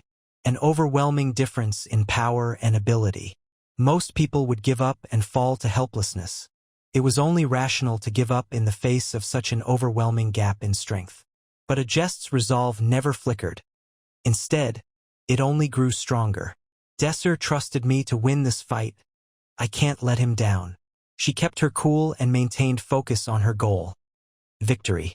Donape, who had been observing her reaction, acknowledged her strong resolve. "I like the look in your eyes, but can you see this too?" Despite the large distance between the two, Donape lifted his huge axe back and drew himself into a pose to strike. At that moment, a ferocious spirit began to spring forth from him. The pressure alone made it hard for Agest to breathe. His killing intent was so powerful the air itself was scared to move. At that moment, Agest's instincts switched into overdrive. "This is dangerous." Donape slammed the raised axe straight into the ground. Boom! A fissure opened up beneath them and a terrifying sound resounded across the entire mountain range. That wasn't all. The smashed earth began to soar into the air and began to be imbued with a reddish aura. The mouths of those watching the battle unconsciously dropped open. Even for those unfamiliar with the way of the sword and the power rankings that measured one's skill, it wasn't hard to guess that Donape was at the apex of power. Out of the entire crowd, only one man was analyzing the situation with an unnerving calmness. Mountain Stamp. Of course, the man was Desir, one of the few people in the world who was well aware of the technique that Donape had just used. The fact that Donape was willing to go as far as using Mountain Stamp meant that he was sincere in testing Agest's skill. The chunks of frozen ground, imbued with Donape's blood-red aura, launched themselves at Agest. She frowned at the sight of a huge landslide flying through the air, aimed exactly towards her. It was an incomparable level of aggression relative to what she had dealt with so far.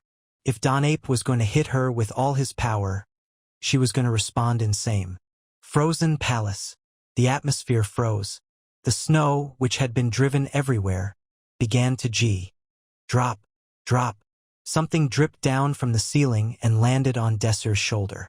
He looked up and discovered that the icicles were slowly melting. Water! Crack! Desir and Agest followed the source of the sound and looked behind them. The ground where the sword had been housed all these years had cracked and water had already filled the seams. It only took a moment for Desir to realize what was going on. Oh no! Thinking about where the temple had been located, it was a lake. The cold energy that emanated from the center of ice had frozen the entire lake, and the temple had been built on top of that ice. Hang on tight. Desir slung a jest over his shoulder. Wah! Wait! A jest attempted to say something, but Desir was already running.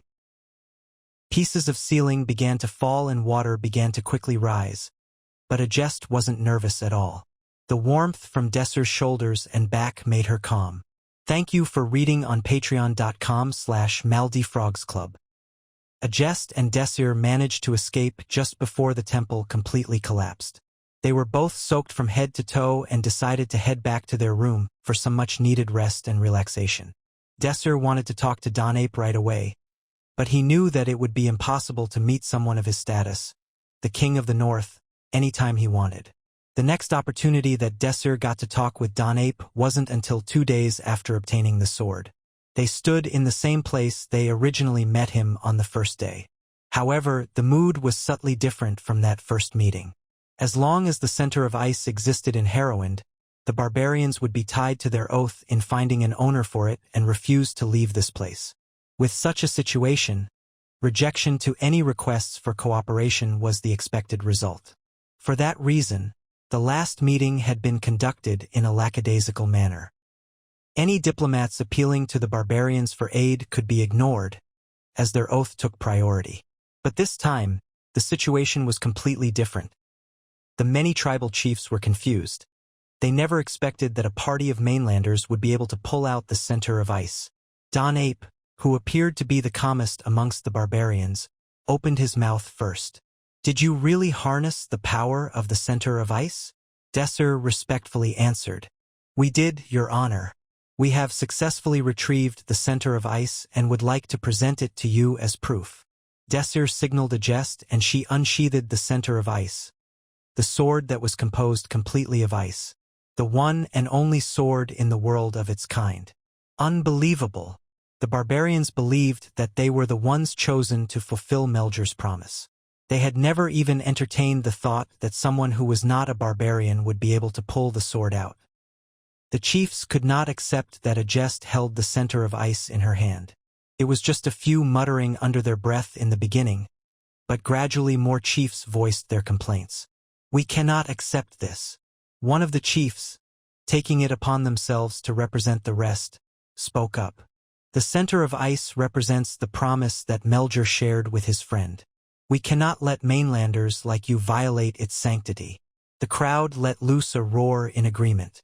The cacophony continued before eventually reaching a crescendo. One person couldn't hold their cool any longer and walked up to a jest. Right after him, a few of his soldiers followed and surrounded Desir's party. They know me as Lodlis, the chief of the bears. I, as a guardian of the center of ice, politely request that you return it to us. What if we decline? A jest inquired. We'll take it from you. Desir smirked as he responded. This is really funny. We properly followed all of the procedures and freed the center of ice after officially receiving permission. On what grounds can you say that you will take it from us, let alone use force? The center of ice has been passed down to us from Meljur himself. We have guarded this sword for an endless amount of time. You can't even comprehend the absurdity of the situation. If anyone is to lay hand on this sword, it must be one of us. A jest added her thoughts. So what if we give you the sword? Do you think you can take it from us? Can you even hold it? A jest loosened her control over the sword and let a bit of its furious cold energy leak out amongst the crowd. People who were unfortunate enough to stand near a jest were assailed by an arctic gale that felt as if it sliced to their very bones. Screech! Donape noticed that the situation was deteriorating and stepped in to ameliorate the situation. You don't have to do anything, Lodlis shouted back at Donape. Are you saying that it's okay for them to take the center of ice? I'm not happy about it either, Donape continued after a short pause. But answer me, Lodlis. What was the oath that we have kept until now? Guard the sword until the person who is able to retrieve it appears. This was what Meljur had asked his friend to do, as he left behind the center of ice. He never intended for it to belong to those guarding it, let alone Melger himself.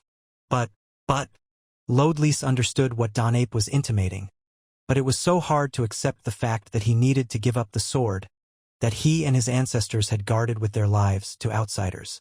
It was not easy, but Lodlis couldn't say anything and lowered his head. Donape's authority was absolute.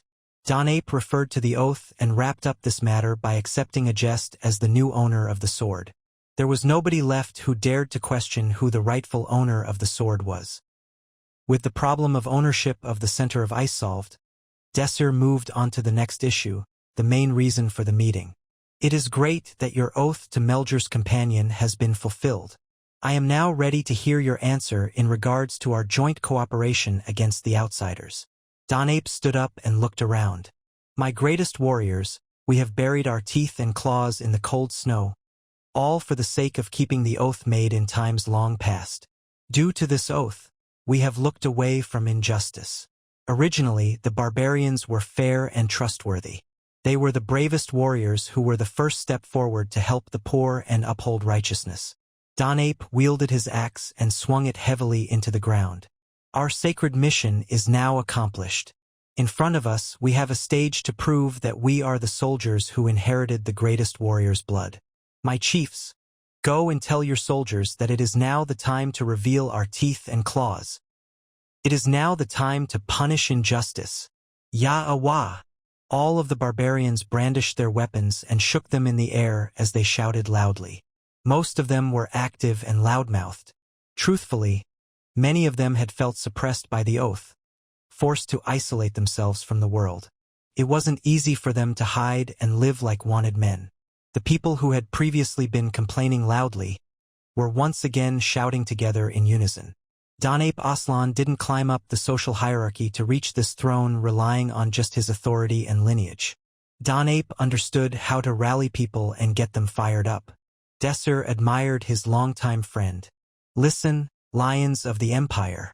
Return to your emperor and tell them that the greatest warriors of Heroin will be there to help you in your time of need. The barbarians had officially joined the alliance. After forming an alliance with the barbarians, the Starling party descended Mt. Calcaris with a light heart. Luckily, unlike when they were climbing the mountains, they were able to descend easily with Uria's guidance. This is the city you were talking about. The city that they arrived at per Desir's request was Pirium, a barbarian city located below Mt. Calcaris. It was an area open to other countries as well, which explained the numerous foreigners that mingled in the streets. The barbarians sold goods like durable stone handicrafts and ores of high quality. So many merchants frequented the area. Thank you for the guidance, Uria. Then I'll see you later on the battlefield. Uria bid the Starling party farewell and went her own way. Pram examined the city as he spoke. But unlike what we've heard, it's not that lively. As he said, the mood was oddly somber. This was another side effect of the war between the Allied forces and the outsiders. Go ahead, rest at the inn. I'll go report on the completion of our mission. The place Desir headed to was the embassy of the Hebrion Empire. As the only barbarian city open to other countries, each nation had their own embassy within the city walls.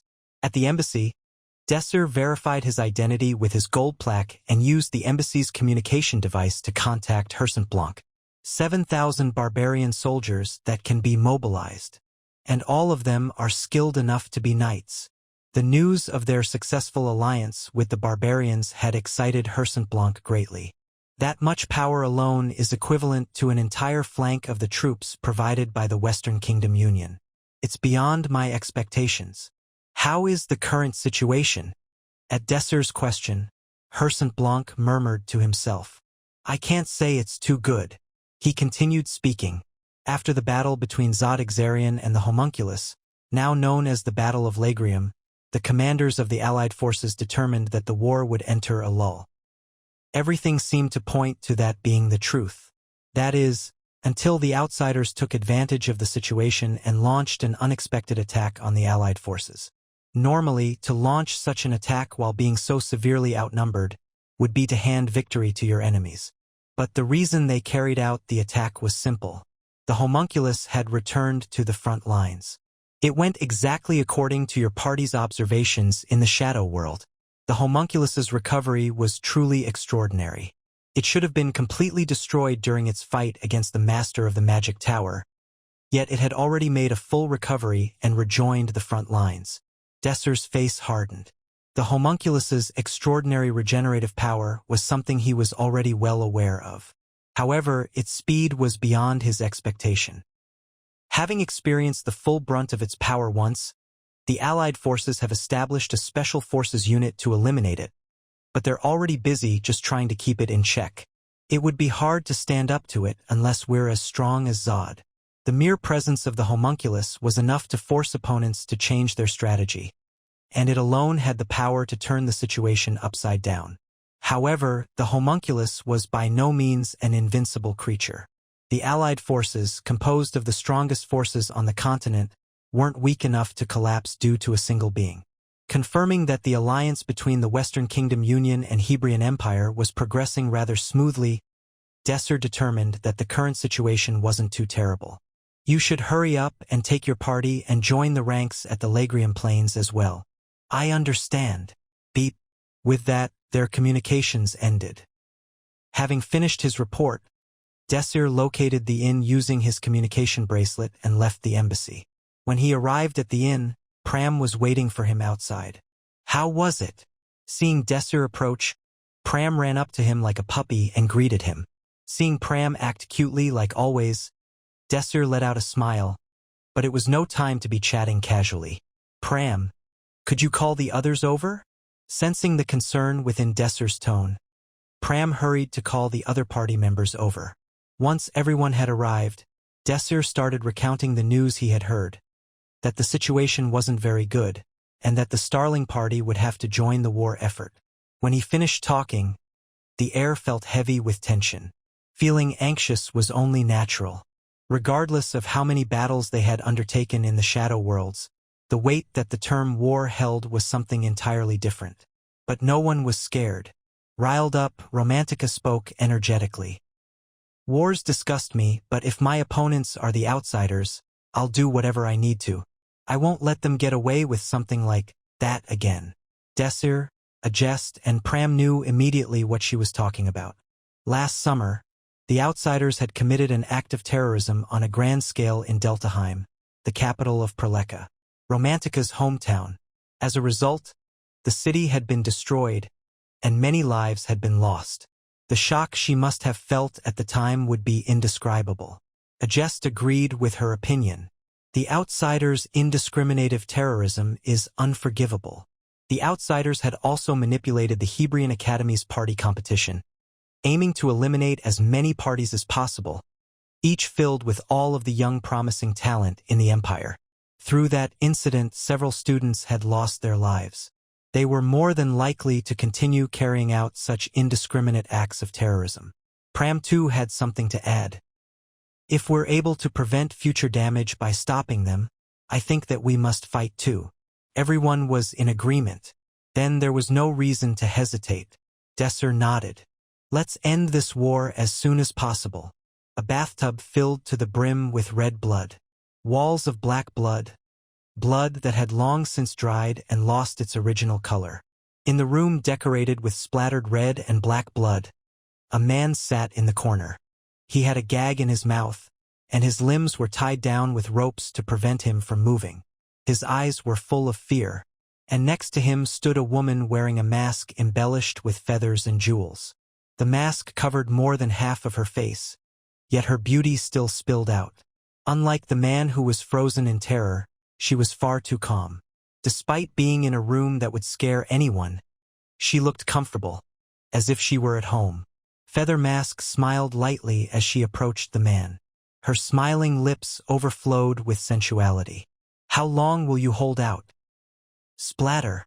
Blood gushed out from the slit drawn on the man's throat. He widened his eyes in agony. MMPH. MMMH page. Don't get too scared. I won't kill you that easily. In Feather Mask's hand was a dagger dripping with fresh blood. She laughed as the man struggled. No need to think of it as a waste. Your blood will be valued greatly. Feather Mask bent down and licked the blood that flowed down the man's throat. Page. Her lips, once very captivating, terrified him as they were stained with blood. The man only stopped breathing once he had bled so much that the carpet couldn't soak up any more. Her eyes that had been filled with so much excitement just moments ago went dull. As she wallowed in disappointment, someone opened the door and entered. It was a man with a muscular body. He was Mountain King Radin, the leader of a group of bandits that had conquered the 5 mountains in the central area of the continent. A man who had reached bishop class. The moment he saw the state of the room, he frowned. "I got a call from Crow Mask." "You did." Feather Mask followed Radin to the hallway. They were located in an ancient castle that was originally built by the previous kingdom to fight against the barbarians. As the war ended, the castle became useless and was now being used as the outsiders' base. It was when they had been walking for some time. Radin looked at the bloodstain on Feather Mask's shoulder as he spoke. "How about you stop that disgusting hobby of yours?" "Why? It's just some light entertainment before the battle begins." "Can't I even do that?" "You're going too far. I'm tired of sacrificing my men for that perverted hobby of yours." 45 people. That was the number of people Feather Mask had sacrificed in the past week. In order to satisfy her needs, Radin had handed her captives, deserted underlings, and even innocent men when that wasn't enough. Feather Mask's brutal indulgences were enough to make even her allies sick. "Don't you dare insult my artwork." "Art? Please, give me dash." In an instant, the nigh unbearable thick scent of bloodlust wafted off from Feather Mask. Radin felt as though his whole body was being squeezed. Beneath the mask decorated with feathers and jewels, an alluring smile blossomed. "You should be grateful I'm not feasting on you. If I didn't restrain myself to these small-scale splurges, I would have woven your intestines into ribbons and decorated this castle weeks ago." Feather Mask turned back to the front. Thud. Once the pressure around his body ceased, he subconsciously fell to his knees. Feather Mask ignored Radin and climbed the stairs as he still lay on the floor in shock, his body unresponsive after experiencing the skill difference between them firsthand. A communication came through, connecting to one of the top rooms of the castle. "How's life in that place?" It was Crow Mask's voice. "How much longer do we have to do this? Holding the fort is suffocating. This job doesn't suit me at all. It'll be over soon. Are things going as planned?" "They're all moving like you said. There's nothing that will interfere with the plan." Crow Mask's plan was extensive yet detailed. Feather Mask admitted that his resourcefulness was a trait that required acknowledgement. "But you wouldn't call just to tell me that. So why did you call me this time?" "To tell you that now that the time is ripe, you're free to run wild." At those words, Feather Mask's lips drew into a thin line. "I've been waiting for you to say that." On the eastern side of the Lagrian Plains flows the Mahayu River, running through the center of the continent. The Mahayu River was wide and deep enough to allow big ships to travel.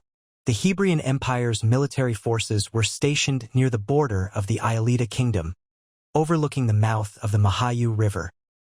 The Iolita Kingdom, part of the Western Kingdom Union, readily allowed the Hebrion Empire to station itself on its border once the outsiders suddenly became their enemy. Given their new battlefield, the Hebrion Empire constructed a new temporary imperial military headquarters.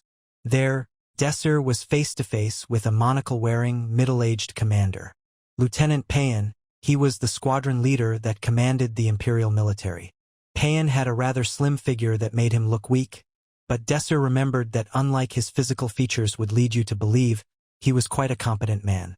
He had led troops in the Shadow Labyrinth, making notable achievements, and even reached the rank of lieutenant colonel just before his death. Payan's gaze was fixed on the documents before him. According to the document, out of the 25 members in your party, 4 members including yourself will participate in the war. Is this correct? To make up for the loss of their troops during the battle with the outsiders, the Hebrion Empire had enlisted help from the Hebrion Academy as well. But that didn't mean that all students would be deployed in the war. From each party, only those who were skilled enough to contribute meaningful firepower were drafted into the army. and the members that were mobilized from the Starling Party were Agest, Romantica, Pram, and Desir, all 4 members of their main force. Desir had determined that other than the 4 of them, including himself, no one else was fit for battle yet. Payan was lost in thought as he examined the documents. A party with skills levels higher or equal to knights that have cleared a level 3 shadow world by themselves, But the Starling Party's reputation was widespread in the Hebrion Empire, and even Payan had heard about them. Heroes that had foiled the outsiders' terrorism in the Preleka Empire and saved the kings of the Western Kingdom Union. A future commander who had led the Academy's students, including many prideful single rankers, in the party competition to interrupt the outsiders' heinous plan. Not to mention having the ability to clear a level 3 shadow world with a mere 4 people. There was no doubt that the Starling Party was filled with very skilled individuals. But Payan couldn't help but worry. He turned his attention towards Desir. As you have successfully cleared a level 3 shadow world by yourselves, your party now has the right to move independently, just like the knights. However, it may be dangerous with only the 4 of you. Without even having to mention the numerous groups of knights, the Starling Party was still significantly smaller than the Academy's other parties of the same level. No matter how outstanding they were individually, with small numbers, even a single mistake could be fatal to them. That was what Payan was worried about. I've heard so much about you I could recite it by heart. I know how skilled you are. Desir lowered his head in gratitude. But young people sometimes can't control themselves. Someone like you is absolutely necessary for the Empire's future. What do you think about renouncing your right to move independently and joining the army? Thank you for thinking of us favorably. However, I'll be turning down your offer. Payan narrowed his eyes. I doubt that 4 people will be enough to produce any tangible results. That would usually be the case. On the contrary, I am confident that we'll produce good results if we use a strategy that takes advantage of our small number. Excitement flashed in Payan's eyes. He soon regained his composure. How would you do that? We will use a smaller unit that has more freedom of mobility than larger groups, and has strong singular firepower to attack the enemy from the rear. Your party doesn't have to be the one to carry out this operation. We're a party that has successfully cleared a level 3 shadow world with a mere 4 people. When it comes to strategies carried out by smaller numbers, there are no other troops that can match us in terms of quality. Even still, taking up the position of rear infiltrator is extremely risky. Do you think you're capable of lasting on your own, with risk of the enemy turning at any moment? Payan expected Desir to be flustered at the question, but his response was completely unexpected. If you leave that to us, we'll do it. There was no hesitation. It's just as I'd heard. Payan seemed to be quite satisfied with Desir's answers so far. Desir Arman, leader of the Starling Party. Let's see if you're as good as the rumors say. Thank you for reading on patreon.com/MaldiFrogsClub. The famous Starling Party is here. I heard that they recently cleared a level 3 shadow world. There was a hot topic making the rounds amongst the soldiers. It was news of Hebrion Academy's Starling Party joining them. Hebrion Academy was the continent's best educational institution, the pride of the Hebrion Empire. Many of its graduates were well-known names throughout the continent. Of course, current students like Redoria von Doris, leader of the Red Dragon Party, and Naplika Kelt, leader of the Blue Moon Party, were already quite popular even before they graduated. But between the numerous students, no one was unaware of the newly formed Starling Party that stood shoulder to shoulder with pre-existing prestigious parties, as they continued to rack up countless notable achievements. As they became the center of attention of the soldiers at Lutria Castle, the Starling Party couldn't help feeling uncomfortable. If they had to pick the worst moments, it was during meals. Meals at the camp were held in one big place where all of the soldiers gathered, and many of them frequently snooped around trying to catch a glance of the prestigious party, or loitered around waiting for a chance to introduce themselves. It's uncomfortable eating here. At this rate, I'm going to get sick. Romantica puffed up her cheeks as she spoke. The others hadn't said anything, but they were all in agreement. They were thankful for the attention, but they didn't appreciate how excessive it had become. As they sat there complaining, someone called out to them in a cheerful voice. That's some attention you guys are getting. Should I be asking for your autographs too? Turning around at the familiar voices, Pram's face lit up. Redoria, Kelt, long time no see. Yeah, it's been a while. Do you mind if we sit here too? There was no reason to refuse them. Redoria and Kelt sat at the table the Starling party had parked themselves at. The leaders of Hebrion Academy's most famous parties had been gathered in one place. The attention that had been garnered due to the presence of just the Starling party ended up ratcheting up a few more notches. We got used to it pretty quickly. You'll be fine in a week. Redoria and Kelt, as leaders of long-standing famous parties, were well used to the attention currently troubling the fledgling Starling party. Kelt spoke as he seasoned his soup. Try to eat a lot, even if you don't have an appetite, since today's meal is actually pretty good. Is it normally not this good? At Romantica's question, Redoria let out a deep sigh. The menu is determined by expiry. Whatever is going to go bad first is what we eat next. Wait and see. Soon you'll be eating so much jerky, hardtacks, and raisins that you will be sick of them. At Redoria's words, the members of the Starling party nodded their heads. Well, the Eastern Front using the railway says that their situation is a bit better than ours. The Allied forces' supply routes had been divided in two. One went through the railway while the other went by ship. The railway that had been set up for trade with the barbarians was being used by the Allied forces of the Western Kingdom Union stationed on the western and central sides of the Lagrian Plains. Meanwhile, the Hebrion Imperial Army that was stationed on the eastern part of the Lagrian Plains had to be supplied by ship through the Mahayu River, and there was no doubt that it took longer than using the railway. Consequently, the food that was being consumed by the Hebrion Imperial Army was mostly composed of foods that were easy to store. As they continued talking to Kelt and Redoria, the Starling party eventually forgot about the attention they were receiving and concentrated on their conversation. Clang! The sound of a shrill bell rang out. When the bell rang 3 times, the soldiers seated in the hall hurriedly leaped into action and headed somewhere at breakneck speed. 3 bells. The Starling party had familiarized themselves with a few signals prior to arriving, and 3 rings of a bell meant an enemy attack. There was nothing more to say. Everyone dropped the food they were eating and got out of their seats. See you at the central command area. Redoria and Kelt bid the Starling party farewell before hurriedly returning to their respective parties. Desir spoke as he examined his party members. We should start moving too. Romantica looked upset. It's barely been a few hours since we've arrived and we're already going to battle. Just my luck. The Starling party was organizing the supplies that had been provisioned for them. Toothbrushes, toothpaste, blankets, military boots, and any other miscellaneous tools they needed for the night. It was all military standard issue gear. Desir was reading the documents that were passed to him as he had already finished packing his share. One of the frontline units for the outsiders is said to be the Kashuka Knights. The Kashuka Knights were a well-known name in the Divide Nation. For unknown reasons, they had left the country and joined the outsiders. Not to mention the fact that they're armed with the latest equipment they obtained after raiding the Prion Company. We can't take them lightly. Unlike the magic tower that was active in several industries, Prion was a munitions company that focused its efforts solely in the military industry. Though they were dwarfed in comparison to the magic tower, their military-grade technology could go head-to-head with the magic tower's best. Having robbed a lab like that, there was no doubt that their magical armor was powerful. The enemy that was already known for being notoriously dangerous had grown and become even harder to defeat. Romantica spoke, barely concealing her anxiety.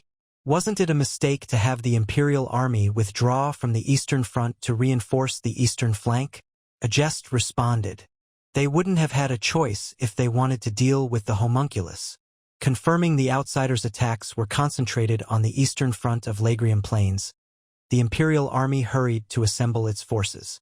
And as they were about to request for reinforcements from the Western Kingdom Union's allied forces stationed at the Western and Central Front, something unexpected happened. The forces at the Central Front had requested aid from the Eastern Front. Not only were the outsiders advancing from the Eastern Front, but they were also closing in from the Western and Central Fronts. During the First War, both the Allied forces and outsiders had suffered considerable losses, so their numbers this time were smaller than before, but they were still big enough that they couldn't be treated lightly. The outsiders seemed to be trying to bring an end to the battle before the Allied forces' greatest weapon, Zod returned to the front lines. The outsiders' numbers were concentrated towards the western and central fronts, while the forces coming towards the eastern front were comparatively small. The problem is that the homunculus is a part of the outsiders' forces heading towards the central front. In the end, the Hebrion Imperial Army determined that the right tactical move was to send their troops to the central front, only sending enough forces to replace the ones that had been injured maintaining the eastern front. Having finished organizing his supplies, Pram looked towards Desir. Desir, does that then mean that the number of Imperial troops guarding the eastern front isn't too different from the number of outsiders? That's right. And since our main forces have been sent to the center, it won't be an easy fight. The troops sent to the central front were made up of the strongest parts of what could be referred to as the main forces of the Imperial Army. This feels too much like we're being dragged around by the outsiders. Operating the troops in response to the outsiders' movements was a natural thing to do. Yet Desir couldn't help feeling anxious. Am I thinking too deeply into this? He had no choice but to do what had to be done anyway. Desir pushed down his anxiety as he shook his head. Thank you for reading on patreon.com/MaldiFrogsClub. Invoke your spells. Launch the artillery. Baron. At the commander's order, countless magical arrays filled the sky and spells began raining down on the enemies. The fire net created by the Hebrion Imperial Army was elaborate and powerful. Red Dragon Party. Full mobilization of artillery magic to push the outsiders back. Blue Moon Party. Work with the regular artillery corps to provide further support. The flow of the battle was simple. Magicians of the fourth circle or higher, those able to utilize artillery-level magic, acted as the primary source of firepower. As they slowly cut through the enemy troops, relying heavily on the tactical deployment of their magical supremacy, they made way for the infantry troops to cut down the survivors with the support of the lower-leveled magicians. That was the situation. On a battlefield, the artillery troops' role was crucial. It wasn't an exaggeration to say that the flow of the battle depended on their performance, on whether they could gain the upper hand or not. As a matter of fact, it could be said that whoever gained victory was being determined by each side's fourth circle magicians. However, Desir led his party members not to the artillery troops, but towards the infantry at the front lines. Inside a deep, long trench, a platoon commander in charge of one of the primary units spoke to Desir as if he thought it was strange. Why are you joining the infantry troops when you're so skilled? I'd assumed that you'd be joining the artillery troops for sure. The artillery has enough power for now. Therefore, it's natural for us to join the troops where we're needed more. Upon hearing Desir's reply, the platoon commander seemed to be moved. It's the natural thing to do, but it's also not easy to do so. We'll do our best to assist. You. At his unexpected fighting spirit, Desir smiled bitterly before turning back to the front. Bang! Crash. There was an explosion to one side. It was the enemy's magical shelling. Even though they had been prepared for the shelling by digging trenches, the damage done was significant.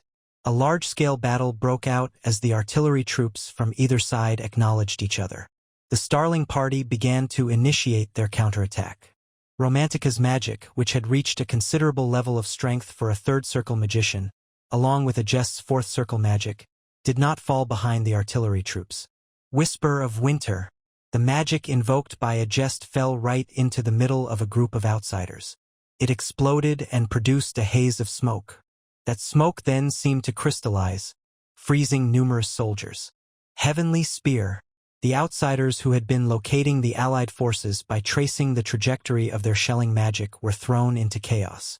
When artillery-level magic was launched from the infantry's area unexpectedly, they were utterly helpless. But the outsiders weren't ones to continue taking this lying down. Desir stared at the outsiders' shelling magic that soared through the sky. It held incredible amounts of destructive power. CRRRACKLE. The shelling magic was headed straight towards the Imperial Army's artillery troops. shelling magic that had been invoked at the fourth circle. Confirming their location and trajectory, Desir reached out to the sky and began to circulate his mana. It took him a mere moment to complete his calculations. About 30% of the shelling magic heading their way was instantly inverted and rendered harmless. Nullifying almost a third of the spells at that scale was in itself impressive, but that was only the beginning. The scope of Desir's calculations grew bigger and bigger. Crash. 0 More than half of the outsider's second shelling attack was inverted. The countless magic spells that had been invoked to strike down the Imperial army had dissipated before it even had a chance to display its power. Bang! The shelling magic from the outsider's side that barely managed to impact the ground was pathetic compared to the uncontested firepower of the Imperial army's magic. It was the infantry at the front lines that felt themselves gradually gaining the upper hand. They were overjoyed once they realized what Desir had achieved. Desir's ability to invert magic truly showcased its absurd power in large-scale battles like this. I swear, the opposing magic troops must have no idea what's going on. Ajest was once again astonished by Desir's abilities. Any magician would have reacted the same way after witnessing that level of skill. Before too long, more than 80% of the outsider's magic was being inverted in every volley. Their attacks were now practically useless. The outsiders were taken aback to the point of being visibly agitated. Thanks to Desir playing an active role, the Imperial army was able to gain an overwhelming magical supremacy in the artillery battle, which could be regarded as the core part of any large-scale battle. At the moment, the situation seemed to be heavily favoring the Imperial army. However, the outsiders didn't back down and instead charged at the Imperial army.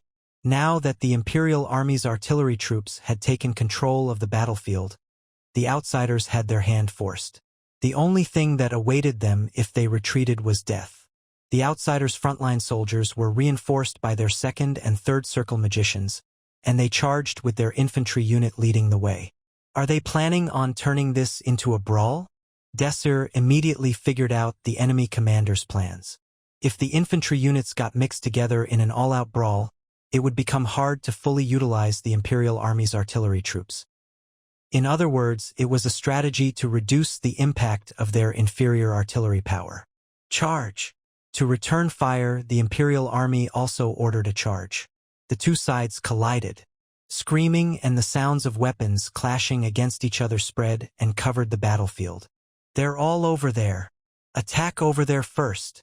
Even amid a brawl, the outsiders targeted the Starling party.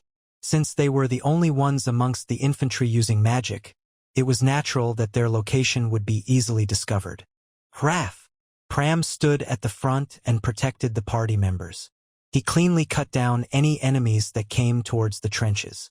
As the brawl continued on, even Ajest gave up on invoking magic and instead helped Pram guard as part of the vanguard. Occasionally, enemies targeting Desir came in from gaps on the side. But Desir never paid them any attention and focused on inverting the shelling magic. The outsider yelled and swung his sword at Desir, who was standing still. You stupid fool! He didn't get a chance to finish his words. The enemies that were headed towards Desir collapsed with the sound of a sword slashing through the air. Runel. The silver sphere hovered around Desir and dealt with all the enemies that tried to threaten him. Then it happened. Rumble, rumble. The ground began to shake.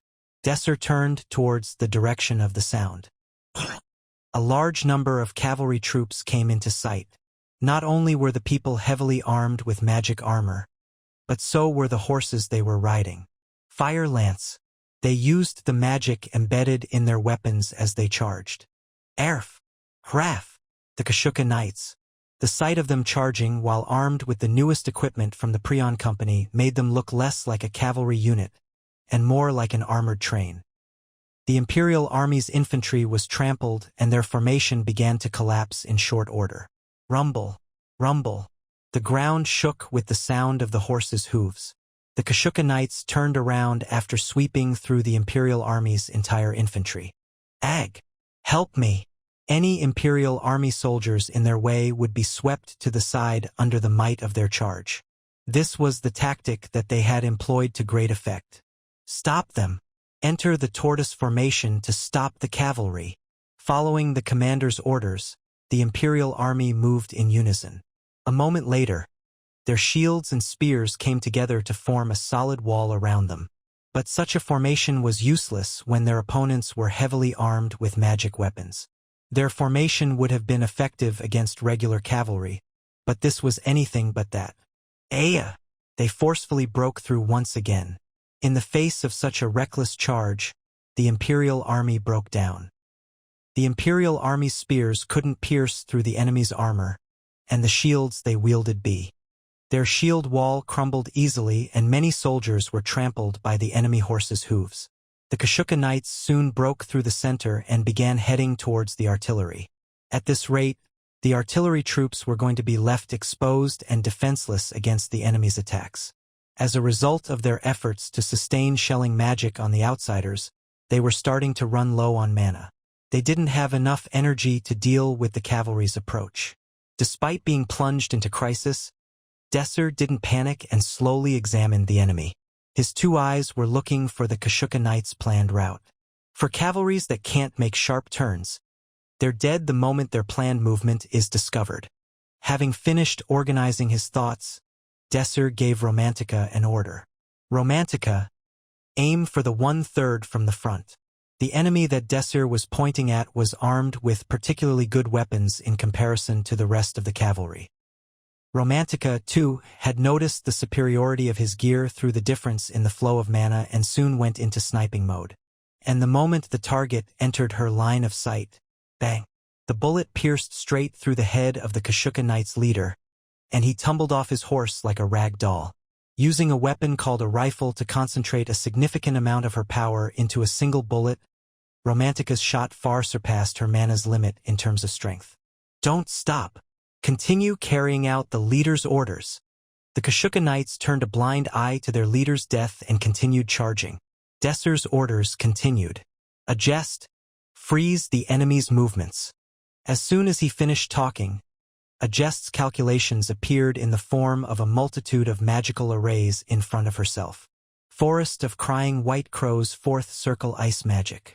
Hundreds of pillars of ice surfaced along the trajectory that the Kashyyyk knights were following. Their movements immediately slowed. The wall that had appeared out of nowhere forced them to quickly change their route. But without a leader to make commands, there was no way they were going to make a quick and unified decision. Desir raised his hand towards the hesitant Kashyyyk knights. Flame Storm, a spell that would normally be classified as being of the third circle, surged towards the Kashyyyk knights with the force of a sixth circle spell. And as their silver armor dyed itself red, bang! A huge firestorm erupted with a deafening roar. Teach! There's no way. Regardless of which side they were on, everyone that was watching the scene had the same thought.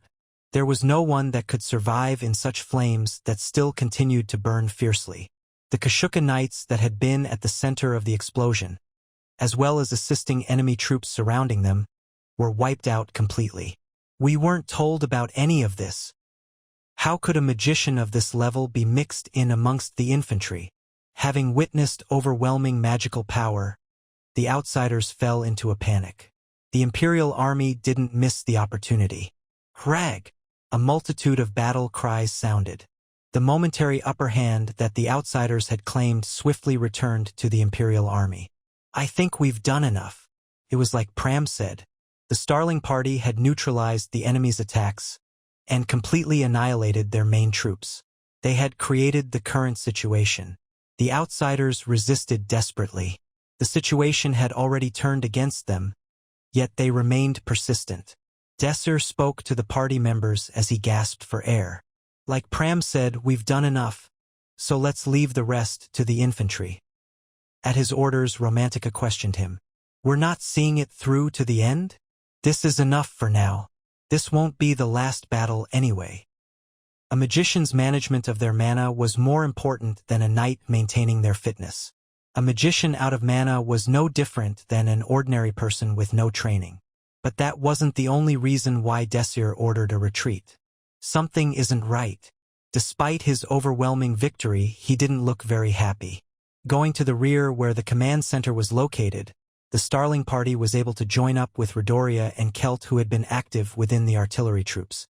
They had retreated to the command center after the Blue Moon and Red Dragon parties finished aiding the artillery unit, as well as their personal mana stores being largely depleted. Noticing the Starling party, Redoria approached them.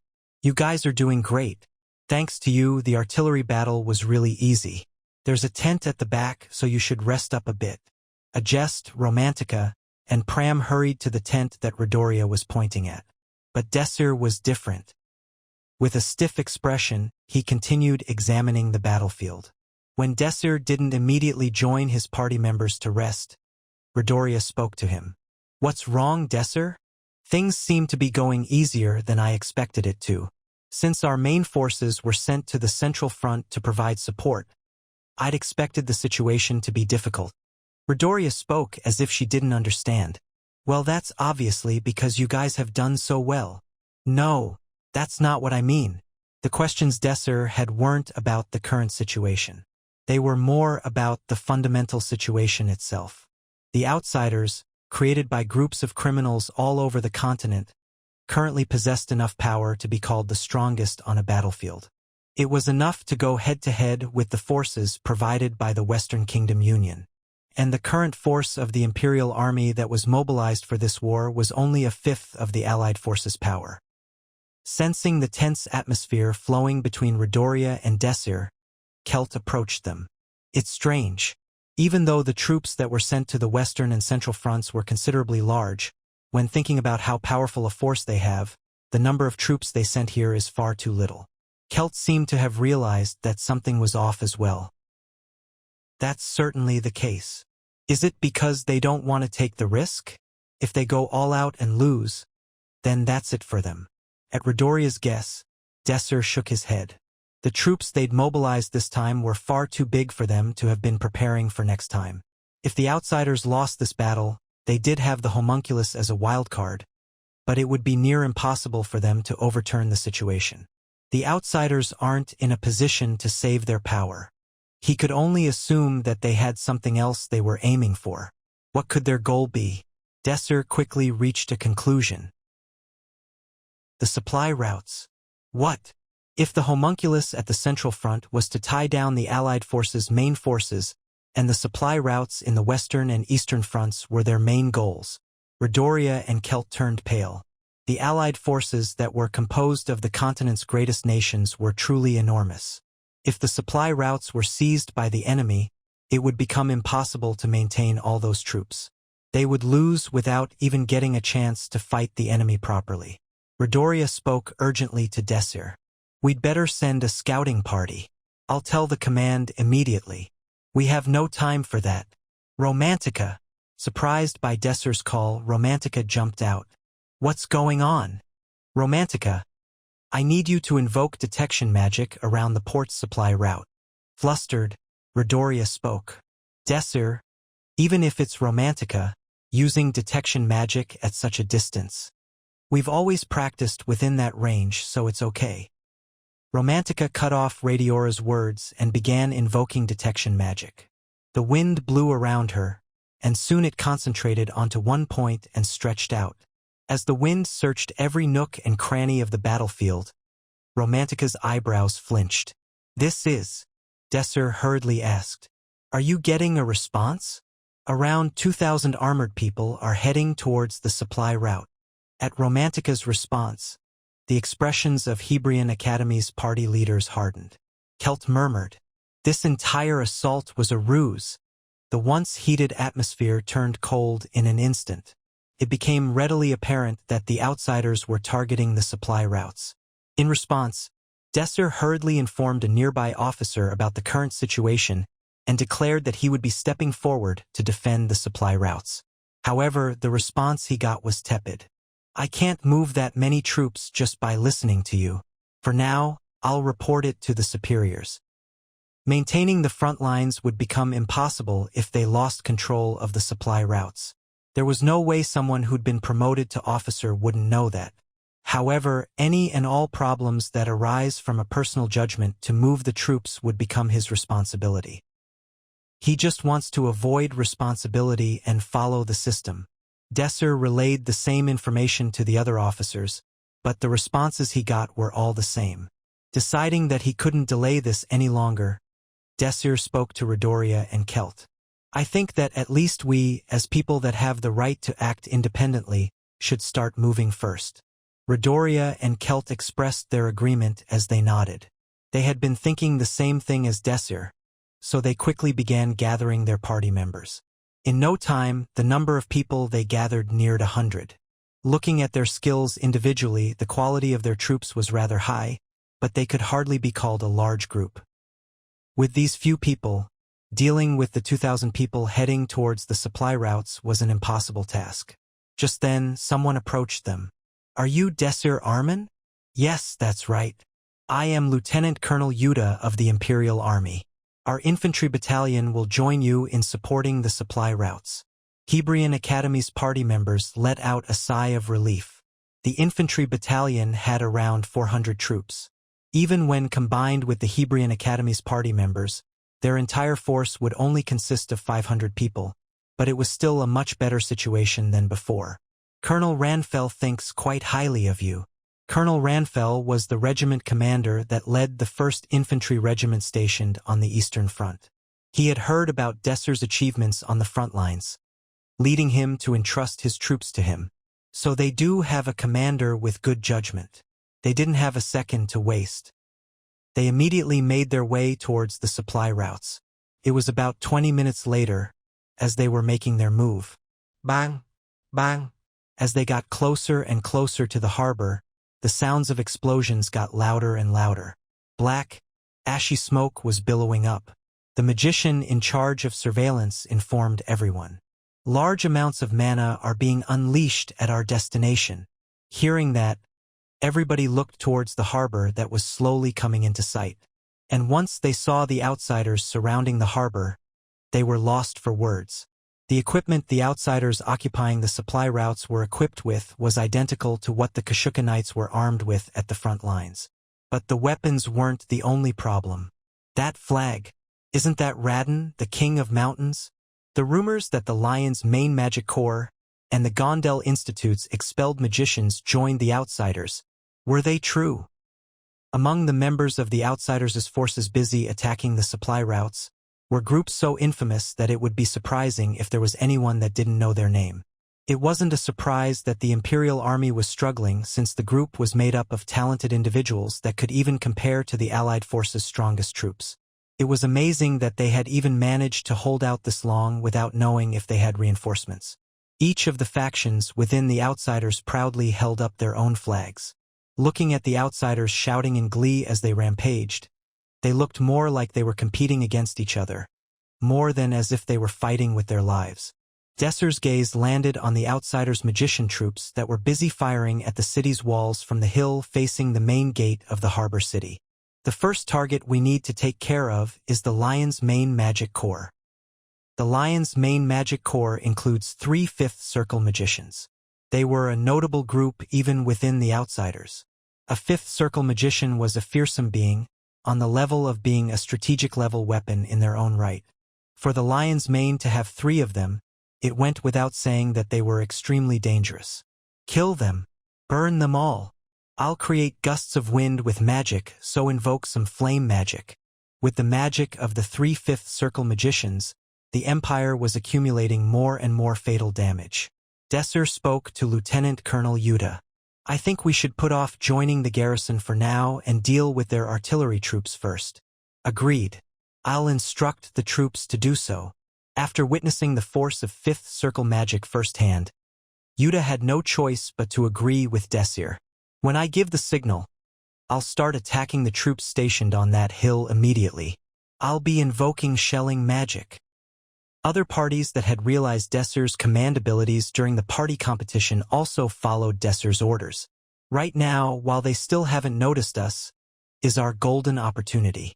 After giving his instructions, Desir started inverting the magic that the Fifth Circle magicians were invoking. Compared to the magicians he'd been dealing with lately, it was certainly a more difficult task. But it isn't hard. In Desir's eyes, they were all about the same. Unfortunately, everything didn't go perfectly this time around. Whip! There are enemy reinforcements at the back. It was a stroke of bad timing. Of all the people, it was the magicians invoking detection magic that noticed their presence. For Desir's unit, which had been preparing to launch a surprise attack from the rear, it was a rather troublesome situation. One of the Fifth Circle magicians leading the Lion's main magic corps reached out to Desir with a sneer covering on his face. "Ha! Such fools! If you thought close combat was worth a try, you're sorely missed a—" "Be quiet." With a flick of Desir's hand, the magic that was being invoked by the Fifth Circle magician scattered like an illusion. "Ha! Now!" While the Lion's main magic corps couldn't hide their bafflement, the Red Dragon Party opened fire with their magic with Redoria in the lead. Fire cannon. Blaze. The flame magic raged uncontrollably right in the middle of the Lion's main's formation. Unprepared for enemy attacks from the rear, they were utterly exposed to the unexpected attacks and left in an utterly defenseless state. Hruff! Arf! With firepower as their specialty, the Red Dragon Party's shelling was remarkable. In an instant, the enemy's formation began to collapse. The Lion main magic knights immediately tried to fight back, but the group made of magicians were helpless in front of Desir. Two Fifth Circle magicians, with power comparable to strategic weapons on their own right, died without even getting a chance to fight back. Thanks to Desir, most of the Lion's main's forces were neutralized, and even what was left of it had been severely damaged by the Red Dragon Party's shelling. The Imperial Army's infantry followed suit and charged at the enemy. Do anything necessary to stop the enemy from getting closer. The Lion main magic knights fought back desperately. Fire burst, but having lost too many of their troops already, their actions looked like a futile struggle of a writhing, disgusting insect. In the end, the magicians that could not offer much real resistance had allowed the enemy to approach and ended up being slaughtered mercilessly. Determining that they had done enough, Desir yelled out, "We must regroup quickly before we're surrounded." They had succeeded in neutralizing the force of the Fifth Circle magicians, but that had exposed their presence to the rest of the outsiders. Stop the enemies before they join together. The outsiders hurried to move to prevent the garrisoned forces in the town and Desir's reinforcement force from joining up. They surrounded the castle and began sending troops to reinforce the gate. From the number of troops alone, the outsiders were at an advantage, but fortunately, they had deployed their infantry troops in a round formation surrounding the harbor. It wasn't impossible to break through such a formation so long as they focused their efforts and cut through at a single spot. Hebrion Academy's magicians invoked magic in large doses to stop the outsiders' troops from gathering. Bang! The magic invoked by the promising magicians of the continent's best institution did not fall behind in power in comparison to the magic invoked by the outsiders' magicians. If anything, they were superior. Someone from the Imperial Army called out to Desir. "The enemy is invoking magic at us. We'll deal with it, so focus on running." Tales of water. Ice whisper. With Desir's inversions and the Hebrion Academy students' magic, the magic being shot towards the reinforcements could mostly be stopped. Ugh. Though the magic that couldn't be stopped caused some casualties, they had no time to hesitate. They had no choice but to leave them behind. I can see the end. As the reinforcements neared the gate, the garrison that was protecting the city started to respond. "Open up. We must open the gates now." The garrison started opening the castle gates. At the same time, they also sent out troops to help the reinforcements get inside safely. Burst fire. Sand ground.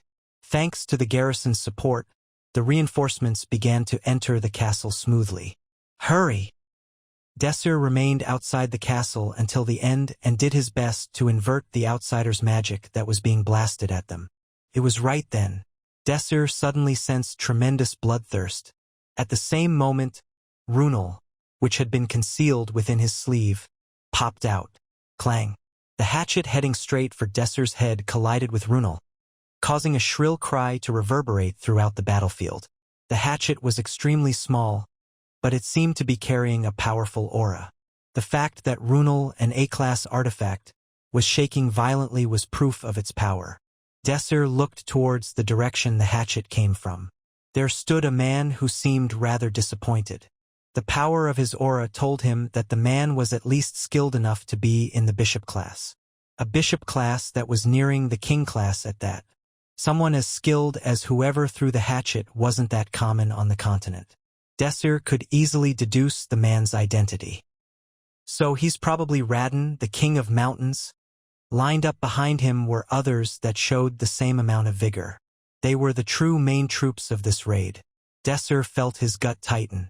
He had a premonition that this would now become a tough fight. Desir, please hurry. Desir could hear Pram's voice by his ears. He turned his gaze away from Radin and headed into the castle. Countless people died and an ocean of blood was spilt. The massive harbor was dyed red with blood. On the land littered with corpses stood one person, alone. Not a single breathing creature remained around the woman adorned with a mask decorated beautifully with jewels and feathers. Even her allies stared at her from afar with eyes full. Feather Mask smiled as she watched the Imperial Army's reinforcements join. She didn't know how important that place was. Nor did she know what the current situation meant. No, she didn't want to know. There was only one principle that made her move. A simple principle. It was frightening due to its sheer simplicity. Desire. A desire for blood. But she only looked at one place, paying no attention to the ground soaked in blood. So that's the boy Crow Mask wouldn't stop blathering about. She smiled sensuously with a slight hint of excitement. What is the color of your blood? The castle gates roared shut. What remained from the 500 men were safe within the castle walls. After entering the castle, the reinforcements were immediately greeted with the overwhelming cries of relief from the supply route's garrison. God did not abandon us. And they're even skilled enough to beat the lion's mane. They weren't expecting any reinforcements to come.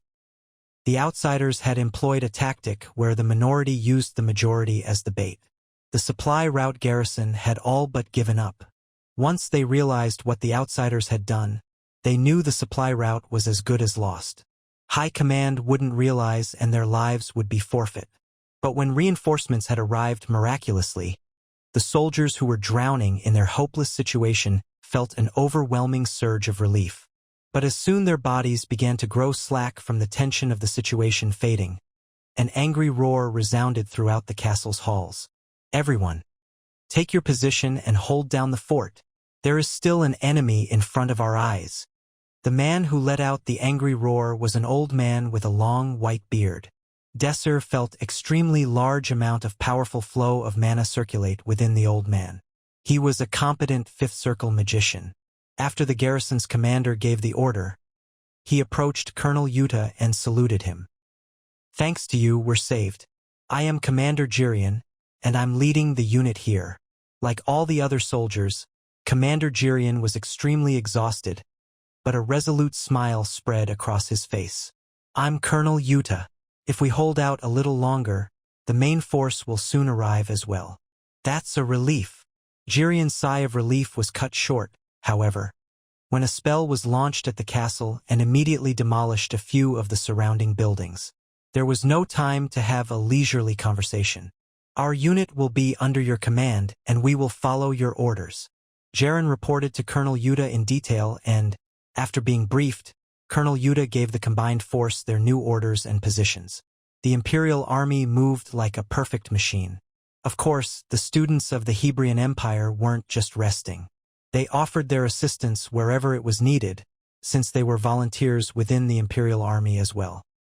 The Imperial Army steadily began reconstructing the line of defense. The garrison wouldn't be able to shift the tide with just their increase in numbers. After all, the outsiders still had more troops in the first place. It was because even though the number of reinforcements was smaller than average, the troops that had arrived were vastly superior in quality. Above all else, one could say that a unit consisting of the Hebrion Academy's parties, which contained less than 100 people, was an elite unit within the Imperial Army. Ice Flower, Fire Bolt. The Imperial Army was completely able to turn the tides. They had gone from being crushed to subtly gaining the upper hand. When Desir's reinforcements arrived, they completely annihilated the Lion's main magic core, the Outsiders' main force, Giga Trice. Desir continued to unleash a volley of spells until he ran out of mana.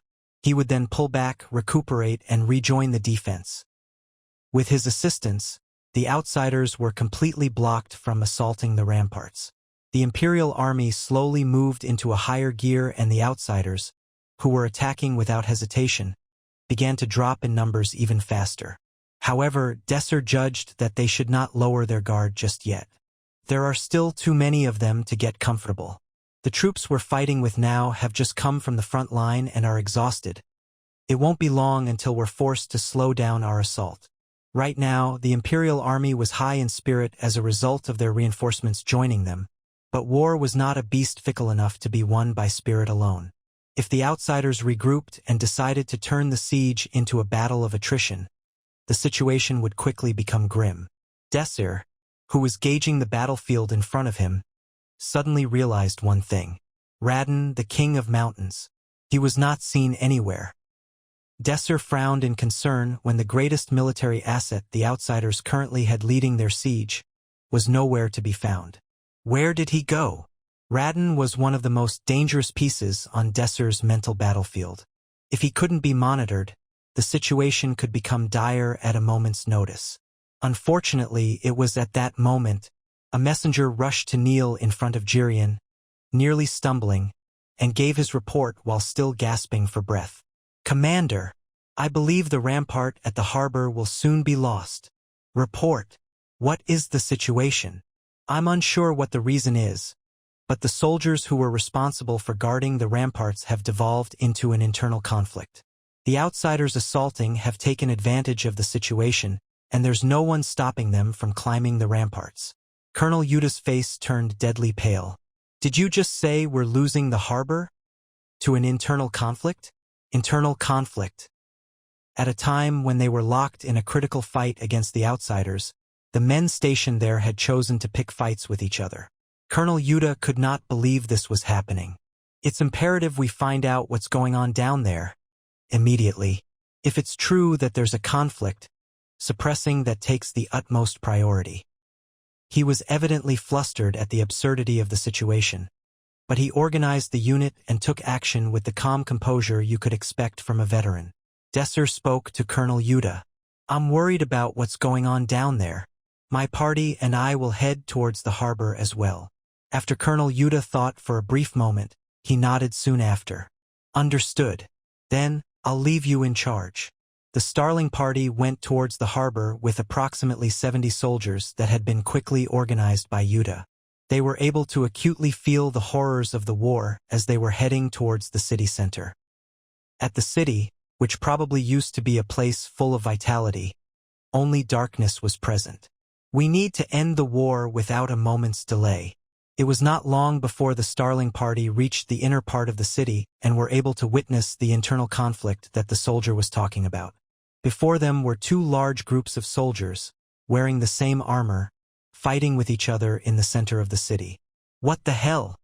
It was not what one could typically consider an internal conflict. Wait. Stop. It's me." One side was still rational and tried to make a conversation, but the other side seemed to have gone totally mad. Those who were attacking their allies didn't just lose their ability to reason. Rather, it was as though they had lost their humanity, as though they had been reduced to bloodthirsty beasts. Krarg. They were extremely powerful. They easily crushed the ironclad pieces of armor that their fellow soldiers were wearing. Is that the price one has to pay for grasping power in their hands? Whenever they moved, whether they simply took a step or tore apart steel plate with their bare hands, the blood vessels within their bodies burst out in response to the pressure. Despite the enormous amount of bleeding, the rampaging soldiers seemed to show no signs of stopping. They ignored the soldiers attempting to stop them and continued to rampage like madmen. It was simply impossible for normal soldiers to resist those who were exhibiting a power above their limits. What remained of the rational Imperial army was seized up in a state of confusion, and as a result was slowly retreating.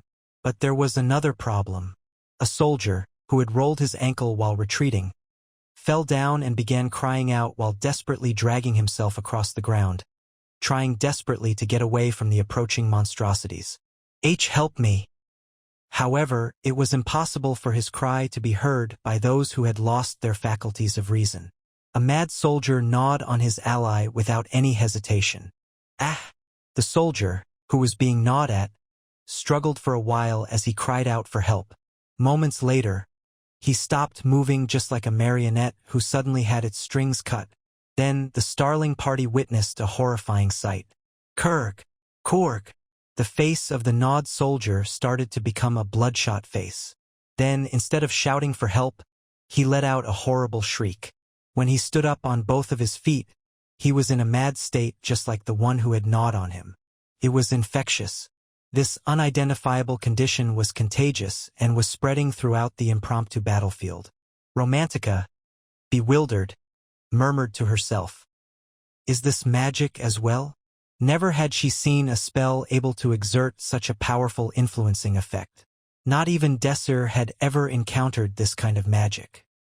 A man, who was an ally a moment ago, began to attack others in order to infect them and eventually get killed by his own friends. How many soldiers would be able to keep their wits in this mysterious situation? The Imperial Army was under attack from their very own forces, without being able to properly take action, and the number of soldiers losing their rationality was increasing exponentially. Desir shouted towards those who were panicking. If possible, suppress them instead of killing them. If it is a spell affiliated with mind control, then we should be able to break it by destroying the channel or demolishing the magician's spell. He ended his command by invoking a spell. Bind. The restriction spell that Desir invoked was aimed at some soldiers who were preoccupied, attempting to infect a group that was still sane. Those who had been resigned to just watching the disastrous scene absent-mindedly started to move as well. The soldiers paired up. Then they started to face those who were tackling them. Pram was the first person to take the lead. He held his rapier and headed towards the back of the mad soldiers. A mad soldier noticed Pram's existence and ran towards him with a spear, rushing forward at near-literal breakneck speed. This kind of speed was impossible for any normal soldier. Swish! But he wasn't good enough to keep up with Pram, who had refined his skill and speed in order to reach the Rook class. Pram quickly read the trajectory of the spear, dodged it, and then kicked the soldier, bringing him to his knees. He then hit the scruff of the soldier's neck with his hilt, with the intention of knocking him out. Wham! Crua arg! However, it was no use. The soldier tried to skewer Pram once again. The soldier straightened up while Pram backed off to dodge his attack. He wasn't affected in any sort of way. He doesn't even pass out. This is difficult. If it was difficult for a Rook class like Pram, then it would be even more difficult for the regular soldiers. Then there is only one way. Pram gave Desir the look. After Desir caught his eyes, he sighed and nodded as if it was inevitable. When Pram got his answer, he turned to look at the soldier in front of him. The soldier was running up towards Pram just in time. "I am sorry." Pram got in position, as if strengthening his resolve. He then sliced down towards the legs of the soldier running towards him. Crack! A terrifying sound echoed everywhere. Pram broke the legs of the mad soldiers without a moment of hesitation. Romantica's response was the same. After controlling the power of the spells, she only aimed at the legs. Bonk! Krarg! The soldiers, having lost their legs to Pram and Romantica, let out horrible shrieks as their movements were forcibly halted. Within the Starling party, the one with the best ability to handle issues in this kind of situation was a jest. Her ice magic was very suitable for restraining her opponent's movements. Frost fog. Chilly fog was spread everywhere. Under a jest's control, the fog froze all of the soldiers who had gone mad. The soldiers around her began to freeze, starting from their legs before it spread to their lower half, before totally freezing them. Under the expert direction of the Starling party, the situation in the city center was quickly resolved. Desir approached the soldiers who had lost their rationality and placed his hands on their heads. He attempted to invert the magic currently possessing them. So that's why. Desir spoke to the members of Desir's group. "I figured out why we can't invert the spell." The first thing Desir had tried when he saw the soldiers was to invert the spell. There was no other plausible explanation for the infection other than magic. No matter how hard he tried, he couldn't invert the spell. No matter how hard he searched, he just couldn't find any spell on them to invert in the first place. After examining the soldiers, he was able to realize why he was unable to detect any magic. The soldiers weren't individually possessed by the mind-controlling spell. They were connected to the spells that the magician was arranging from a remote point. Desir pointed towards the blood that was running down from the soldier's face. This isn't ordinary blood. It's a conduit for the magician to arrange his spells through. This formless magic was well beyond human knowledge and ignored several theories that were the foundation of magic, as they knew it. Undoubtedly, it was a form of vision magic. Boom! When the sound of an explosion came from somewhere nearby, Desir raised his head and looked around. Black smoke billowed up from another location in the outskirts of the city. The outsiders were still continuing their assault. Desir didn't hesitate in giving orders to Romantica. He needed information in order to accurately grasp the situation. Romantica, can you confirm the direction of the flow of the black smoke for me? Understood. Romantica, busy invoking the spell, didn't seem very happy. The outsiders have entered the castle and are now heading towards the harbor. The number of infected people is increasing, and if this goes on, Desir gave orders to a nearby soldier. Please hurry and communicate the current situation to Colonel Yuda. We should give up on the defense of the rampart and go defend the harbor. The harbor was the focal point for the supply route. No matter how hard they tried to hold the rampart, if the harbor was destroyed, then none of their efforts would matter. Desir spoke towards the remaining soldiers. There are two ways we can resolve this situation. The first way is to pull the blood out of their body. The blood that is the catalyst of the spell. To do so, however, was impossible. It would mean death for the soldiers. The second way is to get rid of the magician who is performing this spell. Desir was thinking that if they directly confronted the magician, they would definitely be able to stop the spell. Even if they couldn't invert the magic, if they could get rid of the magician, the spell would be broken. If we follow the trail of mana coming from the catalyst, we can find the magician and put an end to all this. The room was filled with the thick, pungent smell of blood. Radin looked down from the top of the church spire. He saw a crowd of people, numerous beyond count, who were shuffling around. No, to call them people wasn't right. After all, they weren't human anymore. It had a close resemblance to a tidal wave, an army of the dead. A spell that had started with a single individual was now dominating the entire Imperial army, and had successfully forged a new army. The undead army was flocking towards the location of the next skirmish between the Imperial army and the outsiders. As soon as they arrived, they lashed out indiscriminately, transforming both Imperial soldiers and members of the outsiders alike. This indiscriminate magic was unstoppable. Even Radin had no choice but to watch the marching of the madmen. Isn't my army magnificent? An artistic parade, filled with those who thirst for blood. I must admit, I've really outdone myself this time. I've sculpted this beautifully. Sculpted. Feather Mask would usually use that expression to refer to the cruel treatment that she has placed upon others. She referred to herself as an artist. Turning the outsiders, our own soldiers, is unnecessarily cruel. Radin kept his thoughts to himself. He was acutely aware of Feather Mask's ability. It's almost time. Time for what? For us to achieve our goal, of course. What are you talking about? Isn't our goal to destroy the harbor, the enemy's supply route? Feather Mask just smiled in silence, not responding to Radin's question. It was a smile filled with pure excitement and thrill. Crash. There was a sound of an explosion and the building shook violently. At the same time, sounds of weapons clashing and sounds of people screaming echoed through the building. One of Radin's subordinates rushed in and reported. General, the Imperial army has... He could not finish his words. A pure white sword has penetrated his chest. His body slumped and revealed the Starling party behind him, along with a few accompanying soldiers from the Imperial army. Radin recognized Desir and was startled.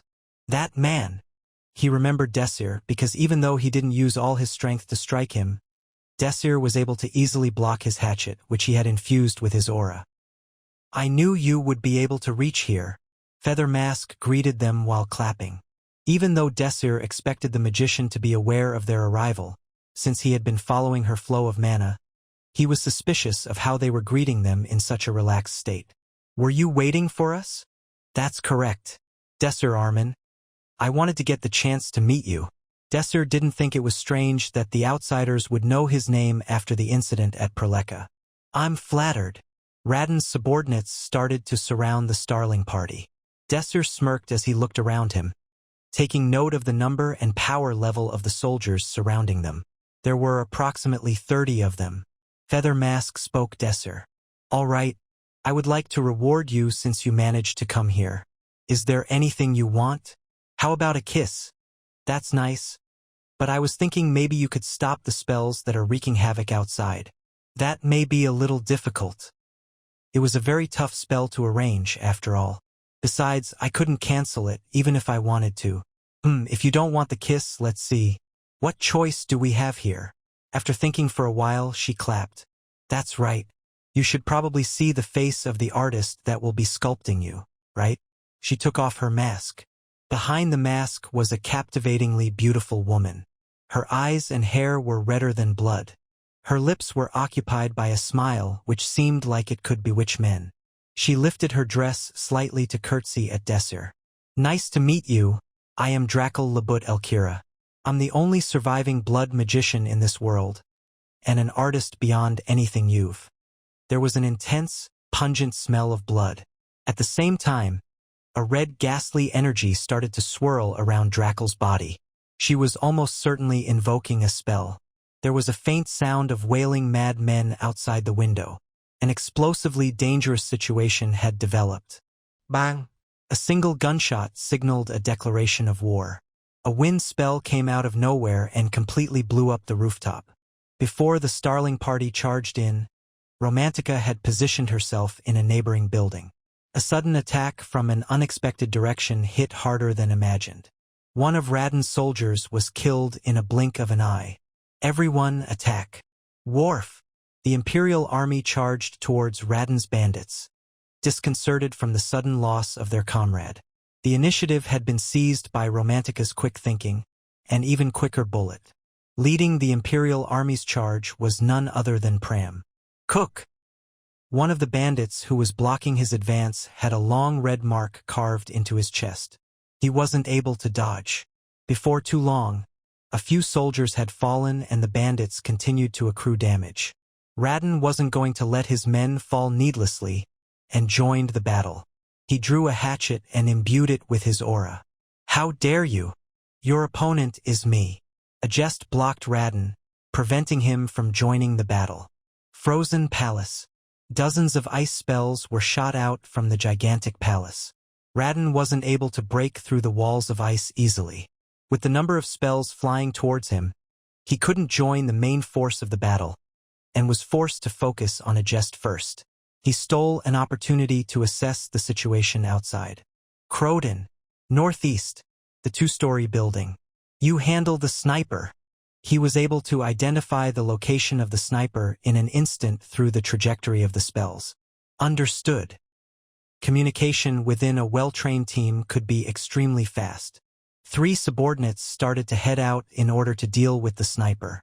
When the Imperial army couldn't instantly crush Radin's bandits, they began to enter formation while counterattacking any oncoming blows. Radin's bandits were well-trained and masterfully controlled under his command. Their forces were composed of skilled soldiers ranging from the pawn to knight classes. Despite the huge numerical advantage the Imperial army had, it wouldn't be an easy battle to win. When the cover that Romantica was providing them was cut off, the advantage had fallen to the Radin bandits. Pram made a strenuous effort to succeed, but he eventually resigned himself to preventing soldiers from dying rather than taking out the bandits. A jest situation was not all that great either. Radin quickly adapted to the frozen palace. He was able to calmly deflect all the spells a jest fired and slowly advanced. Through tactical responses to the spells she invoked, Radin had turned this into close-quarters combat in no time. Radin's swordsmanship was far greater than Ajest's. With each swing, he gained a greater advantage. Magic Sword. Ice Breath. Ajest invoked her magic sword in order to gain the upper hand. However, her trajectory was easy to read. Radin parried Ajest's magic sword with his right hatchet before it could even reach halfway towards its intended destination. While she was off-kilter, from the counterattack, Radin swung his axe from the left side towards her neck. Ajest barely raised her sword in time. Clang. The impact of Radin's aura-imbued hatchet was too great for Ajest. She was launched backwards, but before Radin could take advantage of this, she formed a layer of ice to prevent his approach. All of Ajest's attacks were being read. Ajest has experienced something like this before. It was just like when she faced off against Don Ape. Radin was not an ordinary man either. A man known as the King of the Mountains. A strong man who dominated numerous battlefields with his ferocious bandits. He didn't just have overwhelming aura. His swordsmanship was almost king-class. Unless they were supported and protected, high-level magicians did not recklessly use their strongest spells. In order to invoke high-level magic, one would need to use a lot of mana, and the casting time would inevitably be long as a result. This was the reason why the speed of spell arrangement and the technique used to invoke magic was important during duels between two magicians at a similar level. The magical duel between Desir and Drakel was intense. Blood Beast. Sigh of Kizard. The speed of their spell arrangements was neck and neck. As a blood-red beast opened its gigantic mouth and rushed towards Desir, a circular ice shield materialized in front of him. Crash. The beast was not able to penetrate the shield and returned to being a blob of blood. Drakel invoked two spells one after another, as if anticipating that Desir would be able to defend against the first one. Blood Explosion. Red Edge. After the blood exploded and flew in all directions, it rejoined into one puddle due to her second spell and rained down. However, Desir had long jumped out of the way. Crash. Being able to read the flow of her mana and deal with the spells before they even formed almost looked like a precognitive ability. Although Desir was managing the situation, he didn't seem too happy at the moment. A magical duel. Desir felt quite confident that he wouldn't lose to anyone during a one-on-one magical duel. His ability to invert and neutralize, even before his opponent could invoke a spell, made him a magician's natural enemy. But the situation he found himself in was different. You're very determined. This is a gift I prepared for you. I do hope you like it. I put so much work into this. If you were able to handle it easily, I would have been quite upset. She contorted the spell arrays that she was invoking. Her spell arrays were getting drastically twisted and deformed, obviously in preparation for Desir's inversion techniques. But what she did was completely overkill. Other than the basic spell techniques that could barely be modified, she contorted all of her other spells 2 to 3-fold. It was difficult to even figure out the original form of the spells, based on their grotesque manifestation. Even so, she's only at the 6th circle level. If I just focus on inverting those spells, I should still be able to pull it off. Crash. Desir was not able to focus on just the inversion. He had to focus on every little detail in a magical duel. Bloodtail. It was very fortunate that Runel was there to support him. It moved around Desir at high speed, defending him from the whips that flooded their way, thereby buying Desir some valuable spell calculation time. When the blood whip bounced back, it split into 2 whips and attacked Desir from the front and the back. Desir's spell was barely completed in time. Gravity Control 3rd Circle Gravity Magic. The effect of a spell that manipulated the effects of gravity. The whips that were about to take shape again were pinned to the ground due to the overwhelmingly strong gravitational pull. Iron Blood Thorn. A drop of red blood turned black. Crack. It solidified into an iron-like form. Due to the protracted length of this battle, blood had been scattered everywhere. As a result, the sheer amount of solidified blood droplets blocked most of Desir's vision. Wind Bullet. Desir invoked a wind spell and dispersed all traces of the solidified blood. The ground around him disintegrated, excluding the narrow piece of ground he was standing on. Subsequently, Drakel invoked a spell. The scattered blood started to move once again, gathering around her. Her actions had started to reveal a pattern. This was the preparation stage of her spell-casting cycle. Desir used the opening in this timing to counterattack. Summon lightning. There was a pure white flash of light. An intense arc of lightning coursed through the blood and flooded out towards her. Kaboom! But there wasn't any sort of noise or death wail. He had clearly managed to invoke his spell before she even had the opportunity to defend herself. There was no way to avoid it. I'm disappointed. Is this all you've got? The voice was located behind him. Desir spun around. A lady's figure formed out of a puddle of blood before turning into Drakel's figure. Splash? Fourth circle water magic. It was a spell where one could liquidate themselves and neutralize an enemy's attack. No, it's a step ahead of that level of magic. At that moment, she opened her mouth. Apologies. I started to get a little bit bored. The spell that was invoked was clearly different from the spells she had deployed until now. The amount of mana that was gathered was on an entirely different level. Out blood break. Dozens of spheres, consisting entirely of blood, formed at the same time.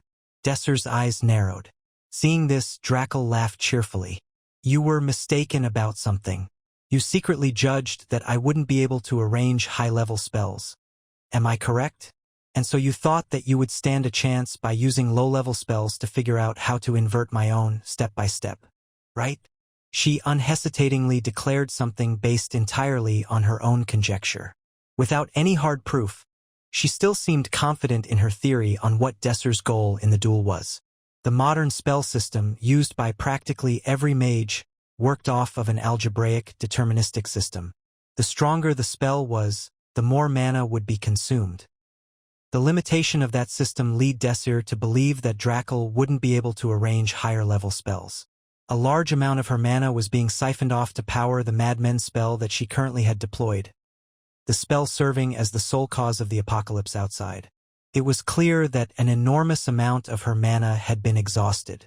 Yet she was still able to invoke a high-level spell. Her brows weren't even furrowed in concentration or exertion. Desir invoked Fire Bolt. At that moment, all of the scattered blood enveloped Drakel, who was still invoking her spell, forming a protective shield around her. It was probably a defensive measure that she had consciously deployed to give her this opportunity. However, the shock that Drakel expected did not eventuate. Desir instead smashed a nearby wall. Crash. The wall had collapsed. Desir, who smashed the wall, fled the dueling arena. Wind Blast. He invoked a wind spell at the same time.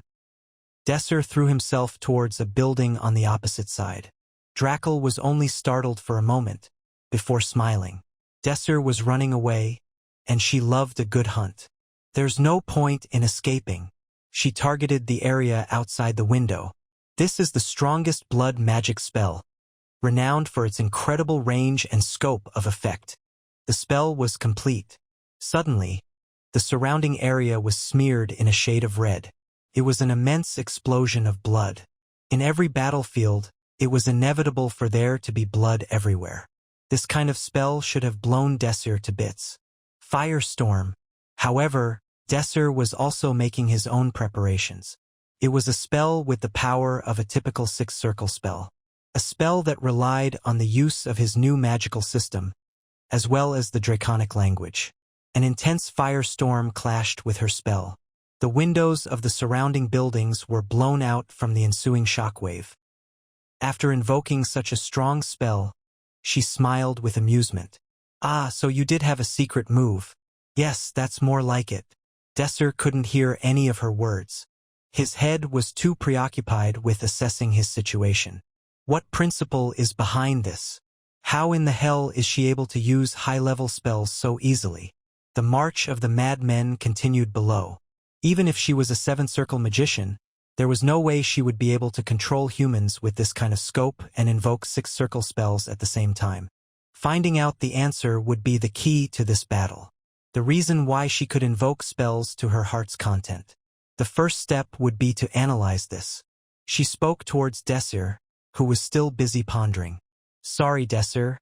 but you'll die before you figure it out. Oh, how am I going to sculpt you? She did not invoke low-level spells anymore. She invoked the highest-level spells as though everything until now was just a prelude to what would happen next. Crimson Sonata. Of course, Desir didn't stay still either. Peria Arund. Spells of the highest level collided continuously. Enormous shockwaves rampaged through everything. All of the surrounding environment was swept away as an aftereffect of this magical duel that had been brought to the next level. Even the ground itself shook as the sky trembled. Indeed, it was a battle between magicians of the highest level. Whenever spells collided intensely, Desir found himself increasingly cornered, forced further and further into defensive actions. I don't have too much mana left. Before fighting with her, Desir had participated in 2 other battles and used a great quantity of spells. For that reason, he had far less mana than usual, in what could already be considered more of a mana puddle than a pool. Think. Desir. What sets her apart from other magicians? Blood. She was a magician who utilized blood. However, fundamentally, the technique of normal spells and the technique of spells that relied on the property of water were not so different. Then how was this supposed magical element, known as blood, functioning through her spells? It had to be imagery magic like a jest's frozen palace. But what was the mental image that served as her base? Desir continued to ruminate. He had to come up with something. Desir was able to feel it. The trail of blood that was spread out everywhere. Extensive spell arrays arranged themselves in front of her, aimed at Desir, who was still wrapped up in thought. Shit! The spells collided once more. Desir suddenly looked at the building that she was standing in, realizing something. He seized a very small amount of inspiration. Desir Arman arrived at a conclusion. He intended to find out the reason behind why she could just casually overuse spells. I have a question, Drakel. Ask away. I will consider it your last words and answer. He cleared his throat before posing his question. How many people's blood do you have? As Desir and Drakel were locked in fierce battle, there was a similarly fierce battle on the top of the spire as well. The floor had sunken in places. Broken pillars lay strewn everywhere. The traces of battle here and there told the story of just how fierce the fight had been up until now. I don't like people like you, those referred to as magical swordsmen. Radin spoke as he looked at the frozen palace, half of which had been destroyed. Those bastards who couldn't commit to either side and ended up just snooping around both. They just don't have pride as a magician or as swordsman. He raised his head. That is why you will lose. It was quite the deliberate provocation. Most people tend to lose it and desperately try to attack, when their skills are looked down upon and their pride is assaulted. Naturally, if that person was a good magical swordsman, they would hold immense pride in themselves. A jest set her foot on top of a pillar made of ice and looked down at Radin. It was as if she was looking down all humans, as if it was a natural thing to do. A queen, an empress of ice who looked down upon everything. Ridiculous. Oh. Talking condescendingly with such pride. You are just a leader of bandits at best. Why don't you become more aware of your character first before rambling on like that? Radin's eyebrows curved into a frown. You wouldn't understand. You are a piece of shit. A jest cut him off. I'm not at all curious about your business. Do you want me to understand you? You want me to show you some sympathy? Ridiculous. You're a criminal. Whatever circumstance you may find yourself in and whatever purpose you may have, is a product of your own doing. You're still a criminal after all. Radin was flustered. He was not able to refute the unexpected remark from someone many times younger than himself. Enough with your nonsense. What a waste of time. Just bring it on. Radin stormed out, feeling humiliated beyond his endurance. Clomp, clomp, but he had to halt his charge. A chilly storm bore down upon him. Radin felt the Arctic gale pouring out of the sword that a jest had raised. She had tapped into the power of her sword, the center of ice. It exuded an enormous amount of chill that seeped out and froze everything nearby. Crack. The chill continued to spread without slowing. With just a simple opening move, The temperature of the room had lowered by several dozen degrees. Adjest's previously invoked ice spells were of no comparison to it. Cook! Radin felt his body stiffening. He did all he could to pull out his aura and shroud his entire body in it, but he still felt the chill reaching his bones. However, this was only the beginning. Following this, Adjest invoked a spell. Ice Empress. She shone in a blinding ball of silver light. It was her imagery magic, a secret weapon that rapidly increased the physical ability of the wielder by absorbing and utilizing the surrounding chilly air. Vroom! When the magical power emanating from Adjest's body and the cold released from the center of ice combined, a transcendental power emerged. Her radiant golden gleam lost its tone and was soon dyed white. A powerful cold air raged forth like a storm and cloaked Adjest. Radin subconsciously shivered slightly. His whole body was chilled just by standing here near Adjest. Feather mask. Not too long ago, Radin felt this kind of sensation from her. Knowing what this meant, Radin shook his head as if he was trying to rid himself of his anxiety. What a foolish effort. Radin's head was filled with rage at the fact that he was momentarily afraid of the young girl standing before him. The aura on the hatchet that he held shimmered like a flame. Even though the icy cold air was clawing at his body, Radin did not think that he would lose. He was confident in his own skills. The next moment, that very thought disappeared as though it had been washed away by a tsunami. Adjest's presence disappeared before his very eyes. Oh! Radin instinctively swung his weapon towards his back. Clang! There was a massive explosion. Platinum hair billowed in the breeze. Before he knew it, Adjest had approached him from the rear and was swinging her sword at his unguarded back. I missed! Radin was appalled at the fact that Adjest momentarily left his sight, due to her abrupt increase in speed. Lucky. That was the only word for it. His body, which has been through countless battlefields, moved instinctively, and thanks to this, he had been able to barely escape death. Adjest kept pushing Radin back without a break. Clang. Clang. Adjest's chained attacks were all weighty and swift. Radin could not believe the situation he now found himself in. She belonged to the Rook class, but was exceeding his power and speed. It was hard to believe that she was even the same person from before. That's impossible. As he found himself stuck on defense, his blood rushing toward his head seemed to have instantly froze. I was too fast to judge. He regretted a little too late, and the lost time could not be returned. Radin barely was able to endure Adjest's frenzied attacks, since he still had the upper hand in the technical aspect of swordplay. He would predict the enemy's way of thinking and identify the trajectory of the. This forced him into a difficult situation. It was an unpleasant, defensive battle. As time passed, his face slowly distorted. Crack. On the other hand, Adjest had a composed expression on her face. I already have experience fighting against a person with more advanced skills than me. It was her battle against Don Ape. An experience of facing off against one of the strongest people in the whole continent. But there were two things that differed from back then. Firstly, this person is much weaker than Don Ape in regards to power and speed. Radin, King of Mountains, was clearly a strong swordsman. However, he was obviously lacking in comparison to a transcendental being like Don Ape Aslan. Above all, she did not feel the presence of an overpowering wall, like she felt from Don Ape. Secondly, I am much stronger now than I was before. Adjest took a step and struck a blow with all of her might. Clang. The hatchet's blade that clashed against the center of ice broke off, and pieces of shrapnel flew in all directions. Radin quickly took a step back. There was no time to panic. He quickly pulled out a new axe from a pocket near his chest. Radin calmly concentrated in order to read Adjest's sword trajectory. Block the lower right corner of the sword trajectory, then catch her off guard with a counterattack.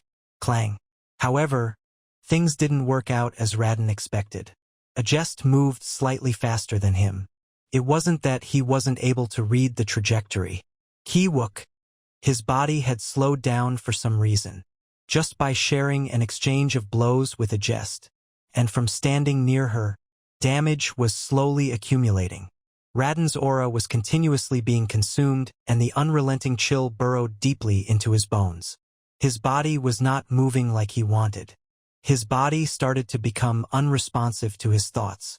Shit! Crash. Clang. Another axe shattered into pieces, not being able to withstand a jest's blow. He had no more spare weapons left. Radin tightly gripped the last hatchet he possessed. His decision was fast and precise. Radin started to scrape together the leftover aura from the ground. Being pushed to his very limit, he prepared to unleash the strongest attack that he was capable of, and for death. The desperate effort of a near-king-class swordsman who was going to invoke a technique using every fiber of his being. The moment Radin took a step in order to swing with everything he had. PKKKHHT. A jest's sword penetrated his heart. Radin's body, which was currently skewered by the center of ice, slowly started to freeze over, starting with his heart. The aura that Radin gathered with all of his effort dispersed harmlessly into the air. He spoke in disbelief. Became faster? If he attacked with the thought of mutually assured destruction, then the situation wouldn't have turned out like this. Even for a jest who was strengthened by her vision technique, there was no guarantee that she would be able to handle such a blow from Radin, a being only one step away from king class. A jest took that situation into account and intentionally exerted a level of force that would be a step ahead of Radin, preventing him from executing his dying blow.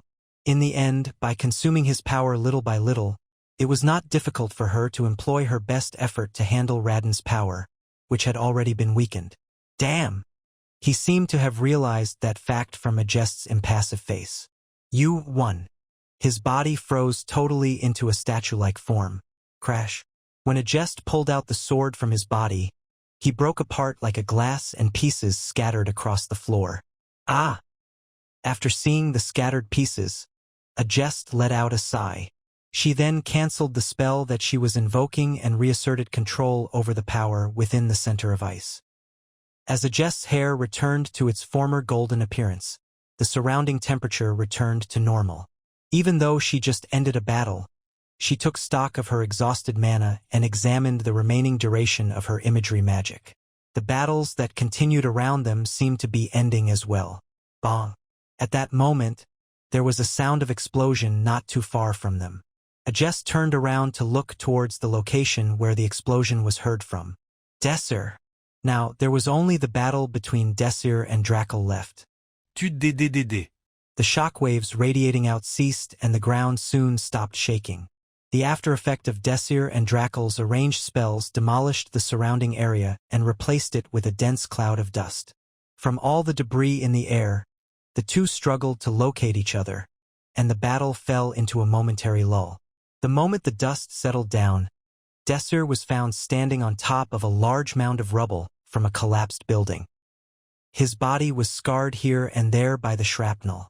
I see you were over there. Desir looked up towards the source of the voice.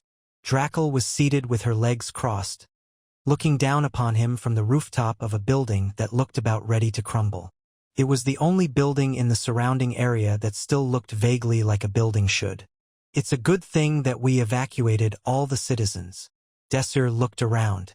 As far as his eye could see, there was only ash and rubble. The city had been largely destroyed in less than 10 minutes. This terrible scene of naked destruction had been caused by just two people.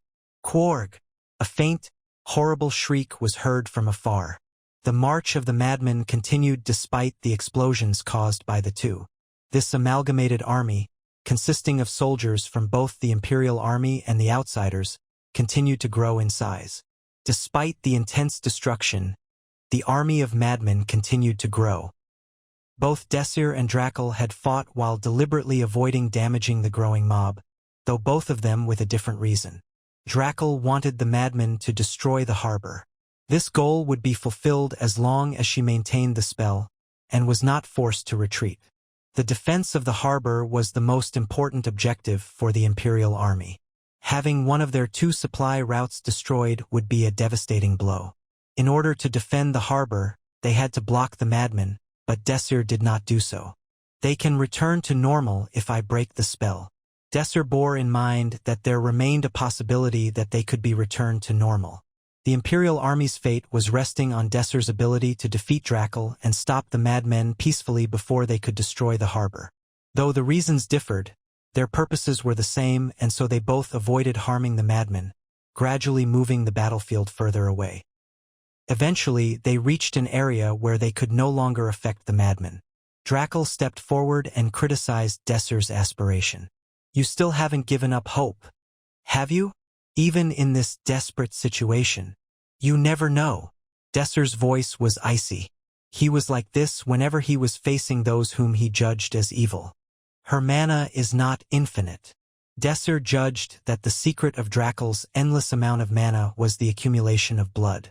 If her imagery magic allowed her to control blood, it wasn't strange to assume that she was accumulating blood and utilizing it when needed.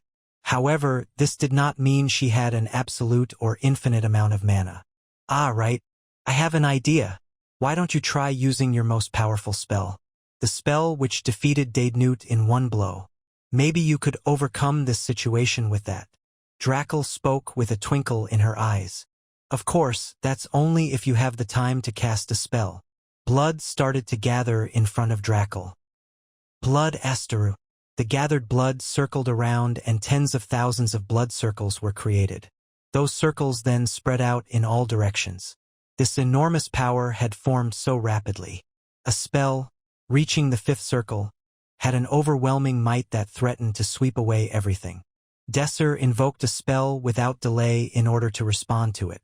"You are not even worthy of using a spell of that level. Let's see how long you can keep up with that nonsense." Both of their spells were invoked almost simultaneously. The level of their power was equal. Both spells cancelled each other out and disappeared. Drackle had heard about Desir from Crow Mask, but was astonished at the fact that a third-circle magician could exhibit this kind of ability. After facing him head-on, she couldn't help admitting that there was probably no one else that could handle mana as effectively as him. But that was it. Drackle thought to herself, "There's no changing the fact that I will win." The difference in amount of mana between magicians in a duel was considered to be the absolute deciding factor that dictates who wins. It was not an easy factor that can be overcome. It was the absolute difference between a normal magician and one with a natural gift. She thought that, in the end, Desir's mana would be exhausted first, even if he eked out all of the efficiency that he could. As she grew more and more confident in her victory, she started to press Desir by arranging a variety of offensive spells. It was almost as if she was boasting. Blood swirled and exploded around her. However, Desir remained composed. It was indeed questionable how he could maintain that kind of tranquility. Her confidence began to falter, leaving her slightly anxious. "Out blood break. How's this?" She arranged a spell, almost as if compensating for her anxiety by channeling it all into an overwhelming show of strength. Bong! Desir neutralized it once again. The situation repeated itself, even though Drackle arranged a stronger spell. The same went for the following spells. Drackle felt strange about this repetitive, bizarre situation. Wait, how could he match her level of power and arrangement speed like this? However, she realized it too late. The spells that she was currently arranging shattered and scattered in the air in front of her eyes. The encoded spell techniques that she specially designed to use against Desir were inverted. At that same moment, Desir's spell materialized and flew towards Drackle. She attempted to invoke her own offensive spell in order to neutralize it, but the spell failed to form. It was blocked. It was now impossible for her to arrange any offensive spells. No matter what spell she began to invoke, it just ended up inverted. Flame storm. A storm of flame split the sky. The flame, which threatened to swallow up everything, bore down on Drackle. This was different from all the spells he had used to neutralize Drackle's attacks until now.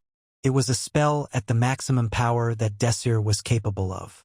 It was not an overstatement to say he had put his heart and soul into it. Crash. There was a massive collision. The building Drackle had been sitting on disappeared without a trace. Molten rocks pooled around the crater, forming a strange sight. At the center of this scene, she was panting. Wings had sprouted out of Drakel's back.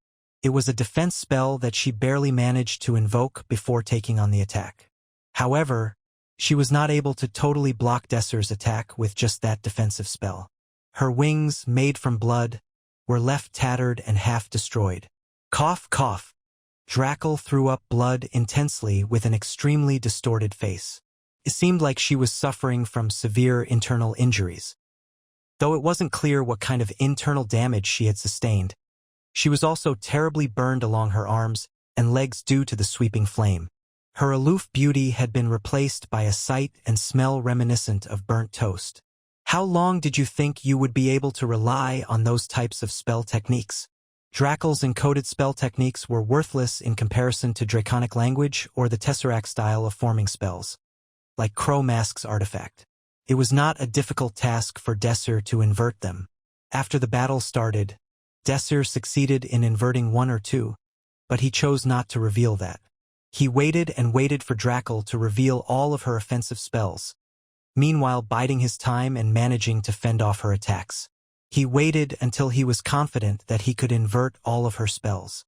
All this effort for that one crucial blow.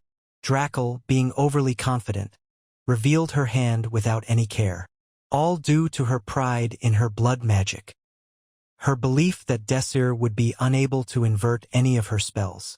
It was at that moment that the winner was decided.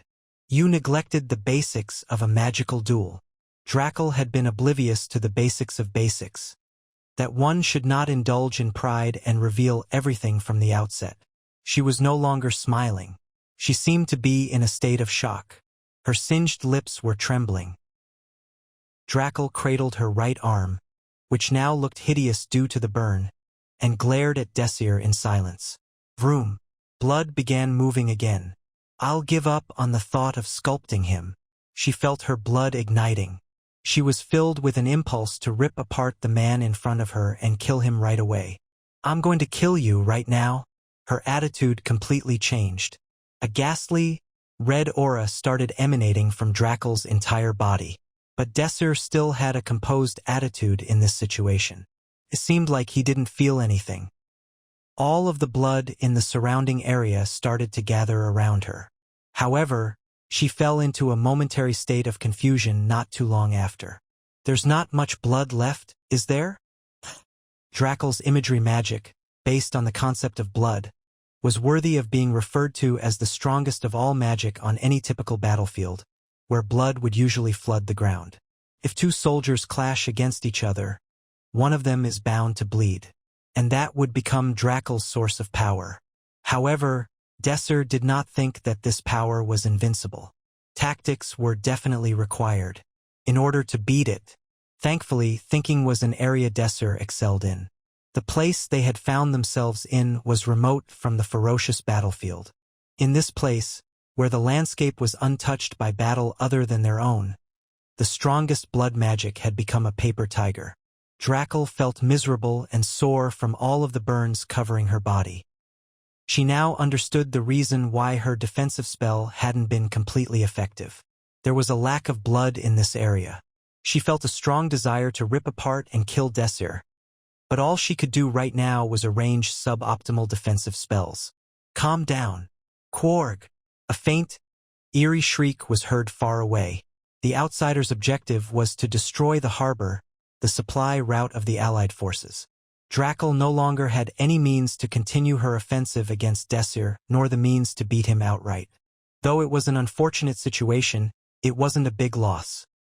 All she had to do was buy enough time for the madmen to destroy the harbor. Even though she found herself in a situation where she could no longer go on the offensive, her defensive spells remained intact. That's right. I have a chance. Even he can't invert imagery magic. Apart from the complicated way in which imagery magic was invoked, it existed in a category which was fundamentally impossible to be inverted. Desir couldn't invert the tesseract used by Crowmask, nor a Jest's frozen palace. He could only invert the spells invoked as a result of them.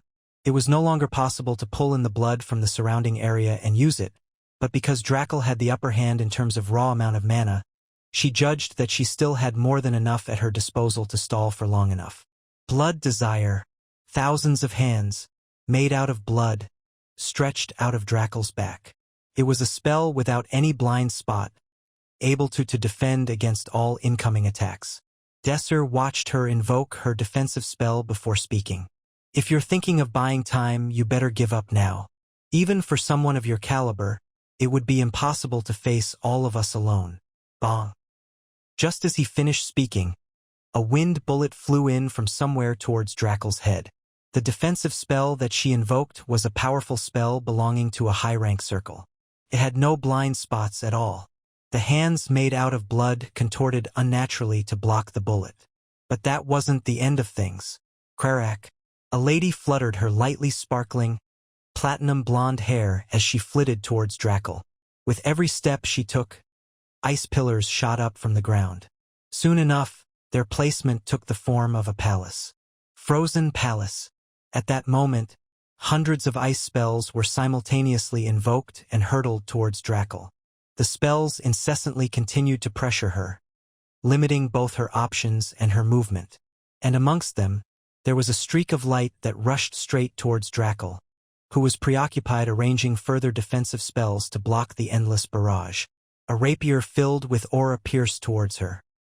Dracul, who barely fended off the attack, was helplessly flung backwards.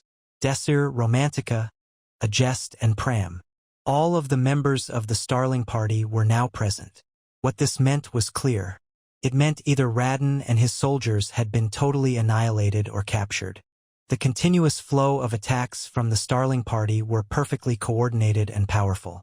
Shots made from a distance, which one required inhuman reactions to respond to, swords that pierced out at high speeds in difficult-to-parry trajectories, as well as the countless number of invoked spells. Crack. The absurd number of hands made out of blood, which had barely been enough to keep up with all their attacks, started to gradually decrease in number. It seemed as though her defensive spell would not last much longer. Where is that bastard? Dracul did not forget about the most dangerous enemy and took precaution. Even when she was under heavy attack, she managed to spot Desir. He was not arranging any spells. However, that's not to say he wasn't doing anything. SSSSSS. Several of the hands began to lose their form and fell apart as gravity pulled the blood back to the ground. It was an inversion. Already inverted? It had barely been a few minutes since she arranged the defensive spell. Dracul heeded Crow Mask's advice and took her time encoding and preparing heavily encrypted defensive spells just like she did with her offensive spells. Nonetheless, this high-circled defensive spell was inverted within just a few minutes. One could say the speed of this inversion was exceptionally faster compared to the inversion of her offensive spells. However, it was expected as the current situation was different from that time. Desir was focusing only on inversion without minding the duel itself. As he did not have to concentrate on other things, but only on the analysis of her spells, the speed of his inversion was faster beyond comparison. Crimson Heart. Dracul invoked another defensive spell as fast as she could.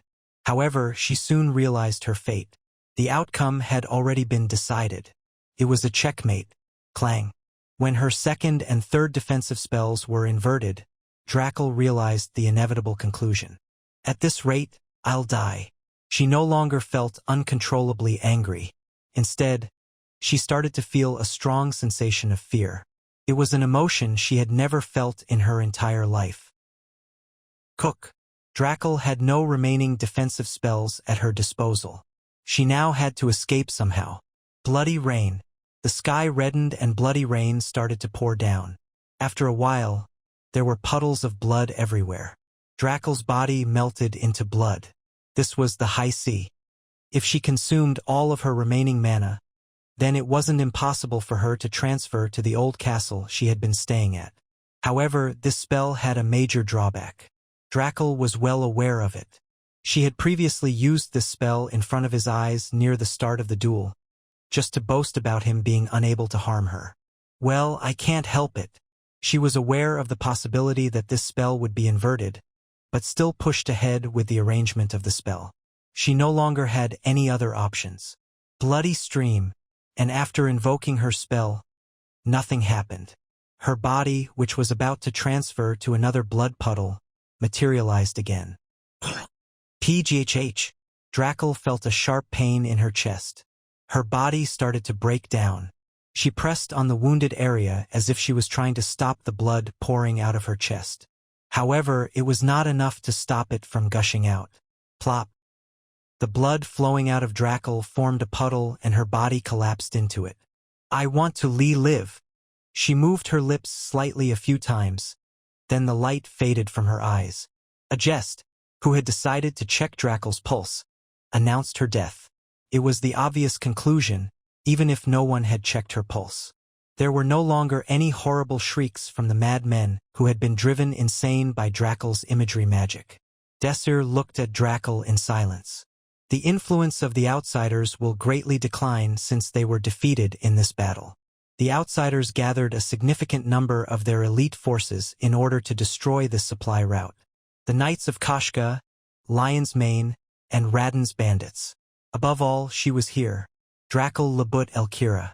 She was a powerful enemy who had almost single-handedly destroyed one of the two supply routes. If she had succeeded, the Alliance would have been brought to their knees. She was definitely acquainted with Crow Mask. Crow Mask was clearly in a high position within the outsiders. He was leading a substantial number of soldiers and his skill reached the level of Sixth Circle. Drackle too was a Sixth Circle magician, and seeing her relationship with Crow Mask, she must have been a high-level figure within the outsiders as well. Since she was defeated, the influence of the outsiders would likely have suffered a heavy blow. Though, of course, there was a choice to save her. If he had not killed her and captured her alive, then he may have been able to obtain a lot of valuable information regarding the outsiders. Killing her was probably the right thing to do. However, Desir chose to kill Drackle instead of capturing her alive. It was clear she planned to escape, and after that they wouldn't be able to stop her imagery magic. He chose to save lives in the present moment than to choose information that may be useful in the future. Pram asked as he put away his sword. Is everything over now? By handling Drackle, the mob of mad men had stopped and the supply routes had been safely secured. But that did not mean that the battle was over. Not yet. There are a number of outsiders within those mad men. The core problem was solved, but it was only safe to say everything was over after handling the madmen who had regained their senses. It was at that moment. Suddenly, the ground started to vibrate. The Starling party knew immediately what the vibration was. A considerable number of soldiers were approaching. Could be another group of outsiders. Schwing. Ajest and Pram unsheathed their swords. Their stances showed just how cautious they were. At that moment, Romantica spoke with a smile. Why are you guys worrying so much? They're our allies. Even after hearing that, Pram still looked uneasy. Are you sure about that? I confirmed their flag was the Hebrion Empire's with a detection spell. Hearing her answer, Ajest let out a long sigh. Phew. They were soon able to confirm the flag, one that symbolized the Hebrion Empire, with their own eyes. A battle that took place in Mahayu Harbor, located at the Lagrium Plain Eastern Front. This battle, which will be known as one of the great battles with the outsiders, the Bloody Battle of Mahayu, was now over. The King of Divide, rather Pierrot Mask, who was imitating the appearance of King Divide, looked up from the status report documents he had busied himself with. There were 5 communication screens on the spacious black table. It was a high-end communication system that employed ultra-long-distance communication magic when operated. A symbol for each of the 5 nations that made up the Western Kingdom Union was inscribed on the communication ports. Whenever a voice could be heard from one of the communication ports, the country's engraved symbol glowed, making it possible to distinguish who was speaking at any given time. The enemy's military force is considerable, but their power has already been completely curtailed. The symbol for Adeina had glowed, indicating that the speaker was likely the king of Adeina. The Adeina kingdom was famous for its medical prowess and its peaceful stance. It was symbolized by a pigeon. I think it was because the barbarians joined and attacked the rear of the outsiders. Outsider forces are scattered on both sides and can't defend against our advances. The symbol of the Preleka Empire, which boasted the largest number of traders and merchants, was a sailing boat. The Praleka Empire was a nation built on trading, and were considerably wealthy as a result. The only thing left is figuring out how to end this war. A symbol that was 3 swords facing each other, lit up. The person speaking was the president of Arunbeth. When the Western Kingdom Union formed, it was originally a kingdom, but Arunbeth had since changed into a republic.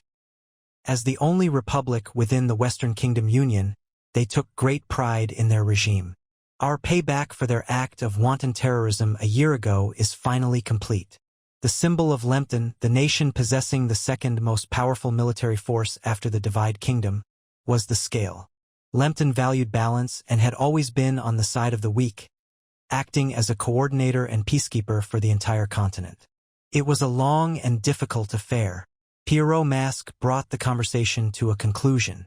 Not only his appearance, but his voice also mimicked King Divide's.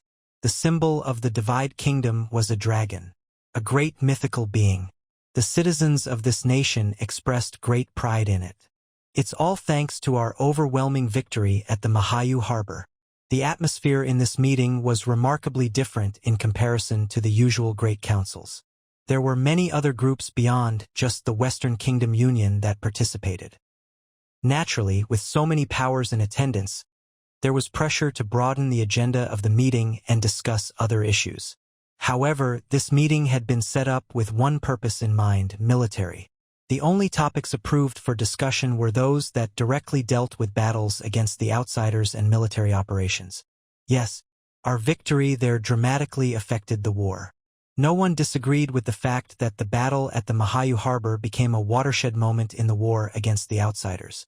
At Mahayu Harbor, outsiders employed frighteningly sophisticated tactics. The mobilized troops were also close to the highest level. King Adeina added his thoughts. Rather than cower in fear, people are expressing amazement that we managed to thwart their assault on our supply lines. Our commanders expressed their respect for the capability of the Imperial Army. With a myriad of battlefronts across such a large area of land, numerous situational strategies and varying scales of combat had to be managed. There was no single person that had complete insight into all of this data. A single battle standing out and deserving mentioning in this meeting indicated just how important it was. I think they are wrong people to pay homage to. King Praleka spoke up. I heard that there was a single person in particular who made a great contribution to the victory of the battle. There could only be one person that came to people's mind when referring to the bloody battle of Mahayu. You must be referring to Desir Arman. There was no one who didn't know that name in the Western Kingdom Union, ever since the Praleka terrorist attack. At that time, he participated in the council as a technical advisor to the Magic Tower and demonstrated his abilities when he protected the kings in attendance. Since then, he had contributed greatly in the fight against terrorism, accruing merit after merit. First of all, he noticed the plan of the outsiders and realized that their true goal was the supply route. According to our intelligence, he took out the 13th strongest outsider force, the Lion's main magic corps. He then defeated Radin's bandits, the 3rd strongest force that has been dominating the central mountain range for ages. And most crucially of all, he averted an imminent disaster when a powerful 6th circle magician got involved personally. This magician appeared to have been a reasonably senior leader in the outsiders. These were all achievements of one person alone, Desir Arman. There were a few seconds of stunned silence. It was the king of Lempton who broke the silence. Marvelous. I heard that he played a key role behind the scenes, but I didn't know he had done this much. He was very surprised. In addition to all of this, he didn't just distract the 6th circle magician. He dueled against them and was victorious. According to the informant, he unleashed a spell at the 6th circle level during the combat. That's impossible. He's just a student after all. There is no way he can arrange a 6th circle spell, the supreme tier of magic. There are a lot of witnesses. Moreover, there are still traces of the clash between him and that 6th circle magician in what remains of the port city. Did he truly obtain mastery of magic before the age of 20? Desir Arman quickly became a hot topic in this conference. In short order, they ended up with more discussion on him than on any other agenda item. They had previously recognized his great talent, but they never realized his efforts had amounted to this much. The Empire really is lucky. He appeared like a meteor. He's exceptional. It would be nice if he joins the Western Kingdom Union in any capacity. I heard a rumor that he was not born in the Empire. I have to make contact with him. Desir Arman had already become a coveted talent in the Western Kingdom Union. Was it the Starling Party? I have to give them some gifts this year. We have to make our best impression. Arunbeth is hosting a festival soon, and I'll personally send them invitations. I heard that he is conducting quite the intensive training regime for his party members in the Hebrion Academy. I guess he is passionate. We should also consider doing the same and sponsor high-tier training instructors. How they could bring Desir to the Western Kingdom Union. Despite it strictly being a military meeting, they had managed to leave the topic at hand and run off on a tangent. I think the military meeting is over. I'll leave first. Tap. The Pierrot mask clapped lightly. At the same time, all of the communication screens blackened. A voice came from behind him. It's sad that Feather Mask died. Swish. Crow Mask appeared behind him. He had been listening to the meeting from the beginning, hiding his presence with an invoked invisibility spell. Sad indeed. She was a very pleasant woman to be with. It's a loss far greater than losing tens of thousands of footmen. She shouldn't have died there. So the plan was a failure. Pierrot Mask leaned back in his chair. It can't be written off as a total loss. The tone of Crow Mask didn't change in the slightest. The best result from this war would be the outsiders seizing victory. If the outsiders dealt a devastating blow to the Western Kingdom Union, we could have won without things getting too complicated. The first step in such a strategy, the occupation of the Mahayu harbor, had spectacularly failed. In the process, the outsiders had suffered a considerable blow. Moreover, the barbarians had joined the fray. It wouldn't be illogical to believe that the outsiders' defeat had been set in stone. But this was all within the realm of expected results that Crow Mask had planned for. Our next best option is for outsiders to cause as much damage to the allied forces as possible. At the same time, the Divide Kingdom will strengthen its position by increasing combat forces deployed within the Western Kingdom Union. As a result, it will become a major country that can lead the Western Kingdom Union. Their second best option had all but succeeded. Crow Mask was able to hear about their tactics inside the Western Kingdom Union and actively engaged in manipulating information and redeploying troops. He controlled the outsiders and the Western Kingdom Union from the shadows while using an artifact that could overlook the entire situation at a glance. Commanding troops. This was an easy task for him. He had consolidated his command over the majority of armed forces in the Divide Kingdom with minimal resistance. He prolonged the war and maximized the damage to the Western Kingdom Union. He also inflated what the Divide Kingdom had gained from the spoils of war. It contributed to him being able to field the largest number of troops among the alliance. Those who calmly enhanced their powers eventually gained the strongest right to speak up in the Western Kingdom Union. There's no such thing as having too much power. In fact, even if the outsiders were eradicated right now, that is no loss to us. I guess so. With this in mind, what are you going to do now? Defeat is all but guaranteed. Will you make the outsiders' forces retreat and plan some kind of counterattack? The outsiders are a pawn that is already dead. I can't save them. But the real problem now is how should we kill them to maximize their usefulness? Crow Mask approached the window.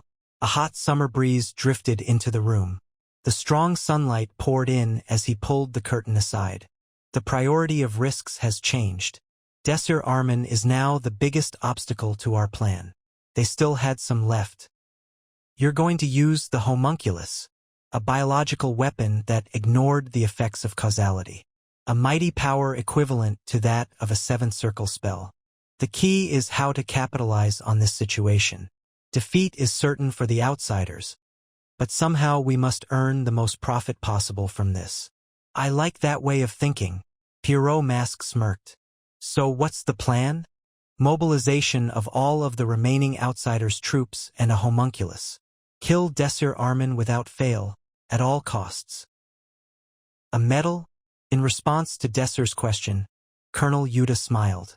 Yes, at the end of the war, the award ceremony will officially take place.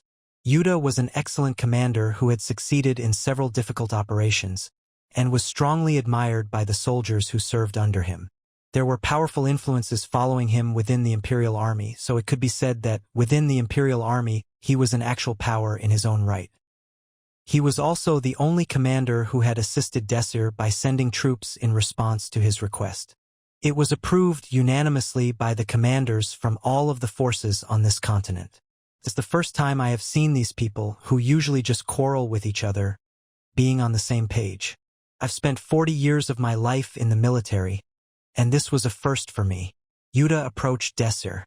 I hope to take this opportunity to keep a good relationship with you in the future. He tapped Desir's shoulder. If you are willing to join the military after graduating from the academy, please feel free to contact me. Talented people like you are always welcome. Desir bowed his head. It is my honor. I will consider your offer carefully. Oh, and I hope you don't feel too bad about the commanders who refused your request for support. They are also poor soldiers bound by a strict hierarchy. Of course, I fully understand that. Happy to hear it. So that's all from me. You should go rest now. You must be beyond exhausted. Desir left the room after bidding farewell to Yuta. Before he could take a second step, his communication pad rang. Saint Visit. Come back ASAP. It was a message from Romantica. Desir laughed at the urgency apparent in her text. Has she already arrived? Priscilla Hazelkite. She was one of the final 6 in the Shadow Labyrinth from his previous life, currently admired as the saint of the Artemis Church, the largest religion in the continent. She was also referred to as the 6th king of the Western Kingdom Union, made up of 5 countries.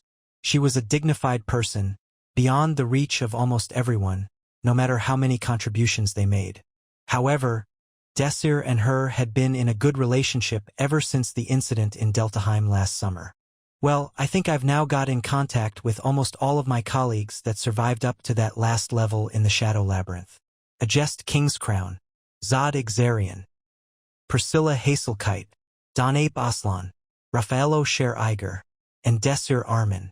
Desir had met up with 4 of the final 6, besides of course himself, and had succeeded in building a good relationship with each of them. The foundation for clearing the Shadow Labyrinth had been prepared. He could feel that his plans had gradually bore fruit. Now, there is only the Sword Grand Master, Raffaello, remaining. Desir hurried to his accommodation. However, long gone were the days where things went exactly as Desir had expected. Salute! Every soldier he encountered while passing by saluted him. Desir responded to them every time. Inevitably, the time taken on each salute added up and caused him to be late. Their eyes are focused on me again, but with a different feeling this time. Desir made the greatest contribution in defeating the Kashuka Knights and Lion's Mane. Above all else, he almost single-handedly protected the supply route by defeating the Six-Circle Wizard, Drakul Labut Elkira. Unlike when he had defeated Daednut in Preleka, many people were able to witness this battle with their own eyes. The battle was enough to morph the gazes of the people, from something that someone would use when seeing a celebrity, into something much closer to unadulterated admiration. Officers of the Imperial Army welcomed the birth of a young hero and actively promoted it. It was because there was nothing as good as a hero to boost the morale of soldiers. Desir knew this as well. This was the only reason why he put up with this never-ending loop of saluting, even though his arm hurt.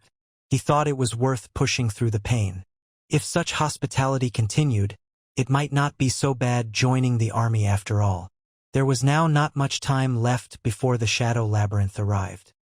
Feeling his way through his options, Desir felt that it might not be such a bad idea to clear the Shadow Labyrinth as part of the army, leading soldiers as far as possible. After finally arriving at the building where his starling party was lodging, Desir found himself face-to-face with knights who were most likely charged with protecting the saint of the Artemis Church. They were lined up in front of the building, their imposing display attracting the attention of all that passed by. As he entered the room, he was greeted with the scene of Romantica and Priscilla having tea, the room shrouded in an awkward atmosphere.